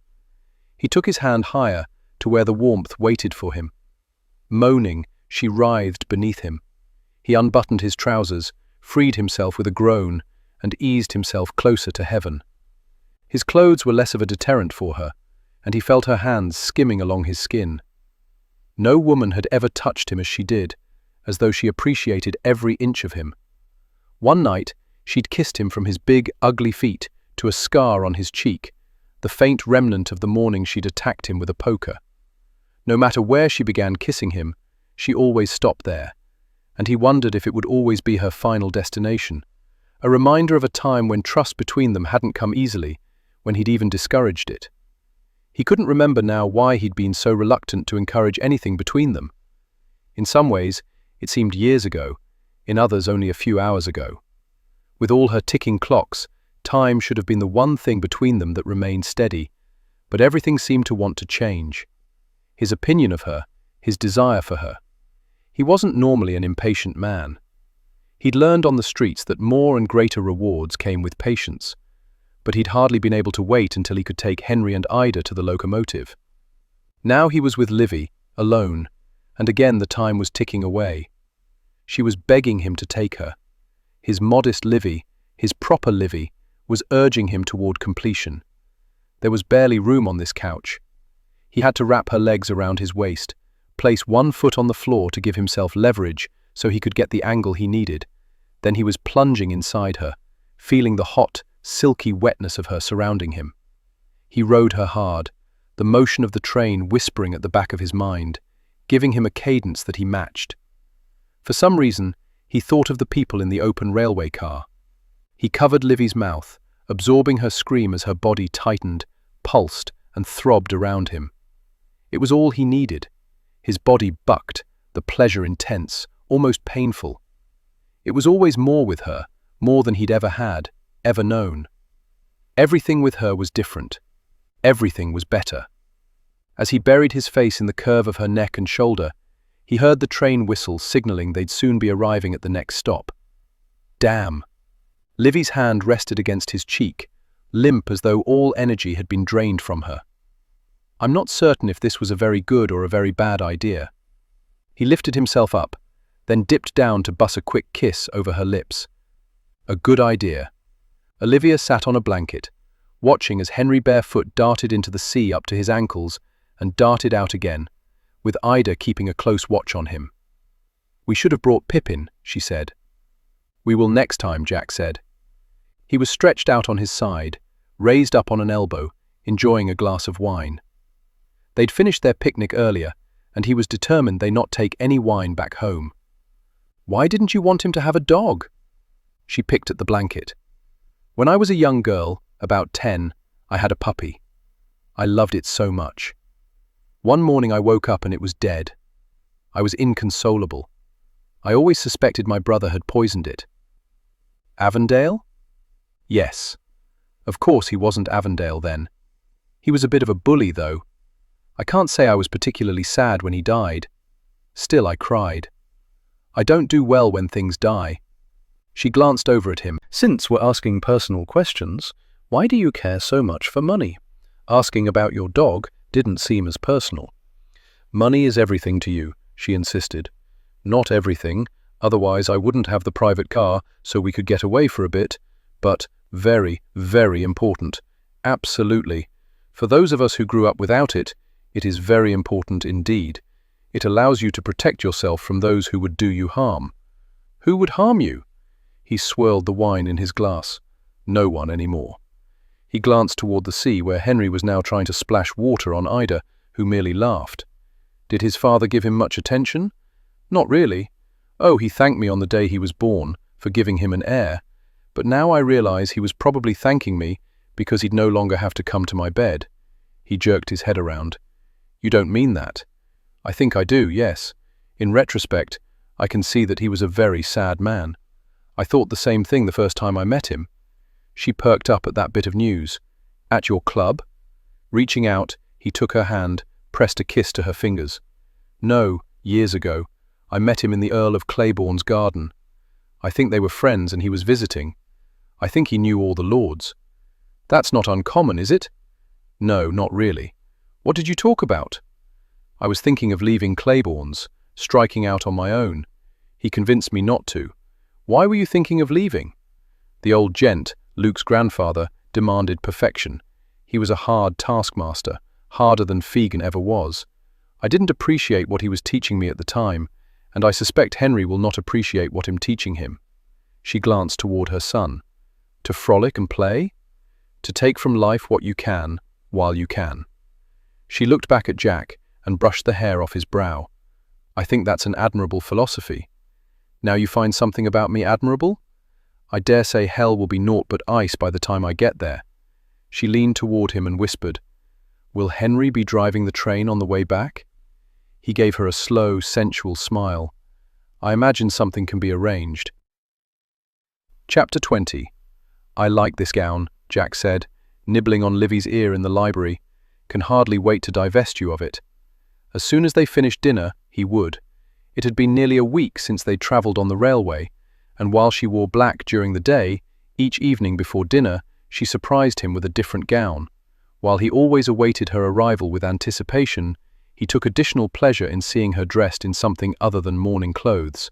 Tonight, it was red. She was breathtaking in red. He was convinced that in the future, she should purchase clothing only in that shade. He trailed his mouth along the side of her throat. She moaned, a lingering sound that threatened to weaken his resolve to allow her to wear the gown, at least through dinner. I think the servants are beginning to talk, she murmured. I pay them enough that they won't utter a single word, not even to each other. He'd have never before considered paying to keep wagging tongues silent, but a proper perception was so important to her. Amazing how what was important to her was becoming increasingly important to him. She leaned back. We've not been very discreet. I beg to differ. All they know is that in the evenings you don't parade around in black. I haven't been chasing you around the residence, though God knows that idea has merit. Maybe I won't go to the club tonight, and after the servants are asleep. She slapped his shoulder. I'm serious, Jack. What began as one night of indiscretion has grown into something that consumes me. I'm hardly acting the widow. In public you do. In private, it's no one's damned business. She glided her fingers lovingly over the faint scar on his cheek. I suppose I just worry that Lovingdon deserves better from me in death. And you deserved better from him in life. The man failed to appreciate you. He ran his mouth along her bare shoulder. You must admit that is not one of my failings. Her soft whimper urged him on. There was no hope for it. He couldn't last until after dinner. Lifting her, he sat her on the desk. What are you doing? She asked breathily, her arms wrapped around his shoulders. We'll be called in to dinner soon. I have a hunger for something else, he growled. I think I'll inform Brittles we're not dining this evening. We shall eat in bed later. How does that sound? Lovely. Absolutely. A rap sounded on the door. She released a tiny screech, shoved him so hard while sliding off the desk that he nearly stumbled over his feet to land on his backside. He grabbed her waist to steady them both. Relax, he ordered. Who can it be? It's too early for dinner. I haven't a clue. He released her, watching in amusement as she righted herself, but even righted, she looked like a woman who had been in the midst of being ravished. He decided for her comfort not to mention that how things had changed since that first night when he'd taken delight in unsettling her. She licked her lips and angled her chin. All right? Jack turned to the door. Come in. Brittles opened the door. Lord Briarwood, I've been made to wait long enough, the man roared as he barged into the room before Brittles could make the proper announcement. Brittles appeared alarmed. Jack waved him off. With a nod, Brittles retreated, closing the door behind him. Briarwood sneered at Olivia. I should have known he'd turn you into his whore. Jack's fist landed on Briarwood's jaw with a satisfying thud that sent the man sprawling over the carpet. I'd watch my tongue if I were you. Rubbing his jaw, Briarwood glared up at him. Yes, I'm well aware of your reputation for guarding those who work for you. You say that as though it's a fault, Olivia snapped. He is a scoundrel, his morals questionable. He staggered to his feet and barreled around Jack until he was standing directly in front of Olivia. He seeks to bring everyone down to his level. Look at you. You are in mourning, and you look as though you should be walking the streets. You will stop those accusations now, Jack demanded, or you'll feel the power of my fist again. That's the way of it with you, isn't it? Briarwood didn't attempt to hide his scorn. Barbaric. You don't know the first thing about being civilized. I believe the fact you still have your teeth is an indication that I do, Jack ground out. Briarwood turned back to Olivia. Are you aware he keeps boys at his gaming club? As a matter of fact, I am. He provides them with employment and a safe haven. An admirable undertaking. It's not natural for a man to have such interest in boys. What are you saying? Olivia asked. I'm concerned for Henry's welfare. Rumors abound that Dodger molests them. Rumors? I have no doubt that can be laid at your door, Jack said. You should leave. He's never harmed Henry, Olivia cut in. Would you know if he did? She looked at Jack, and he felt the weight of doubt in her gaze, knew she was remembering how she'd not known that Helen had harmed her son. She nodded jerkily. Yes, I would know if he hurt him, and I know he would not. The conviction in her words eased the tightness around Jack's chest. You'll not turn her against me, Briarwood. Whatever you hope to accomplish with these false accusations. The boy is not safe here. Stanford agrees with me. Rupert Stanford? Olivia asked. Yes. My cousin and I are appalled we're being investigated by Scotland Yard. The inspector will find nothing untoward regarding either of us. The same cannot be said of you, sir. The Duchess here is proof. He turned back to Olivia. Look at what he has done to you. Jack grabbed Briarwood's arm. You're leaving. Olivia held up her hand. Wait. Let him have his say. He has nothing of any importance. Then let me hear it. Briarwood jerked free, straightened his jacket, while Jack struggled between insisting he leave and giving Livy an opportunity to prove. What, that she believed him over Briarwood? On the other hand, he needed to know what he was fighting. He has caused you to forget your place, Briarwood said. You are in mourning, yet you wear red. You are not married to him, yet I can see where his roughened jaw has abraded your skin.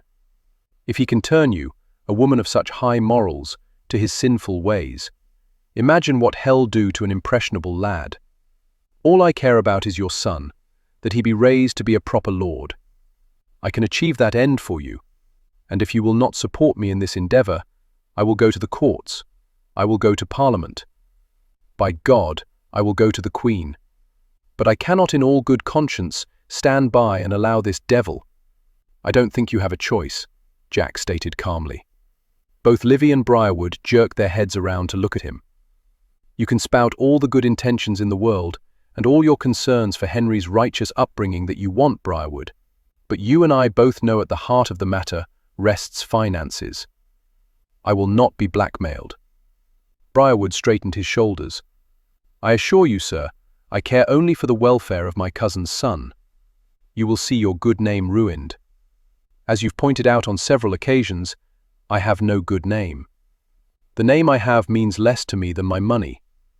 Make all the threats you want, he'll not pay you. Briarwood was losing his composure, and Jack had little doubt he'd accurately guessed the man's reason in coming here. I shall go see Beckwith in the morning. If you should change your mind— I won't, Jack said. Briarwood looked at Olivia. Think on it. Together we can put matters to right. Without a further word, he lumbered out of the room. Is this blackmail? Is that what he's doing? Olivia asked quietly. Jack turned back to her. Yes. Why not pay him to stop these vicious rumors? His accusations are false. If I pay him, I give credence to them, and then hell only come back for more. It'll become a circle and we'll be left with no way out. But what if he adds my indiscretions to his rumors? We gain nothing by paying him. We gain his silence. I will not be blackmailed. Briarwood thought you'd blackmailed Lovingdon. He thought that was the reason you were named guardian. It seems Briarwood has an uncanny ability to be wrong. You don't like him. Not particularly. She studied him a moment before saying, I know you'd never hurt Henry. Good. He moved toward her, and she skirted around him. It seemed she'd been paying more attention than he realized when he'd been teaching Henry how to dodge, but she began and stopped. But? She turned to face him. But regarding me, I am loath to admit it, but Briarwood is correct. My behavior has been abominable. Livy. No, I know you have the wherewithal to convince me otherwise. If you but touch me, kiss me, I will follow you wherever you lead. Look at me. She spread her arms wide. In barely a month into mourning, and here I am wearing red, lying in bed with a man to whom I'm not married. For God's sake, look what we did when travelling on a railway. Livy, this is exactly what he wanted, to give you doubts, to make you question me. It only serves to strengthen his standing. Did you seduce me to strengthen yours?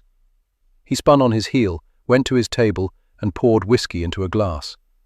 He'll not dignify that question with an answer. Do I mean anything to you other than a bit of sport? You're playing right into his hands. I've played right into yours often enough, haven't I? What are we doing here, you and I? Did she really expect an answer to that question? Did she truly think he knew? Yes, she was a bit of sport, but she was more, and he didn't know how to define their relationship. He couldn't imagine his life without her in it. But neither could he imagine telling her that. Do you still intend to try to marry me off? Did he? The thought of another man touching her was enough to send riotous fury rushing through him. He'd never before had a problem sharing women. Why her? Why could he not stand the thought of her going to any other man? What then? She asked, as though growing tired of waiting for him to form some sort of comprehensible answer to what should have been such a simple question. Your mistress? I think not. I fear Briarwood was correct. I have forgotten myself. He heard her swallow. Jack, tomorrow I'd like to take Henry to the country, she said quietly. No. Please don't insist I go alone. Alone. She was leaving him, with or without Henry. God, that she would want to be rid of him badly enough to go without Henry said everything. He looked over his shoulder at her. The sadness in her eyes almost brought him to his knees. The sadness and the regret. He'd taught her the enjoyment of immediate pleasures, encouraged her to taste them without giving thought to the hard price to be paid later. She was now paying a dearer price than he ever would. Him going to the club. He strode past her, stopped. I want you and Henry gone before I return late tomorrow morning. And take the damn dog with you. He was almost to the door when he heard her first sob. It took every ounce of strength he possessed to continue on. Henry wasn't nearly as excited at the prospect of going to the country as Olivia expected him to be. It was because Jack wasn't going with them. Henry adored the man. Not that she could blame him. He could be charming when he wanted to be, and he certainly seemed to have a way with Henry. Was it because of all the boys at his club? Sitting in a chair beside his bed, she read to Henry, her words flat, his interest flagging. Not because he was tired. She could see that he wasn't. Each creak of the residence had his gaze darting to the door, as though he was hoping Jack would come through it and tell him that he wouldn't be going to the country. Had Henry loved his father even half as much as he seemed to love Jack? Olivia closed the book. Henry gave her a guilty look. She thought it unlikely that he was going to fall asleep any time soon, which would make him grumpy in the morning when they began the journey. I'm thinking of going for a walk in the garden, she said. It was dark, but not terribly late. She wasn't in the mood for bed either, or for being alone. Would you like to go with me? He nodded. Can I take Pippin? She couldn't remember the last time he'd stammered. Of course. She turned to Ida.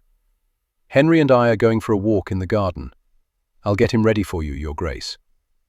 It was only a few minutes before she and Henry were strolling through the garden, the occasional lantern providing a shadowy path.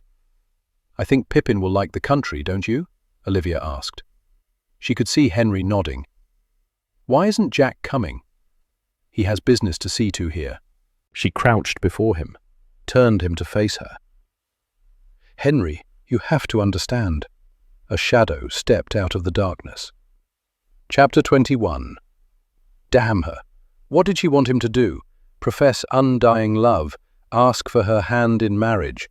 She was a duchess, for God's sake. She acted as though he'd forgotten what she was, what he was. He hadn't. All the money in the world wouldn't cleanse his origins from him, wouldn't make it acceptable for him to marry her.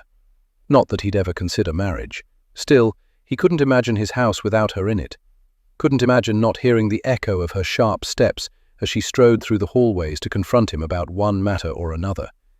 Couldn't imagine the scent of her perfume not wafting from her bedchamber into his via the dressing room.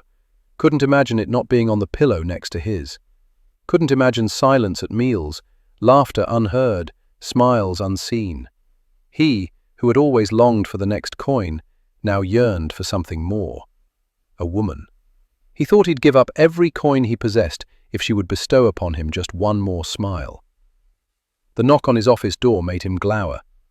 He didn't want company, but before he could tell whoever it was that he wasn't at home, what a silly bit of nonsense, that was the door opened, and Swindler stepped in.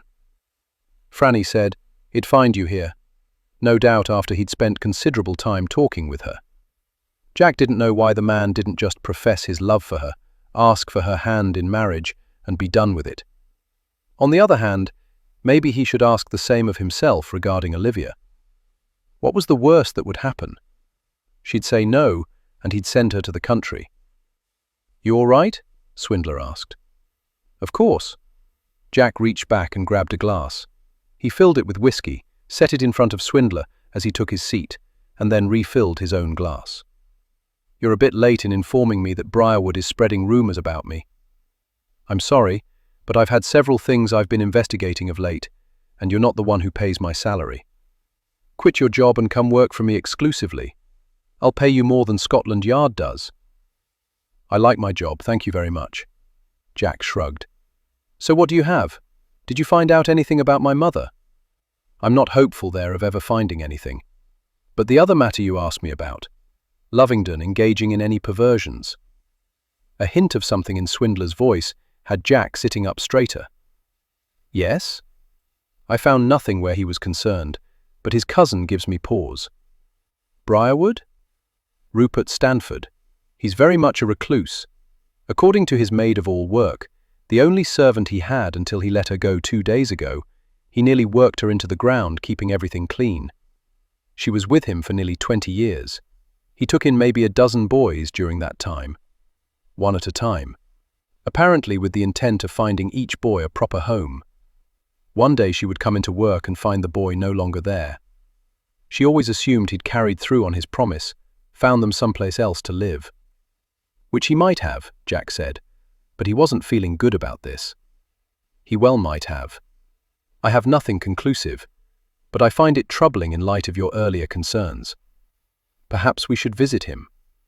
The house was not particularly grand, but it was vaguely familiar. Could this be the dwelling he'd been searching for when he aimlessly walked the streets?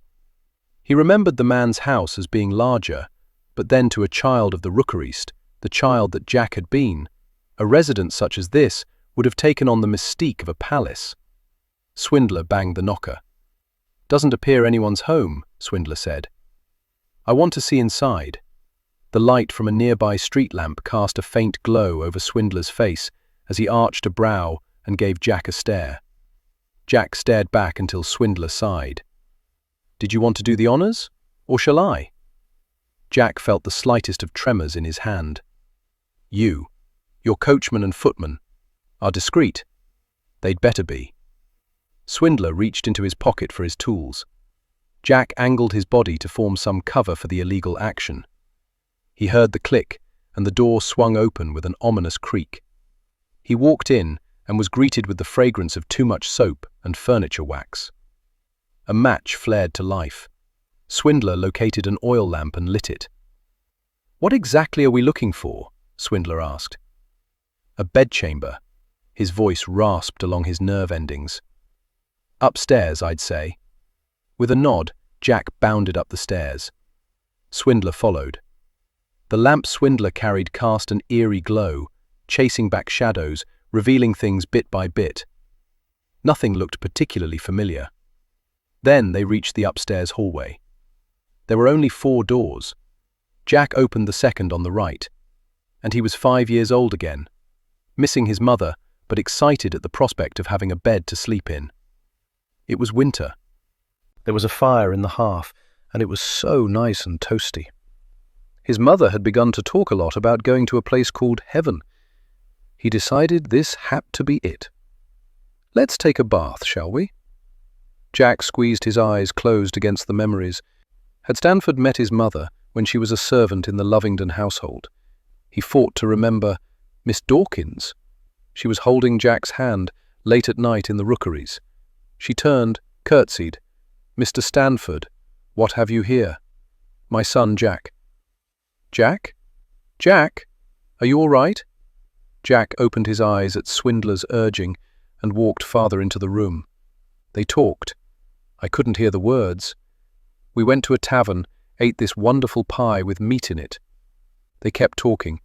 All the while he held her hand. "What are you talking about?" Swindler asked. Jack shook his head. He couldn't explain the unexplainable, but he remembered that when they left, Stanford gave Jack's mother the coin purse and she'd given Jack the locket. Then Stanford had brought him here. Jack walked to the fireplace, bent down, and looked up the flue that had served as his escape tunnel. Had worked to get the coals off the hearth, burned his feet and hands going up. That had been his first lesson in what a person would do if he wanted something badly enough. Had been willing to suffer anything to get out. He spun around and looked back at the bed with the 4 posts decorated with elaborate vines carved into them. His stomach roiled with memories of what had happened there. Walking back to Swindler, Jack took the lamp from him and tossed it onto the bed. Flames erupted over the counterparent. "Good God! Have you gone mad?" Swindler asked. Jack was already on his way through the door. "We have to find Stanford."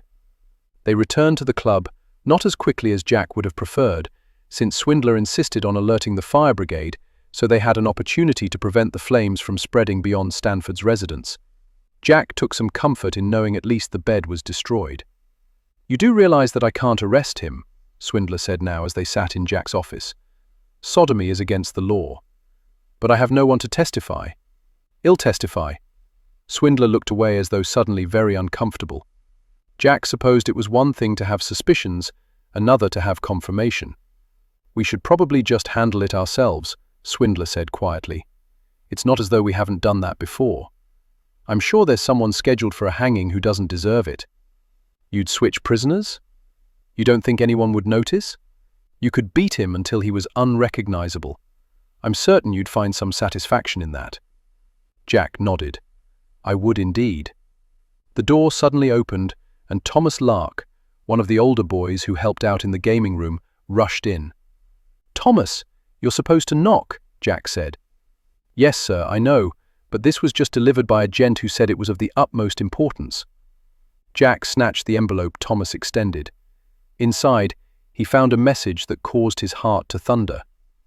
"Mr. Dodger, please return to the residence immediately. A dire situation has arisen and you're desperately needed. Your faithful servant, Brittles." "Thank God you've arrived, sir," Brittles said in a rush, as soon as Jack walked into the residence, Swindler at his side. "What's the trouble, man?" "It's the Duchess, sir. She's gone missing." "Is that all? She was going to take Henry to the country. I'm assuming she couldn't wait until the morning to be rid of me." "No, sir, Henry's here." Everything in Jack stilled. She'd not leave Henry. "Exactly, sir.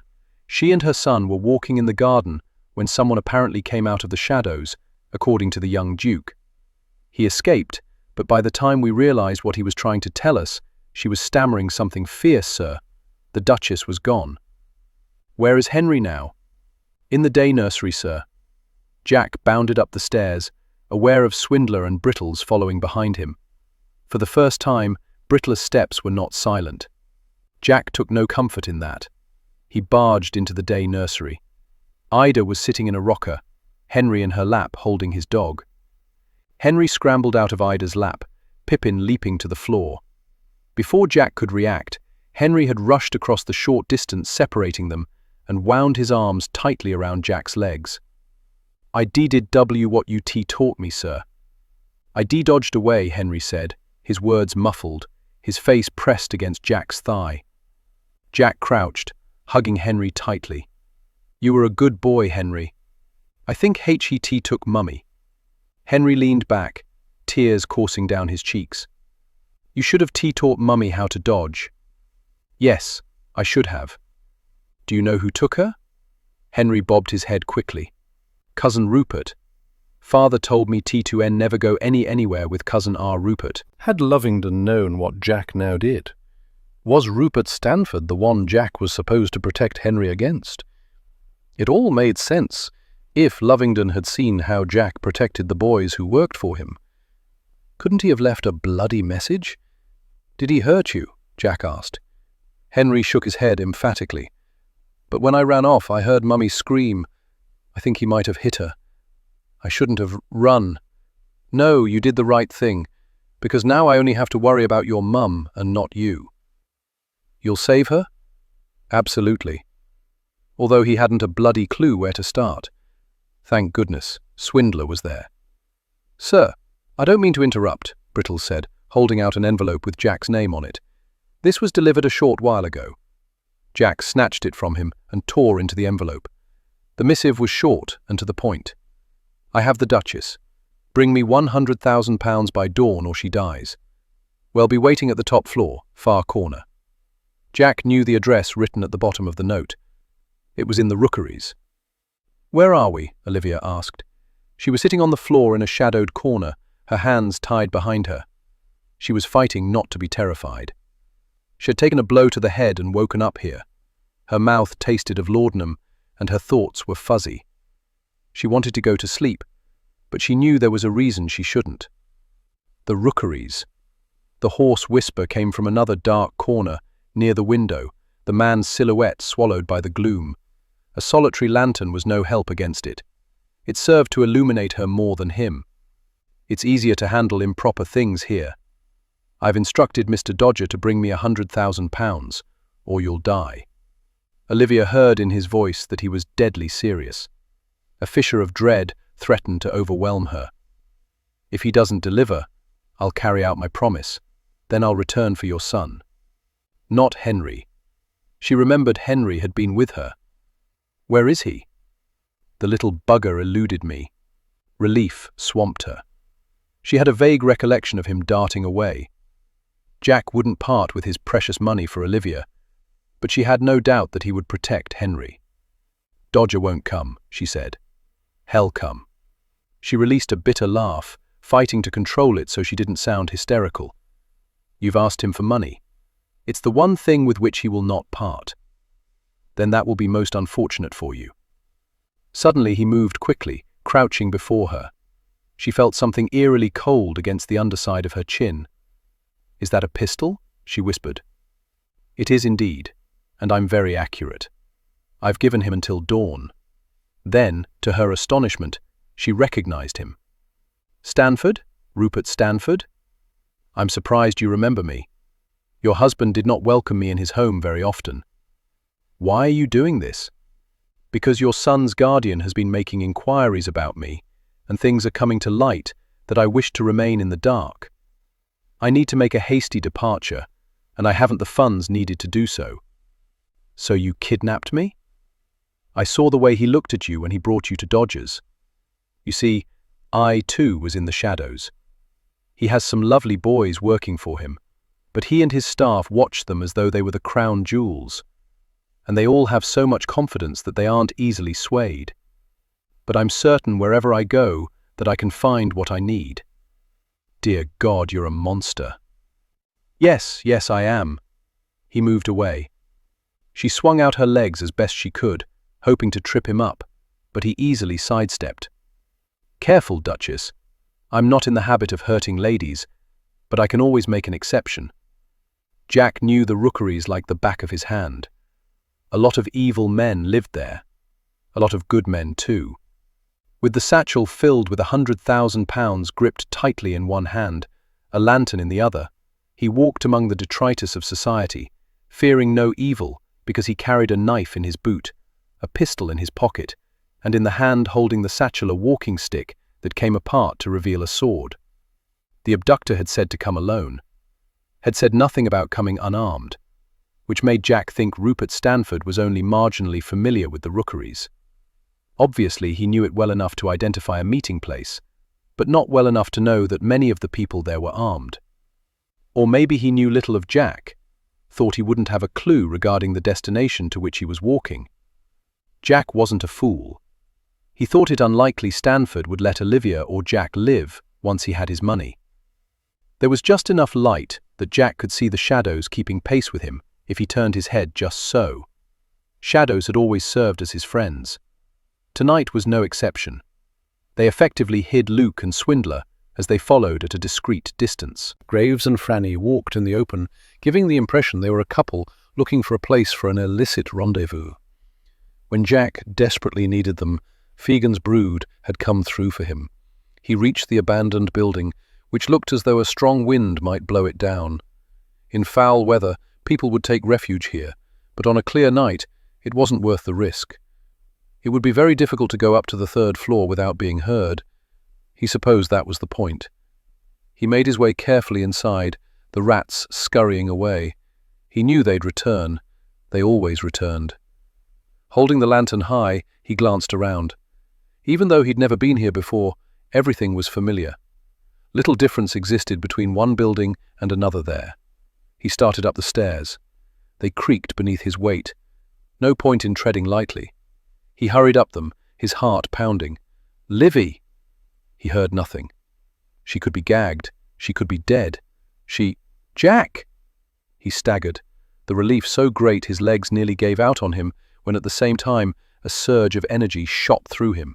He rushed up the stairs, barely stopping at the landing, simply charging down the hallway. He could see pale light easing out of one room. It could be a trick, so he slowed his step, angling the lantern to give him the best light. Livy! We're here! She and Rupert Stanford. He could barely stand the thought of that bastard touching her, but he fought back the fury because he had to keep a clear head. Jack walked slowly, cautiously. He peered into the room. Livy was standing beside Stanford in the corner, near the window, and Jack wondered if he'd been looking out, watching for his approach. It didn't matter. He'd have not seen anything. As Jack stepped into the room, he was hit with an odor. Anyone else probably would have considered it a fragrance. It was a rich scent, undoubtedly masculine, but it caused his stomach to roil as memories assaulted him. That scent crawling into bed with him when he was a boy, offering comfort before it hurt him. He raised the lantern higher and saw the unholy gleam in the eyes that glittered at him, like those of a rat coming up out of the sewer. Everything in Jack went cold. He thought he'd prepared himself for this encounter, but suddenly he was 5 years old again, terrified, hurting, ashamed. He fought to focus on the here and now. Rupert Stanford, you say that as though I know you. We've met before. My mother was Emily Dawkins. You're Jack Dawkins? Stanford released a bark of laughter. It is a small world. You changed your name. How clever. I'll do the same, now that my meddling cousin and your suspicious inspector have been uncovering my business. Business? Taking advantage of young boys? He heard Livy's sharp intake of breath at the revelation. My cousin has told me all about you, about the boys you keep. I think we're very much alike. I'm nothing like you, Jack ground out.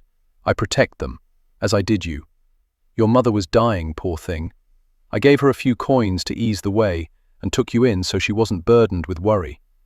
But then you had the audacity to escape, the only one ever to escape.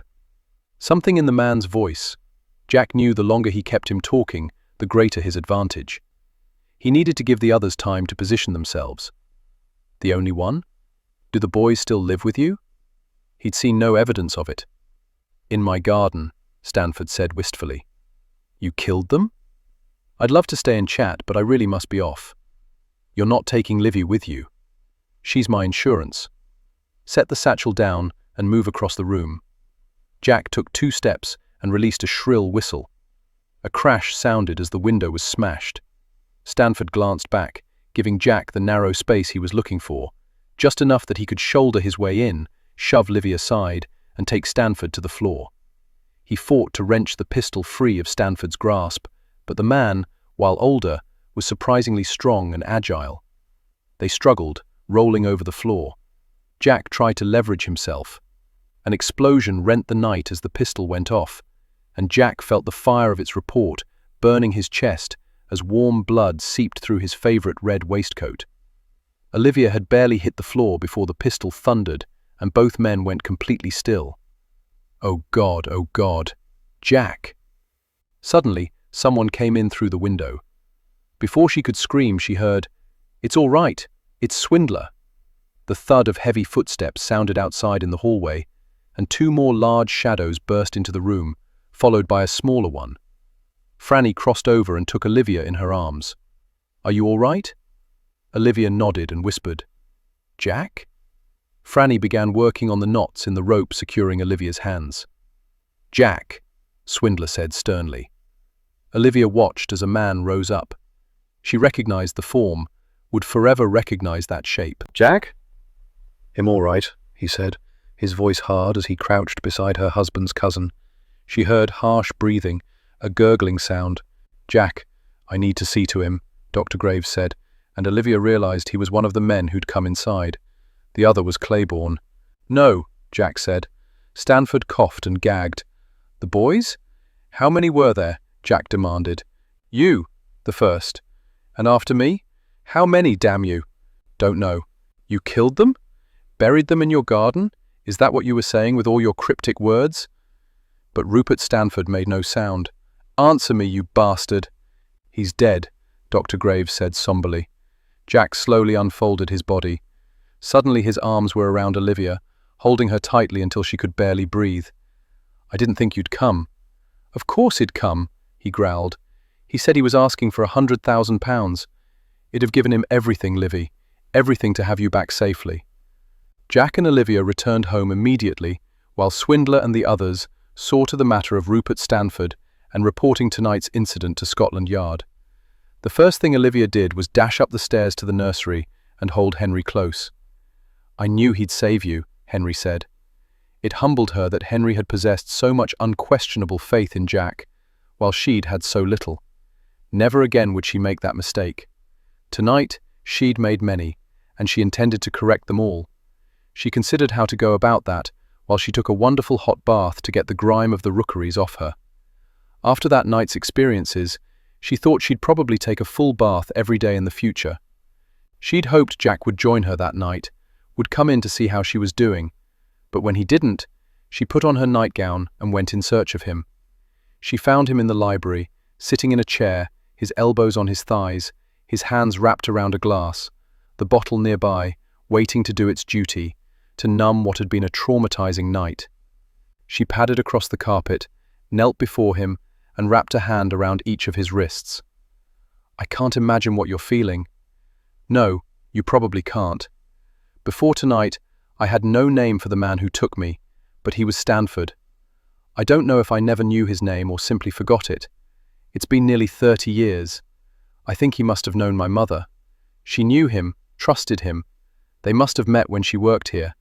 She gave me into his keeping, thinking it'd be safe. The first night she heard him swallow hard, he bathed me, put me to bed, then he crawled in with me. He touched me in ways a man shouldn't touch a boy.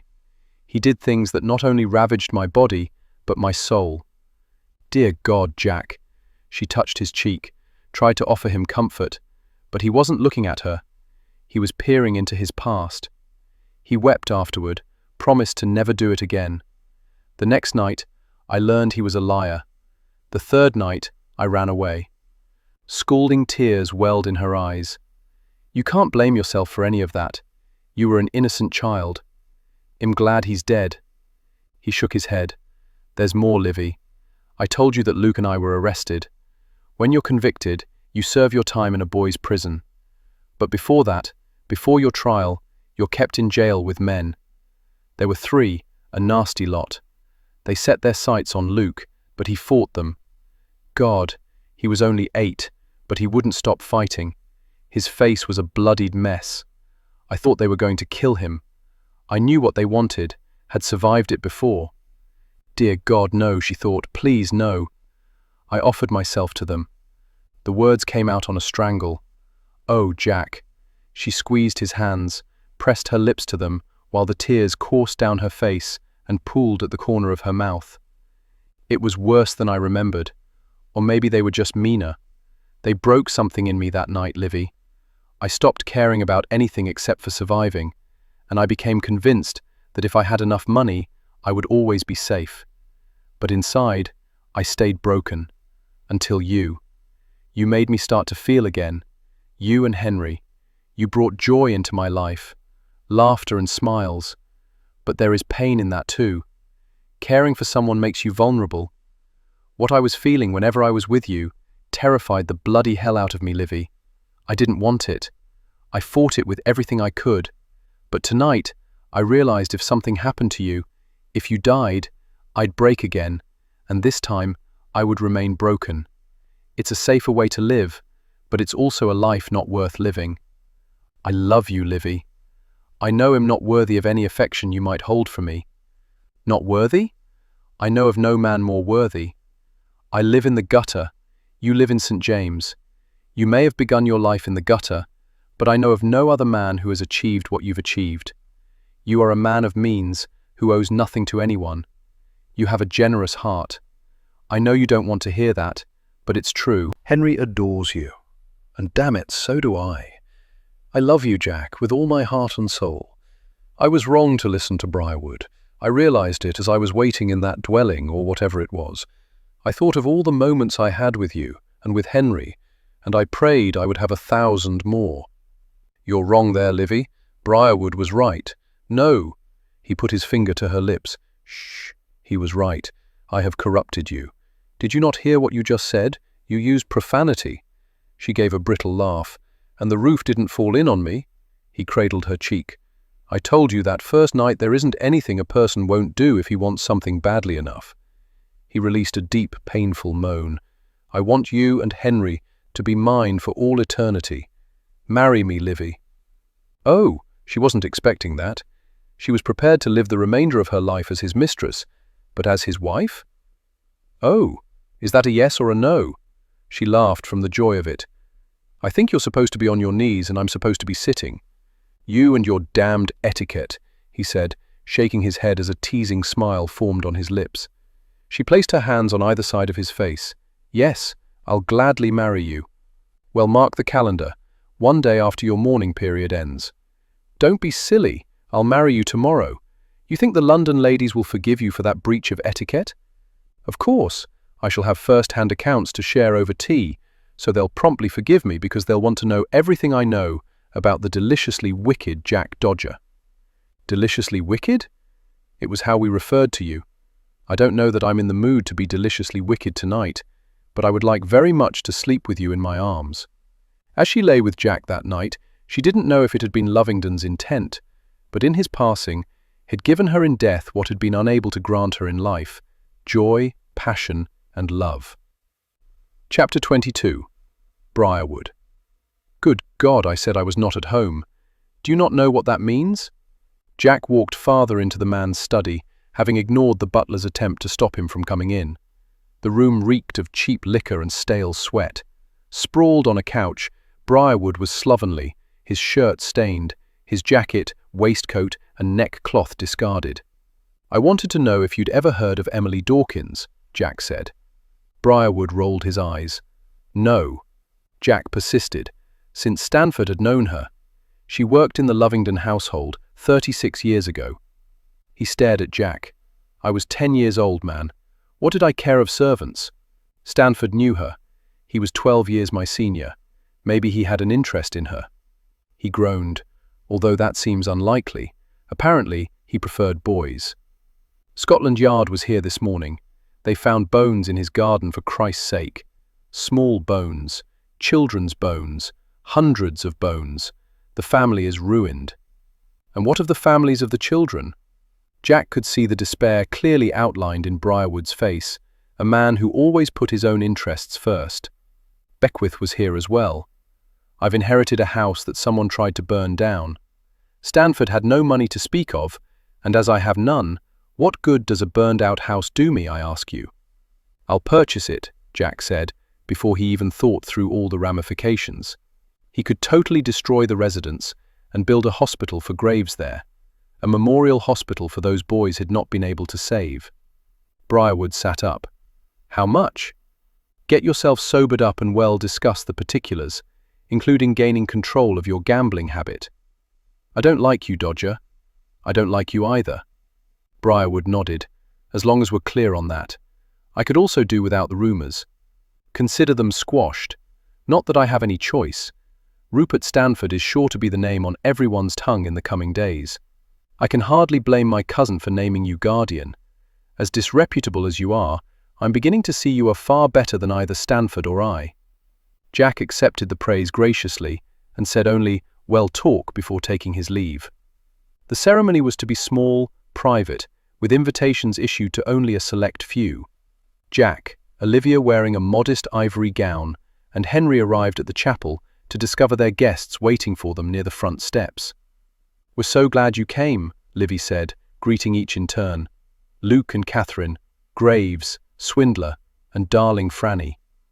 "This is an event I had to witness for myself," Luke said. "The notorious Jack Dodger taking a wife. It's bound to be the talk of London once word gets out." "We hope to keep it quiet for a bit," Jack said. "After all, Livy is in mourning." "As though you've ever cared about proper etiquette," Graves said. "You're right.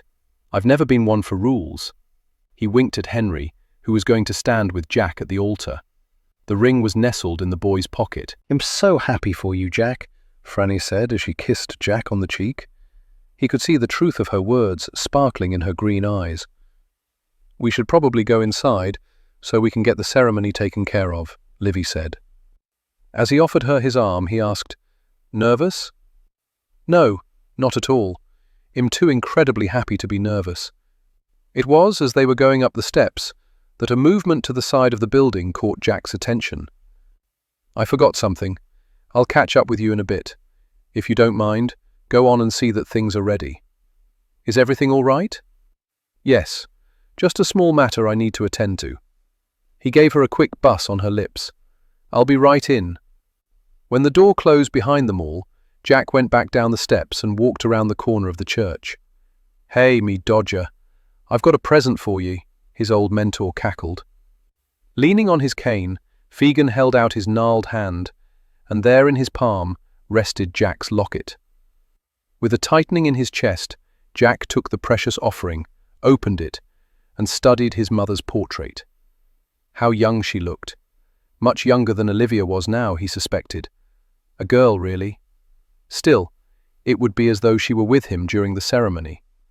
"Thank you, Fegan, but I don't have the money I owe you with me." He waved his hand in the air.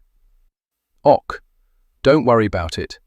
Next time you're in the Rookeries, bring me a bottle of gin." "How did you know I'd be here today?" "I pick up things along the way. You should come inside."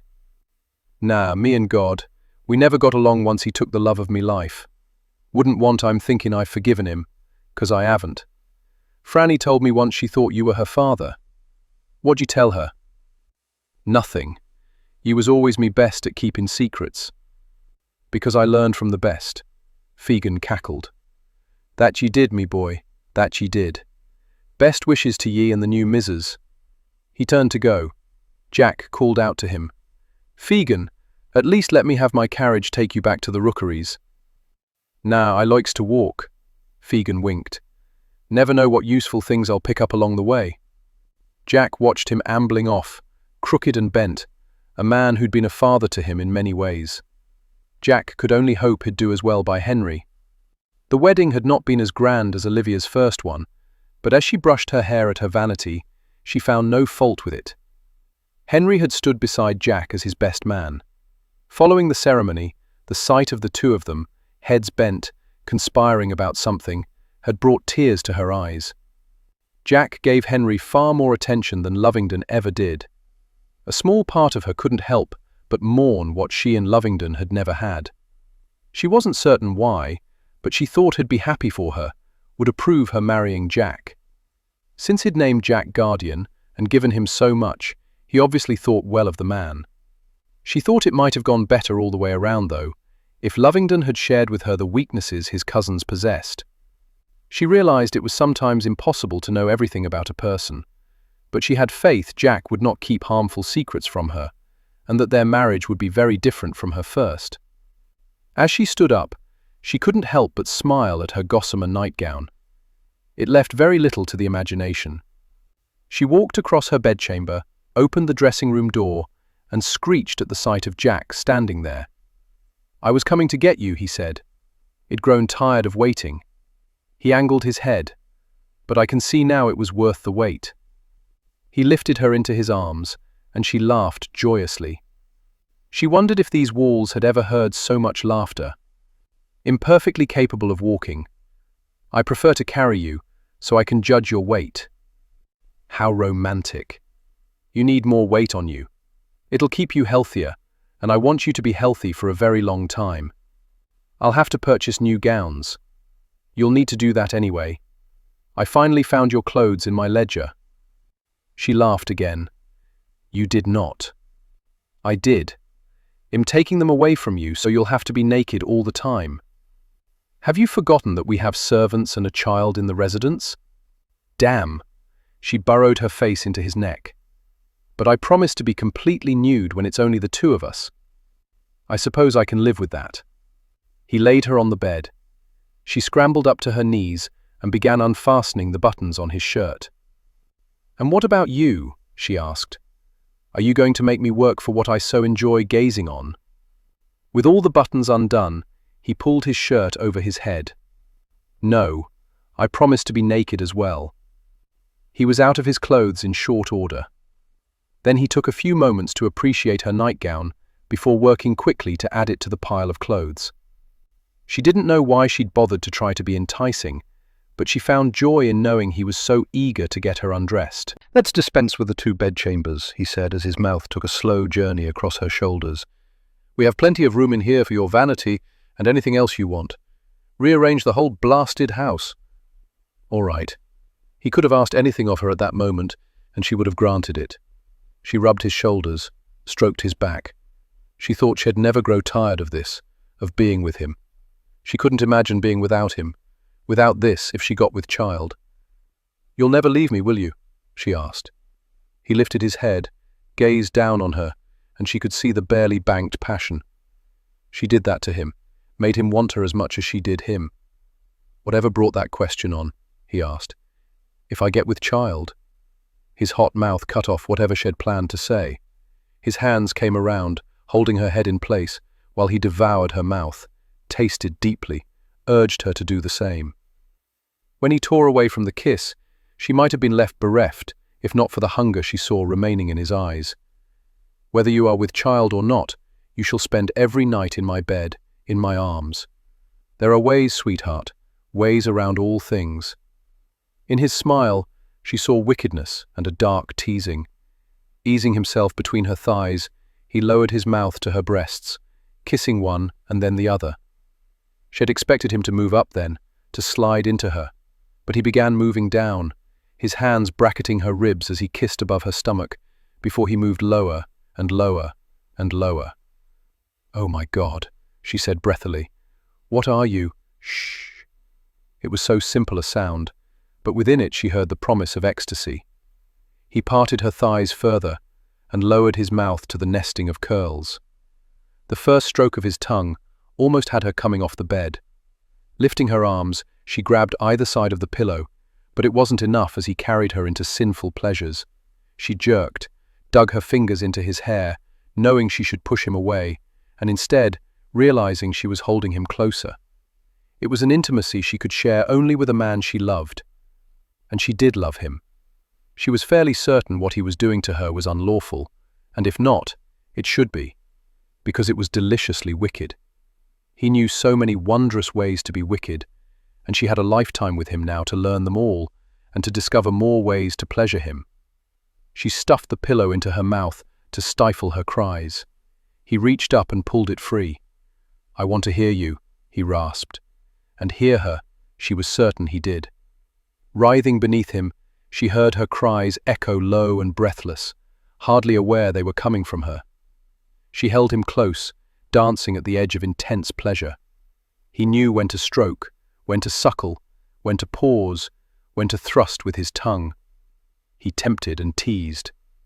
He of the nimble fingers had a more nimble mouth. It stole her strength, her resistance. Then she was screaming out his name, and before the last of the shudders had racked her body, he was buried deep within her, his gaze holding hers as he rocked his hips against hers, his powerful thrusts causing the sensations to begin building again.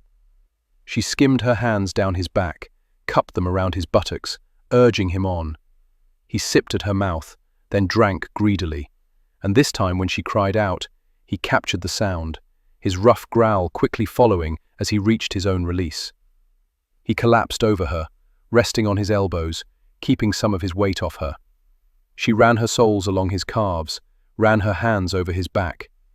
"Oh, you are the devil, and I am glad of it," she whispered lethargically. He chuckled with satisfaction. "You're everything I could possibly desire, and I'm glad of that." Jack awoke to the incredible sensation of his wife nibbling on his ear. His wife, a term he'd never thought to associate with himself. He was discovering she was insatiable, and he thought a wife could have no finer quality. With a growl, he pounced on her, which caused her to shriek and giggle at the same time. "I didn't think you'd ever wake up," she said. He kissed her nose, her forehead, her chin. "I don't know if I've ever slept so well in my entire life. You fairly wore me out last night. I have no inhibitions left.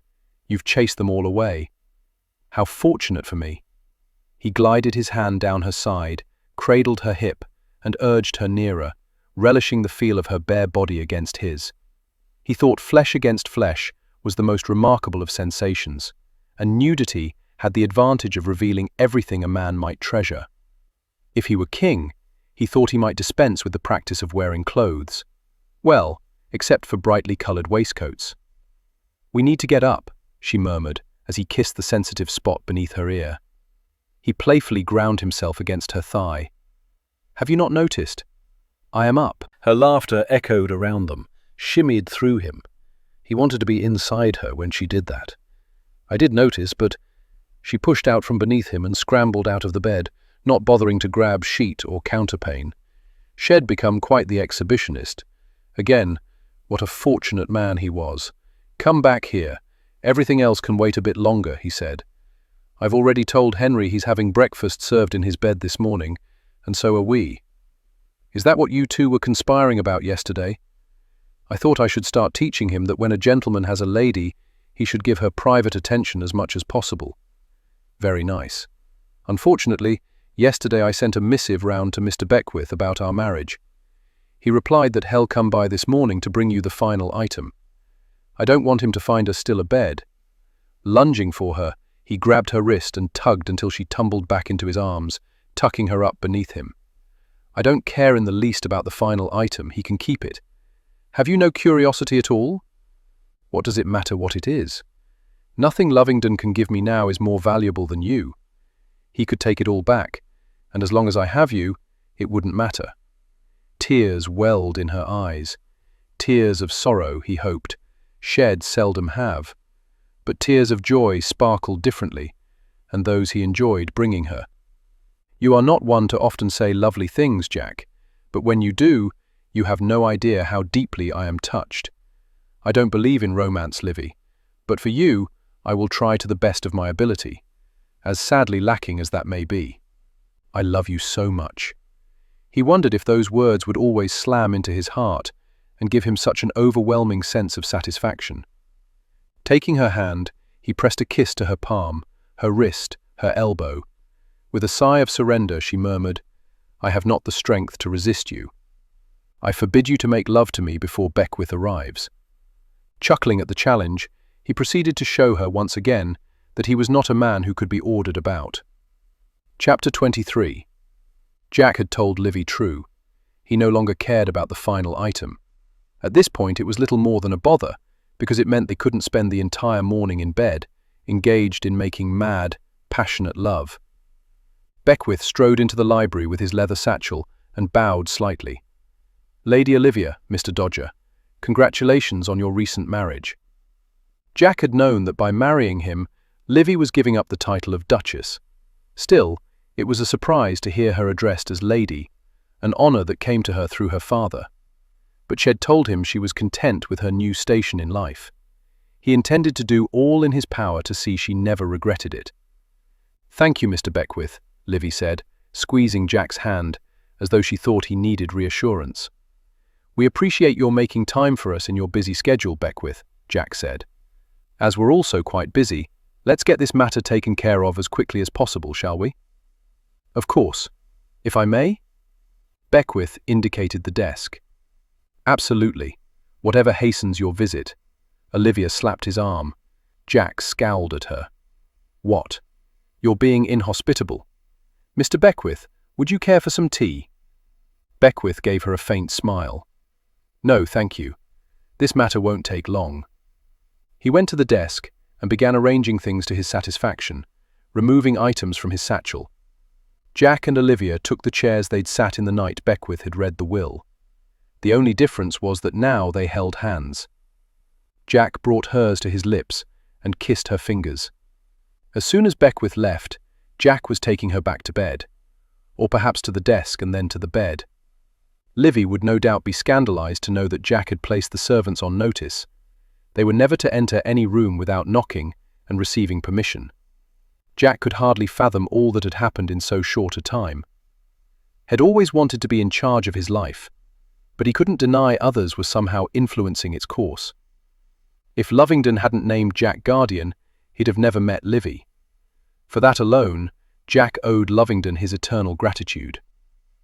Beckwith laid out several documents in a small velvet pouch. He folded his hands on top of the papers and cleared his throat. "The conditions of the will, as originally stated, have been satisfied with your recent marriage. Therefore, I shall read the portion of the will that has been kept from you." He picked up a sheaf of paper and once again cleared his throat. "To Jack Dodger, christened Jack Dawkins, beloved son of Emily Dawkins, I leave my most treasured possession, my gold pocket watch, handed to me by my father, who received it from his." Jack stared in stunned silence as Beckwith opened the velvet pouch, removed its contents, a gold watch and heavy gold chain, and set them very carefully at the edge of the desk in front of Jack. Even from this distance, Jack could see the fine craftsmanship, could hear the quiet ticking away of time. Jack tightened his fingers around Olivia's, and with his free hand he reached for the timepiece, and stopped within inches of grasping it. Shaking his head, he lounged back in the chair and held Beckwith's gaze. "He should not have left it to me. He should have left the watch to his son." "I believe he did, Mr. Dodger." Jack heard Livy's sharp intake of breath, felt as though his chest were collapsing on itself, as though all the air had been sucked from the room. He was aware of Olivia's fingers squeezing his almost painfully, her gaze on him, but he couldn't look at her, not yet. He worked his hand free of her grasp. In spite of his best effort to control the tremors, his hand was shaking when he took the watch. Hesitantly he opened it. Nestled inside, opposite the clock face, was a familiar miniature. In disbelief, he looked at Beckwith, then at Olivia, whose brow was furrowed in concern. "It's my mother." His voice was hoarse and rough as it had been when he'd screamed for her not to leave him. Beckwith stood to indicate his job there was done. "The Duke trusted me with all his secrets." He darted a quick glance at Olivia before looking back at Jack. "I hope you understand you may do the same. Had I realized you were going to marry, I would have brought this matter to your attention sooner. But whatever you decide, what has been learned today will go no farther unless you wish it so." He picked up an envelope and extended it toward Jack. "This I have not read, but it is addressed to you." Jack took the offered envelope. "Mr. Beckwith, out of curiosity, I would very much like to know who Lovingdon named in the second will," Olivia said. For the first time, Beckwith seemed uncomfortable. "I fear there was no second will. The Duke insisted I say one existed. Perhaps he knew his son better than one might think. He went to a lot of trouble for something that might have never come to pass," Jack growled, not at all surprised by the anger he heard seething in his voice. The icy shock of what he'd just learned was beginning to thaw, and in its place was a savage fury. He knew it would come to pass, sooner than he wished, Beckwith said solemnly. The Duke was dying a cancer for which there was no hope of a cure. If you will not think me callous, the fall gave him a quick death, which, quite honestly, I think he preferred. At least he maintained a bit of dignity that his illness was certain to have stripped from him. He never said anything, Olivia murmured, and Jack heard the regret in her voice that Lovingdon had chosen to endure his pain alone. He didn't wish to trouble you, Beckwith responded. But I was his wife. I truly believe he meant to spare you of any worry. As he told me on numerous occasions, he was quite fond of you. But fondness was not love. Silence permeated the air. Jack could only imagine what Olivia was feeling. His rage at Lovingdon was increasing with each tick of the timepiece. Lovingdon had not appreciated what he'd possessed. Jack reached out and squeezed her hand, hoping she understood with that simple touch that their marriage would hold no secrets, that every aspect of their lives would be shared. If you have no further need of me, I bid you both good day. With a quick bow, Beckwith took his leave. The silence did not dissipate. If anything, it grew heavier, thicker. Finally, Olivia turned her palm over and threaded her fingers through Jack's. I feel as though I've been hit by a carriage. I can hardly imagine what you must be feeling. You had no idea he was your father? She asked quietly. No. He roamed his gaze over her beloved face, certain he knew the answer before he asked. Did you? She slowly shook her head. I hadn't a clue. I was married to him for 6 years, and I knew him not at all. I want to be angry and lash out at him for not telling me all this. He was dying, and I had no idea. But that was so typical of our relationship. He never truly shared anything with me. I may as well have been a broodmare. Don't say that, Livy. The man was a fool not to have recognized what he had in you. She smiled softly. Here you are comforting me when you must be more than devastated by this news. She indicated the envelope. Are you going to read it? He swallowed hard and nodded. But not here. I need to be alone. I will share it later. Reaching out, she cradled his cheek, touched her thumb to his lips. You don't have to explain yourself to me, Jack Dodger. He stood, bent down, and kissed the top of her head. I love you, Livy, he whispered. He strode from the library, down the hallway, to the door that led outside. He enjoyed the gardens because he always felt closest to his mother there. He made his way to the bench nestled among the roses and sat. Very slowly, he opened the envelope and removed the letter. My dear son, I always had grand expectations where you were concerned.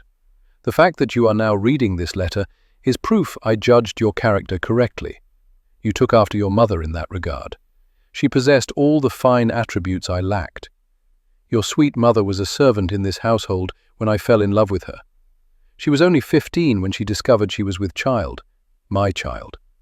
While I was 17, young and foolish, and weak, so incredibly weak. I did not have the courage to go against my parents' wishes, and perhaps far more unforgivable, I did not have the courage to stand beside my precious Emily as she faced society's censure, with her head held high in order to bring you into the world. To protect my name, she never told anyone who fathered her child. Such was her admirable strength. She was turned out of the household to make her way as best she could, and I did nothing to stop the injustice of it all. The day I met you at Claiborne's, I could hardly believe my fortune, that fate had brought you back to me. I was older then, wiser. I couldn't let such an opportunity pass. From afar, I watched your impatience with Claiborne's teachings, and I knew you would not remain with him for long, that you were far too independent and would quickly strike out on your own. And so I became your anonymous benefactor, anonymous, because I still lack the courage to face you and the sins of my past. It was my greatest desire to embrace you as my son. On a few occasions, I went to your club with that purpose in mind. But in the end, fearing the deserved disgust for my abhorrent behavior that I might see reflected in your eyes, I remained true to my character. I remained a coward. I have no doubt that under your guardianship, my second son will learn to harbor the strength his father lacked. I do not expect you to think well of me. I do not expect you to think of me at all. But should I pass through your mind from time to time, I hope it is with the realization that I lived my life with nothing except regret, and perhaps that was punishment enough. It is my fervent hope that God, in his infinite mercy, will grant me in death what my cowardice denied me in life, a place at your mother's side. It is not what I deserve, but then that is the beauty of mercy. It allows even the worst of sinners to be forgiven. Respectfully yours, Lovingdon. It didn't escape Jack's notice that even now he hadn't signed it father. But then Jack recognized it wasn't a title Lovingdon had earned, and tried to grasp some consolation in the fact he had not made a mockery of the term. I can see the resemblance now, Olivia said quietly. Jack looked up at her. I think it's more difficult to notice because you are so dark and he was so fair. But sometimes when I walked into a room and saw you, for the briefest of moments, I thought I saw him. He didn't know what to say to that. He wasn't quite ready to talk about all this, didn't know if he ever would be. Are you all right? Olivia asked. You've been sitting out here for the better part of an hour. It hadn't seemed that long to Jack. It seemed as though no time at all had passed. I suppose I should have brought one of your clocks, or your father's watch. Jack shook his head. He was not my father. He shook his head again, trying to deny the truth. My mother was only 15 when she gave birth to me. All my life, I thought she was a whore. He did that to her.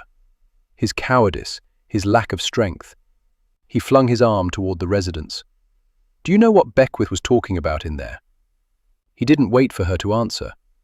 The law does not allow a man to marry his father's widow. She paled. He'd not even considered that. The fortunate part is I have no desire to claim him as my father. I think he was more a bastard than I am. He leaned forward, burrowed his elbows into his thighs, and buried his face in his hands, crumpling the letter against his jaw. Beckwith indicated he would hold our secret. But what if someone finds out? Our marriage could be declared illegitimate. Our children will be bastards. Is there no end to the damage Lovingdon has wrought? She knelt before him, wrapped her hands around his, and pulled them away from his face. Look at me, she demanded. It was so hard to meet her gaze. It had been so much easier when he'd thought his father was a stranger, a man who had paid for the privilege to be intimate with his mother. I don't care, Livy stated emphatically. I don't care if our marriage is nullified. As for our children, they will be loved, and they will be taught to laugh at society's rules when they don't suit them. They will have your strength of conviction, Jack, and your mother's strength of purpose. We will all honor her. She was a remarkable woman. I wish he'd had an opportunity to know her. She gave me something very precious. I love you, Jack Dodger. I love you with all my heart and soul. If I must live with you without benefit of marriage, so be it. I shall do it with no regrets and with an amazing amount of pride that you've chosen me to stand at your side. And when I go to hell, I shall gladly dance with you. Reaching out, he bracketed her waist and drew her up and onto his lap. He blanketed her mouth with his own, drinking deeply of her sweet nectar. How was it that this remarkable woman could love him, could want him, could look beyond his pastor bastard, an urchin, a thief, and appreciate him for the man he'd become? Drawing back, he held her gaze. You're all that matters, Livy, you and Henry. He dropped his head back. Good God, he's my brother. He released a brittle laugh. That's the reason Lovingdon named me guardian. I think our family tree will be more a maze than anything. She wrapped her arms around him, laid her head against his shoulder. It all seems so wrong. The only thing of importance is that I love you, and I love Henry. From the moment I met him, I recognized something in him that touched something in me. She lifted her head. I'd rather not tell him until he's older. I think he's too young to understand all the ramifications. Jack nodded, agreeing with her. Besides, Henry was young enough he might even lose the memories of his father. It's probably an awful thing to say, because you've had such a hard life, but it's shaped you into the man I love. And if Lovingdon had acknowledged you sooner, marrying you would not have been possible. Jack smiled. We'd have found a way, Livy. The wicked always do. Epilogue. From the Journal of Jack Dodger. I was born Jack Dawkins, beloved son to Emily Dawkins, bastard son of Sidney Augustus Stanford, Duke of Lovingdon, Marquis of Ashley, and Earl of Windermere, man who cared more for the pristine lineage of his titles than he did for either my mother or me. I've yet to forgive him for allowing my mum to be turned out, and I doubt I shall ever hold him in high esteem. I consider it a blessing not to have been raised under his tutelage. He was never a father to me. That honour was held by another. Figan was a criminal destined for the gallows. That he managed to escape and live to a ripe old age was his good fortune and mine. He taught me to steal without getting caught. He taught me to survive and to harm others as little as possible while doing it. He gave me a family, and he made me feel safe. In all ways that are important, he was my father. When I was 5, my mum gave me into another man's keeping. I vaguely remember the last winter we were together, the winter that changed my life. She developed a deep, rattling cough that kept us both awake. She bloodied her handkerchiefs and ate little. I think she must have known she was dying, and she sought to provide for me as best she could, and she thought my father's cousin was the way to go. She died before spring and was buried in a pauper's grave, hopefully without ever learning the truth about the devil who'd taken me in. It took a bit of work, but Figan's brood is very skilled at ferreting out information. We discovered where my mum was buried, and Graves, a grave robber in his youth, saw to the matter. My mum is now where she should have been all along, resting beside the man she loved. I cannot help but believe she loved him, because buried with her, Graves found a locket similar to the one Shed given me. Inside was a miniature of the Duke. Because the Lovingdon crypt is at the family estate, which rightfully belongs to my young half-brother and stepson, I don't visit often. But I pay the gardener to deliver flowers to my mother every day. I built him a greenhouse so she has blossoms even in winter. I remember my mum telling me once she sold flowers, because it was the only way to have them in her life for a bit. And as sad as it was to have them taken from her, the joy they brought her while they were near was worth it. No doubt I'm arrogant, but I like to think this could also be said of me, that while I was with her, I was a joy and not a burden. In going through the Duke's things, Livy found a journal. She says it chronicles the Duke's love for a young servanter, love so deep it made it difficult for him to have another woman in his life. She thinks if I read it, I will gain a better understanding regarding the strength and sacrifice required of the aristocracy, and that I will come to respect my father for his loyalty to duty and his desire to meet the expectations others had for him. Perhaps she is right, but I am not yet ready. I believe a man must first look to himself to find the path he must walk, and that every man from the poorest to the wealthiest has difficult choices to make. I have known poverty, and I have known excess. Each brings its own troubles. Each brings its own rewards. The men I respect are not influenced by their station in life or the amount of coin in their pockets. They remain true to themselves and those around them, regardless of how well or poorly life treats them. I am not altogether certain the Duke could have survived the streets. We are all shaped by our pasts. I believe I am a better man because of mine. My children will no doubt live more grandly than I did, but I will see to it they look into the faces of the poor. I suspect Henry will not become a typical lord after all. He has me for a guardian. I have put the pocket watch away, to be given to Henry on the day he reaches his majority. It seems only fitting. After all, he has fond memories of his father, which I do not possess. Livy no longer believes I was the worst choice. She is content, more than content I would say, with the knowledge that her son, all her children, will always be loved and protected by me.